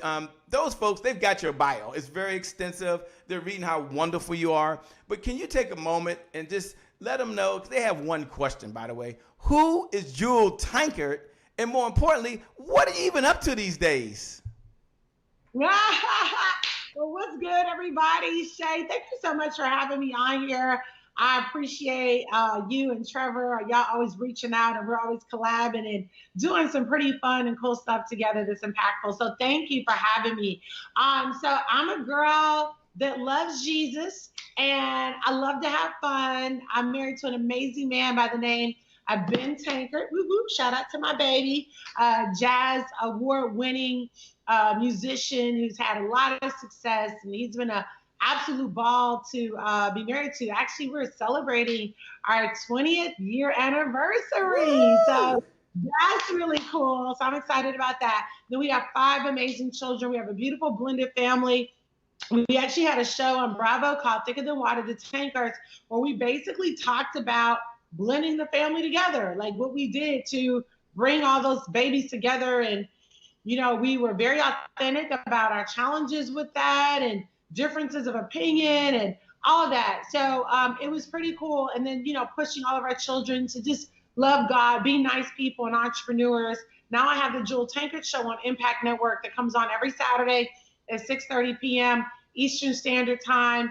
And that's about faith, family, and increase.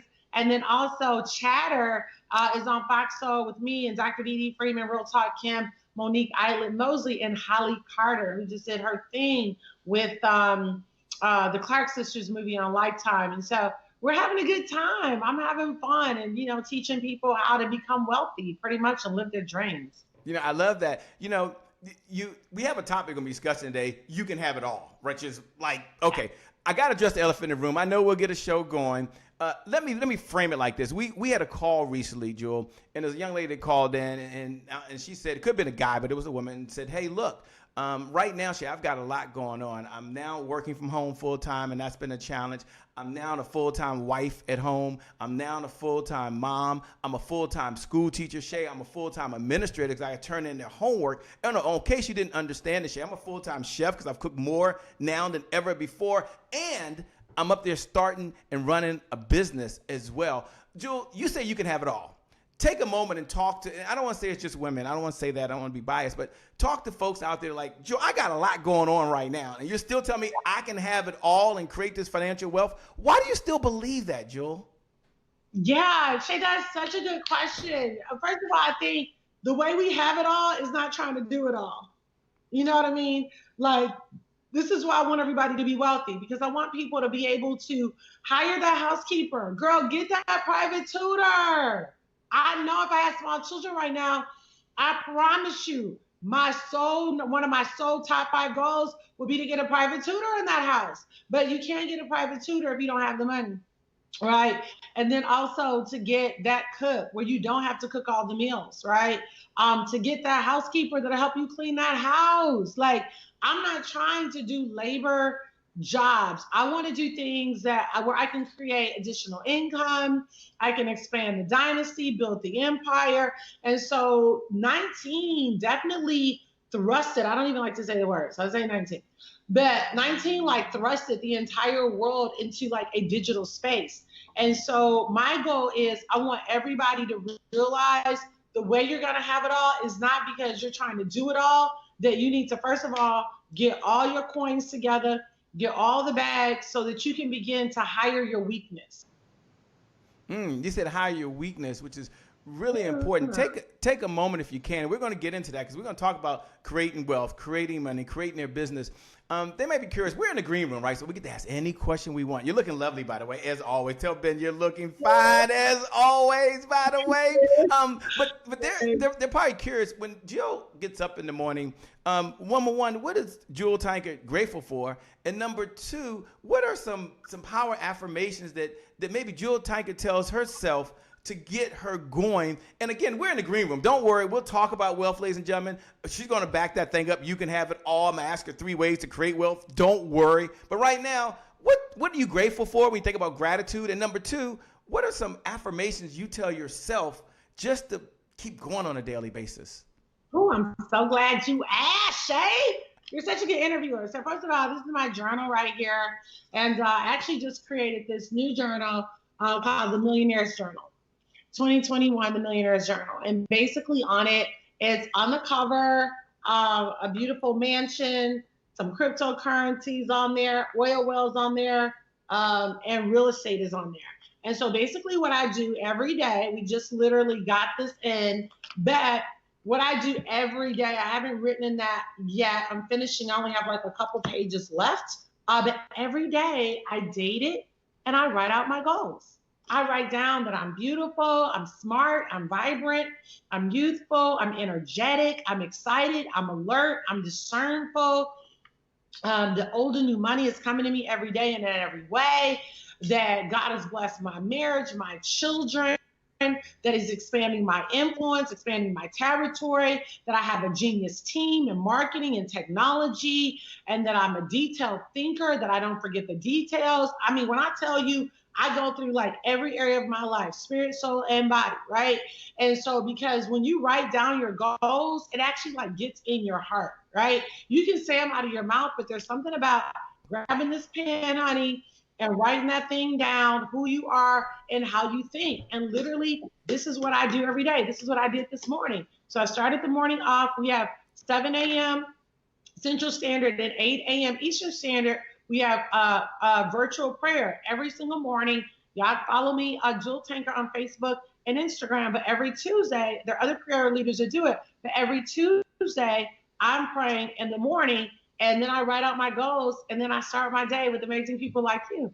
Wow, that's incredible. Look, for those folks that are out there watching now, like Sandra that's out there watching, Maria, good to see you. Beth, it is always a pleasure. Yeah, it's Jewel. Yes, she's live. Yes, we're here. This is the real deal, Holyfield, for those folks that are watching. We've got a show. When we come back, yes, you can have it all. Yes, you can create wealth.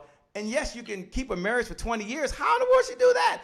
I don't know, but we'll be back in 5. Jewel, this is my favorite part. We got a show. 4, 3, 2, 1. We'll be right back, ladies.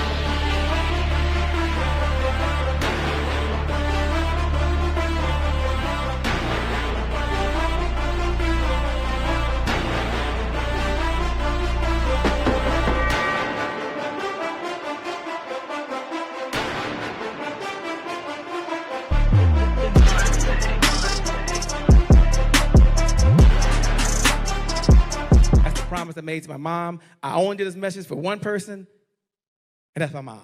This is for you, Mom. Love you. My name is Shay Brown, the happy entrepreneur. Make it a great day, everyone. Thank you. Thank you. Thank you. All right, Shay Brown. Mic check, mic check. All I do is win, no matter what. Got money on my mind, I can never get enough. And every time I step up in the building, everybody hands go up. Yes. Yeah. And they stay there, and they stay there, and they stay there. Cause all I do is win. Well, it's a great day. My name is Shay Brown, the happy entrepreneur, and welcome to the Happy Entrepreneur Show, the #1 business development and revenue-focused late-night show in the country where we're on a mission. And our mission is to empower, our mission is to inspire, and our mission is to provide you, that's right, you, the entrepreneur, with all of the resources that are necessary to execute that big vision you have for the people you were called to serve. And I always say you have 3 visions, by the way. I believe first, you have a vision for yourself, like the clothes you want to wear, the organic food you can't wait to eat, the home that you want to live in for your family, and it takes resources, which means it takes money. We're going to talk to Joel Tankett about that. And then the second vision you have is you have a vision for your loved ones.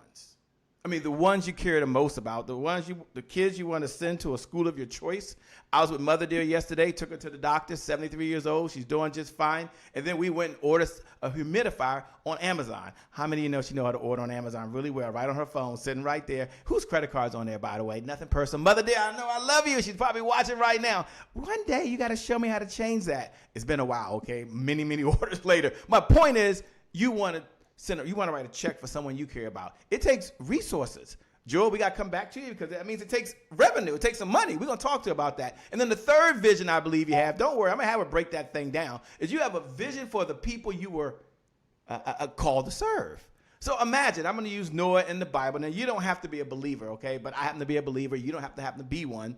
But imagine Noah in the Bible, and you're ready to get started. And God's giving you all the experience. He's giving you all the expertise, and you're ready. Like, you're ready to get going. Then right before you get going, there's a knock at the door. You're like, what's up? What's up? Yo, Noah, yo. Yeah, what's up?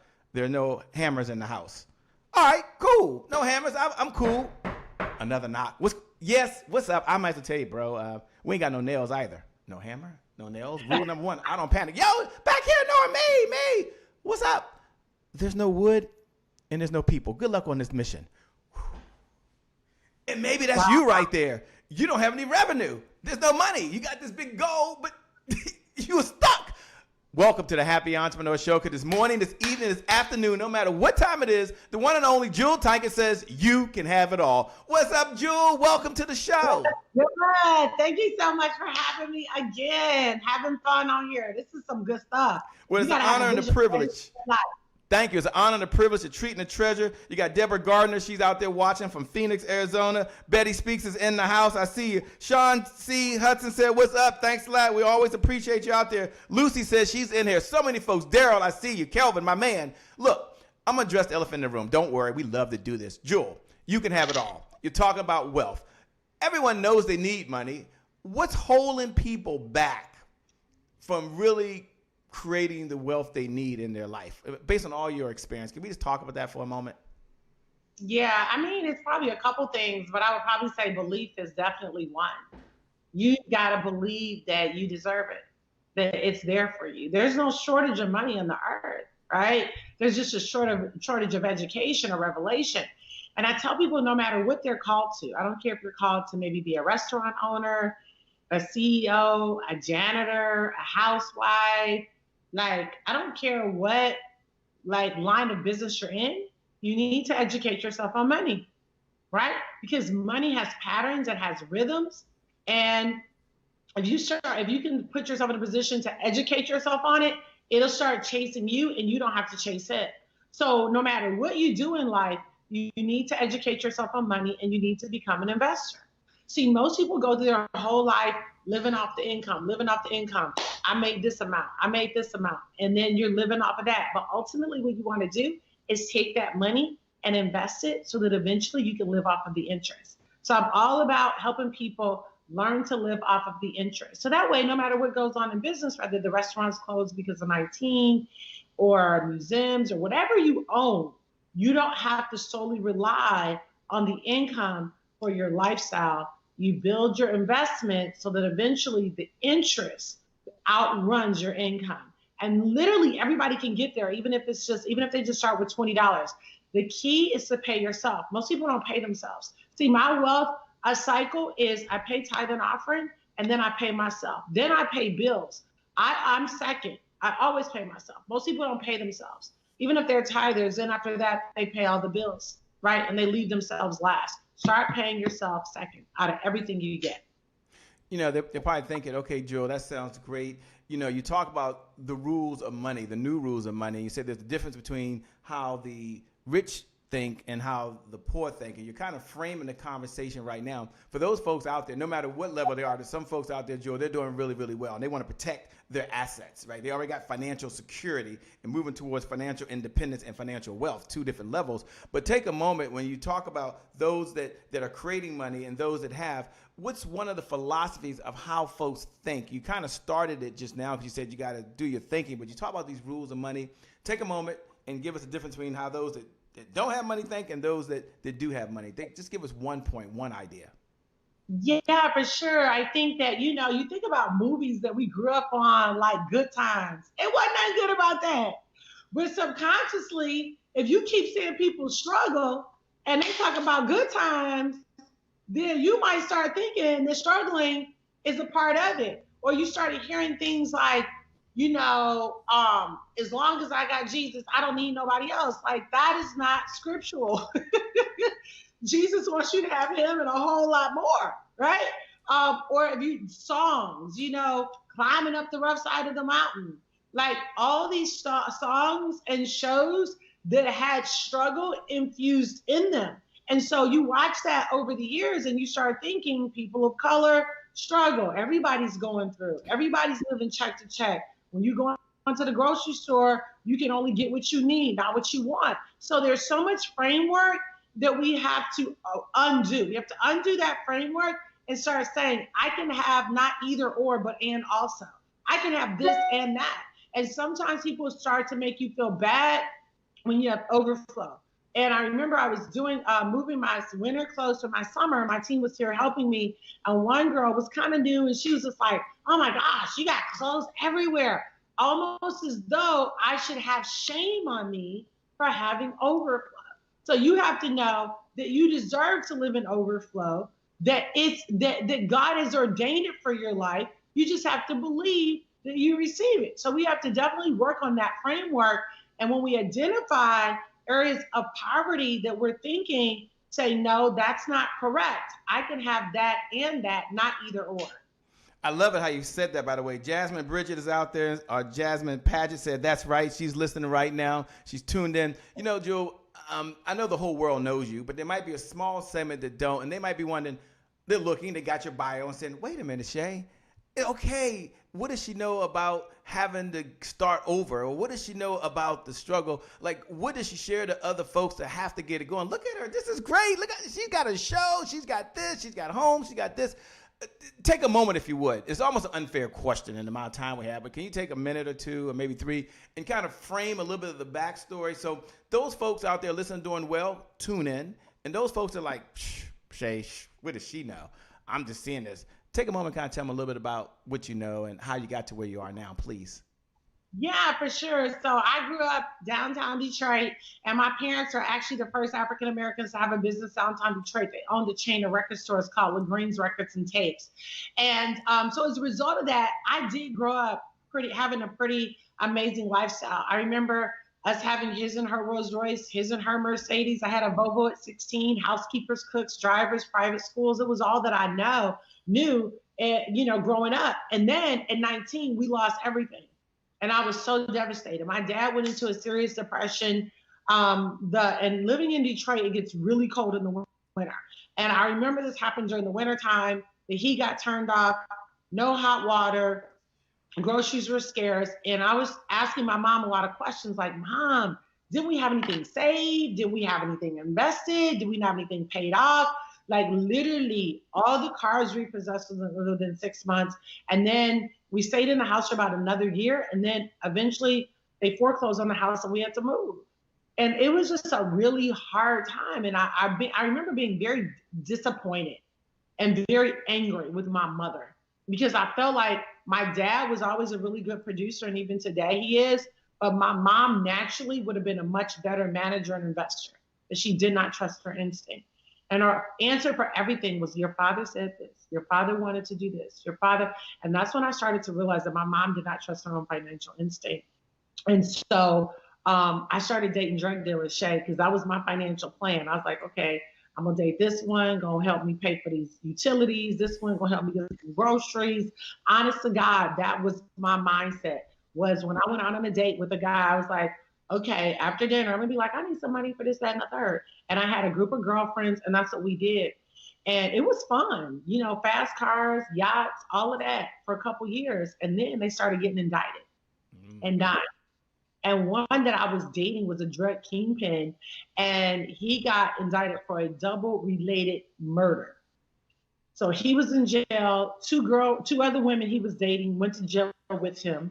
Thank God I never got caught up. He asked me to put my name in somebody's car because he sold cars. It's how he laundered money. And I was like, I'm not doing that. Thank God, right? Because I could have been caught up in that. But that was a real wake-up call for me because I went from my daddy taking care of me to men taking care of me. And I remember one day, Holy Spirit said, why can't you take care of yourself?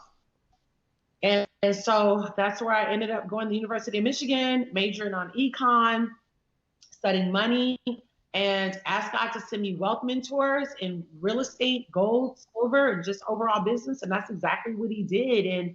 And that's what really caused my passion in 19 to say, I'm never going to be in the situation that my mom is in. I'm never going to be in a situation where unless a man can pay my bills or, you know, give me my dream life, I can't live it. I'm never going to be in this situation again.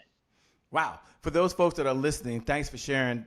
Do me a favor, hit the share button. One of the ways, what's up, Eric Heilig, man down in Orlando, Florida. Earl Washington, thanks for joining. So many of you tuning in right now. It's always a pleasure. Thank you so much. Do me a favor, all of you. Here's one of the ways that you can give Jewel a digital applause. And don't worry, I'm going to ask her about this whole concept of breaking fear to be able to invest, to be able to trust others with your money, to be able to do what others have done that you've been watching for many years. But maybe there's some like, I'm a little afraid of that. I think I'm going to just keep this under the mattress. Don't worry. I'm going to ask her that question. I'm going to ask her point blank why she does it. So do me a favor. Hit the share button first.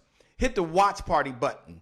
Pay this message forward right now. Do it now. Do it now. We believe in the giver's economy. The person that outgives the competition out-earns the competition. The person that outgives the competition out-earns the competition. And Jules, perfectly okay with you taking the link and sharing it forward to your network group, sharing it forward on your Facebook page, paying it forward right now. Do that now. Thank all of you who are doing it right now. You're rock stars. You're amazing. All of you are awesome.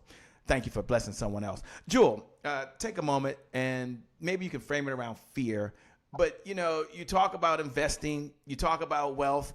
Some folks might be thinking, well, how did she break through the idea that she's going to give her money and trust someone else to do what they're supposed to do to help it grow and help it multiply and help it grow? So can you take a moment just to kind of talk about that whole investing concept? Yeah. So, I'm definitely all about self-education. And that's really what a lot of billionaires and multiple millionaires did in 2020. They were self-educating. They weren't binging on Netflix, right? They were educating. They were reading books. They were watching YouTube. They were collabing with other people in their wealth community and asking questions and getting curious because the world is changing.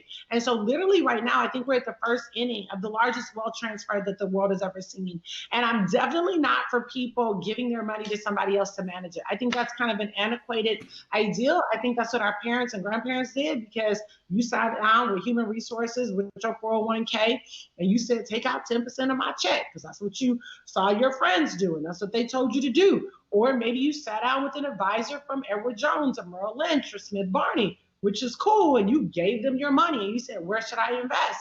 And I still kind of have that traditional wealth advisor, but I work with them. I do a lot of the investing on my own. I buy my own cryptocurrency. I buy my own alternative cryptocurrencies. I buy my own stocks on E-Trade. I trade cryptocurrency on Hugo's Way, which is a broker, and I trade it on a platform called MetaTrader 4. So I pretty much put myself in a position because I'm a part of a wealth community with wealth education, having wealth conversations, and now I'm educated and I actually make these purchases myself, usually on a daily basis or every other day, but definitely a couple times a week. That has allowed me to build a very strong multiple $1 million portfolio.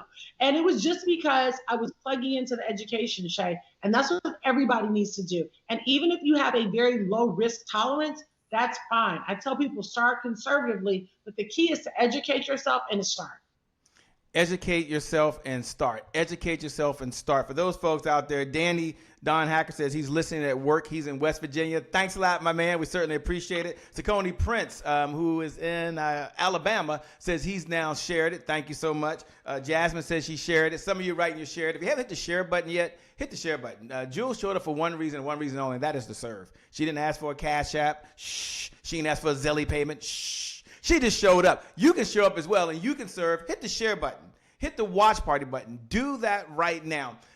Oh, you want to know what her big why is? That's a good question. I'm glad y'all are asking that. I mean, I'm thinking you're thinking what I'm thinking right now. Like, she's all in and she's here serving Shay and she's here doing this. What's her big why? Why is she on this mission to educate and empower folks so they can have all the wealth they need and the resources to do what they want to do? What's her big why these days? Can't be another car. Can't be another house.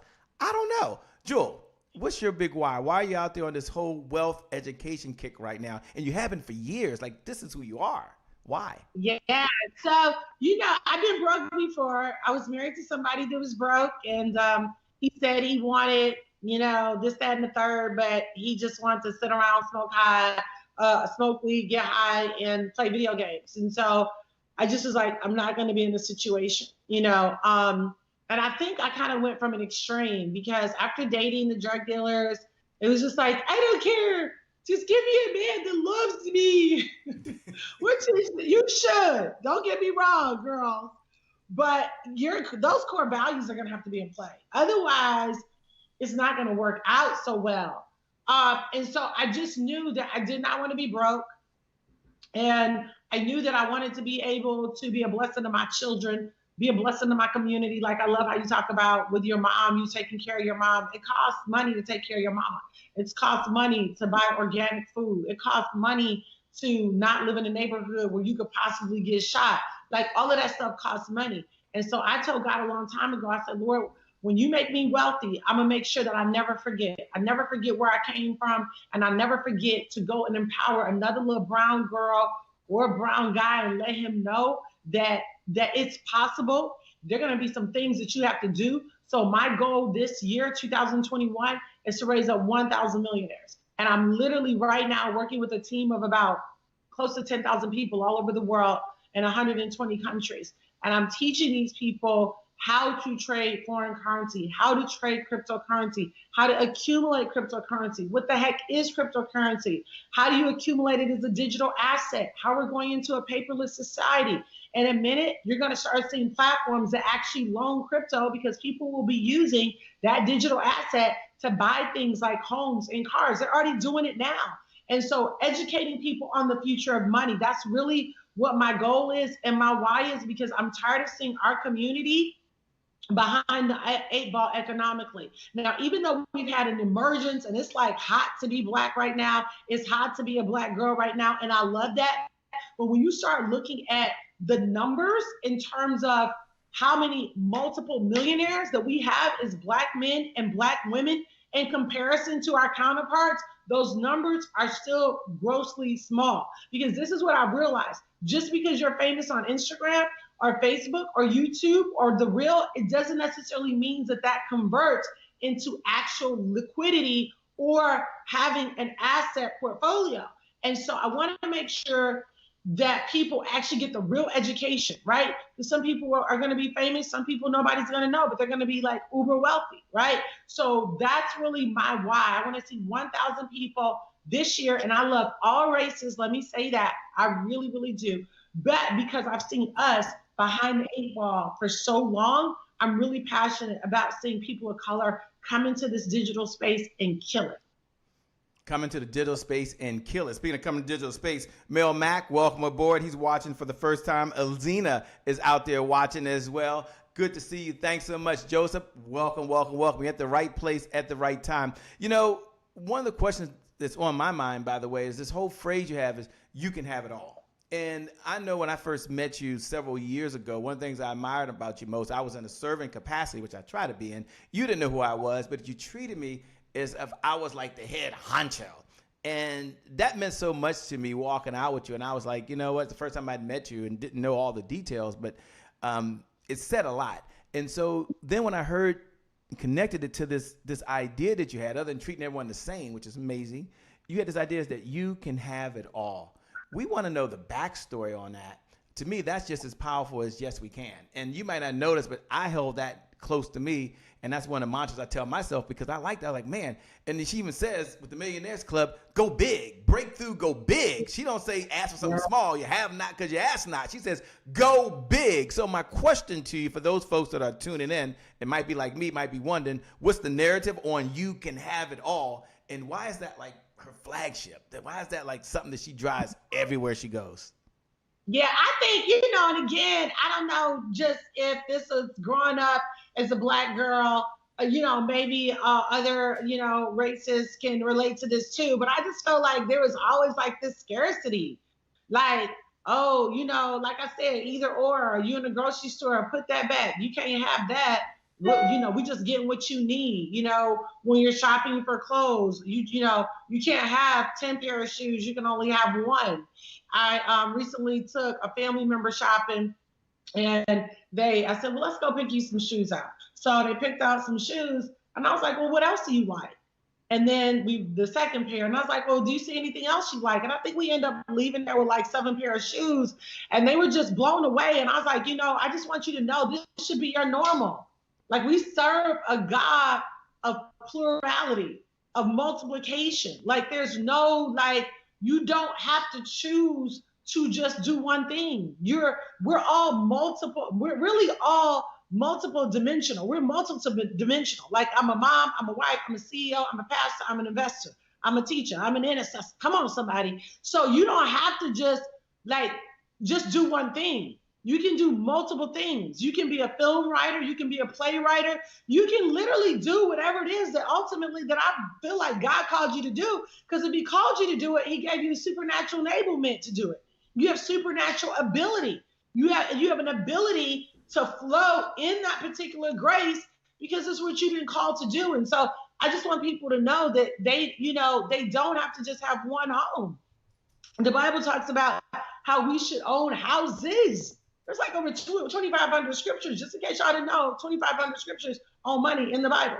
Over 2,500. There's a scripture I was reading, 2 Chronicles chapter 24, I think verse 11. It talked about them going and getting large amounts of money. They emptied the chest, and they had to go back day after day to accumulate all that had been released to them. So there is no lack anywhere at all in the Word of God. There are things that have been presented to us, welfare, Section 8, redlining, all those things put great limitations on us. So now we're at a time where we can push past every limit, and you literally can have whatever it is that you believe you can have. We have homes in several different states, like 4 different states. I'm a huge real estate investor in the city of Detroit. I'm going into the inner city, rehabbing those homes, and then putting solid tenants in them. So what am I saying is that wealth should ultimately not just change your life, not just change your family's life, but change your community. I gave away 2 SUVs, the Jewel Tanker Foundation, this year to single moms, right? Because I want them to know that every limitation that has been put on them, whether it's from their family, their parents, a man, I don't care, a woman, I don't care, that they literally can break every barrier. There absolutely are no limits. And so every day you got to work on your mindset to remind yourself that there are only limits here. So if I work on this every day, if I work on personal development every day, eventually I'm going to become publicly what I admire because of what I practice privately. Sometimes people just want public success. I'm like, that's cool. If you want public success, get private success. That's how you do it. I love it. Says so well. For those folks out there, hit the share button, hit the watch party button, pay this message forward to another little girl, a little boy, a big girl, big boy, someone that's out there right now that's an entrepreneur. Hit the share button right now. This is your moment. You can have it all. Do me a favor. Do me a favor. For those folks out there watching, Danny said he shared. Look right below the video. Look right below the video, and you can write those words. You can have it all. Hashtag Jewel Tankard. You can have it all. Hashtag Jewel Tankard. Now, this is not about just believing. She has a system. She has a process. She has a group that does this. You can have it all. And even if you don't believe it, tell yourself right now, Jewel Tankard holds the belief and Shay Brown holds the belief. We'll hold the belief for you. You can have it all. With that being said, Jewel, we're moving to a segment right now called Today is My January 1st. And for those folks that know what I'm about to do, today is my January 1st. You can look right below the video and write those words as well. Today is my January 1st. And for those folks that want it, all the new folks, what in the LL Cool J is Shay talking about over there? Today is my January 1st represents one of those moments, those days on the calendar where you don't wait for January the 1st. You create a January 1st moment every time you make a decision. And there's probably about 1,000 decisions you make throughout the day. And any one of those decisions could change the trajectory of your life. You make a decision that you're going to work out. You can do that right now, can't you? Or you're going to sit back and binge watch and watch Netflix. That's a January 1st moment. You make a decision that you're going to eat, I don't know, hamburgers and French fries, a little salt, a little pepper, ketchup. My son's want hot sauce, a little hot sauce. Or you're going to go to the refrigerator. You're going to open it up. And inside there's some kale. I know that tastes good, doesn't it? There's some broccoli. Gotta reach that. There's even some Brussels sprouts. That's a January 1st moment. So it's a do-over.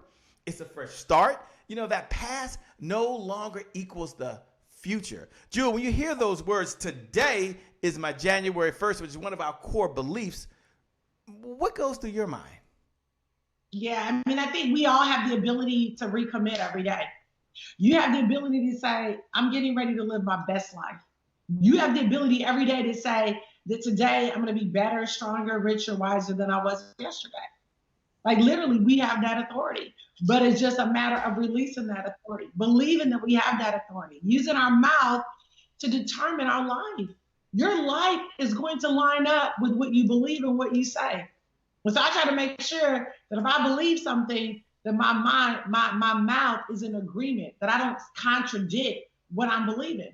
So if I'm believing for a really good life, if I'm believing for healing, whatever it is I'm believing for, all I have to do is work on my belief by writing it down every day, keeping it before my eyes, saying it out of my mouth, and eventually what are you going to do? You're going to manifest. You're not going to manifest just what you necessarily see, but you're going to manifest what you believe and what you say. And eventually your life just starts to line up with it. And, you know, I used to be tired all the time. I had to start believing I wanted a supernatural energy. And you know what? There's a strategy for everything that you want. So I started eating like you talked about, the kale, the probiotics, the vitamin C, the D, the zinc, the quercetin, right? I started getting infusions. I get infusions every month, Shay. My nurse comes over. She gives me the Myers cocktail. I do an oxygen infusion called hydrogen peroxide that kills all viruses right on contact. I do that every month. I get a 2-hour deep tissue every single month because I believe, first of all, that I deserve it. And I want to make sure that my self-care is on point. If you don't take care of yourself, you're not going to be able to take care of anybody else. And so sometimes we say, oh, I'm work. I want you to work. I work about 10 to 15 hours on average a day, right? But I got my alkaline water right here. I happen to be fasting this week until 12 o'clock. But then when I do eat, I'm going to make healthy choices. So you just have to know that if you desire to be your best self, it's what you put in your mind every day, what you hear every day, and what you see every day, and then what you speak every day and what you write every day. I promise you, if you start doing that, your life is going to line up. I manifested our live-in for 17 years. She just moved out recently. And so now I'm about to manifest my next faithful live-in or housekeeper. As long as she's here 4 days a week, I don't care. I'm about to manifest that because I talk about it. I'm seeing it. I need it. I need the help. I've manifested my amazing genius team. I manifested my husband. When he saw me 20 years ago, he said, "You're the most beautiful woman I've ever seen. You're supposed to be my wife." I manifested him. This beautiful mansion, 13,000 square foot mansion I'm sitting in right now in my office. I manifested this because it's what I saw. I manifested my G-Wagon paid off. I manifested my Range Rover paid off. I manifested the Denali paid off. I manifested the Mercedes Sprinter paid off. I manifested our children walking in their calling. And I'm still kind of working on that one. We working that out. We getting there. We getting there. They doing good. But my point is, you have the ability to manifest whatever you focus on. And so what you have to protect is your focus, because your life will go in the direction of where your focus is. So every day I'm intentional about what I'm focusing on, what I'm thinking about, and what I'm saying. Because I know eventually, whatever that is, good or bad, I'm going to manifest it. Said so well. Dr. Sakisha Heilig is out there watching. She's tuned in. Brianna James, I think, out there in California is watching right now. SBC Hair Doctor said he's in the house as well. They're all tuned in. Every single one of you out there right now, do me a favor. Hit the share button. Like just pause if you haven't done anything else, because I'm going to ask you about this whole thing about being consistent in a moment. But you hit the share button. You hit the watch party button. You pay this message forward. Don't hold it to yourself. We believe in serve plus add value. Serve plus add value. Not even serving if you ain't had no value, right? So she's serving and she's adding value. So you hit the share button and you add value to someone else's life right now. You can do that with just a push of a button. Just a push of a button, you can do that. Jewel, you probably heard this phrase before, because there's truth inside of truisms, right? And the phrase is consistency is the key. Consistency is the key. Consistency is the key. And having said that, what do we all struggle with? Can I put two hands up, somebody? With consistency. So the question is, what does Jewel share with folks in order for them to be consistent? Because life is being on track and then off track, then on track and then off track. What's your secret to being consistent? I think the key is to get the end goal. Get the end goal in mind. So I'll give you an example. When our precious live-in moved out, I was happy for her, but I was sad for myself. No, I was happy for her, but I was like, okay, so the end goal is to have this house look like a magazine cover every day. That's the end goal. So I've literally, and I'm still in this process, I've literally been on a hunt a couple times a week to find a housekeeper. So I've been using things like care.com. Y'all got some suggestions, I'm open. Because they do background checks and credit checks, so you don't have nobody crazy. And I've gone through 2 of those housekeepers, but they weren't consistent. They weren't consistent. Text them, don't call back, just not consistent. Like, what are you doing? I thought you wanted a job. I got another lady that'll be here Thursday. But I have to go through this process until it manifests. And so every day, and I forgot to write this down today too. Shoot, I didn't write about the housekeeper. Make myself a note when I get done. Write down housekeeper. I'm seriously. I'm gonna write that one down. I like that. That's a good one. I like that. Yeah, I'm writing down. God, I thank you for a detailed, cleaner, minor-owned business, quiet. I'm not trying to have a friend. Come in here and do your work, and organize, and pays attention to things that I don't pay attention to in this house, and can work 4 days a week from ideally like 10 to 5. I'm also needing to manifest my personal assistant. She done got so blessed. She still assists me, but she can't really personally assist me here in my house like she used to, because she's grown and she's running my brand. Chief Operating Officer Camille Westmoreland, shout out. She's amazing. But now a personal assistant. So I have to manifest, and I'm writing that down too, because I didn't write that down this morning. So I'm going to write down everything I'm looking for in a personal assistant. I want her to be vibrant. I want her to have great ideas. I want her to be an organizer, particularly in the digital space. I want her to be a thinker. I want her to be a futurist. She looks ahead. She doesn't just do what she's told.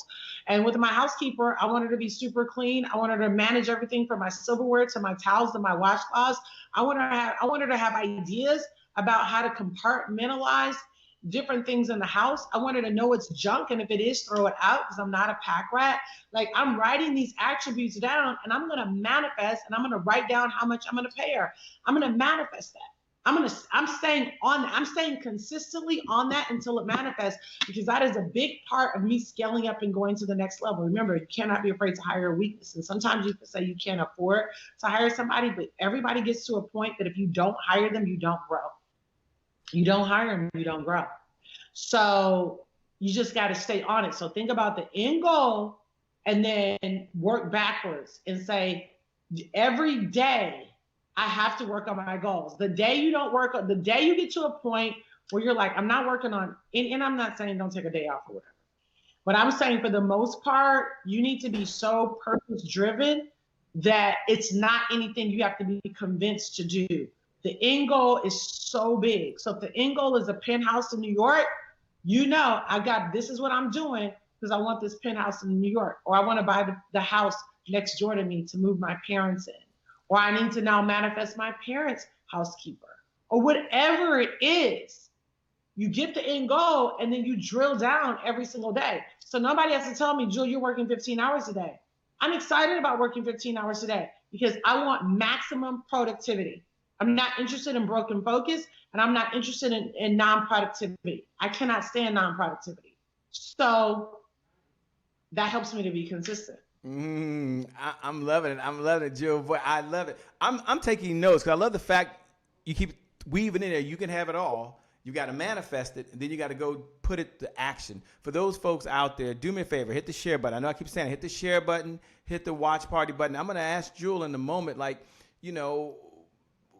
don't know if she's even taking on any clients right now. She has the Millionaires Club. She has a lot going on. So I'm going to ask her, for those folks that are ready not only to manifest it, not only to write it down, but people out there like Robert Tippy, who's now watching as well. Tashika Pennington, who's watching right now. Carol, who's watching right now. I see you, Allison, up there in New York. So nice. They named it twice. Question they might have is, what type of clients does Jewel's organization work with now? Because they're like, Shay, I need a support system. Shay, I need to be a part of something because I'm ready not only to manifest it, but to write the check. And how can they connect with you? So it's a two-part question. And for those folks that are listening, listen with two ears if you can. First, listen with the ear of, does this work for me? Is this something like me? I'm not the type of client she's looking for. You listen with that ear. Then listen for the other ear as well of, okay, if not me, who can I share this message with that they're ready to manifest? Because she's going to share, number one, type of client she works with or looking for.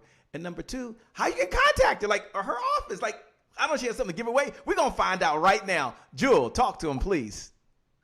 Yeah, absolutely. So, and I got to get ready to wrap after this. I always have so much fun with you. But you guys can get on jeweltankard.com. Everything is Jewel Tankard, Instagram, Snapchat, Reel, Twitter, Facebook, Jewel Tankard. And Millionaires Club basically is a club that I started to help the average everyday woman to learn how to trade foreign currency and cryptocurrency. And basically they learn how to do it on their cell phone, right?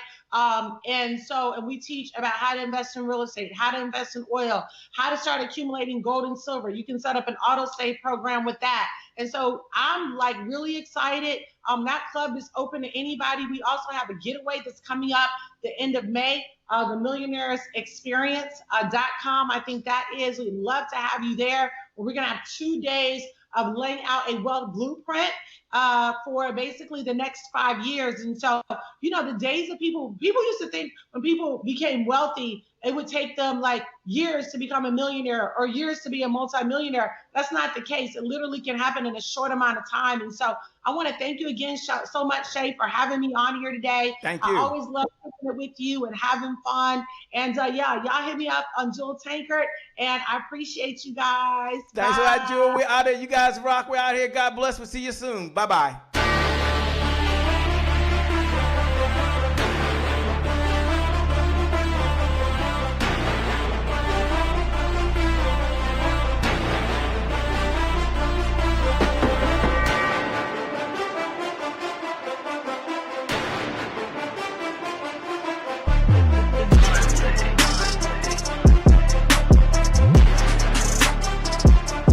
Promise I made to my mom. I only did this message for one person, and that's my mom. This is for you, Mom. Love you. My name is Shay Brown, the happy entrepreneur. Make it a great day, everyone. Thank you. Thank you. Thank you. All right, Shay Brown. Mic check, mic check. All I do is win.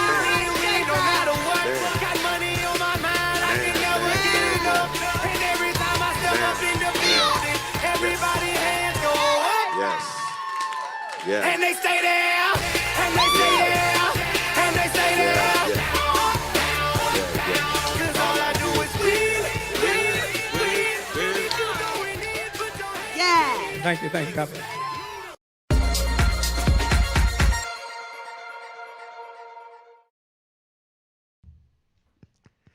Yo, I get to hang out with the one and only Susie Carter herself. This is like so cool. Look, Susie, you know, whenever you and I get to hang out, I like to ask you one of my favorite questions because you know what? You work with small business owners, you work with entrepreneurs, you work with speakers and digital marketers and folks that want to make a difference in the world. And I'm just curious, based on your experience, what's one of the biggest challenges that's facing entrepreneurs today on why they have inconsistent clients, why they're unable to scale their business, and why they're so slow sometimes to grow or to accelerate as fast as they want to? What's holding them back today? What's happening? Okay, this is going to seem way too easy. Like my clients call me the money. Like I used to think I was strategy and they're like, no, Susie, you're the money. I'm like, what do you mean I'm the money? Like, I know I find you money. They're like, no, you're the profit coach. Because everywhere you look, you see money. So the biggest thing that entrepreneurs are not doing, and even now, right, in the new year, right, everybody sets their goals, but they start looking at like a vacation goal, or they're not really looking at their revenue goal. They're not planning that out. They're not looking at the detail. We spend more time figuring out what we're going to wear on our holiday versus how many units we're going to sell in certain programs. So the first thing I have to have you do, like no kidding, is we need to look at our fiscal responsibility. Everything in business, Chain, you know this as much as I do. Everything boils down to mathematical equation. Now, I didn't like math. I wasn't good at it. And what I found was that the more I got comfortable with looking at my numbers and seeing where I was profitable and seeing where I wasn't profitable and seeing what sold and what not sold, the easier business became. I became a money magnet. So when you don't spend the time in putting together your financial forecast, I find that people can do one or two things. They can manage the gross number or they can manage units. It's very rare that they can do both, right? So if I say, let's put a plan together to do $1 million, some of you will look at me like deer in a headlight, like, that's too much. But if I said, Che, just sell 10 of these things a month. That's all you have to do. Don't worry about anything else. Just 10 of these things a month. Right? I was just on a call with a client right before this saying, we just need 10 people and we can hit your $200,000. So don't look at 200,000, just look at your 10. Right? And she's like, why am I making this so hard? I'm like, because you're not looking at the simple doable thing that will get us to the bigger goal. You're just looking at this huge goal and feeling like it's a burden. I believe chain math and money is fun. Like nobody likes to do the math, but I love what money provides for me. Provides my lifestyle, provides for my children, provides for my community, provides for the difference that I can make in a world. Everything takes this monetary currency called money. It takes money to do all of that. And for folks out there like Regina, who's watching right now, Dr. Sakisha Hollick, who's watching right now, Beth, what's going on, is watching right now. You have my permission. You can share this. I know this has popped up in one of the private groups, but it's okay. Sue's okay with you paying this message forward and sharing this with your network. It's okay to do this. And don't worry, I'm going to ask her right now. She's talking about all the stuff you got to do. What does she say to the seasoned entrepreneurs that are out there? Or some of them, Susie, are dualpreneurs. They're like, oh, I've got so much going on, Susie. You mean I got to stop? Like, you don't understand what's on my plate right now. And now you want me to stop and try to plan and figure something out? Take a moment and talk about and add that to what you were already discussing, that even if you're busy and you got a lot going on and you got the kids and you got clients and you're trying to update your website and you're doing a masterclass and you got a launch and you're doing this campaign and, oh, my gosh, you got a challenge. Susie, they're like, I'm already overwhelmed. Talk to them, Susie, why sometimes you got to slow down to speed up. Well, you're overwhelmed doing the wrong things, right? You're spending dollar time on penny jobs. I want to stop the madness and put the brakes on and go, what's the highest income producing activity only I can do? Quit chasing pennies. Let's look at what is the most profitable thing that you offer, not the easiest thing to sell. Again, today I was talking to a client. I'm on the phone every single day talking to clients, helping them build their financial dream. And so I'm talking to them like, quit trying to sell a $497 product. Let's go sell your $2,497 product, because that we can sell less of those to cover your overhead, less of those to create profit. Profit is planned for. Profit's not what's left over, right? So if you want to build a 6, 7, 8 figure, I want you to build a 7, 8 figure business. That's the $1 Million Club. The $1 Million Club, only 1.7% of small businesses hit that club because they just don't know what to do. We're all working hard, right? I want you to work smart, not just hard. I want you to work on the things that are going to bring us the highest revenue producing activity. So I work on those things and I hire out the other things because I have the cash flow coming in to allow me the freedom to not be spinning my wheels on an event, spinning my wheels on things that aren't going to give me the highest return on investment. And a lot of times we do that because we don't know what else to do. We're like, okay, I'm doing this. I'm busy, being busy, being busy. Well, being busy, being busy, being busy is standing in your way of profitability, standing in your way from financial possibility, right? It is created. I wasn't born this way. Nobody gave me the hookup. I grew up with 9 brothers and sisters, Bobby, Ronnie, Stevie, Terry, Joni, Shelley, Susie, Kelly, Debbie. There was 9 of us. What I knew about money was there wasn't any, don't ask. So I had to figure out, how do I create wealth for myself? How does this work? We weren't taught that. And even today in entrepreneur school, they're not really looking at what are the activities that are going to bring us that return on investment. What I find most people are doing, Che, right now, especially in this market, it's loud, it's crowded, it's noisy. There's event after event after event. We're like, what event do I need to go to? How do I need to spend my time? Here's what I want to say. You want to spend the time investing in yourself. Benjamin Franklin said, take the coins from your purse, invest them in your mind, and your mind will fill your purse overflowing. So my education is vast. My education is huge. I don't know if you know this, Chav. I don't think I've ever shared this, but I have my PhD. I worked really hard for that. That's my public high school diploma. I was waiting for the punchline. My degree is this, like entrepreneurial training, because I am a creative. I'm sparkle, squirrel, rainbows, butterflies. And so I need to learn it tonight, implement it tomorrow. And so that's what we do, is like, let me show you how to make this fun, right? Once you understand that you're chasing sparkle, to go, no. I need you chase the thing that's going to pay you the most. Now, a lot of us are chasing fans, right? We've got this 5,000 fans in social media. I've got 100,000 people in my Instagram. I've got, 10,000 people on my YouTube. But fans are not buyers. Somebody write that down, put that in the chat. Fans are not buyers. Fans are people that love what you do. It feels good that they like us, but fans don't pay the rent.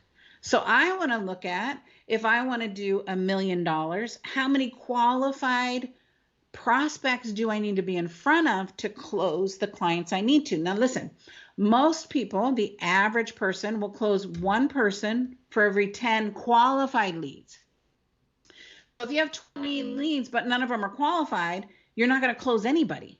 That's where you're going, I'm out there working hard, I'm speaking, or I'm doing webinars, or I'm having sales calls, but I'm not closing people. You're talking to the wrong people. You're talking to people that might like you, but they don't have the money to buy what you need to buy. I learned this the hard way, Che. I was in the personal development savior business. I'm gonna save you. I'm gonna save your business. I could help you, trying to convince everyone, fix everyone. And then I realized, I need to pay my mortgage. I need to pay my daycare. I need to pay my lifestyle. And so forcing me to look at, where do I find the people that are qualified for my ideal client, right? 1, I got to love and adore you, and you got to love and adore me. Like, we got to have this synergy, because I'm going to be rolling up my sleeves, working in your business. 2, you got to be coachable. If you're not coachable, I ain't got time for it. I ain't got time to push you uphill. I don't have time to convince you why you deserve to have greatness, right? The third thing is, you have to have the financial well-being to pay for me, right? I'm so tired of trying to convince people or prove my value. I can make you a millionaire. I can teach you how to leverage. I can teach you how to scale, how to grow, how to explode, and how to sell, right? That's all strategy, right? It's not luck. It's not sprinkle fairy dust. It's all strategy. So I want to look at, for you and your business, let's get really clear. What's their demographic? Like, How much money do they make? What kind of car do they drive? Are they married? Are they single? Are they looking, right? Are they a dual income? Are they a single income? Have they been an entrepreneur for a long time? Are they in a corporate environment, right? How much do they invest in their personal development and business development every single year? I want you to get in the nitty gritty so that when you are looking for your clients, you can clearly see them. Who is my client? Instead of trying to make everybody your client. If we're trying to make everybody our client, we're making nobody our client. So you got to be willing to let some people go so that we can support those that want to come to what we have to offer and support them, right? So Susie, take a moment if you would and talk about the spirit of collaboration. One of the things I love to say is that collaboration crushes competition. And I know you collaborate with other folks to be part of the best folks that are out there. So for folks out there thinking that they've got to do it themselves, what should they look for when they look for attending an event? What should they look for when they're looking at working with someone like yourself? You mentioned so many characteristics, and you're so open. You're such a giving person. For those folks out there, listen with new ears right now. Watch with new eyes. And she kind of says, look, she's talking about income-producing activities. Tip at the end of the day, top income-producing activities. Now she's going to say, hey, look, were you looking at spending your time to learn, to grow? What type of things should you look for, and why should you be involved and slow down to be a part of those type of events? Because some people are still going to attend events out there, as you know, Susie. I think events are great. I've met some of my best business partners by me being a student at an event, right? I want to look at what's the skill set I need and then who's the best leader to follow, right? So choose your education wisely. The second thing, when you're looking for collaboration, I've built a multi-million-dollar business with partners, right? And it's been amazing revenue share for my partners. I come bearing gifts. I come bringing solutions. I come giving resources for their clients. So one, you have to have some really juicy case studies of what results you help your clients produce. So when I come, and let's say, for instance, for Che, I say, listen, I help my clients be multimillionaires. Here's Kathy Kidd. Here's Lisa Nichols. Here's John Asseroff, right? Here's Zena Andrews. I'm giving the names of some big players and then showing how I help them double, triple, quadruple their income. And then here's what I can do for your marketplace. It's not all about money, right? And I want to make sure my partners are in complement with what I'm doing, not competition with what I'm doing, right? So if any customer of Che's comes to me, then I say, I'm going to edify him. I'm going to acknowledge what he's doing and how he's playing. I need to make sure I know what that is so I don't poke holes in his bucket. There's so many people that are just looking for the hookup, right? I remember working with Steve Harvey. We were teaching him how to sell from the stage, right? So I want you to listen to the big partners that we have. So Steve Harvey, someone in the audience said, Steve, I want you to give me the hookup. Oh, he got so irritated. He said, I don't get the hookup. I worked hard for everything. I respect the people I work for. I'm not giving anybody anything. So that lesson I want you to look at is, what do you come bringing versus coming with your hand out asking, gimme, gimme, gimme, gimme. And I got to tell you, for me, a revenue share is not enough. I want to make sure that you are a great fit for my community. Your ethics are there. Your integrity is there, right? You love serving your customers. That's my tribe. I have an amazing tribe. I have the best tribe on the planet. Hands down. We attract some badass individuals, right, who are up to playing a big financial game. That's just who our community is. So I want to bring people that will love and adore and respect. I know that sounds weird in business, right? But there is love and adoration and respect in our community. So anybody I invite in, I'm very protective, as you should be very protective with your community, right? Our three values are wealth. I believe wealth is our birthright. It's not for some of us. It's for all of us. If I can do it, you can do it. So wealth, integrity, and results oriented are our three values as an organization. What results do we help people produce? How do I help them build their wealth? And how do we do it with integrity?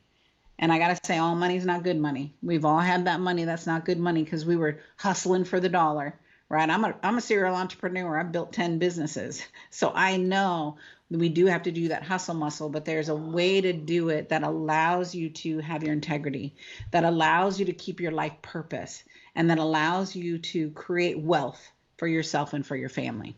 You know, I love it how you have behind you power your profits.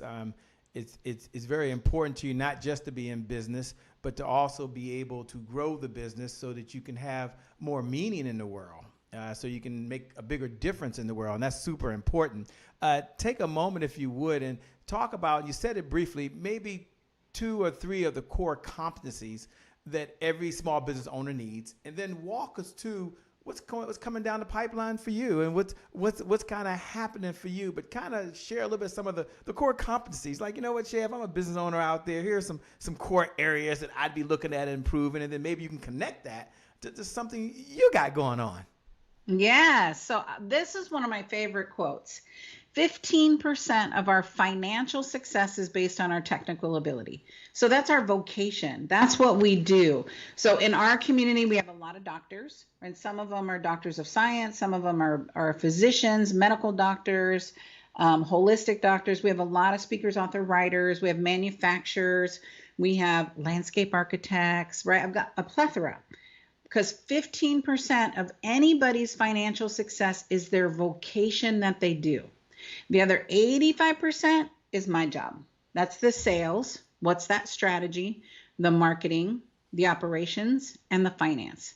I always start with finance because finance gives me the foundation of what I need to do in all other areas. What do I need to do? So what do I need to market so that I can close the number of sales I need, right? And then how are we going to track those sales? And then how are we going to maintain the projects that we're doing? So the 85%, I can make more money quicker by working on the business side than your vocation side, right? If you're a speaker, go learn from a speaker coach. I'm a great speaker, but that's not my genius, right? I want to teach my genius, which is the money, honey, and make it rain. So we have an amazing event. We only do it 3 times a year, and we invite the who's who in our community to lead and train. These are partners that are in complement with us, not competition with us. Listen how it's in my collaboration. Collaboration is everywhere. 80% of the content is taught by our students who have succeeded, who are badass business people in themselves. So we have a training. I teach a step-by-step module of how to build a 7-figure income, because there is a strategy. You can't just go, I'm going to make $1 million. There's strategy. And then looking at timing is everything and seeing the opportunity that's around you. Some of you are so busy being busy that you're looking down and you can't see the possibility. We're going to talk about leveraging joint venture relationships. I have Brendan Kane coming, who I had to twist his arm. I had to beg him to come. He doesn't do this very often, to come and speak. He wrote 1 million followers on Instagram. That man sells, Shay, 2,000 to 5,000 books a month, and that's his lead generator. Like, I want to sit at his feet. He works with me, and I hired him to help us with our book and our book campaign, but I can't wait to listen to the diamonds that he dropped. So we have a 3-day event packed with Now Money Now. This is called the Growth Explosion, right? So we have to do the Big Money Business Summit, and everyone is a different theme. Growth Explosion, client fulfillment, capturing leads, lead generation. This one's all about growth. How do I make money and take my business? We're all recovering from the COVID, right? We're all recovering from, okay, we're not repeating last year. Now we all know how to work in this environment. Now let's monetize it and make it rain. So the Big Money Business Summit, we're doing it February 26th, 27th, 28th. And again, I will say, I know Che will fight me on this. He's going to say he has the best community around, but I'm telling you, you need to come over here and meet my people. Because they are genius, love bugs, and action takers, right? They get stuff done in the world. So Susie, I'm going to drop a special link in there that folks can go register and be a part of this. But they might have one question on their mind in the time we have. Number one, what's the number one reason they should be there? You mentioned a whole lot. And maybe it's one of those, but you're thinking, as an entrepreneur, if I had to grab one reason, say, you know what, Susie said be here because. How would you finish that sentence and why? Well, we need to be there because we're a bunch of unicorns dancing with horses, right? So we have to take our little unicorn off, right? And go, okay, I got to go be with the regular people. And so you're going to meet some amazing unicorns, and you can put your little corn back on and find a tribe that is inclusive, right? Entrepreneurship is lonely. It's hard. It's brutal. And sometimes people don't tell the truth, right? Oh, it's easy. Build $1 million business. I'm going to tell you the hard news, the bad news, and the good news, right? So I don't want to set you up for failure. I want to set you up for success. I want to pave the way of when you're building a multi-million-dollar company, here's what to expect. Because a lot of us went through this learning curve doing it wrong to get it right. Doing it wrong to get it right. So every instructor, every student, every team member that I have is authentic. They're truthful. They're sharing best practices that works in their business. You'll get to see a whole crowd of unicorns, right? Just like yourself. I can't tell you the value of finding people that are like-minded like you and then really leveraging those relationships to build on something next. I've created some of the best business partners out of events like this. And it's part of my goal as an event coordinator to go, how do I get everyone to meet everyone? How do I get everyone networking with everyone? Because that's half the fun of a live event. And we've all got stuck in our homes and our offices. And so we bring that same experience in a virtual event. I promise you, this will be the best virtual event you've been to. My clients have said it over and over. They're like, Susie, I've been on so many events, and this one, impactful, life-changing, and transformational. I'm just saying. That's what my clients say. Life-changing, impactful, and what's the last one? Transformational. Transformational. You know, I'm posting a special link right there in the feed right now saying join us. Click the link. Now, it doesn't matter when you see this. If the link is working, go there, okay? If you click that link and it works and you can opt in, whether you do it down, there's a future one. It's right there. Go do it now. Now, go at least click on the link.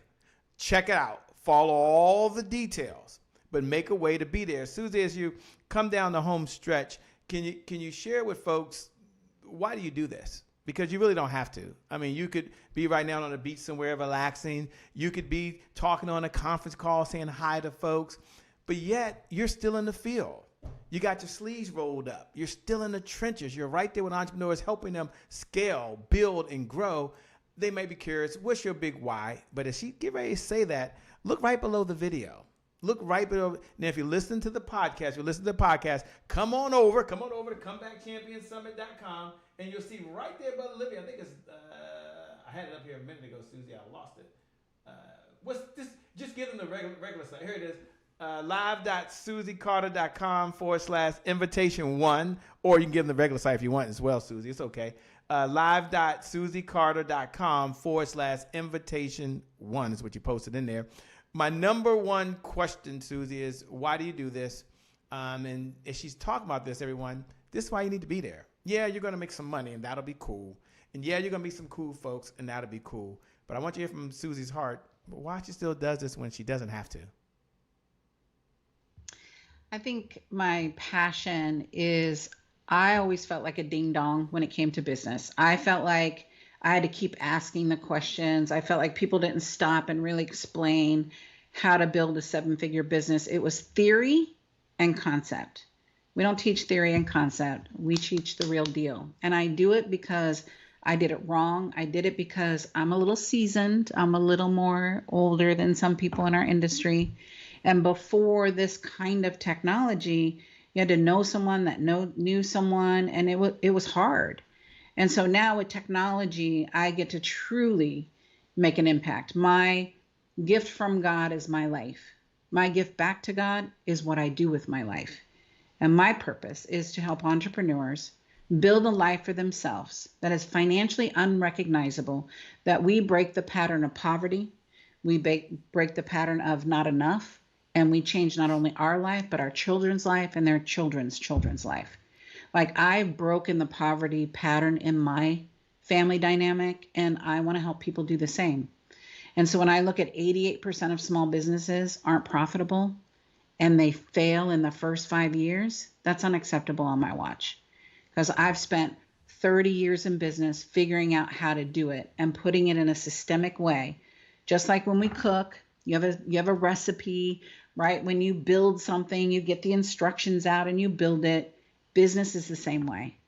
You've just never known the formula. And so I want to give you the formula so that you can completely change your reality. and never have to work for the man again, whoever the man is, that you can work for the man or women you choose.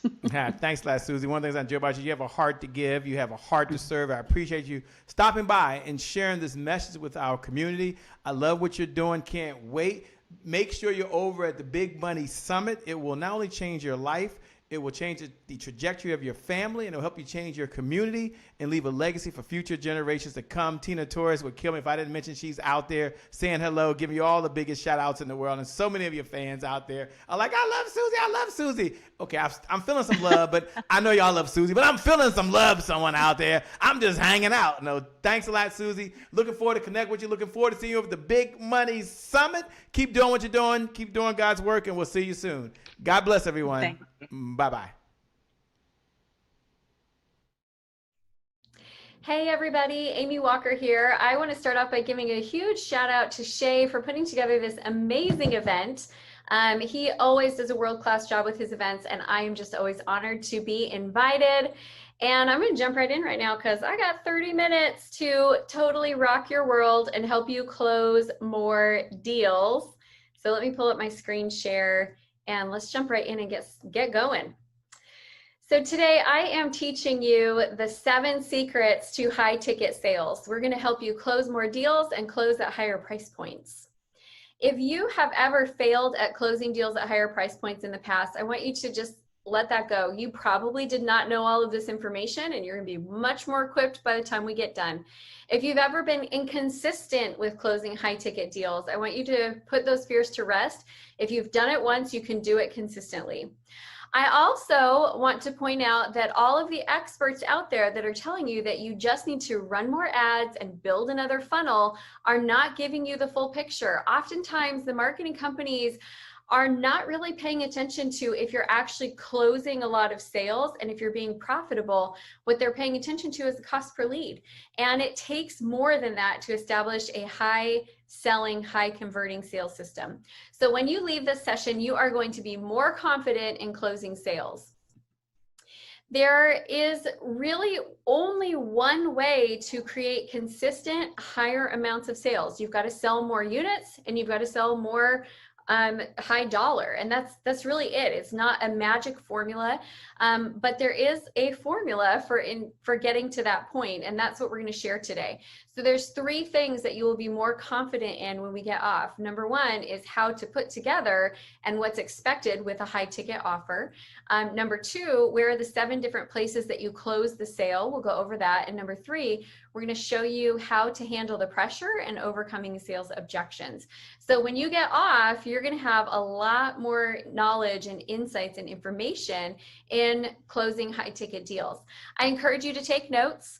I encourage you to eliminate distractions. And also, I love the fact that Shay has provided this platform for you to meet a lot of different entrepreneurs in a short period of time, because it's kind of like you get a taste test a bunch of different people and see what they're like and see if you resonate. And so I would love for this to be a first meeting, not a last meeting. And if any of you are feeling like, yeah, I really need some help with my sales, I encourage you to reach out and let's get connected. All right, let me tell you a little bit about me before we jump into our info. I am a client acquisition specialist. I help small business owners find the simplest, most cost-effective way to consistently acquire new clients. I built my coaching business to 6 figures my first year that we launched. My second year, we quadrupled sales and did over $440,000 in sales. And we have been steady and consistent ever since. I have helped thousands of small business owners across multiple different industries and across multiple different sales platforms in order to stabilize their sales and grow their sales. My work has been featured in Fast Company, in Huffington Post, in US News and World Report, and most recently in American Express. And this is my crew. So I am a mom to 5 boys. They range in age from 7 to 18. My husband and I run our company together. We live in a tiny town where we have, more cows than people, and we absolutely love our life and our business. And it did not start out this way. So when I was a brand new entrepreneur, I was actually terrible at sales, and I really struggled in business, to the point where I remember we really had to downsize. And we were living in this 200-year-old farmhouse that had not just one, but 3 different colors of green shag carpet, because the owners in the 70s were too cheap to recarpet the whole house in the same color of green shag. So we had 3 different colors, and the wallpaper was falling off the walls, and below the wallpaper, there was not even any like drywall. It was just plaster from these 200-year-old walls. And so like chunks of plaster were falling down. It was not a nice place. We did not have stairs that were up to code. It was a farmhouse, so there was lots of mice, and it was not our finest moment. And here we had these 3 little boys, and I was expecting my 4th. And I'd been an entrepreneur for a while. And I remember in this moment thinking, all right, I got to make a choice. And the choice is either I have to figure this out once and for all, or I got to just be okay with where we're at and just learn to say I'm blessed. My family is healthy. They're happy. We love each other. And that's it. This is what life holds for me, and just be okay with it. And during that time, I actually went on a youth conference trip. I was a leader. We took a bunch of teenagers down to a reservoir, and we were sitting on the edge of the water and having this conversation with these kids about what is that thing that holds them back from being great? What's that mistake or that flaw that they're holding on to, or that fear that they're holding on to? Like, what is it? Identify it. And then we encourage the kids to write it on a rock and bury it in the ground and just leave it behind. And I remember as we're having this conversation, starting to feel in my heart, I was like, you know what? I need this. I need this as much as any kid out here. So I went and I found a rock, and I wrote on that rock, living below my potential, and I buried it. And there was a lot of reasons why at that point in time I had been living below my potential, but one of them was really fear, and another one was lack of skills. And I just was so tired, and I was fed up with living below my potential, and I really did not like the idea of just settling for less. It kind of made me feel a little bit nauseous. So I buried that. I went home, and over the next year, we hit 6 figures in our business. I hit 6 figures as an entrepreneur for the first time ever. It was before I had started Amy Walker Consulting, but not long after. About another year after that, we were having baby boy number 5, and I was starting my own business. And a year after that, my husband and I were able to buy our dream house and move where we wanted to move. He was able to come home and work with me full-time in the business. And so that was really a turning point for me. And I share this story with you because I want to impress upon you that you do not have to live in fear or below your potential. You really don't. You can learn to sell. It is 100% a learnable skill for the vast majority of people. There are some people who do not have the ability to connect and converse with other people. And those are the only ones that I've seen that cannot learn how to sell. Everybody else, you can learn how to sell. I want you to understand as well that it is okay if you were not passionate about sales yesterday, but my hope is that you will leave this session together committed to them. I get it. We don't start our businesses because we dream of being a salesperson. We start our businesses because we want something more in life. And I also want you to understand that your dream life might be just right around the corner. Maybe right now you're in your own version of green shag carpet. And oh, I forgot to tell you as well, this was great too. Because the house was so old, the power was like rigged around the outside of the house, and you couldn't run the toaster and the microwave at the same time. And the kitchen had been built for somebody who was like 5'5". Like, it was so short. My husband couldn't even, he had to duck to fit in there. And we blew that power all the time. Like, it was just, you might be in that version of your life right now. And your dream life might be just right around the corner. But you will have to learn to sell in order to get this business to work for you. And so that is why I'm so committed to sharing with you these skills, because I know this was the start of my transition, and I want that for you as well. So here's what results can look like. This is not just something that only works for me. I want to share with you some client wins as well. So Christine is a mental health professional, and she was charging hourly rates and running insurance. And she shifted into high ticket sales. She was really nervous about how this would work because people are not used to paying in bulk for their mental health and wellness services. So when we made this transition, she closed $12,000 in 1 week with no insurance, no hassle, more committed clients, and she was absolutely thrilled. So even if you're in an industry where you're like, how's high ticket sales going to work for me? We're going to figure it out. So here's what we're covering in our session today: how to create a high value, high return offer that will sell in 2020 and be relevant right now today. We're going to cover how to structure your sales conversation so you get the yes. There are 7 different places that you close the sale. We're going to show you what they are today. And then we're going to talk about, you don't have to pressure anyone to buy, but that doesn't mean that there's no pressure. And you've got to know how to overcome sales objections and how to handle that pressure that kind of naturally comes up. So we're going to share that with you as well. Again, I encourage you to take notes, and I'm curious, let me know in the chat, what are you most excited to learn? All right, let's talk about secret number 1, how to create a high value, high return offer that sells in 2020. So some entrepreneurs, coaches, speakers, experts might be thinking, I don't understand how high ticket sales will work for me because the economy is slow and my clients are already struggling to afford my services. So I'm going to share a story with you about Carol, one of my clients. And she was kind of having similar thoughts earlier in 2020, like, okay, everybody's struggling right now, business is hard, how am I going to make this work?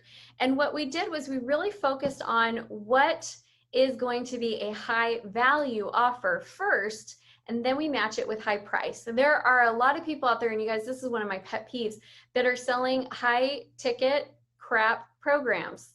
And I'm frankly tired of it. I'm sure you've bought them in the past as well, where you paid a lot, but you got a little in return.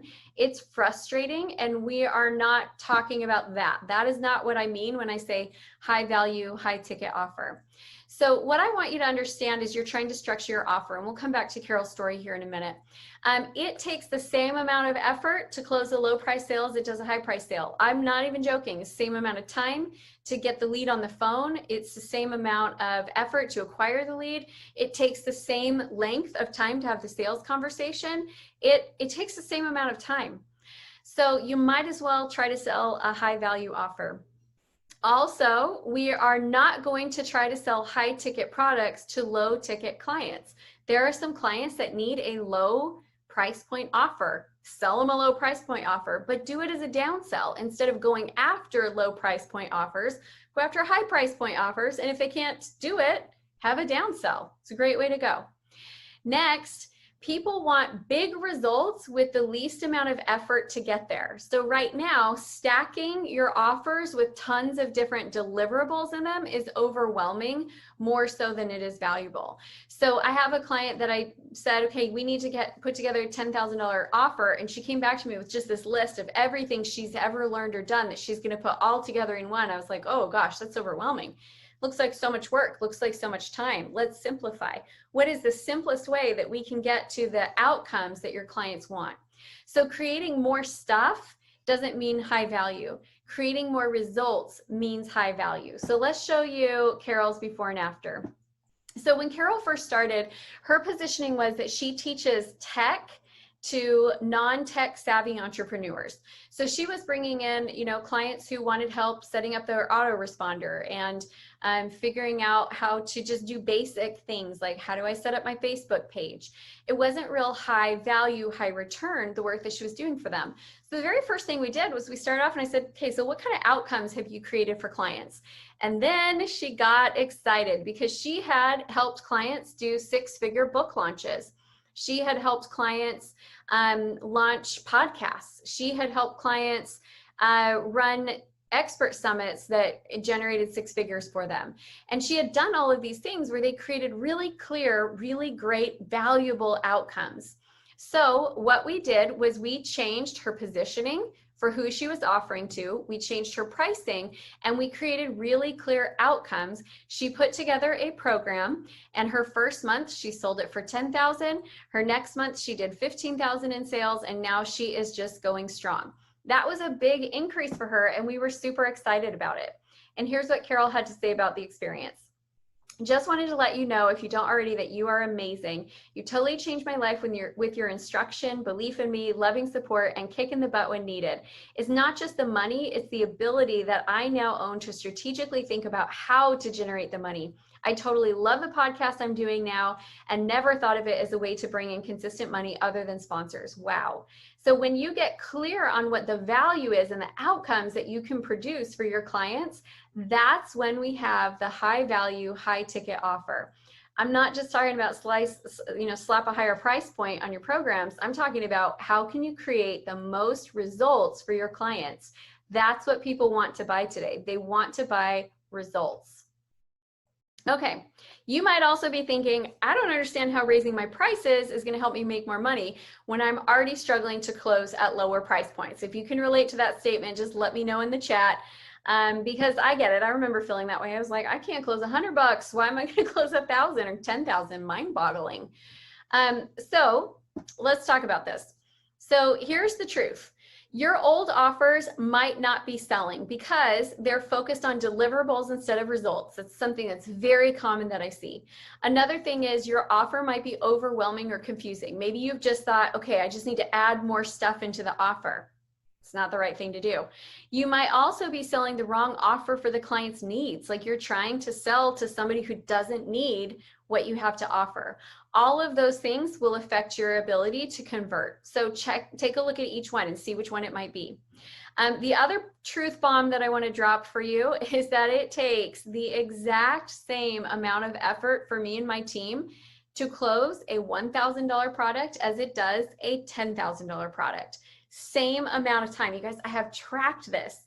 The sales calls last the same amount of time. The number of follow-up calls we have to do is the exact same because a $1,000 program is the same level of commitment to a $1,000 client as a $10,000 program is to a $10,000 client.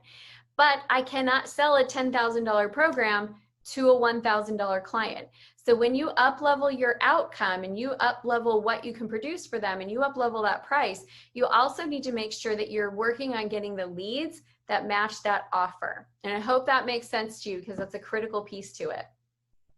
All right, secret number 2, how to structure your sales conversation so you can get to that yes. We are going to cover the 7 different places that you close the sale. So you might be thinking, because I hear this a lot, I'm just not a natural born salesperson. I don't want to do high pressure sales. Sales just aren't my thing. And if you can relate to that, just let me know in the chat box because I used to say the same things. So there are 7 different places that you close the sale, and let's kind of go through each one of them. Number 1 is in the pre-frame. So this is before they get on the sales conversation. What do they know about you?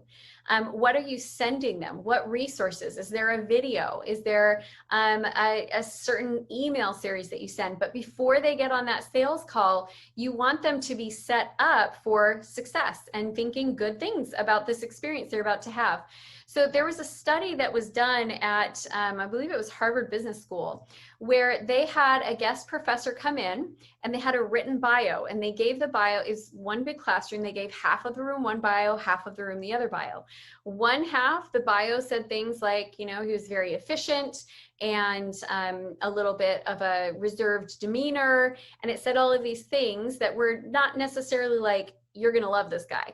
And then the other half got a bio that said things like he's warm and engaging and students love his sense of humor, and it was very positive. And the feedback from the half that had gotten the cool pre-frame was that they didn't like him, they felt like he was offensive, they didn't feel like they learned anything, they definitely didn't want to have him back. The ones who got the positive pre-frame thought he was great. They gave him really high ratings, and it was the only difference was that pre-frame. So what are you doing before they get on the call? Before someone gets on a call with me, I want them to know that I genuinely care about their results. I want them to know that I am not going to give them fluff, that I'm a strategist, that I'm going to work hard with them, that they're going to walk away with a game plan. Like I want them to know a lot of these things before they get on that call. So what are you doing there? All right. That happens before the call. The rest of them are happening in the call, and I'm going to be using some verbiage and scripting from my book. It's called the I'm Not a Salesperson sales book, How to Sell Like a Natural Even If You're Not. So the next one is your intentions. When I very first get on the call with somebody, I set expectations for the call. And so here's how that sounds for me, and you can tweak this scripting however you want to. I say, I am so excited to chat with you about your business today. So we're going to do three things. First, I'm going to ask a lot of questions to understand what your goals are and what some of the challenges are that you're facing. Second, I'm going to give you an action plan. So when we get off the call, you'll know exactly what's going, what you need to do. And then third, if it sounds like we could be a good fit for each other, I'd love to tell you about my mastermind. And so that's how my intro sounds. We're going to create the intention and let them know that a pitch is coming so that they're prepared for it and they're not surprised by it. All right, the next place is when we commit them to change. So in the script, this is after you have been going through discovery and you're asking some deep level assessment questions. You're finding out, what their problems are, what they want. And then we're going to ask them to commit to change. And so we're going to say to them, things like, and again, this scripting is all in the book, and I'm going to give you a chance to get the book for free. But we're going to ask questions like, how long has this been an issue? And what is it costing you? And we're going to get them to kind of go over those things. And then we'll say, well, if you were to, what would you gain by solving these challenges? And then after they say that, then we're going to say, well, it sounds like you've got a lot of reasons why you need to do this. Are you committed? And I'm not talking to them about my program. I'm just talking to them about committing to solve their problem. This is really critical because if they're not committed to solving their problem, then they're not going to be committed to my program. And we have to understand that. Okay, next thing is a problem solution story. So sometimes going at them and saying, here's all of your problems and here's what you need to do to fix it is a little bit too aggressive for people. And they start to build up their defenses. What I want is I want their defenses coming out, they're going down one by one. The defenses are getting lowered. And so I use a story here. This is the story where I demonstrate that I've had the problem. I share the emotions around the problem. I share with them what my experience was with finding the solution so that they can see themselves in my story and they can connect to the emotion. We make our decisions based on emotion, not based on logic. Even when we think, no, I'm a logical thinker, we're trying to logic our way to verify what we feel. That's what we're doing. So we want them in their feels. We want them in their emotions as they're making this important decision. The next thing we're going to do is ask for the sale. And this is the thing that people are always worried about. Well, how do I do that? And it's so easy. You just say, so what do you think? Would you like to work with me? Or so what do you think? Is this the right product for you? What do you think? Would you like to get started today? It's a really easy question right there. All right, next is overcoming objections, and I'm going to cover that in detail here in just a minute, so we'll go over that soon. And then the last thing is the follow-up. The number one thing that I see people making a mistake in follow-up is they're giving them too long. It does not take a week to make a decision. It doesn't take 2 weeks to make a decision. We make decisions fairly quickly. If you're giving them a week or 2 weeks, what's happening is they're avoiding making the decision for a long time. Their doubts are starting to pile up, and then they still make the decision in an hour or 2 hours. I mean, how long have you ever sat down and proactively worked on a decision for more than a couple of hours? You haven't. We don't do that. So what you want to do is get them to make a decision more quickly. So when I have somebody that says, I really think I want to do this, but I just need to think it through. I just need to make sure that this is the right timing for me. I'll say, okay, great. So let's go ahead and do this. Why don't you just kind of think it over tonight, and then let's follow up tomorrow and see what new questions you've come up with. And when I ask for a quick follow-up, it helps us get to that point of sale so much more quickly, because they don't give themselves all that time for the doubts to creep in. They're just like, okay, let's do it. If they need more time, like they say, you know what, tomorrow's bad for me. I've got a meeting. I know I'm not gonna be able to work on this at all. Okay, great. How about the next day? But I'm trying to get that follow-up to happen quickly. Now, here's another bonus secret. I wasn't going to throw this in, so it's not one of my 7, but here's another follow-up question that I ask that you can write down. So before we get off, I'll say, now I just want to ask one more question though. We'll follow up in 2 days, but first impression, scale of 1 to 10, 1 being, this is definitely not for me, 10 being, absolutely, I'm signing up, and you can't say 5 because that's confusing. Where would you say you're at? And they'll be like, I'm like a 7.5. And I'll say, okay, great. So what's the difference between a 7.5 and a 10? Like, what's standing in your way? Because I'm trying to get to the unspoken objection so that we can talk about it. All right, so that's my follow-up tips. Let's keep moving here. So be really careful about these lies. These are expensive stories, and I always tell my clients, stories are expensive. You can't afford to buy them. So listen for these. I'm not comfortable pressuring people, or I'm not outgoing enough to be successful in sales, or I'm not comfortable on video, or I'm not 100% confident in what I am, or I'm not 100% confident in what I do. You guys, welcome to the human race. Like, that's everybody. We all feel that way.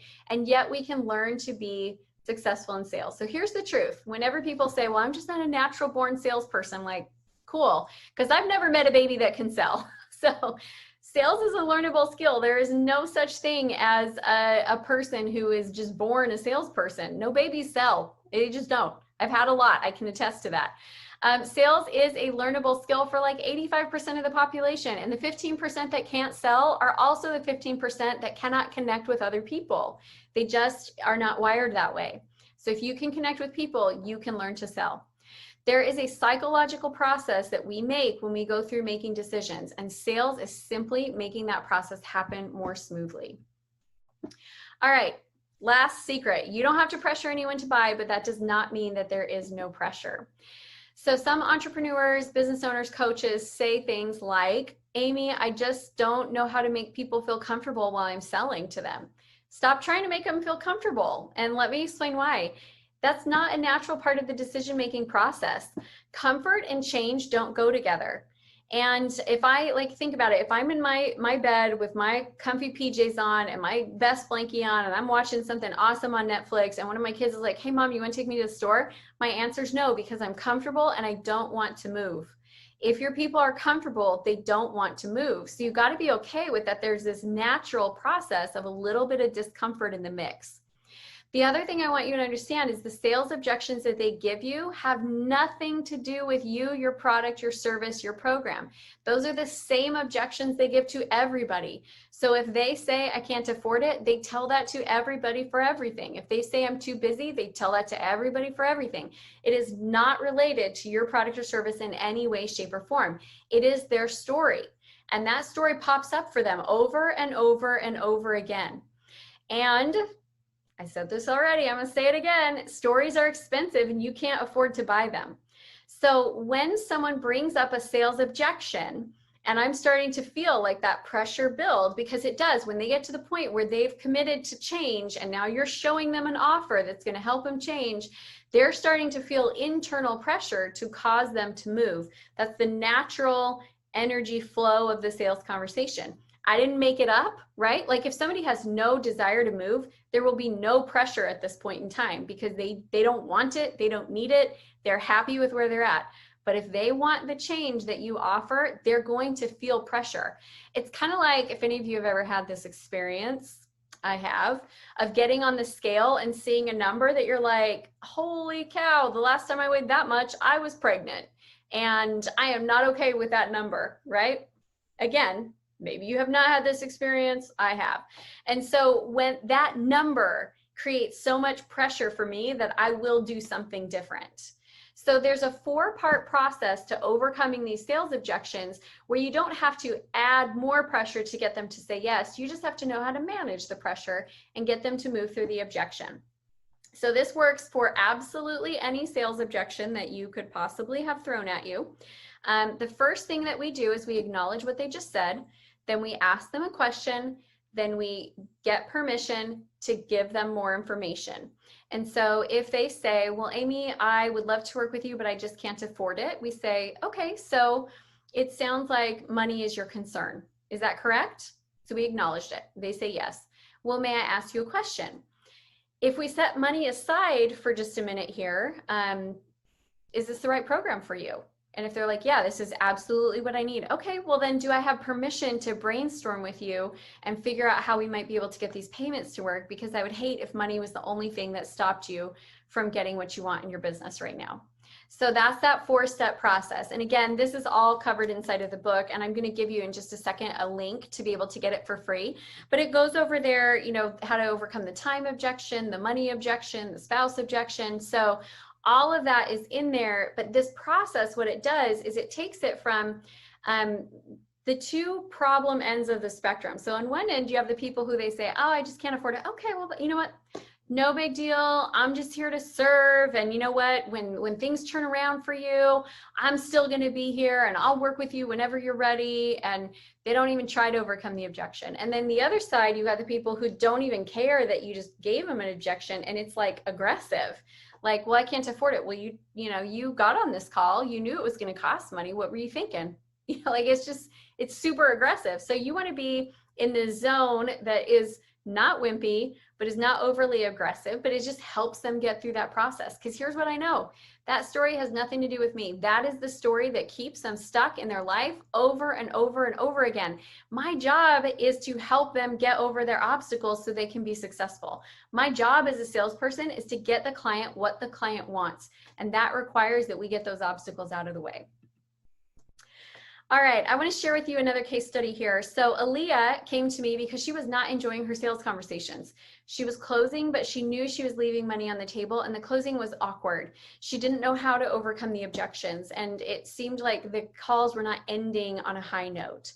So here's what we found. She was using really masculine scripting with a feminine audience. The overcoming objections process that she had been taught was very confrontational. And she was so excited to realize that there was a better way to do her sales conversations. Now she's excited for her sales conversations instead of dreading them. And she is a very recent client. So we just barely started this process. So I can't tell you what her numbers are, but I can tell you that dreading your calls versus being excited for your calls makes a huge difference in how you come across on those calls.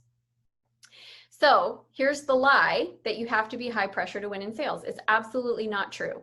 There is a natural pressure that it comes when you're making decisions, but you don't have to create it. It just comes because they want something different.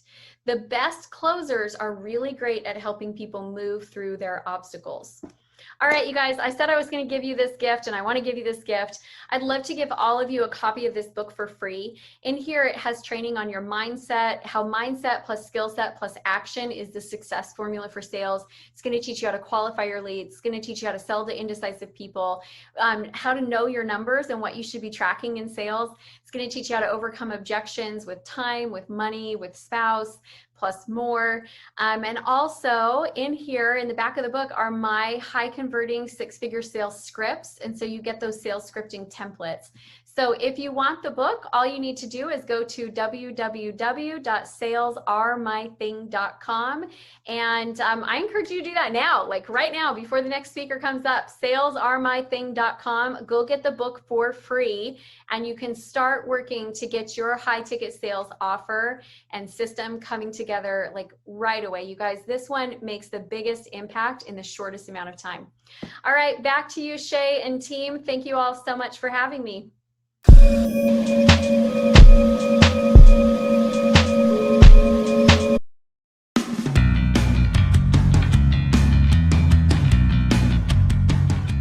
Living in the fast lane. It used to be the alarm rings and you hop out of bed, a quick shower, grab a cup of coffee and hightail it on the highway, and another day is off and running. It seems we all have experienced, one time or another, a full throttle sensation of doing what we enjoy. However, today, facing many challenges that you've never experienced before has created a feeling of being stuck. So wouldn't it be amazing to wake up feeling exhilarated with determination and self-motivation as you reach your destination? If your answer is yes, stop being in the past lane when you can be in the fast lane so that you can awaken your inner champion to lead and succeed. How? As a competitive swimmer and performance expert, I'm always intrigued with new techniques and strategies that help accomplish this type of task. Recently, I was getting ready to compete for my home swimming team pool and saw something remarkable posted on the wall. It was this sign that read, "How to Get Better." As I looked closer at the sign, it had 3 key points: show up to practice, listen to your coach, and be a good teammate. I thought, how easy and basic are these? Until I said, well, Deborah, are you doing them? Right now, you may be asking yourself the same question: how to get better? Not easy to do, right? Well, I'm here today to share with you it's time to believe that to get better at anything important to you is possible. Nothing changes until you change. It's just a matter that we need to slow down to speed up and look at each of these 3 key points so that even during challenging times, you can live and accelerate in the fast lane. So let's drive your ambitions forward to what's important to you. Better at living the life you want. Maybe as a better friend, better at your job or your career, being a better person, or even better as a comeback champion. Show up for practice, or practice showing up. 80% of your success comes directly from showing up to practice. Champions are made in practice, not just on game day. Now, I understand just the thought of practicing may hinder many of us from showing up. I get it. The truth is, we are practicing all the time, whether consciously or unconsciously. Right now, you're probably practicing in the workplace without even being in the workplace. But the best part about practicing, you gain confidence, which in turn helps you get better. What are you practicing right now? You're going to need it in order to get control of any situation. As a young kid, I remember growing up in a small trailer, a small 16-foot aristocrat trailer with my family of 5. Okay, not as cute as this trailer, but it was this trailer. My dad, who just got out of the military, was looking for a job, and he could not afford a trailer for our family to live in. But as kids, we actually had fun living in a trailer. Sometimes we thought we were actually celebrities, and we would just say to our friends, step into our trailer. However, the longer we lived in the trailer, the harder it was for all of us. It was crowded. So crowded, our refrigerator had to be on the outside of the trailer. There were times I would even cry because I couldn't have my own bedroom or my own bathroom like a lot of my friends. But my parents would tell us, we understand how you feel. But sometimes in life, things happen for a reason. But if you reframe the situation by taking what you learn and believe things will get better, they will. And then they said, be proud of what you have accomplished. Now be proud of what you're about to accomplish. Looking back at my childhood life, living in a trailer actually turned out pretty good. A wonderful family memory that I enjoy talking about today because it helped me prepare for life. And it all came down from what I practiced every day. Discipline, self-motivation, being positive, organized, resilient, appreciative, and even being vulnerable. Life skills that awakened my inner champion to lead and succeed today. And an interesting word that continues to remind me to take practicing seriously was what my parents said. Things happen for a reason. See, having a reason is the key to help awaken your inner champion. You must have a reason to show up for practice. And if it's something new you want to do or discover, just know you're not starting from scratch. You're starting from experience. So do something different than what you expect, because champions are made in practice. So tell me, tell your friends and family, what is your reason? And what better way to get better than to listen to your coach? A coach that will share their knowledge and experiences so you can take a shortcut to lead and succeed. Coaches have the quality of thought and action to help you see what you can't. They can give you the feedback needed to help you reach your destination. And trust me, they want to tell you. They will find the little things that matter in more ways than you possibly could even expect. I experienced that firsthand back in my old college days. As a student athlete in college at Arizona State University, I didn't get a chance to have a regular job, but the athletic department did take on student athletes on campus. And my job was to actually be the PA, the public address announcer, for the games, the basketball, football, volleyball games. And the first job that I had was in the activity center on campus that seat 14,000 people. I call this my very first speaking gig. The night of the game, I walked in to this huge arena packed with fans from all sides of the world, it seemed like to me. The team, Arizona State University Sun Devils, against their rivalry, the University of Arizona Wildcats. And as I walked in, I also noticed not only was my voice going to be heard around the arena, but CBS Sports was televising it nationwide. I was so nervous. But I looked at the official in the middle of the court, and he looked at me and said, "Start the game." And that's exactly what I did. Ladies and gentlemen, now please welcome your Arizona State Wildcats. And then I just noticed I announced the wrong mascot. You could not hear a pin drop in that entire arena. And then all of a sudden, boo, boo. Pepsi cups were being thrown at me. Popcorn was being thrown at me. I was so embarrassed, completely embarrassed, to where I crawled underneath the table.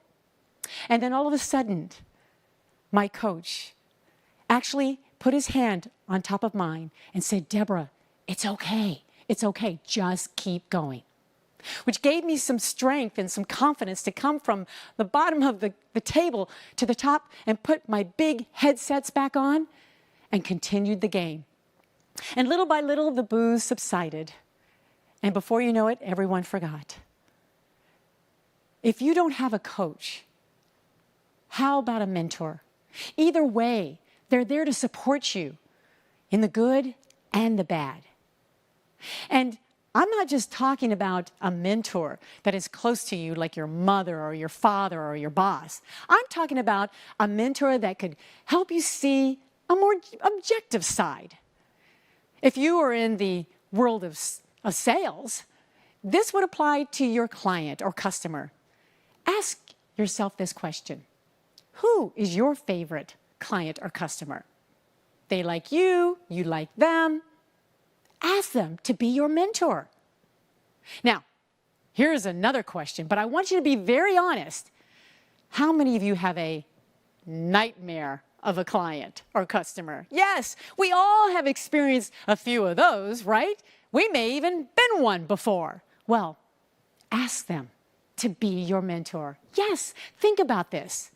How much you have learned from them, and what better way to have them on your side? If you ask your nightmare of a client to be your mentor, watch how they respond. Me? I would be delighted. Who would you like as a coach or mentor? Tell them. Allow them to show you the way but please remember, you must listen to them. And thirdly, be a good teammate. See, no matter how good you are at your craft, you need to be good and helpful to your teammates. It's great to be a leader, but you don't have to be a leader all the time. Being a good teammate plays whatever role is needed. Being flexible within that role or when it's time to change that role helps everyone win. My speaking coach, Lou Heckler, mentioned a great example the other day. Think of the comedian Jerry Seinfeld and his popular television show. Now, although Jerry was the lead actor, who happened to be the funny characters that stood out among everyone? Elaine, George, and Kramer. To be a good teammate, you don't have to have the lead role. Play a role that fits for everyone. Now, here's another great example. I'm standing here at a very highly prestigious production company called Video West. Looking around me, I see cameramen, I see set directors, I see designers, I see the assistant producer, and so much more. The magnificent creativity that I have experienced here during this virtual event that now you are experiencing right now is being accomplished before our eyes because of a dynamic team effort. Everyone knows their roles. And being a good teammate and knowing their roles makes everyone better and successful. See, to be better today, it's never just one thing. When there is something you really want, you will have to work hard for it. And when things don't work out for you, well, the first time in particular, keep trying. That's what a comeback champion does. They keep trying. And sure, failure is an option. But if you're afraid to fail, you will never know what to learn. When I was a little girl, I dreamed of being a princess or a beauty queen. My first pageant was something I've never experienced before. And you can probably notice I'm a big athletic girl. And competing against well-trained, polished, beautiful contestants, I quickly discovered being inexperienced in this type of competitive arena was an understatement.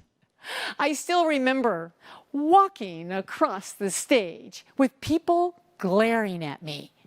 I froze. And at that moment, I knew I had blown it. I lost. I was devastated. I cried while telling my family that I'll never do this type of contest again. Right then, I quit. Well, until a few months ago. I posted a big birthday milestone celebration on social media because I was eager to set new goals. And I thought, I'm going to put it out there to the world to hold myself accountable to see what happens.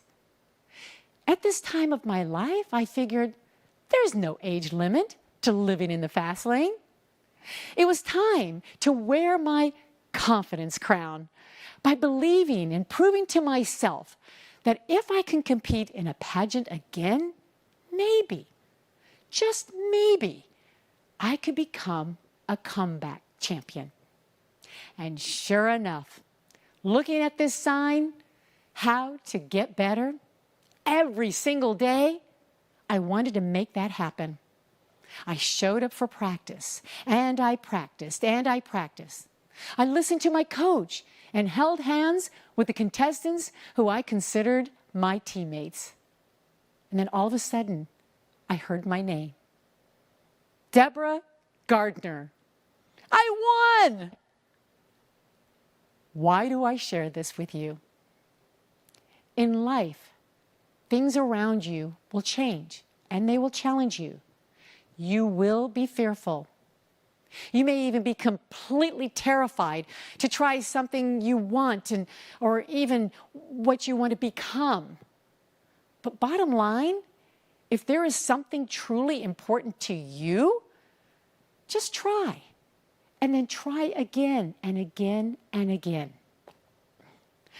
Reflecting on my first pageant as a young girl, I felt like a complete flop. But the truth is, it was just my time to learn and grow. The hardest races are the best races. And now I consider myself a comeback champion. What about you? What can you do to become a comeback champion? Determination applies to all of us. What is your desire? I know you can do amazing things. In life, the biggest risk is standing still. Instead, keep moving. You just have to put things into action to determine what really works for you. Action equals results. No action equals results. It just depends on what kind of results you want. Today, there is no need to live in the past lane. Live your life in the fast lane. Accelerate in the fast lane. Believe in you. If you believe, you will receive the power to make things happen. So get up and dive in with these 3 key points. Show up to practice, listen to your coach, and be a good teammate. And like my wonderful parents said to me, I'd like to say to you, be proud of what you have accomplished. And now be proud of what you're about to accomplish.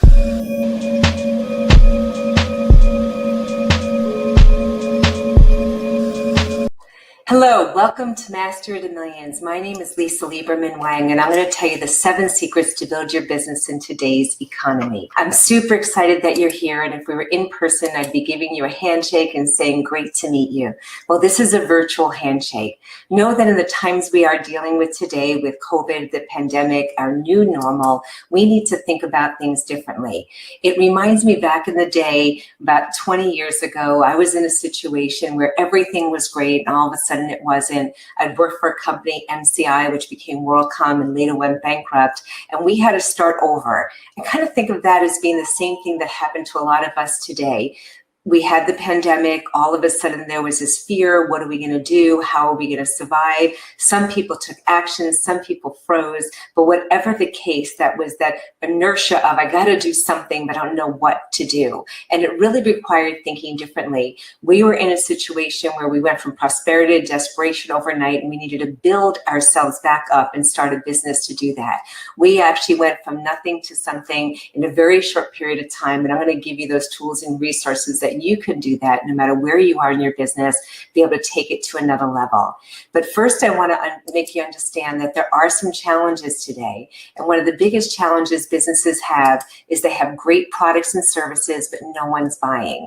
Either they don't know about it, they haven't heard about it, there's so much noise out there, how do you get it seen and heard among everything else? Or you're spending money on social media and you don't know how to get a return for it. You're putting it out there and not getting the results. You think, okay, everybody says do Facebook ads, LinkedIn ads, TikTok, Instagram, whatever the case is, but you're not actually seeing the returns because you don't know how to actually convert the marketing into a returnable income. And not everybody knows how. It's a lot of work.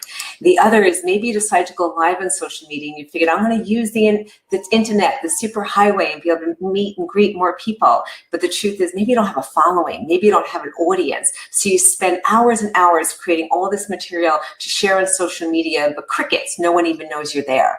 Right? Or maybe you don't have a proven plan that works and you're just grasping at every idea out there. Somebody shows you a video, you go, I'm going to do that. Somebody else tells you to do YouTube. Somebody else tells you, okay, well, you need to go to this networking event. You need to call this one. You need to do this. And before you know it, you're like, oh my God, what do I need to do? And there's a mass confusion. If you relate to this, then I want you to be writing out to me, find me, Lisa Lieberman Wang, say, I relate, because here's what it is. It is confusion out there, and we need to be able to find a way out of it. What I'm going to share with you is Master to Millions. This is not an idea. It's not a theory. This is a proven system. I've been fortunate to be able to build multiple businesses over the last several decades that created multiple 6- and 7-figure businesses. And one day I was with some of my clients, and they said to me, Lisa, what is it you did that every single business you started that I built in the last 2 decades made 6 figures the first year? 6 figures the first year. Do you realize the average business is lucky to make that in 5 years, and I did it in 1? So I started thinking about it, and I said, well, what is it that I did? Not only for me, but I've helped other people do that. And I nailed it down to something so simple as the 7 secrets you must know to build your business in today's economy, because the truth is that I built my business in this kind of economy, and I'm going to show you how to do that too. It starts with mindset. It's everything between our 2 ears. The second is going to be taking massive action. I'm going to show you specific action you're going to need to take to actually see results. The third is modeling success, because you don't have to recreate the wheel. The fourth is measuring what you're doing, managing, marketing and innovation, and masterminding. I want you to take out a piece of paper right now and draw a line in the middle. That's right. On one side, I want you to start taking notes of the things that you're going to be able to do right now to apply to your business. And on the other side, I want you to put a value to it of what it's going to be worth to you, because it was worth millions to me, and I'm sure it'll be worth millions to you. If you'd like to get a copy of this presentation, all you need to do is go to 90210, text 90210, the word find to fab, and I'll send you a copy of it. Plus, I'll be giving away some free gifts of free books and other things that you'll want to be able to be there for, because I'll be auctioning off and raffling off my little books and things that you're going to want to be part of. So go to text 90210, find to fab, and I'll be happy to give you the gifts and a copy of the presentation. So let's start with mindset. Mindset is super important because you may be the chokehold to your business. Realize that income is direct proportionate to your beliefs. Now, if you look at the word belief, there's a 3-letter word in the middle of it. What is it? That's right. It's the word lie. It's the lies you tell yourself. Know that 55% of our beliefs are formed by the time we're 5 years old, and they were given to us by well-meaning teachers, preachers, guardians, and parents. The other 45% were built on a shaky foundation, to say the least. There's not one belief that we can prove. If you ever heard the expression, money doesn't grow on trees, you have to work hard for your money. Things are hard. You know, you're not going to get it the easy way, right? All the different stuff, the things that we were told. Well, these are lies that we were told. Think about it. If your parents told you about the Easter Bunny and Santa Claus, they may have lied about other things too. The truth be told, though, is whatever you believe can become a self-fulfilling prophecy, because your mind doesn't know the difference between what is real and vividly imagined. So if you tell yourself that the economy is good and there's an opportunity for you, you're right. If you're telling yourself it's hard, you're also right. Know that success is 80% psychology and 20% mechanics. You want to make sure the most important project that you'll ever invest in is yourself. That's right. Investing in yourself is critical, but here's what ends up stopping people. They end up worrying about perfection or being perfect all the time. They're worried about failing, or even if your success happens to for some. What if I'm successful? Then I'll have to keep topping it, right? What if I fail? Well, I'll let you know, if you never started, you already did fail. So what are some of the things you need to work on personally? And that's what you're going to do. That's the most important investment you'll ever do. The challenge is fear of loss, the past, the unknown, failure, the future, making a mistake. Here's what I can tell you. Never seek advice from your fears. They can be constructive or destructive. You want to make sure you're just moving forward in the belief of knowing that this is possible. You can have all you desire. Know that right now, with the pandemic, with COVID, we've been dealing with this for months on end. It'll be almost a year soon enough. And then what ends up happening? We need to look at what happened when all the stuff came out. There was a business crisis trend.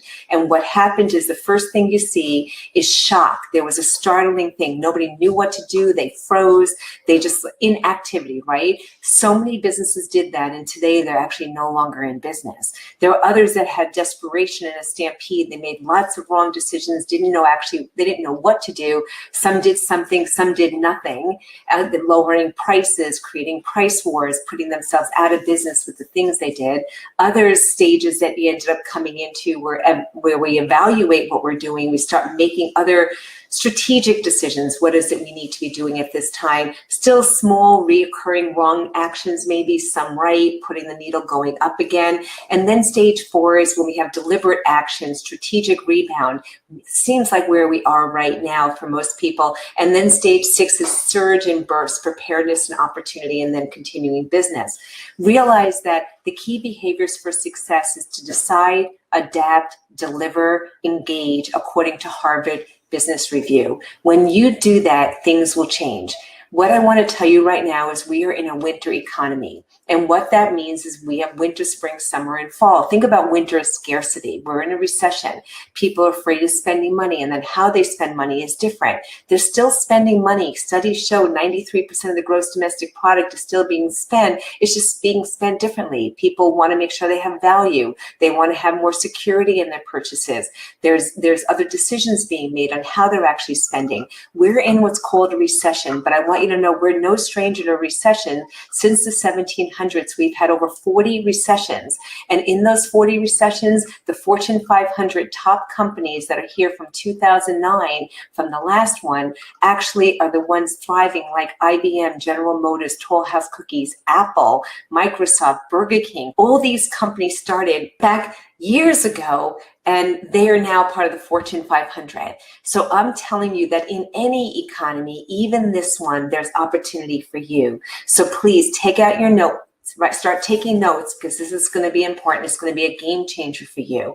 The first thing you need to know is everything is psychology, what you do, why you do it, and the need that you're filling. Stop waiting for perfection. It doesn't have to be perfect. Eliminate the excuses that are keeping you stuck and move forward. Start by being a raving fan of your own business. Here's what I want to tell you. If you're a raving fan first of your product and service and you want to share it with everyone, it makes it really easy. I consider a raving fan someone that's in an elevator with somebody, you're on the second floor, they start complaining about something that you know you can solve their problem. By the time you get to the 7th floor, you've already shared your information. That's a raving fan saying, I want to help you so badly, I want to tell you what I have. If you're not screaming about your services and how you can make a difference and help people from the rooftops, I don't know how much of a raving fan you are. Now, it doesn't mean you have to go out and scream. I'm not being literal. I'm saying be a raving fan of your own product, because if you don't believe in it, nor will anybody else. You want to avoid marketing myopia. Marketing myopia is when everyone's holding up the same sign saying ABC company, ABC company, ABC company. If you look like everybody else, what discerns you and what makes you different that somebody decides to work with you? The only way it's going to be a difference is if they see your solution versus what everybody else is doing. So you want to make sure you separate yourself. Businesses suffer from marketing myopia, focusing on the product rather than the customer. Focusing on the product rather than the customer. It's not about it's not about the product, it's about what's in it for me, for the customer. Make believe they're wearing a sign saying, what's in it for me? How are you gonna help me? How are you gonna serve me? One of the biggest mistakes is people don't understand the business they're in. I remember one day somebody asked Mr. Revlon, what business are you in? And most people would think that he's in the cosmetic business and he does makeup. But know what he answered? He said, I'm in the business of selling hope. That's right. He sells hope for women to feel beautiful. What business are you in?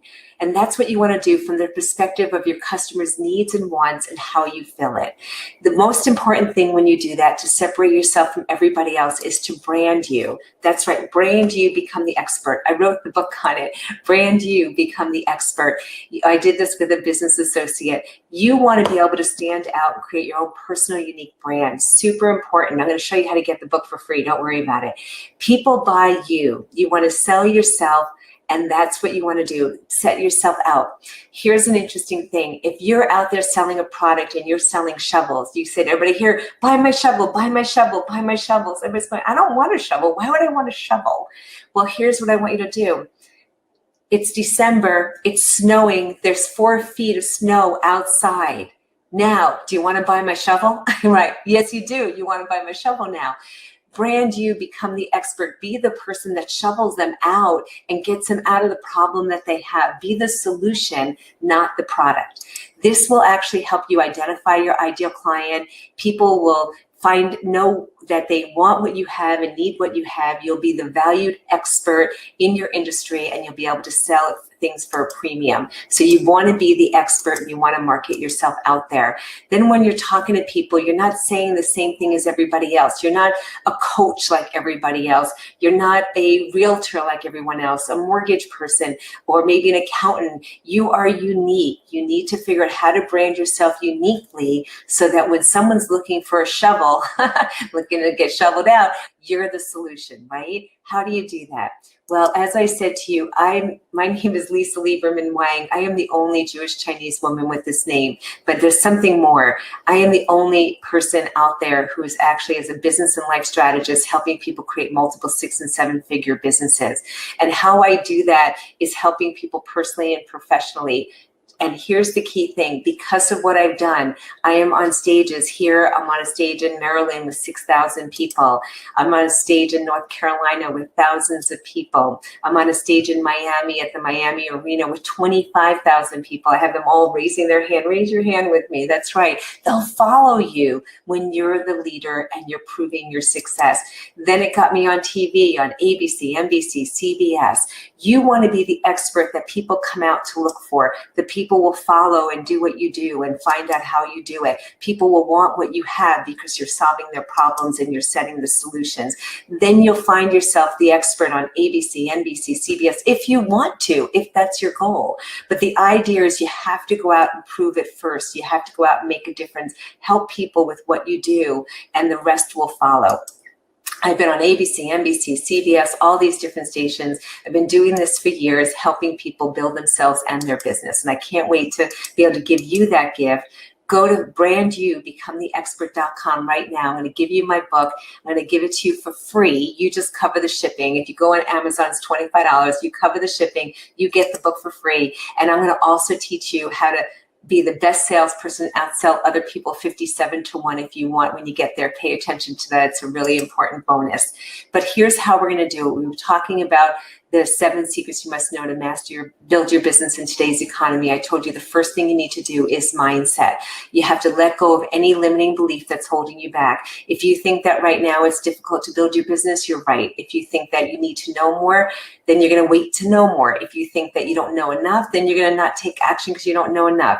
If you feel like you have fear of people looking at you in the wrong way or anything else, all these beliefs need to be ripped up. If you were to write them all on a paper right now, I encourage you to do that. And then when you're done, take a piece of paper, rip them up and go BS, BS, BS.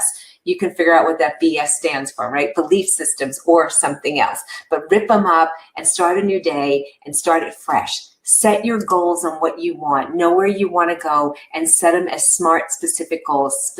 S is SMART, measurable, attainable, realistic, and timely. Set your goals for what you want. You want to see the future in advance and see yourself hitting those goals. One of the things I shared with you is that when we started years ago, we went into a situation where I said I reminded of COVID, 17, 18, 19 years ago when we had to start over again. Well, I saw the future in advance. I saw us out of that situation. We ended up going from prosperity to desperation overnight, and we brought ourselves back to prosperity again. I'm going to tell you how to do that because you can do this. I am not the only one that's done this. I've helped other people do it over the years, and you can too. We were $500,000 in debt. We just put $250,000 into our backyard. We had a mortgage on our house left. We had all these other things going down and not in our favor. We had 3 months left of mortgage to pay, and then that was it. My husband gets laid off after 9/11. We are having to start all over again. I created a vision board and said, I see the future in advance. I see money under our mattress. I see endless vacations. We're going to have all the money back. We're going to be millionaires again. We do not need to be in this position. And sure enough, within 5 years, we were out of debt. Within 7 years, we're putting money back. And we were able to build our life the way we wanted, bigger and better, and be worth even more now than we were then. But we needed the mindset. We needed to see the future in advance. I want you to see your future in advance. Whatever it is you want, write down your goal right now. Write down as a monetary goal of how much money you want to make. Then write down as a goal of how many people you're going to help that will help you get to that goal. Because when you write these things down, you don't need to know how. You need to know what and why. You need to know why you're doing what gets you out of bed in the morning, that will make you do things when you don't want to do. Pick up the phone, call people, learn something new, implement something new, all the things. You need to know why you're doing it. And it may be for your family, it may be for your future, for your travel, for your wishes, your dreams, your bucket list. It may be to do more charity. Whatever the case is, see the future in advance, see it as if it already happened. And then the why the how will follow. And then always remember to invest in you. You're the most important investment. My friend Sharon Lechter, who wrote Think and Grow Rich for Women and Outwitting the Devil and Rich Dad, Poor Dad with Robert Kiyosaki, I asked her, where would you invest your money today with the times that's happening right now? And she said, you know what, Lisa? Where everybody should be investing is invest in you. You need to invest in yourself. Just the fact that you're here, I know you're investing in you. You're investing your time, which is priceless, to be here to learn something. Invest in you. I'm a big proponent of investing in me. I've been doing it for decades. So let's continue. When you go out there, make sure the secret to actually building your business is to, instead of saying what you do, say who you help. I help what? I help people, take care of their finances. I help people with their mindset. I help people what? What is the problem that you're solving? How do you help people? And how do you close more sales? You find people that are buying and you sell the people you're buying. One of the biggest challenges I found when I came around business owners and mindset is you have a great heart. You want to help a lot of people, but may be afraid of being rejected. I remember one day I went to a sales call and I brought my husband. He was a computer programmer. He worked for PricewaterhouseCoopers, not a salesperson. And I turn around, we go into the store, the owner wasn't there, his sister was, and she turns around, she's not interested in what we have. We get in the car and he turns around, he goes, I hate salespeople. And I look at him and I'm like, what do you mean you hate salespeople? I was like, handsome, you married a salesperson. I call him handsome. He says, I hate being rejected. I was like, they didn't reject you. They rejected chocolate chip cookies. He's like, what do you mean? I said, we offered them chocolate chip cookies and they wanted oatmeal raisin. I said, it's not us they're rejecting. They don't know us well enough not to like us. Well, time passed. I went back and I found the owner and I offered him chocolate chip cookies. And yes, they became clients. No, people are not rejecting you. They're rejecting your offer. So we need to make sure we do not take it personally. The goal is to find out what they need and what they want. And it's that sweet spot in between the need and want is when they actually make decisions. We have to understand that people buy for emotional reasons and justify on logic. We have to solve that challenge by giving them exactly what they need. Know that there are 4 defenses that every client has. The first is they have to trust you, have a real need, have a sense of urgency to do something, and they need to want help. If those things are not satisfied, then they're not making a decision. And if you're out there having a hard time selling people your product or service, know that people sell based on their needs and beliefs, not on the consumer. You need to be aware of that, because what ends up happening, if you think that you want more time, then you're going to sell people on time. If you think that things are expensive, you're going to justify price. You want to make sure you listen to your customers' needs and sell them what they want, because there's a big difference. Otherwise, you'll be justifying and working the wrong way.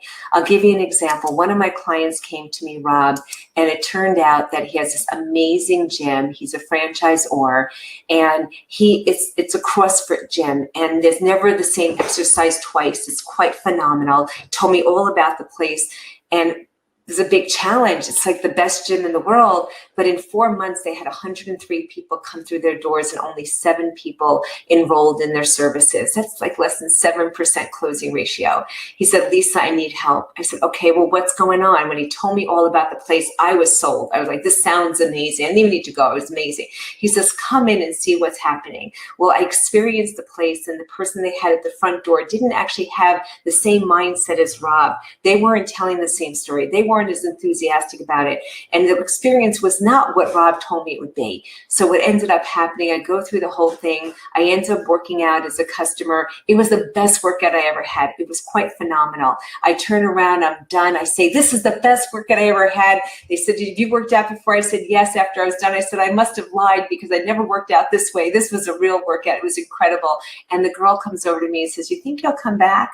And I was like, wow, she should have given me an order form at that moment to register because it was phenomenal. I said to Rob, here's the challenge. What you have and what you're portraying is not being portrayed by the other people. They don't have your mindset. They're coming from scarcity. They don't actually believe the way you believe. They don't know how great this is.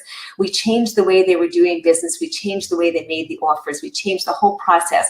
Just with an hour's conversation, the next 11 people that walked into the facility, 10 of them enrolled in the service of becoming a member at the gym.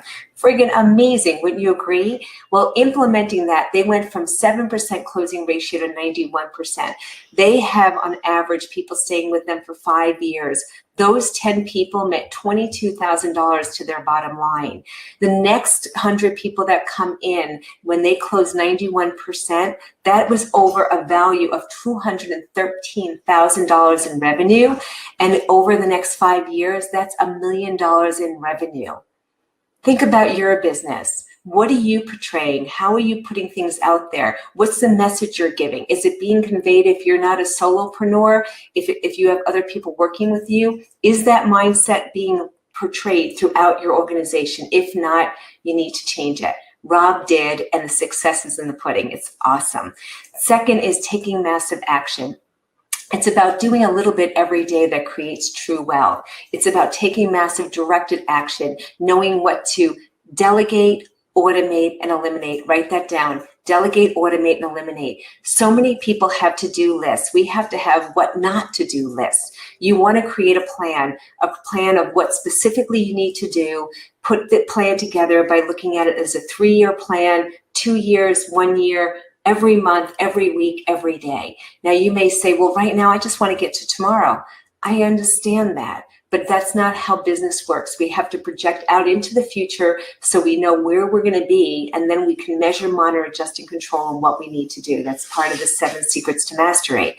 So you want to look out into the future, and then you want to focus on result-producing activities. Start seeing what you're doing. Write down everything you do on a daily basis. Put it in your calendar. You'll start noticing, you'll circle all the things that you do that are result-producing activities that make the register ring ka-ching, and anything that doesn't make the register ring cha-ching are things you need to delegate or automate or eliminate. Because here's what's happening. Most people are spending 80% of their time on tasks and administration and things that don't make the register ring, and 20% of the time that is. You have to reverse that order and spend 80% of your time on things that make the register ring ka-ching and 20% on administration. When you do, you'll see your business will grow. And focus on the 3 C's. The 3 C's are conversations that create cash. That's right. I love this. You know, one of the things I found years ago is that I was trained by Tom Hopkins, and he said it takes 29 no's to get a yes. So every day in my career, I started out in sales with IBM and MCI, and then I ended up having my own businesses, and I have a list of 30 names on it. And every time somebody said no, I'd say, thank you, next, thank you, next, because I knew by the end of the day, by 30, but not even the end of the day, by the time I got to 30, I'd get at least 1 yes, because that's what the law of average is. Well, if conversations create cash today with technology, the computer age, with all the different things we're dealing with, people have stopped building these relationships. People still buy from people. You want to make a goal to be able to connect with other people. I told this to one of my clients, and she was out there. She was, I call it in the box, on social media, posting and doing things. But first, mindset was one thing. She always had a positive mindset, but the action wasn't actually taking massive action in constructive things that would make the register ring. And I said, here, Bina, here's what I want you to do.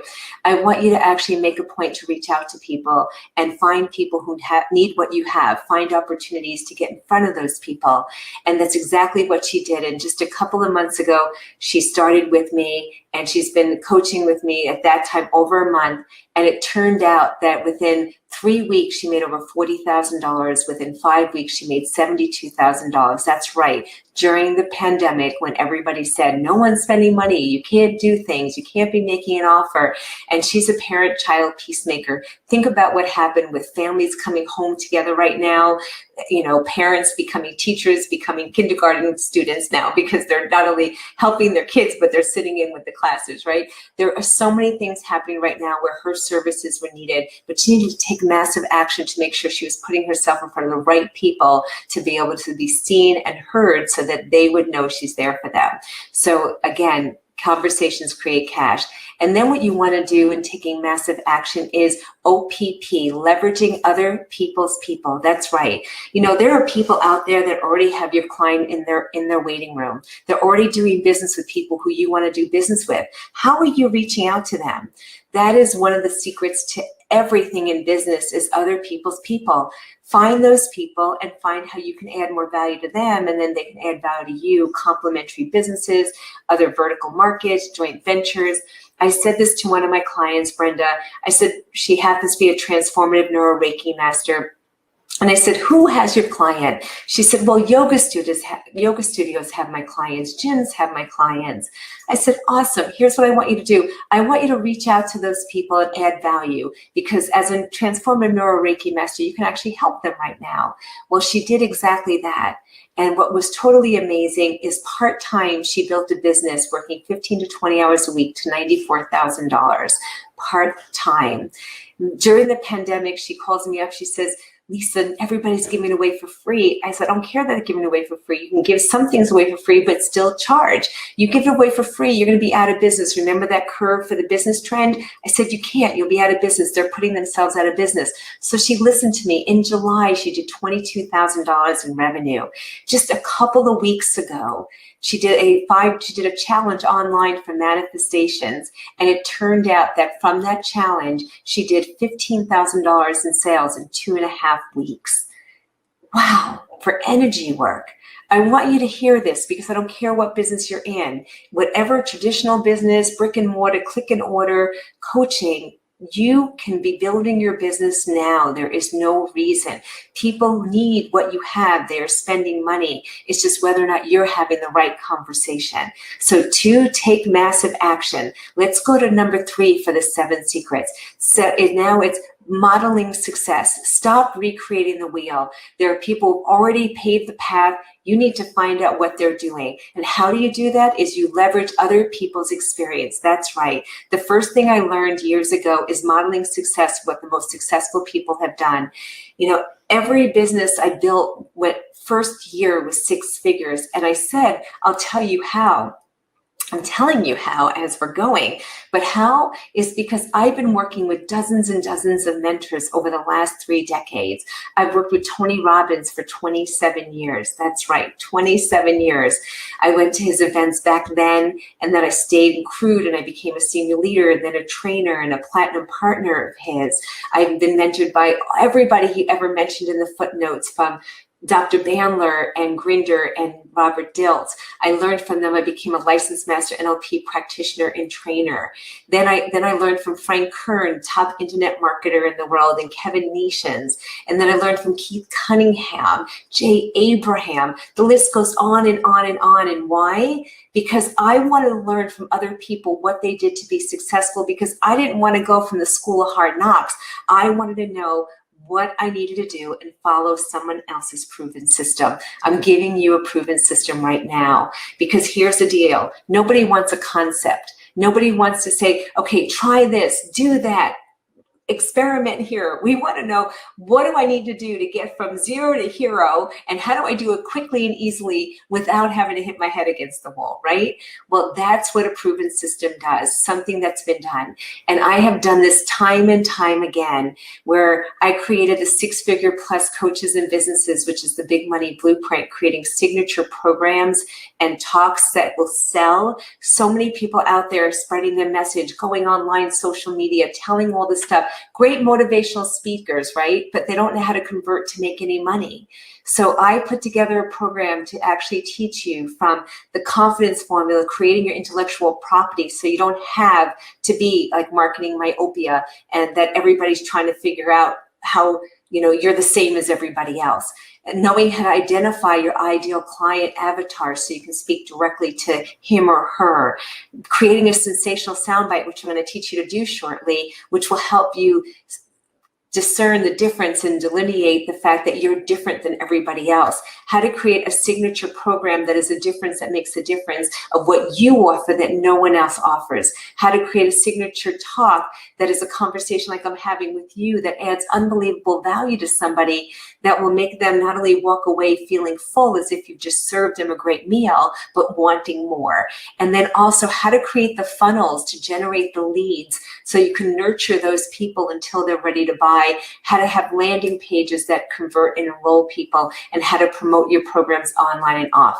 I'm going to share with you one of my clients that actually took what I'm telling you and what happened for her. So I want to share that with you. Hi everyone, Maggie here. So about 2 years ago, I took the Tony Robbins online program called KBB, which is the Knowledge Business Broker Blueprint. And I finished, but I got stuck because I guess you're supposed to figure it out after that on your own. So I'm so fortunate that I met Lisa. I met her at the E-Woman conference in Dallas, which I was a keynote speaker there. And we connected. I'm currently taking her platinum coaching, and I also took her online business program on how to build a business course. And let me tell you, the very first week after I was done with this program, I made $23,000. Lisa really, truly cares about her clients. She wants to see results. She will hold your hand. She will walk you through and through. And I'm so blessed and so fortunate, Lisa. I am blessed by you, and I can't wait to be making more money with you. Thank you. So happy to have that success for Maggie and also for others. You know, it turned out that Oliver came to me. He's an investor. He teaches how to create wealth through multifamily generational homes and real estate. He followed the blueprint that I put together for him. He had 50 people register for his first event. 26 showed up. 6 ended up setting strategies sessions. On his second call, he enrolled his first client for $5,000 following my $1 million close script. You know, same thing for Jasmine. Her first event didn't have as many people register. She's an efficiency expert. And she ended up having only 5 people show up, had 1 call following the $1 million script. Again, a proven system. She enrolled her first client for $13,000. A few days later, got another client. So repeating history, following a proven system. You know, wherever you are, you want to actually model success. I shared with you, I've been with Tony for 27 years. When I came out with my first book, I shared it with him, and one of my friends fortunately caught it, was so excited that they caught when I shared with Tony. He says, "Oh, you said you were going to do it." And I feel really blessed to have had that experience and still to be able to be mentored by him and everyone else he ever mentioned to me out there. So modeling success is not about, you know, having, you know, taking from one to another to another. It's really about taking the information, applying it, and finding someone who's actually done it and proved it and can take you there from A to Z, so you don't have to try to figure it out yourself. And I've been mentored by some of the best people in the world and traveled around the world from learning from these people. And over the last 27 years, invested over $1 million in my education and me to figure it all out. You don't have to do that. You can invest a fraction of that and get so much more to be able to build your own business. But realize that, you know, it's not going to happen without the work. And here in Modeling Success, I put together a sensational soundbite for you. Take a picture of the screen. You're going to want to. This is what's going to differentiate you from an elevator pitch, from somebody turning around and saying something about what do you do, and you say, "Oh, I'm a life coach. Oh, I'm a health coach. Oh, I do mortgage. I do real estate." This is going to be your differentiator. And this has been amazing for me because I'm going to show you how well it worked for me. Because when I go in a room and I'm at a Chamber of Commerce meeting or I'm at a networking event and someone says what I do, I don't turn around and say a business and life strategist. There can be another one next to me. This is how you're going to build your script. Typically, I work with and have who that ideal client is, and then who have the challenge of what's the problem that you have that you're solving for them that keeps them up at night, that they want to spend money to get fixed, right? And I help them get the advantages of working with you. And what that means is the benefit of what's in it for them. And who do you know who'd be interested in something like this? So let me give you an example of what a sensational soundbite sounds like. I went to an event recently with some friends, and it was at somebody's home. The woman happened to have been Marcy. She's a talk show host on CBS. She had some of her friends there. One person's a lawyer. One person has a networking group for women. Somebody else did myofascial massages. Somebody else was in real estate. And this is how they answered. Hi, my name is, I'm in real estate. Hi, whatever. That's not what so I'm there looking at who's there at the time as a business and life strategist. I said, I'm going to take the life strategist side. So here's what I said. I said, hi, my name is Lisa Lieberman Wang, and typically I work with women typically I work with women who are successful in some areas, but not with themselves. They feel fine, which is how I used to feel, which was effed up, insecure, neurotic, and emotional. And they so much more want to be fabulous, awesome, beautiful. And what that means is I help them avoid years of shame, blame, and therapy so they can live an authentic life, happy, healthy, and free. Who do you know who'd be interested?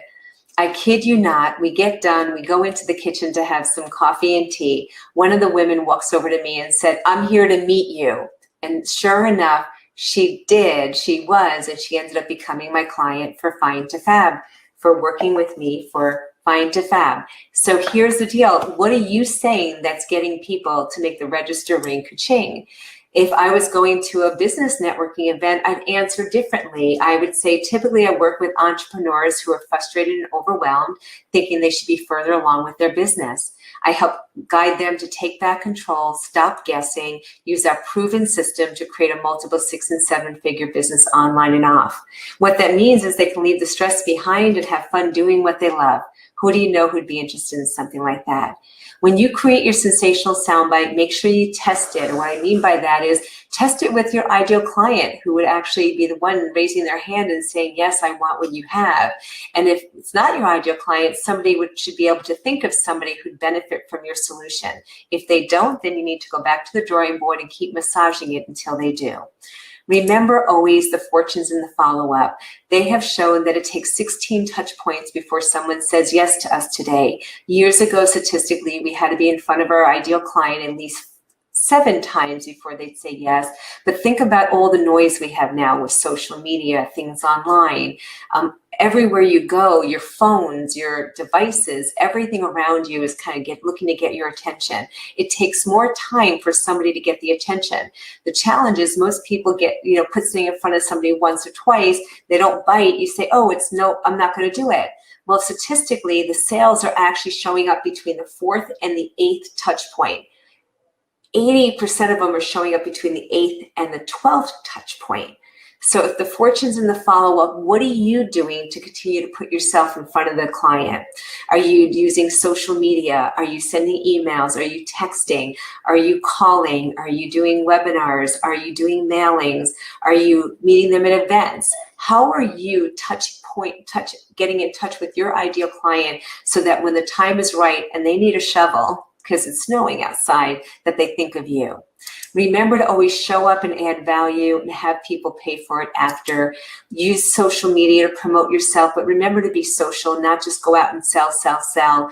Give, give, give. I have a give, give, give model. Give, give, give, then ask. Give, give, give, and ask. Just like I'm giving, giving, giving, they're going to make it ask, right? You need to remember to ask. It's not enough just to give, because if you don't ask, then they don't see that you have a product or solution that can solve their problem. You need to make sure you ask. Always follow up. And remember, the fortune is in the follow-up. And implementing Mastery to Millions is about taking everything I told you of mastering the mindset and really, doing a checkup from the neck up and knowing how you're marketing and building your business, taking massive concerted effort that will actually create results that will make the register ring ka-ching, modeling success from someone that's already done it already, that you don't have to guess on how to do it, measuring what's working, measuring, monitoring, adjusting, controlling, having KPIs and knowing what you need to change, what we need to spend more time on, where we need to go further, managing it, whether it's you self-managing it or getting the right people in place to manage it and make sure things are implemented and action is being taken. And then marketing and innovation is critically important. In today's economy, more than ever before, it's all about marketing and innovation. It's how to be different, how to stand out from the crowd, and how to do something that other people may have done before, but do it in a different way that they see you as the expert. And then masterminding with like-minded people who actually are doing better than you. I always say, if you're the brightest bulb on the tree, then we're in trouble, right? You want to find other people that are brighter than you, that can lead you and lift each other up in every area you can. this is something you want to do. And when you do that around the areas of implementing what I showed you as a 6-figure plus coach in businesses, is being the expert out there, creating your ideal avatar, knowing who to market to and not marketing everyone and selling to no one, having your sensational soundbite, your program, your funnels, all these things put in place and creating that. When you do, you're going to see the success.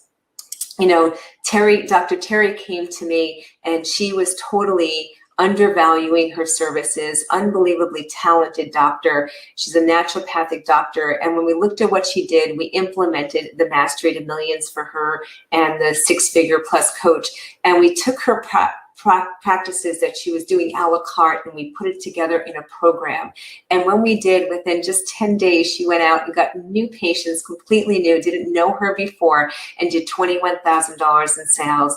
And within a month, she actually did $45,000 in sales. She increased her income by 1,000%. What would that mean to you when you increase your income by 1,000%?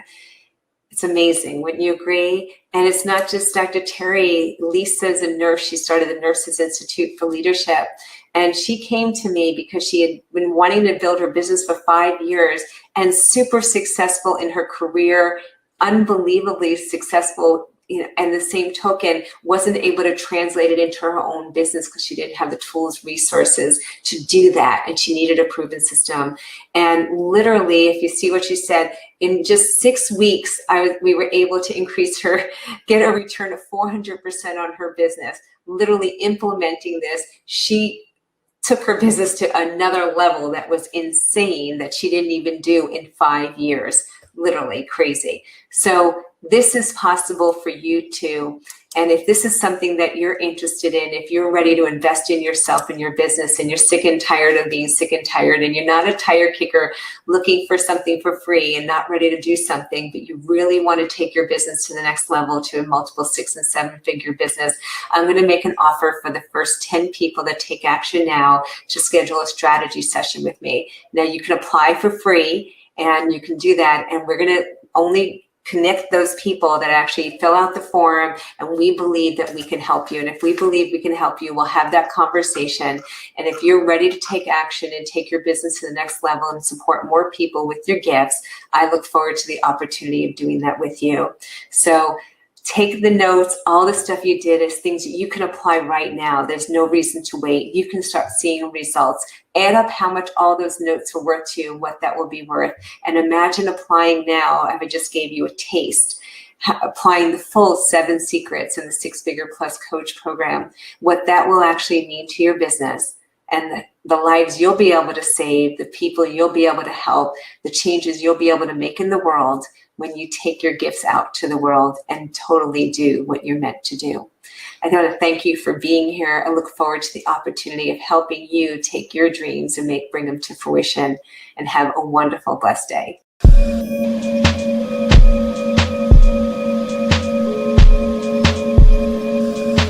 Hey, Simon, it's so cool to connect with you again, man. This is wonderful having you here today. I'm really excited. Look, let me just start off so I don't read a bio or talk through that. Let me toss it to you, man. Tell the folks, who is Simon? And more importantly, what in the heck are you up to these days with this whole concept about be brilliant? My whole purpose is to spark brilliance in individuals, systems, and nations to create sustainable results. Today, I am in London getting ready to head to Milan. A client will pick me up in Milan and drive me into Switzerland. And my goal is to equip over 100 businesses that I'm going to have a full day with, to equip them with the tips, tools, and techniques on how to create customers for life. Wow, how to create customers for life, man. I love that. Talk about this whole concept about be brilliant and what that's about. A number of folks have had some setbacks in their lives. Some other folks have had some challenges. Other folks are on the comeback right now, and they're doing really, really well, but they still want to be brilliant no matter what level they're at. Take a moment and talk about that. So when I talk about being brilliant, it first starts with understanding that average is over. Average is done, average is history. And if you're going to do anything, it has to be brilliant, it has to be excellent, it has to be the best version of yourself. I reached a point professionally years ago when I was working for a Fortune 50 company, and I knew I had more potential within me than what was being released. So I happened to be talking to one of my mentors one day, and he asked me how I was doing. And I said to him, if I had white skin, blonde hair, blue eyes, it would be very easy for me to succeed here in America. And he said, you're stuck in your mind and body thinking that the pigmentation of your skin limits you from being all that you possibly can be. He said when he and his wife first got married, they adopted 2 young African-American boys. He was white. And he said, we've been telling them what they could be instead of what they couldn't be. And he says, I'm telling you, you were born to be brilliant. You weren't born to fit in. And Shay, when he said it, it was just like, boom, the 4th of July fireworks went off in me because no one had ever validated or told me that I was born to be brilliant. So literally for the next 7 years, I started on this journey of trying to understand, what does it mean that you're brilliant? What does it mean you have brilliance? And I came across some research that absolutely changed my life. And it's from Dr. Howard Gardner, a professor of education at Harvard. Dr. Gardner, he and his team of researchers did an interesting study over a 20-plus-year period. And what they discovered is that children up until the age of 4 are operating at the genius level. This same group of children were studying in their early 20s, and only 10% were still operating at the genius, or what I now call the brilliance level. And in their late 20s, early 30s, only 2% were still operating at the genius or brilliance level. So the question that I have, like you had, and everyone that's listening to us, is where did this genius or brilliance go? It didn't go anywhere. But it became buried by a society that says color within the lines, sit down, give it back, you can't do this. And the more a person continues to hear what they can't do, where they can't go, and who they can't become, there's a neurological path that is created in the brain that causes people to shut down.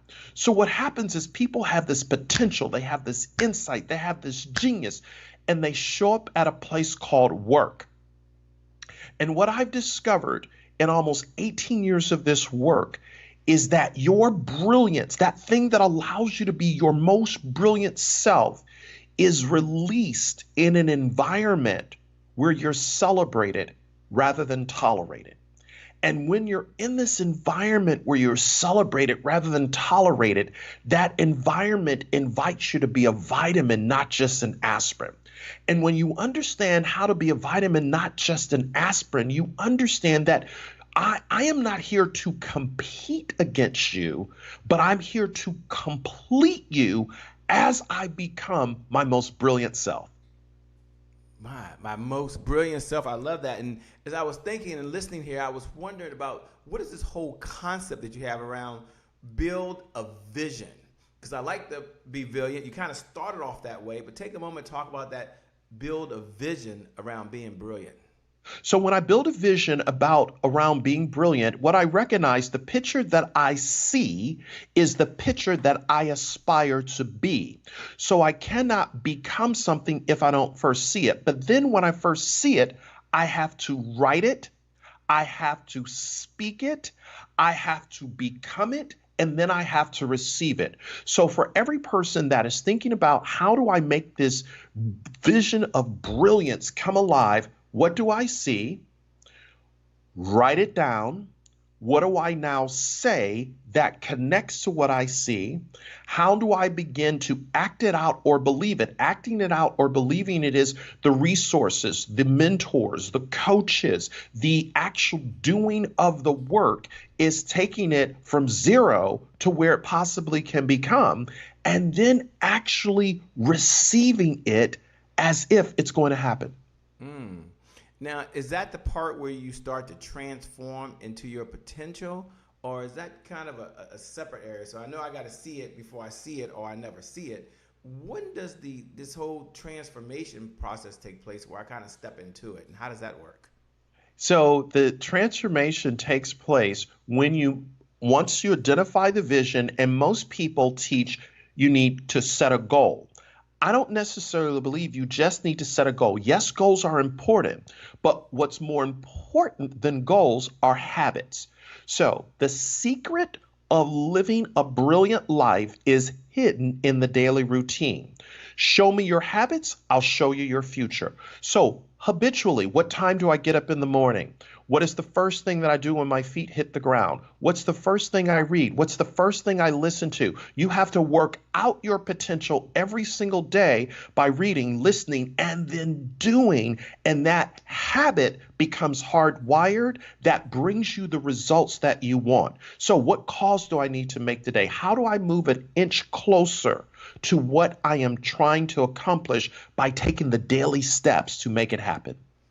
The daily steps take it happen, man. I love it. You know, you built this whole concept of helping folks maximize their potential. It's kind of what you're doing. We're going to get into that in just a few moments. But I want to ask a question from a different perspective, and it might get the same type of spin on it. But this whole concept about be inspired, be intentional, and be confident. But you're really interesting because you say you can do that at work and you can do it at home. Let me say it again. You can be inspired, you can be intentional, and you can be confident at work and at home. You don't have to live two separate lives. Take a moment to talk about that, please. So when you're inspired, the word inspired or inspiration comes from, when you go to the dictionary, it means to breathe life into. So wherever you show up, if you're at a work environment, business environment, how do you breathe life into that environment? Through the work that you do, through the communication that you have, through the projects that you work on, through whatever you're executing. Are you the light in the midst of darkness? Are you the yes when everyone is saying no? Are you the positive when there's a negative? That's inspiring. It's coming alongside your team members who literally have been rocked by uncertainty, volatility, complexity, and ambiguity. You inspire and breathe life into that situation to begin to show them, have you thought about this? Will you consider that? Once you are inspiring, then you become intentional, and intentionality has everything to do with consistency, how you show up, what are the things that people can count on you for. And when people know that you are intentional about being consistent in making them better, making a job better, making a business better, making a situation better, then it builds your confidence, because what you begin to understand, when I have confidence in the future is created in the present.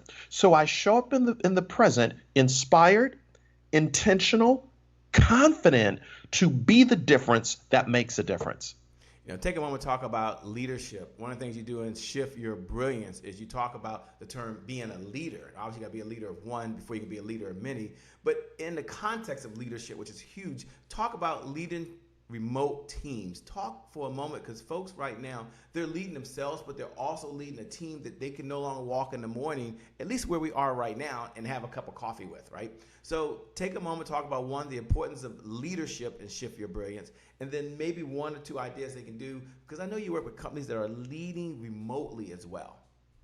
So let me look at this from a few different angles. The first thing that I invite leaders to recognize is that the job of a leader is to invite men and women on a journey to discover the leader within themselves while they're following you. So in other words, a leader can never take people to a place that he or she has not been themselves. All right, that's big 30,000 foot understanding of what does it mean to lead. Now, let's unpack that. Leaders leading remote teams have to be empathetic.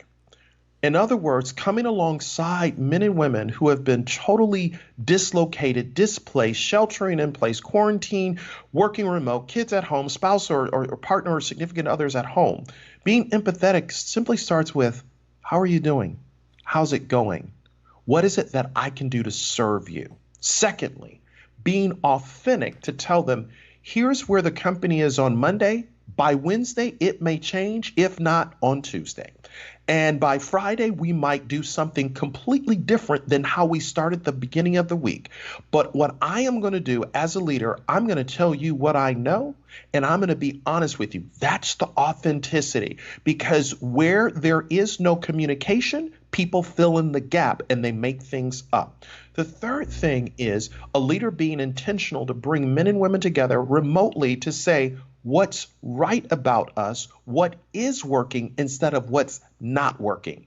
And how do we now see problems as really opportunities? And we language things in such a way where people are like, okay, we know how to shift our brilliance and begin to adapt to where the world is going, not where the world once was before COVID-19.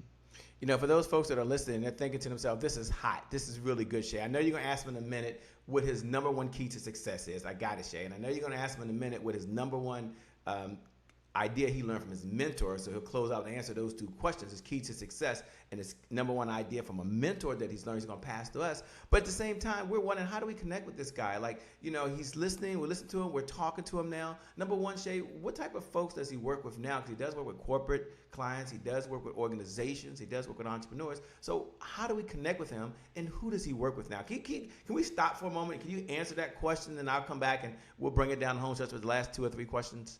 Yeah, I work with men and women who are looking to break through to the next dimension. And notice I said dimension and not level, because when you study string theory, there are 8 to 10 levels in one dimension.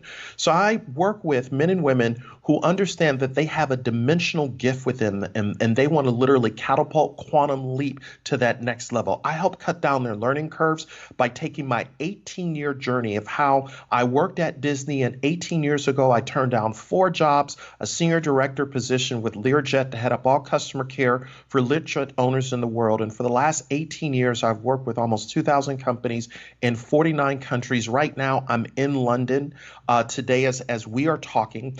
And so I help them understand, how did I go from Disney to doing this full time? But then what are the key mistakes and failures that I learned from, and build not just success, but significance.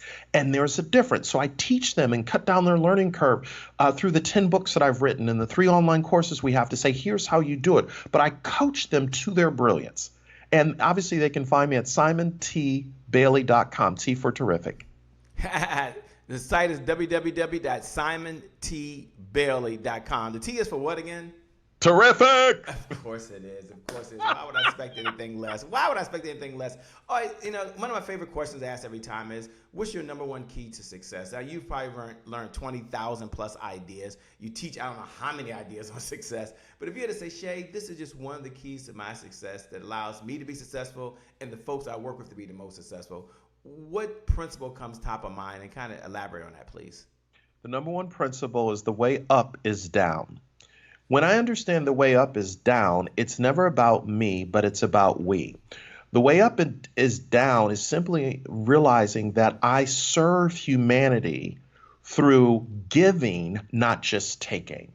The way up is down is making it about you to understand when I serve you, it's not just about hearing you, but it's listening to you, because hearing is a courtesy, but listening is a compliment. When I understand the way up is down, it's never about the accoutrements of success, the house, the cars, the money in the bank, all of those things. Yes, they are important and they're nice, but how am I ensuring that I'm helping the least, the last, the lost to level up? When I understand the way up is down, how do I give a hand up instead of a hand out? So deep principle, critically important, that it's taken me some 50 years to really understand this, but this is something that I pass on to people when I coach them to their breakthrough. You know, we're going to close up with one of our favorite questions, which was going to be a mentor, but I'm going to shift that because we're talking about champions. And I'd like for you to give your definition of what is a champion, number one. And number two, what is 1 or 2 principles that a champion displays, not only for themselves, but for the folks that they're around. And so the final question I have for Simon T. Bailey, who you can find over at www.simontbailey.com. You can go over to www.simontbailey.com. Follow the instructions on that website. Just follow the instructions, and it'll take you directly to him or someone inside his organization who'll be able to put you in the right direction. But Simon, the word champion. We're talking about comeback champion. We're talking about champion nation. Let me spread the question and give it to you again. Number one, what's one idea did you do after you had a setback? That's number one. And then, because this is about comeback. And then number two, your definition of a champion, man, and the principles that a champion displays. Thanks a lot for being here, man. We appreciate it. You're amazing. I'm going to turn it over to you so you can close out the folks with your final thoughts. Thanks a lot, my friend. So in the words of Mike Murdoch, champions look at what they're going to, while losers look at what they're going through. Champions have the ability to see the possibility of what can become instead of what isn't currently happening. When a person has a champion mindset, they begin to recognize that the greatest time, the greatest period in history is to recognize there's never a perfect time to become the person you might have been. So they look at this time and recognize this is not a do-over. This is not a dress rehearsal. This is the moment that I've been waiting for. And they wake up every single day as if this may be the last day on earth, and they leave everything on the floor. That's a champion. So if there's one critical thing that I invite you as we close this out to really think about, am I ready to become the champion that is operating brilliantly and moving away from average living, average results to create the future in the present? Because that's what champions do. They look at what they're going to instead of looking at what they are going through.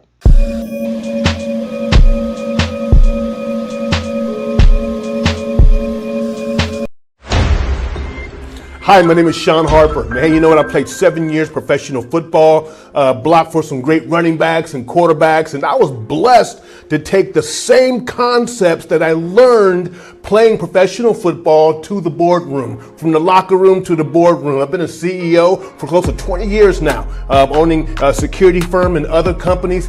It has been an absolute amazing ride. COVID, though, wow. That was a paradigm. And if I have time today, I'm going to talk to you about how to profit in paradigms. Welcome to my portion of the Comeback Summit. We are going to play to win. I believe each and every one of you are not just winning, but you are a born winner. That's a difference. One is action. The other is a state of being. Now, you say, well, Sean, it's easy for you to talk about winning. You play professional football. You're a business owner, CEO, executive, motivational speaker, coach. I've heard it all, but you know what? Nothing could be further from the truth. You're looking at the results, but the come up, there's a lot of pain, adversity, pressure. The main thing about pressure is that without pressure, you can't have diamonds. Adversity can break you, but it also can make you a record breaker. I remember standing in the second grade line. First day of school in the second grade, man, I was so excited to be in the second grade. And, I had my friends, just like it was yesterday. And, we're all talking about what we're going to do this year. And, we're high-fiving. And to the left of me was my teacher. And she's talking to the principal. And they're looking at me. And after about a minute, I'm looking. She walks over and she grabs my hand and she pulls me back into the first grade line. And my friends from the second grade, they're now looking at me. They're not laughing anymore. They're frowning. When one guy, he out of nowhere, he just says, Sean, you failed. Sean, you're stupid. Sean, you're dumb. No, you can't hang out with us no more. You're a special kid. You're the dumb kid. From that day forward, I was the dumb kid. From the first, second, third, fourth, fifth grade, I was the dumb kid. One day, I'm struggling in class, and the teacher walks over. She asked me to stand up to read, and I'm stuttering because I could not complete a sentence till college. She was horrible, and I'm struggling to complete a sentence, a simple sentence, and all the kids are laughing.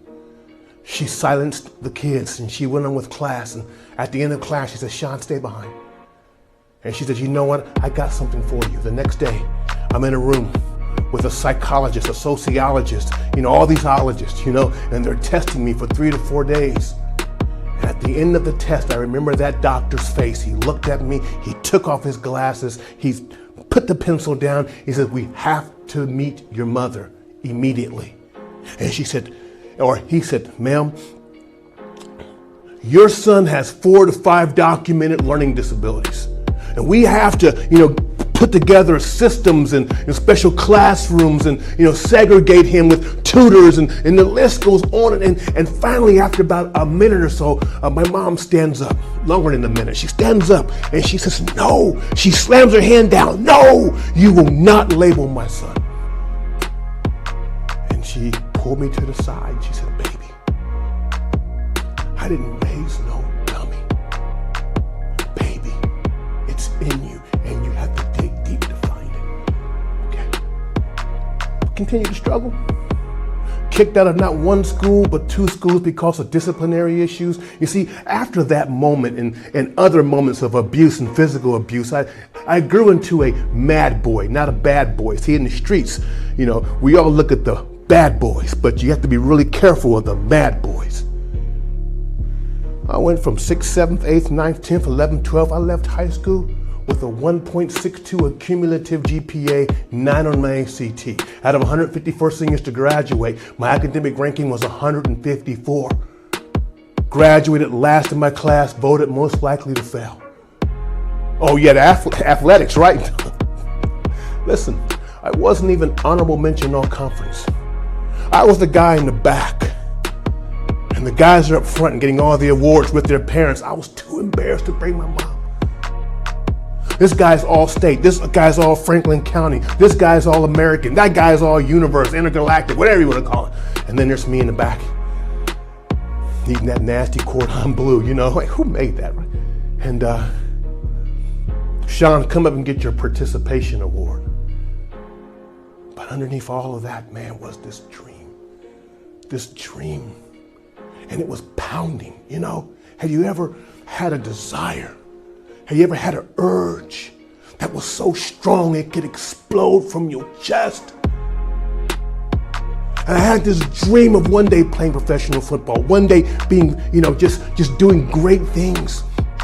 But all I saw was failure. I had this dream of getting to the mountaintop, but all I saw was misery. The thing about a dream is this: you can often count the number of seeds in an orange, but you can never count the number of oranges in the seed. The dream is like a seed. You have no idea what's in you or the potential that's lying within you. Never allow people to crap on your dream. Never allow circumstances to define your dream. Your dream is not the outside in, your dream is the inside out. Your dream moves in elements or situations and circumstances that produces manifestation greater than creation. I can't see it. All I see is failure. You see, it's one thing for them to say I'm stupid. It's another when I say I'm stupid. Last day of school, I'm sitting in the kitchen, the phone rings. There's a junior college calling, a 2-year school in Mason City, Iowa. Sean, come play football in Mason City, Iowa. I'm in the middle of 2 cornfields. I was like, no, I'm not going. But that dream began to speak. Nothing, I can't do nothing on the hood. Might as well go up there. First year at that junior college, you know what? I sat the bench the entire season, not one play. I would carry water for the starters, right? I would hold the dummies for the starting tackles.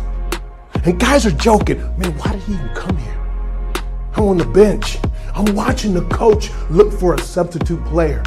He makes eye contact with me and he looks past me. He looks off. He looks away. I'm like, man, now I'm getting discouraged.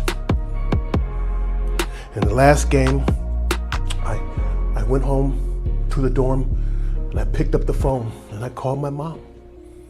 And I said the 2 words, man, I thought I would never say. I'm like, Mom, I quit. Mom, I give up. Mom, I want to come home. Now I'm expecting my mom to, oh, baby, come on home, you know. But my mom just, that same fire that I saw in the 5th grade rose up again. She's like, no. Go back. I hung that phone up. I said, you know what? You're right. You're right. I don't have the smarts. I don't have your intelligence. I learned later I have a different level of intelligence. But at that moment, I don't have your intelligence. Yeah, you're right. I'm not starting here. Yeah, you're right. I'm one of 6 kids in the South Side, single parent. Yeah, you're right. According to what you have told me, and according to what I've read and what I've seen, you're right. I will never be successful. I said, well, baby, I can win. And I created a distinction in my mind, a breach between success and winning. I know nothing about success, but I know everything about winning. See, I've been raised to play football since the 2nd grade, so I understand the concepts of winning. And so I begin to merge winning overlaying success.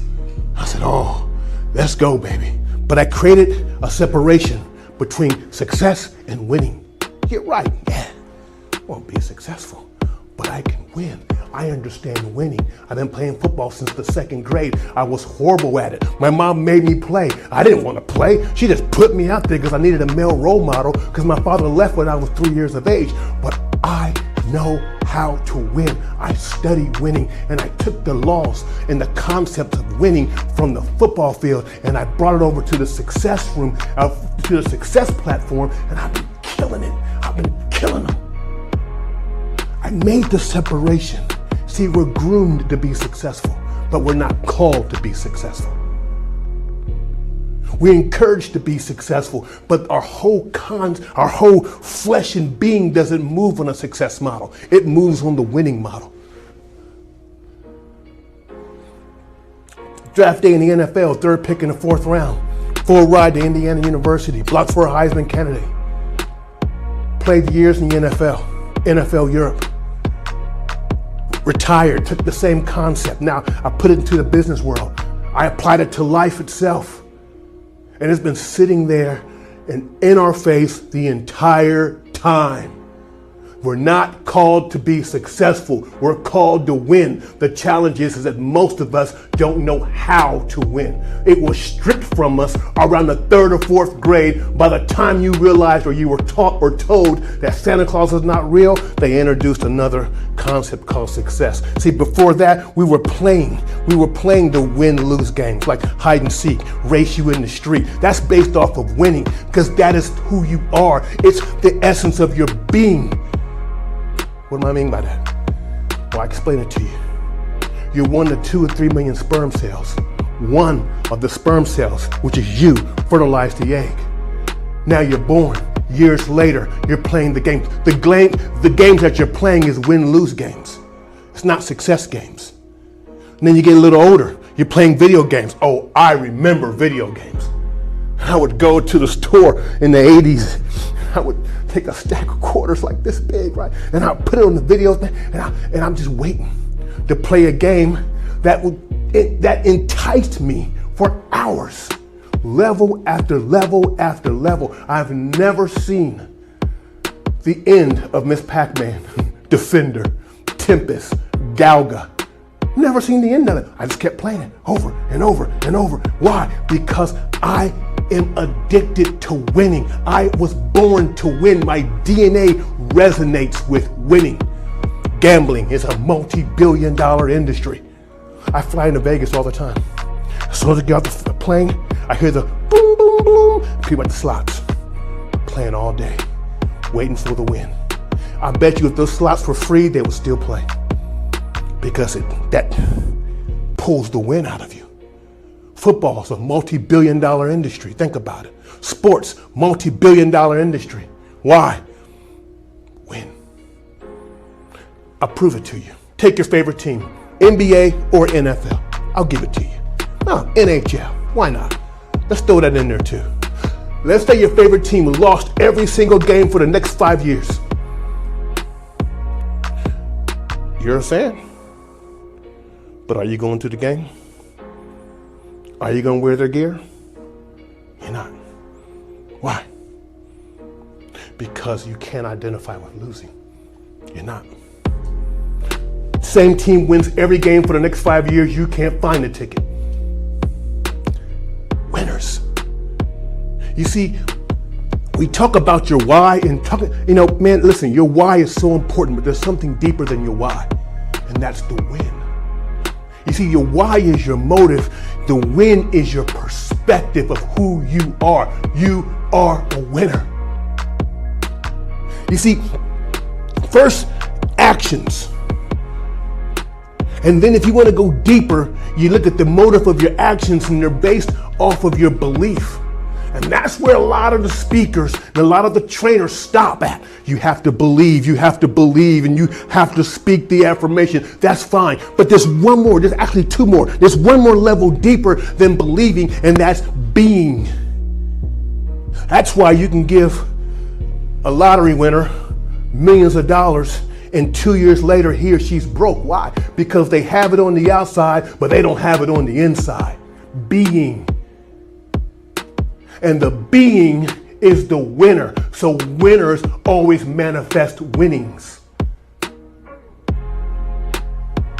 Before you can become, you have to be or believe. Before you believe, you have to be. And that's what I'm attacking now. Is Sean, who are you? Victim or victor? Sean, who are you? If I'm on a roller coaster 300 feet in the air, right? And I'm 300 feet in the air and I'm looking down and I know that it's a ride, I mean, I'm not gonna scream. I might yell like, oh, right? But if I'm 300 feet in the air and then there's an announcement, the brakes are broke, the ride is broke, it's a different type of scream. I know it's a game and I know how to win the game.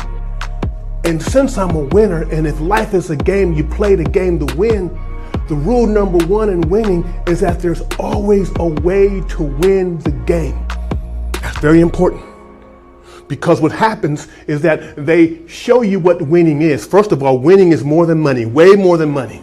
It's the fullest expression of who you are mentally, physically, socially, economically, and most important, legacy. This ain't no race. This is a relay. The baton was handed to some of us, we got to pick it up, but we still have to run. So check it out. There's always a way to win the game. So I'm playing video games with my son. I'm trying to bond with my boy, right? A couple years back. And we're playing Star Wars Battlefront, right? And we're like, man, we got to level 12. And we're stuck at level 12. And every day I would come downstairs. Son, before dinner, 45 minutes, level 12, let's go. Get to level 12, smashed, broke down, beat up. I'm like, man, day after day, week after week, month after month. Finally, my son's like, Dad, come on, man. Let's find something else. I'm like, no, we're going to beat level 12. We're going to kill that stormtrooper. We're going to win. Every day, my son's getting frustrated. I don't care. I'm like, one day, I'm playing this game, right? And I'm running from a stormtrooper, and I hit like the B or whatever button, and I jump behind these barrels. I'm like, oh, I'm dead. I'm dead. The stormtrooper runs right past me. I'm like, he didn't see me. Oh, this is crazy. He runs the other way. He don't see me. So this time, he ran across. I'm like, pow, pow, killed him. They don't see me though. I'm like, oh, son. I tell you what, you go around, you run kind of slow, whatever, and you bring them all, let them chase you. And when they get right past me, they're gonna run past me, and I'm gonna pick them all off. We did it, bam, bam, bam, bam. I'm like, wow, level after level, the same strategy, same barrel. I'm like, this is amazing. We beat the whole level within a couple days, right? And my son looks at me, there's a glitch. There's a glitch, Dad. And I almost break, no, it's not a glitch. In order for them to legally, morally and ethically call it a game, in the program, they have to put away the win. They know all the glitches. They know all the codes. That's what they got beta testers for. They put it there so they can call it a game. So this is what they do. They introduce the game to us. They change the name of the game called CCS. Then they give you the rules. And then you watch and you'll spend the rest of your life trying to become who you are. They devalue you and try to give you what you already got.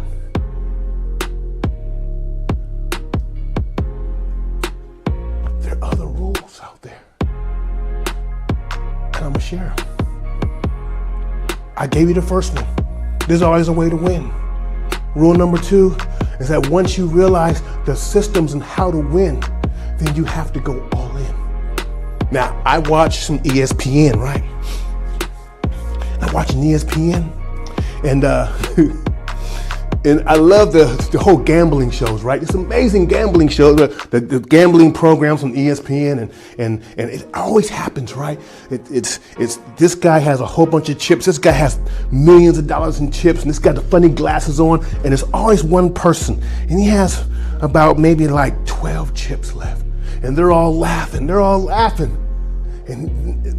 but then what he does is he takes 2 hands, and he doesn't yell, and he pushes it to the middle, and he says 2 words that puts fear and anxiety in every single one of those guys. They have millions of dollars. It's kind of like a badger going up against a tiger. He says, I'm all in. And those 2 words, everything stops. They are second guessing themselves now. The millions of dollars, and they're nervous. 13 chips. $13,000 is backing down $13 million. Because when you are all in, you are dangerous. And so the reconciliation process, or the reconcile process of bringing your body, your mind, and your beliefs to a point that you are all in, you're unstoppable. Most people are not all in. I study body language, right? And they'll say something. I don't listen to what they say, I watch what they say. And when I see that they're talking one thing, but their body language is saying something totally different, I know you're not all in. Waste my time, you're not ready. But when a person is all in, fully invested, spirit and soul and body, they're in agreement. There is so much power in the word agreement. There's so much power in the word agreement that when you have internal agreement, the world reacts, the universe reacts, people around you reacts, because you're all in. I love my country, right? The Declaration of Independence, think about that. These guys signed the Declaration of Independence under the penalty of treason. That's all in. You gotta have that mindset, because the atmosphere will not respond if you don't. Next is you gotta move into the 212. What do I mean by that? Water is water at 211 degrees. It's just water. It's hot water, but it's water. But at 212 degrees, water boils. It changes forms. And from there, that water can turn to gas. And so much has been done with boiling water. 212 degrees. That one extra, that inch extra, 212 degrees, changed the world. The steam engine. People who are running and racing, winning 1/10 of a second. They're not huge margins between first and second place. It's not. They're both training, but one wants it more. I know basketball players who trained in the 212. What extra are you doing? My coach told me one day, he said, Sean, the only thing I'm asking you to do, after he yelled at me on practice, right? The one thing I'm asking you to do, Sean, is get this much better each day. That's all. It's much better. And over a year, it's going to turn to this much. That's it. Flow in the 212. Now, I'm going to be honest with you, okay? It's very hard for a person to operate in the 212. It is. This is why we have coaches. This is why we have mentors. This is why we have people in your face. So if you don't have a coach, if you don't have a trainer who's pushing you, whether in business or other areas of your life, you can forget it. You have to have someone on your team. It's a bonus. Your team to take you into the 212 and keep you in the 212. Next, you got to know the rules. If life's a game, play to win, okay? What are the rules? Everywhere you go, you have to know the rules. So when I want to win in a certain area or in a certain environment or a new group or a new business setting, the first thing I learn is the rules. The second thing I learn is the words. I can exist in many circles. Why? Because I know the rules or the etiquette, and I know the words and the language. You have to know the rules of the game. In the game of life, they don't have rules, they have laws. And you have to learn the laws. And if you really want to get really good at it, you stack laws on top of laws. When you see a plane fly, all that is thousands of laws working together. The law of lift, the law here, this law, the law of gravity, 32 feet per second in the vacuum, stacking laws on top of each other. Now, bend the rules, break the rules, never break the laws. Know the laws of the game.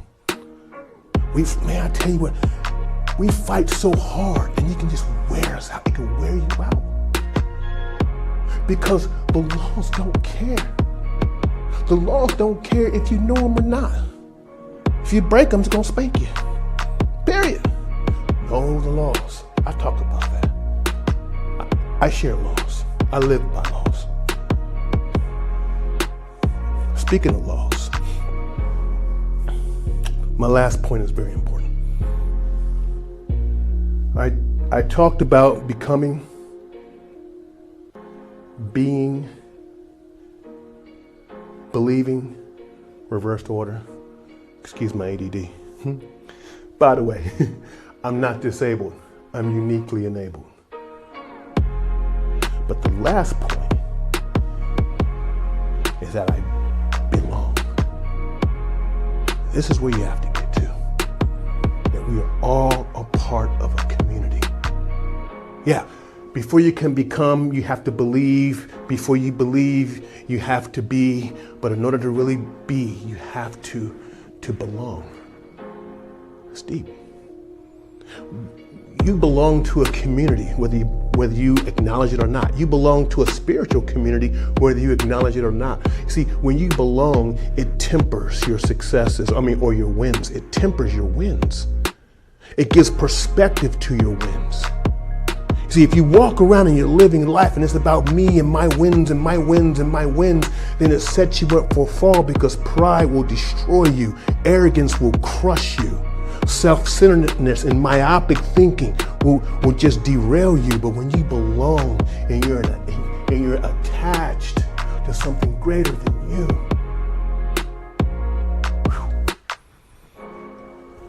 I belong to God. And that's who I am. I'm not ashamed of it. And that gives me the balance, and that's my core. And that makes up my core. And when you have a strong core, it balances your muscles. When you have a strong core, it allows your muscles to transfer from your legs to your chest when you play football. I have a core, and my core is Christ. Period. And if you don't like it, cut it off. I don't care. I'm gonna give you a bonus though. And the bonus is, winners know how to prosper in paradigms. Paradigm. That's where you win. Let me explain this to you. Hold on. I need to explain this to you. The paradigm is where winners prosper. In 1983, a bunch of guys stood up and they made a rap video. In 1983, it was called the Super Bowl Shuffle. They made the rap video before training camp. They made the rap video before any game was played. Do you know what are the odds of a team predicting that they are going to win the Super Bowl? Go to the Super Bowl and win the Super Bowl? Think about that. And they're putting it on national TV. They're speaking it in the atmosphere on national TV. It's called the Super Bowl Shuffle. Look it up. Now, how is it that they were able to announce declare and predict a game that they were going to win at the beginning of the season. Well, Sean, it was positive thinking. Yeah. Well, Sean, they were all in agreement. The law of agreement. It's true. But there was something deeper. They had a secret. And the secret was that the year prior, they invented a defense. It was called the 46 Bear. Up until that moment, last season or 1982 a little, but up until those 2 years, that defense was never introduced. Before the beginning of football, no one knew about the 46 Bear. Rex Ryan, Tolbert, they created a defense, a brand new defense the NFL has never seen. They created a paradigm shift. And they were going to profit from the paradigm shift. Well, Mr. Harper, what's the difference between 1982 and 83? Well, they had to add on one more player, and that was the refrigerator. He was a rookie. And once you put it in there, the 46 was complete, unstoppable. They created a paradigm in the NFL, and they went to the Super Bowl. You profit in paradigms. 1990, the internet was used for the first time for public use. That was a paradigm. Look at the companies that went up. Look at the companies that went down. 9/11, it's a paradigm. Why am I saying this? It's because COVID is a paradigm. COVID is probably the greatest paradigm shift in the history of America, of the world almost. And in that moment, unbeknownst to some companies, they were given a termination certificate. Companies are going to go away, but other companies are going to explode. Winners don't look at the circumstances and say, oh me, oh my. Winners look at the circumstances and the changing paradigms and say, how do I win? How can I win? There are some stocks that are going through the roof right now. And there are some stocks that are going to file for, or companies are going to file for bankruptcy. Paradigms. You're in the midst of one of the greatest paradigms in the history of the world. And if you have a winning mindset, you'll kill it. You will kill it right now. You will kill it right now. I'm glad you're watching this summit. We have 60 to 70 speakers, and they're all bringing all types of nuggets. Lock in. Chew on the meat, spit out the bone. Be teachable. I'm gonna bless you again on my way out the door. I'm gonna give you access to my book, free book. You go to Sean Harper, ShawnHarper.co. There's a book right there, man. You can just log in. It's yours for free. ShawnHarper.co talks about the winning strategies and the winning laws. The winning strategies, laws like the 212, laws like capacity. These laws you have to understand and capitalize on if you're going to win. Bless you. Thank you. You guys are amazing. God bless you. And listen, you will get knocked down in life. But if you can look up, baby, you can get up. That's what we do. We play to win all day. Okay, success is for suckers. You know that I am out to win. No holding back, I'm giving my all and going in. With Sean Harper, it's time to get up off the bench. You got the potential, it's time to rise to greatness. Go for what you want, there is not a comfort zone. Dream big and never stop till you get it done. Eradicate the negative and keep on climbing. You are a winner, remember, if no pressure, no diamond. Yeah, get off the bench and play to win with Sean Harper. Hello, everyone. How are you? This is Dr. Cheryl Wood, and I am so excited to be here as a participant of the Comeback Champion Summit. I am so honored that Shay Brown asked me to come and share my expertise with you because I have a lot of really juicy stuff that I want to share about my own journey. I want to tell you more about where I am now in my journey and where I started. And I want to give you some really key strategies and tools that you can implement immediately. Can you say immediately? Immediately, so that you can start experiencing some of the results that I'm promising you that you can experience. I'm going to share with you 5 proven steps that I personally incorporated in my own journey so that I could turn public speaking into unlimited, profit. And can I just say this? If I can do it, so can you. So it's not something that I'm going to share that's super hard or super in-depth that you can't grasp. This is going to be something so powerful. The takeaways are going to be so fundamental that you feel not only inspired and empowered that you can do it, but you're actually equipped to get started generating more profits simply by unleashing the power of your voice. So what I'm going to do is I'm going to share my screen, because I want to make sure that what I share with you is something that if you feel like there's something that resonates and you want to take a quick screenshot, you can do that. If you want to pull out your phone and you want to snapshot something that you see on the screen, I want you to be able to do that. This is going to be a really robust, content-rich presentation where I'm going to share who I am, what I do, why I do it, why I'm so passionate about it. But then most importantly, I want you to be able to take something powerful away. All right. So we're going to jump right in. We're going to get started. So the first thing that I want to invite you to do is to stay connected with me. And I'm giving you this now because I know myself and I love what I do, which means I love talking. I love speaking into the lives of others. And I get really excited and energized. So you're going to see me doing a couple of things. I'm going to be serving you well, pouring into you, keeping an eye on my timer so that I'm honoring the time frame that has been given to me. And potentially every once in a while, you'll see me sipping on my hot tea in my NASA cup. That's twofold. Number one, because as speakers, we need to take care of our vocal cords, and anything warm or hot is great for vocal cords. And number two, just because that's a little bit of me marketing the fact that I spoke for NASA. You like that? Do you like that? We got to self-promote, right? So I want you to stay connected with me. So I want to give you those opportunities right now. Let's just get that out of the way. You can follow me all across social media at Cheryl Empowers. I hang out on IG, Facebook, LinkedIn, and Twitter. I don't have Twitter listed, but it's Cheryl Empowers on all of those platforms, as well as YouTube. So just look me up, Cheryl Empowers, and you'll be able to stay connected even beyond this presentation. And my mother told me, Cheryl, don't ever go anywhere not bearing gifts. So I'm also coming bearing gifts.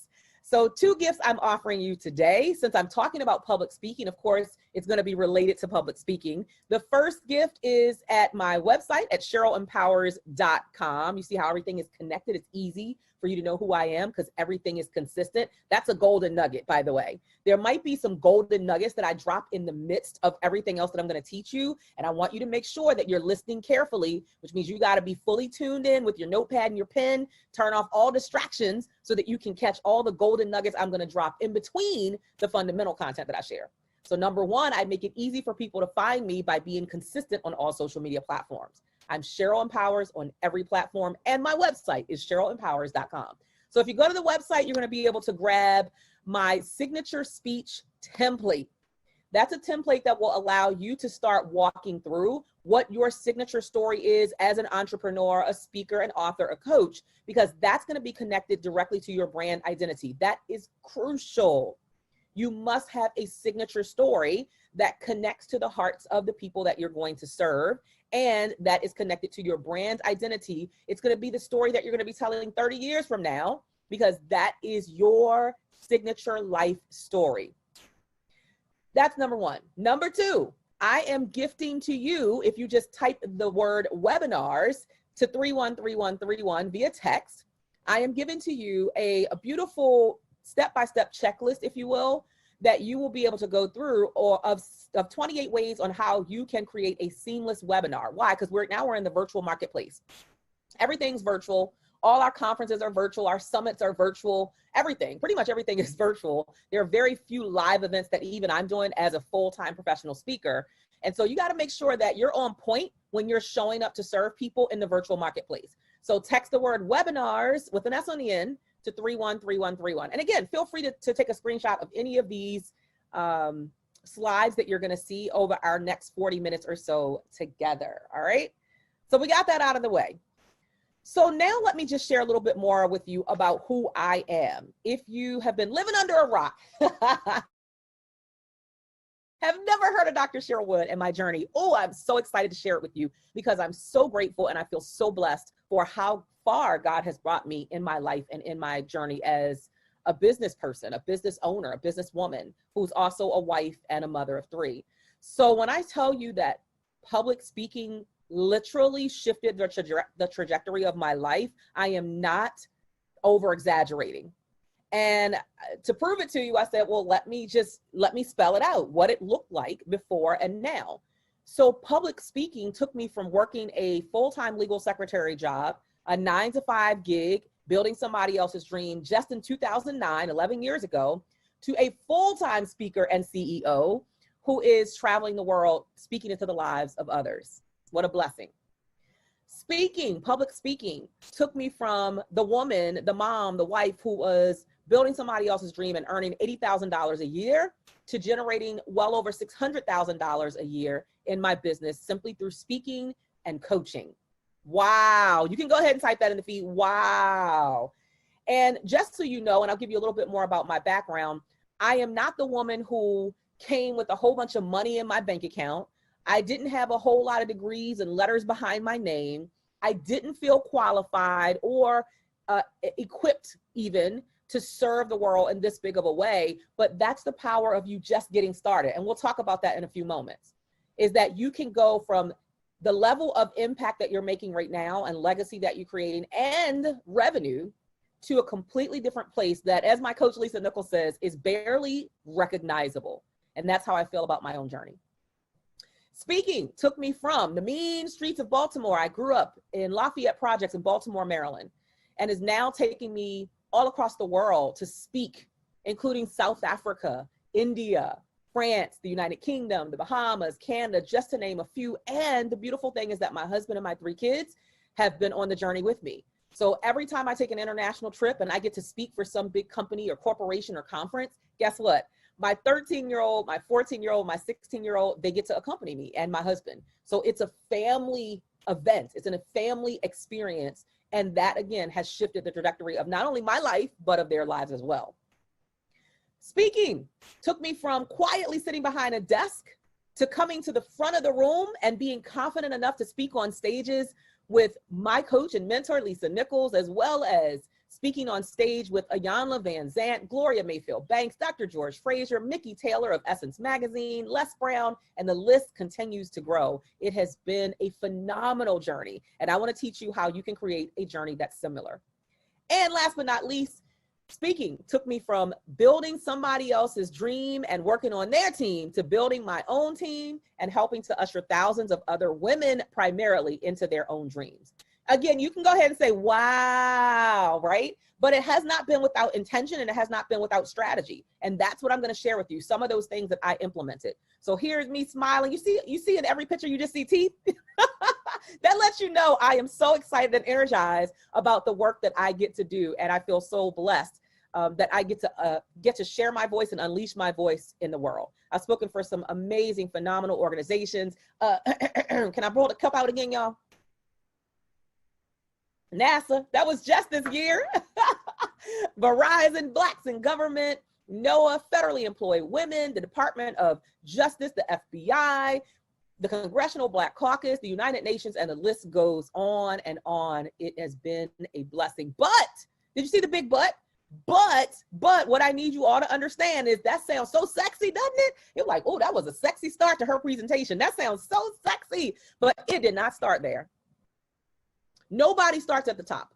Everybody starts somewhere. And I started at the bottom, just like anybody else who has ever become successful. So I love putting this picture in this presentation because I need you to understand that what you see right now has been 11 years of grit and grind, hard work, persistence, consistency, showing up, perseverance, getting knocked down, but making sure I get back up. So when we talk about being a comeback champion, oh, I can tell you some stories of times where I thought I was out for the count, not just down, but out. But I have always had a spirit of resiliency that causes me to jump back up and get back into action just as quickly as I was initially. So that's why I'm so passionate about this topic of really coming back from everything that was intended to set you back, from everything that was intended to break you down. You have the potential to break through and to come out on the other side as a victor. And then, check this out, and then to use your voice, to maximize your voice, to be able to help someone else to come out of the very thing that has knocked them down.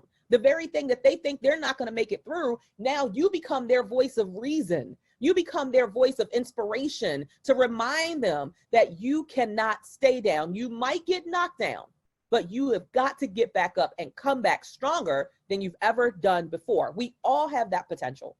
So my journey didn't start with a silver spoon. My journey started at the bottom, where I was determined that I was going to shift my life in some way. And what I know, as we all have heard that quote before, that the definition of doing the same thing over and over and over again and not getting any different results is what? Insanity. So for 15 years, I was basically in a space of insanity, where I was doing the same thing over and over again, expecting different results, but I wasn't getting them. And I was never going to get them or experience them until I was willing to be bold enough and courageous enough to disrupt what was normal for me, to get comfortable being uncomfortable, and to going out and seeking out spaces that would scare me, but also that would grow me. So I want y'all to type that in the chat, type that in the feed. If it don't scare me, it can't grow me. If it don't scare me, it can't grow me. So wherever you are right now on the realm of being an entrepreneur, a coach, an author, a speaker who is ready to share your voice and what you know, wherever you are right now, number one, you are enough just as you are. But number two, if it scares you, the idea, the thought of playing bigger, playing full out, if it scares you, the thought of doing things that you've never done before, then you are on the right path. Because if it don't scare you, it can't grow you. So I started in 2009 selling t-shirts. I was still working my full-time job as a legal secretary. Told you I did that for 15 years. And on the weekends, I would go out and I would sell t-shirts. Why? Because I just wanted to get my feet wet as an entrepreneur. I didn't know how. And that's what I want you all to take away. Don't be so consumed with how. Just get started and stay on the path. And doors of opportunity will open. Relationships with new people will open that you never expected. But once you are in movement, I believe that God conspires, the universe conspires, whatever you believe, some higher force or energy conspires to give you everything that you are deserving of because you are showing up and doing the work. And that is my testimony, is that I showed up to do the work. And 18 months into doing this t-shirt business, while still working the full-time job, while still nurturing my marriage, my husband and I are about to celebrate 21 years together, while still raising my 3 young kids who at the time were 3, 4, and 6. While doing all of that, I started this t-shirt business. And this is the very thing that detoured me into speaking. One day, I remember, I'll never forget it. One day I got a phone call from someone at Morgan State University, and the person said, Miss Wood, I wasn't even Dr. Wood yet, y'all. I was just Miss Wood. Miss Wood, we heard about your t-shirt business, your mommy t-shirt business. We would love to have you to come into our women's conference, our annual women's conference. We sometimes get upwards of 300 women, and share your message, share your story, and teach other moms in the community how to start their own businesses. And I said, well, I think you have clearly dialed a wrong number because I had never been a speaker. I didn't have any speaker experience. I felt so unqualified. Have you ever felt unqualified to share your voice? If you can relate to that, if this is resonating with you, just say, yeah, that's me. Yeah, that's me. Because we got to call a thing. We got to call it out for what it is. And too often we are diminishing our voices because we don't feel that we can check off all of the lists of qualifications to accept that opportunity. But jot this down in your notes and put this in the feed. I owe it to myself to say yes more than I say no. Ooh, that is good and juicy right there, y'all. I owe it to myself to say yes more than I say no, because every time you say yes, it is a new opportunity for you to begin to explore what else is possible for you, what else you can do to create legacy, what else you can do to impact other people's lives and to monetize it simultaneously. So that was my journey. So I went to that speaking engagement. I said yes to myself. I gave myself permission to explore this opportunity. And it was September 18th, 2010. You guys, that was my very first speaking engagement. The first time I picked up a microphone and realized, oh my God, this is my gift. Oh my God, this is what I was born to do. It made me feel so alive. Now, I was nervous too. My palms were sweaty. My heart was racing. My stomach was in knots. But when I got on that stage and took that microphone and I started speaking into the lives of the women who were there and just sharing my story and from a space of transparency, being raw and authentic, I had never felt that level of fulfillment, internal fulfillment ever before. It was like that was the void that was missing. And I know some of you, maybe there's a few tears trickling down your face right now, or maybe you're just saying amen, hallelujah, because maybe that's exactly how you feel. And I believe that every time we give a presentation, that it is meant for someone specifically. I believe everybody who stays and listens will receive some level of benefit, but then there are some people that it's going to speak to and resonate with at a completely different level. I'm speaking to you right now. I do not want you to give up. I do not want you to believe that your voice is not valuable in the marketplace, because it is. I need you to hear me loud and clear that your voice is necessary. And it is time to come to the front of the room and to share with the world everything that you know that will add value to someone else. So September 18, 2010 was the beginning of my journey. I just celebrated 10 years as a speaker, literally last month. But what I need you to understand is that speaker success, like any other success, never just happens overnight. It is a process. So here's my best advice. As a speaker who has been from one end of the spectrum all the way to the other end of the spectrum, meaning I'm the speaker who was hired and I was free for free. Y'all, hashtag I'm all out of free. Can we just type that in the chat? I am all out of free. I am all out of free, right? I started at free for free. And people would pay me, as I like to say, with a ham sandwich and a thank you. And that was okay to start there, because I gained two powerful things through that experience, which was experience and exposure as a speaker. So I needed that, but I couldn't stay there. So even if you are the speaker who is currently free for everything, it was okay to stay there. And that was okay for a season. But I need you now to understand the value of your voice and your story and your knowledge and expertise, and understand that we can't stay at free. So my best advice, number one, is for you to acknowledge that there is profit potential in what you already know. Without another degree, without another certification, you already are sitting on what somebody else is waiting on. Can y'all type that in the chat? I know I'm giving you a lot. I know y'all like, well, I didn't know I was gonna have to type this much in the chat. Yeah, because I need to engage with you. I need to know that you're feeling this and it's resonating in a deep space. Type that in the chat. I am sitting on what somebody is waiting on.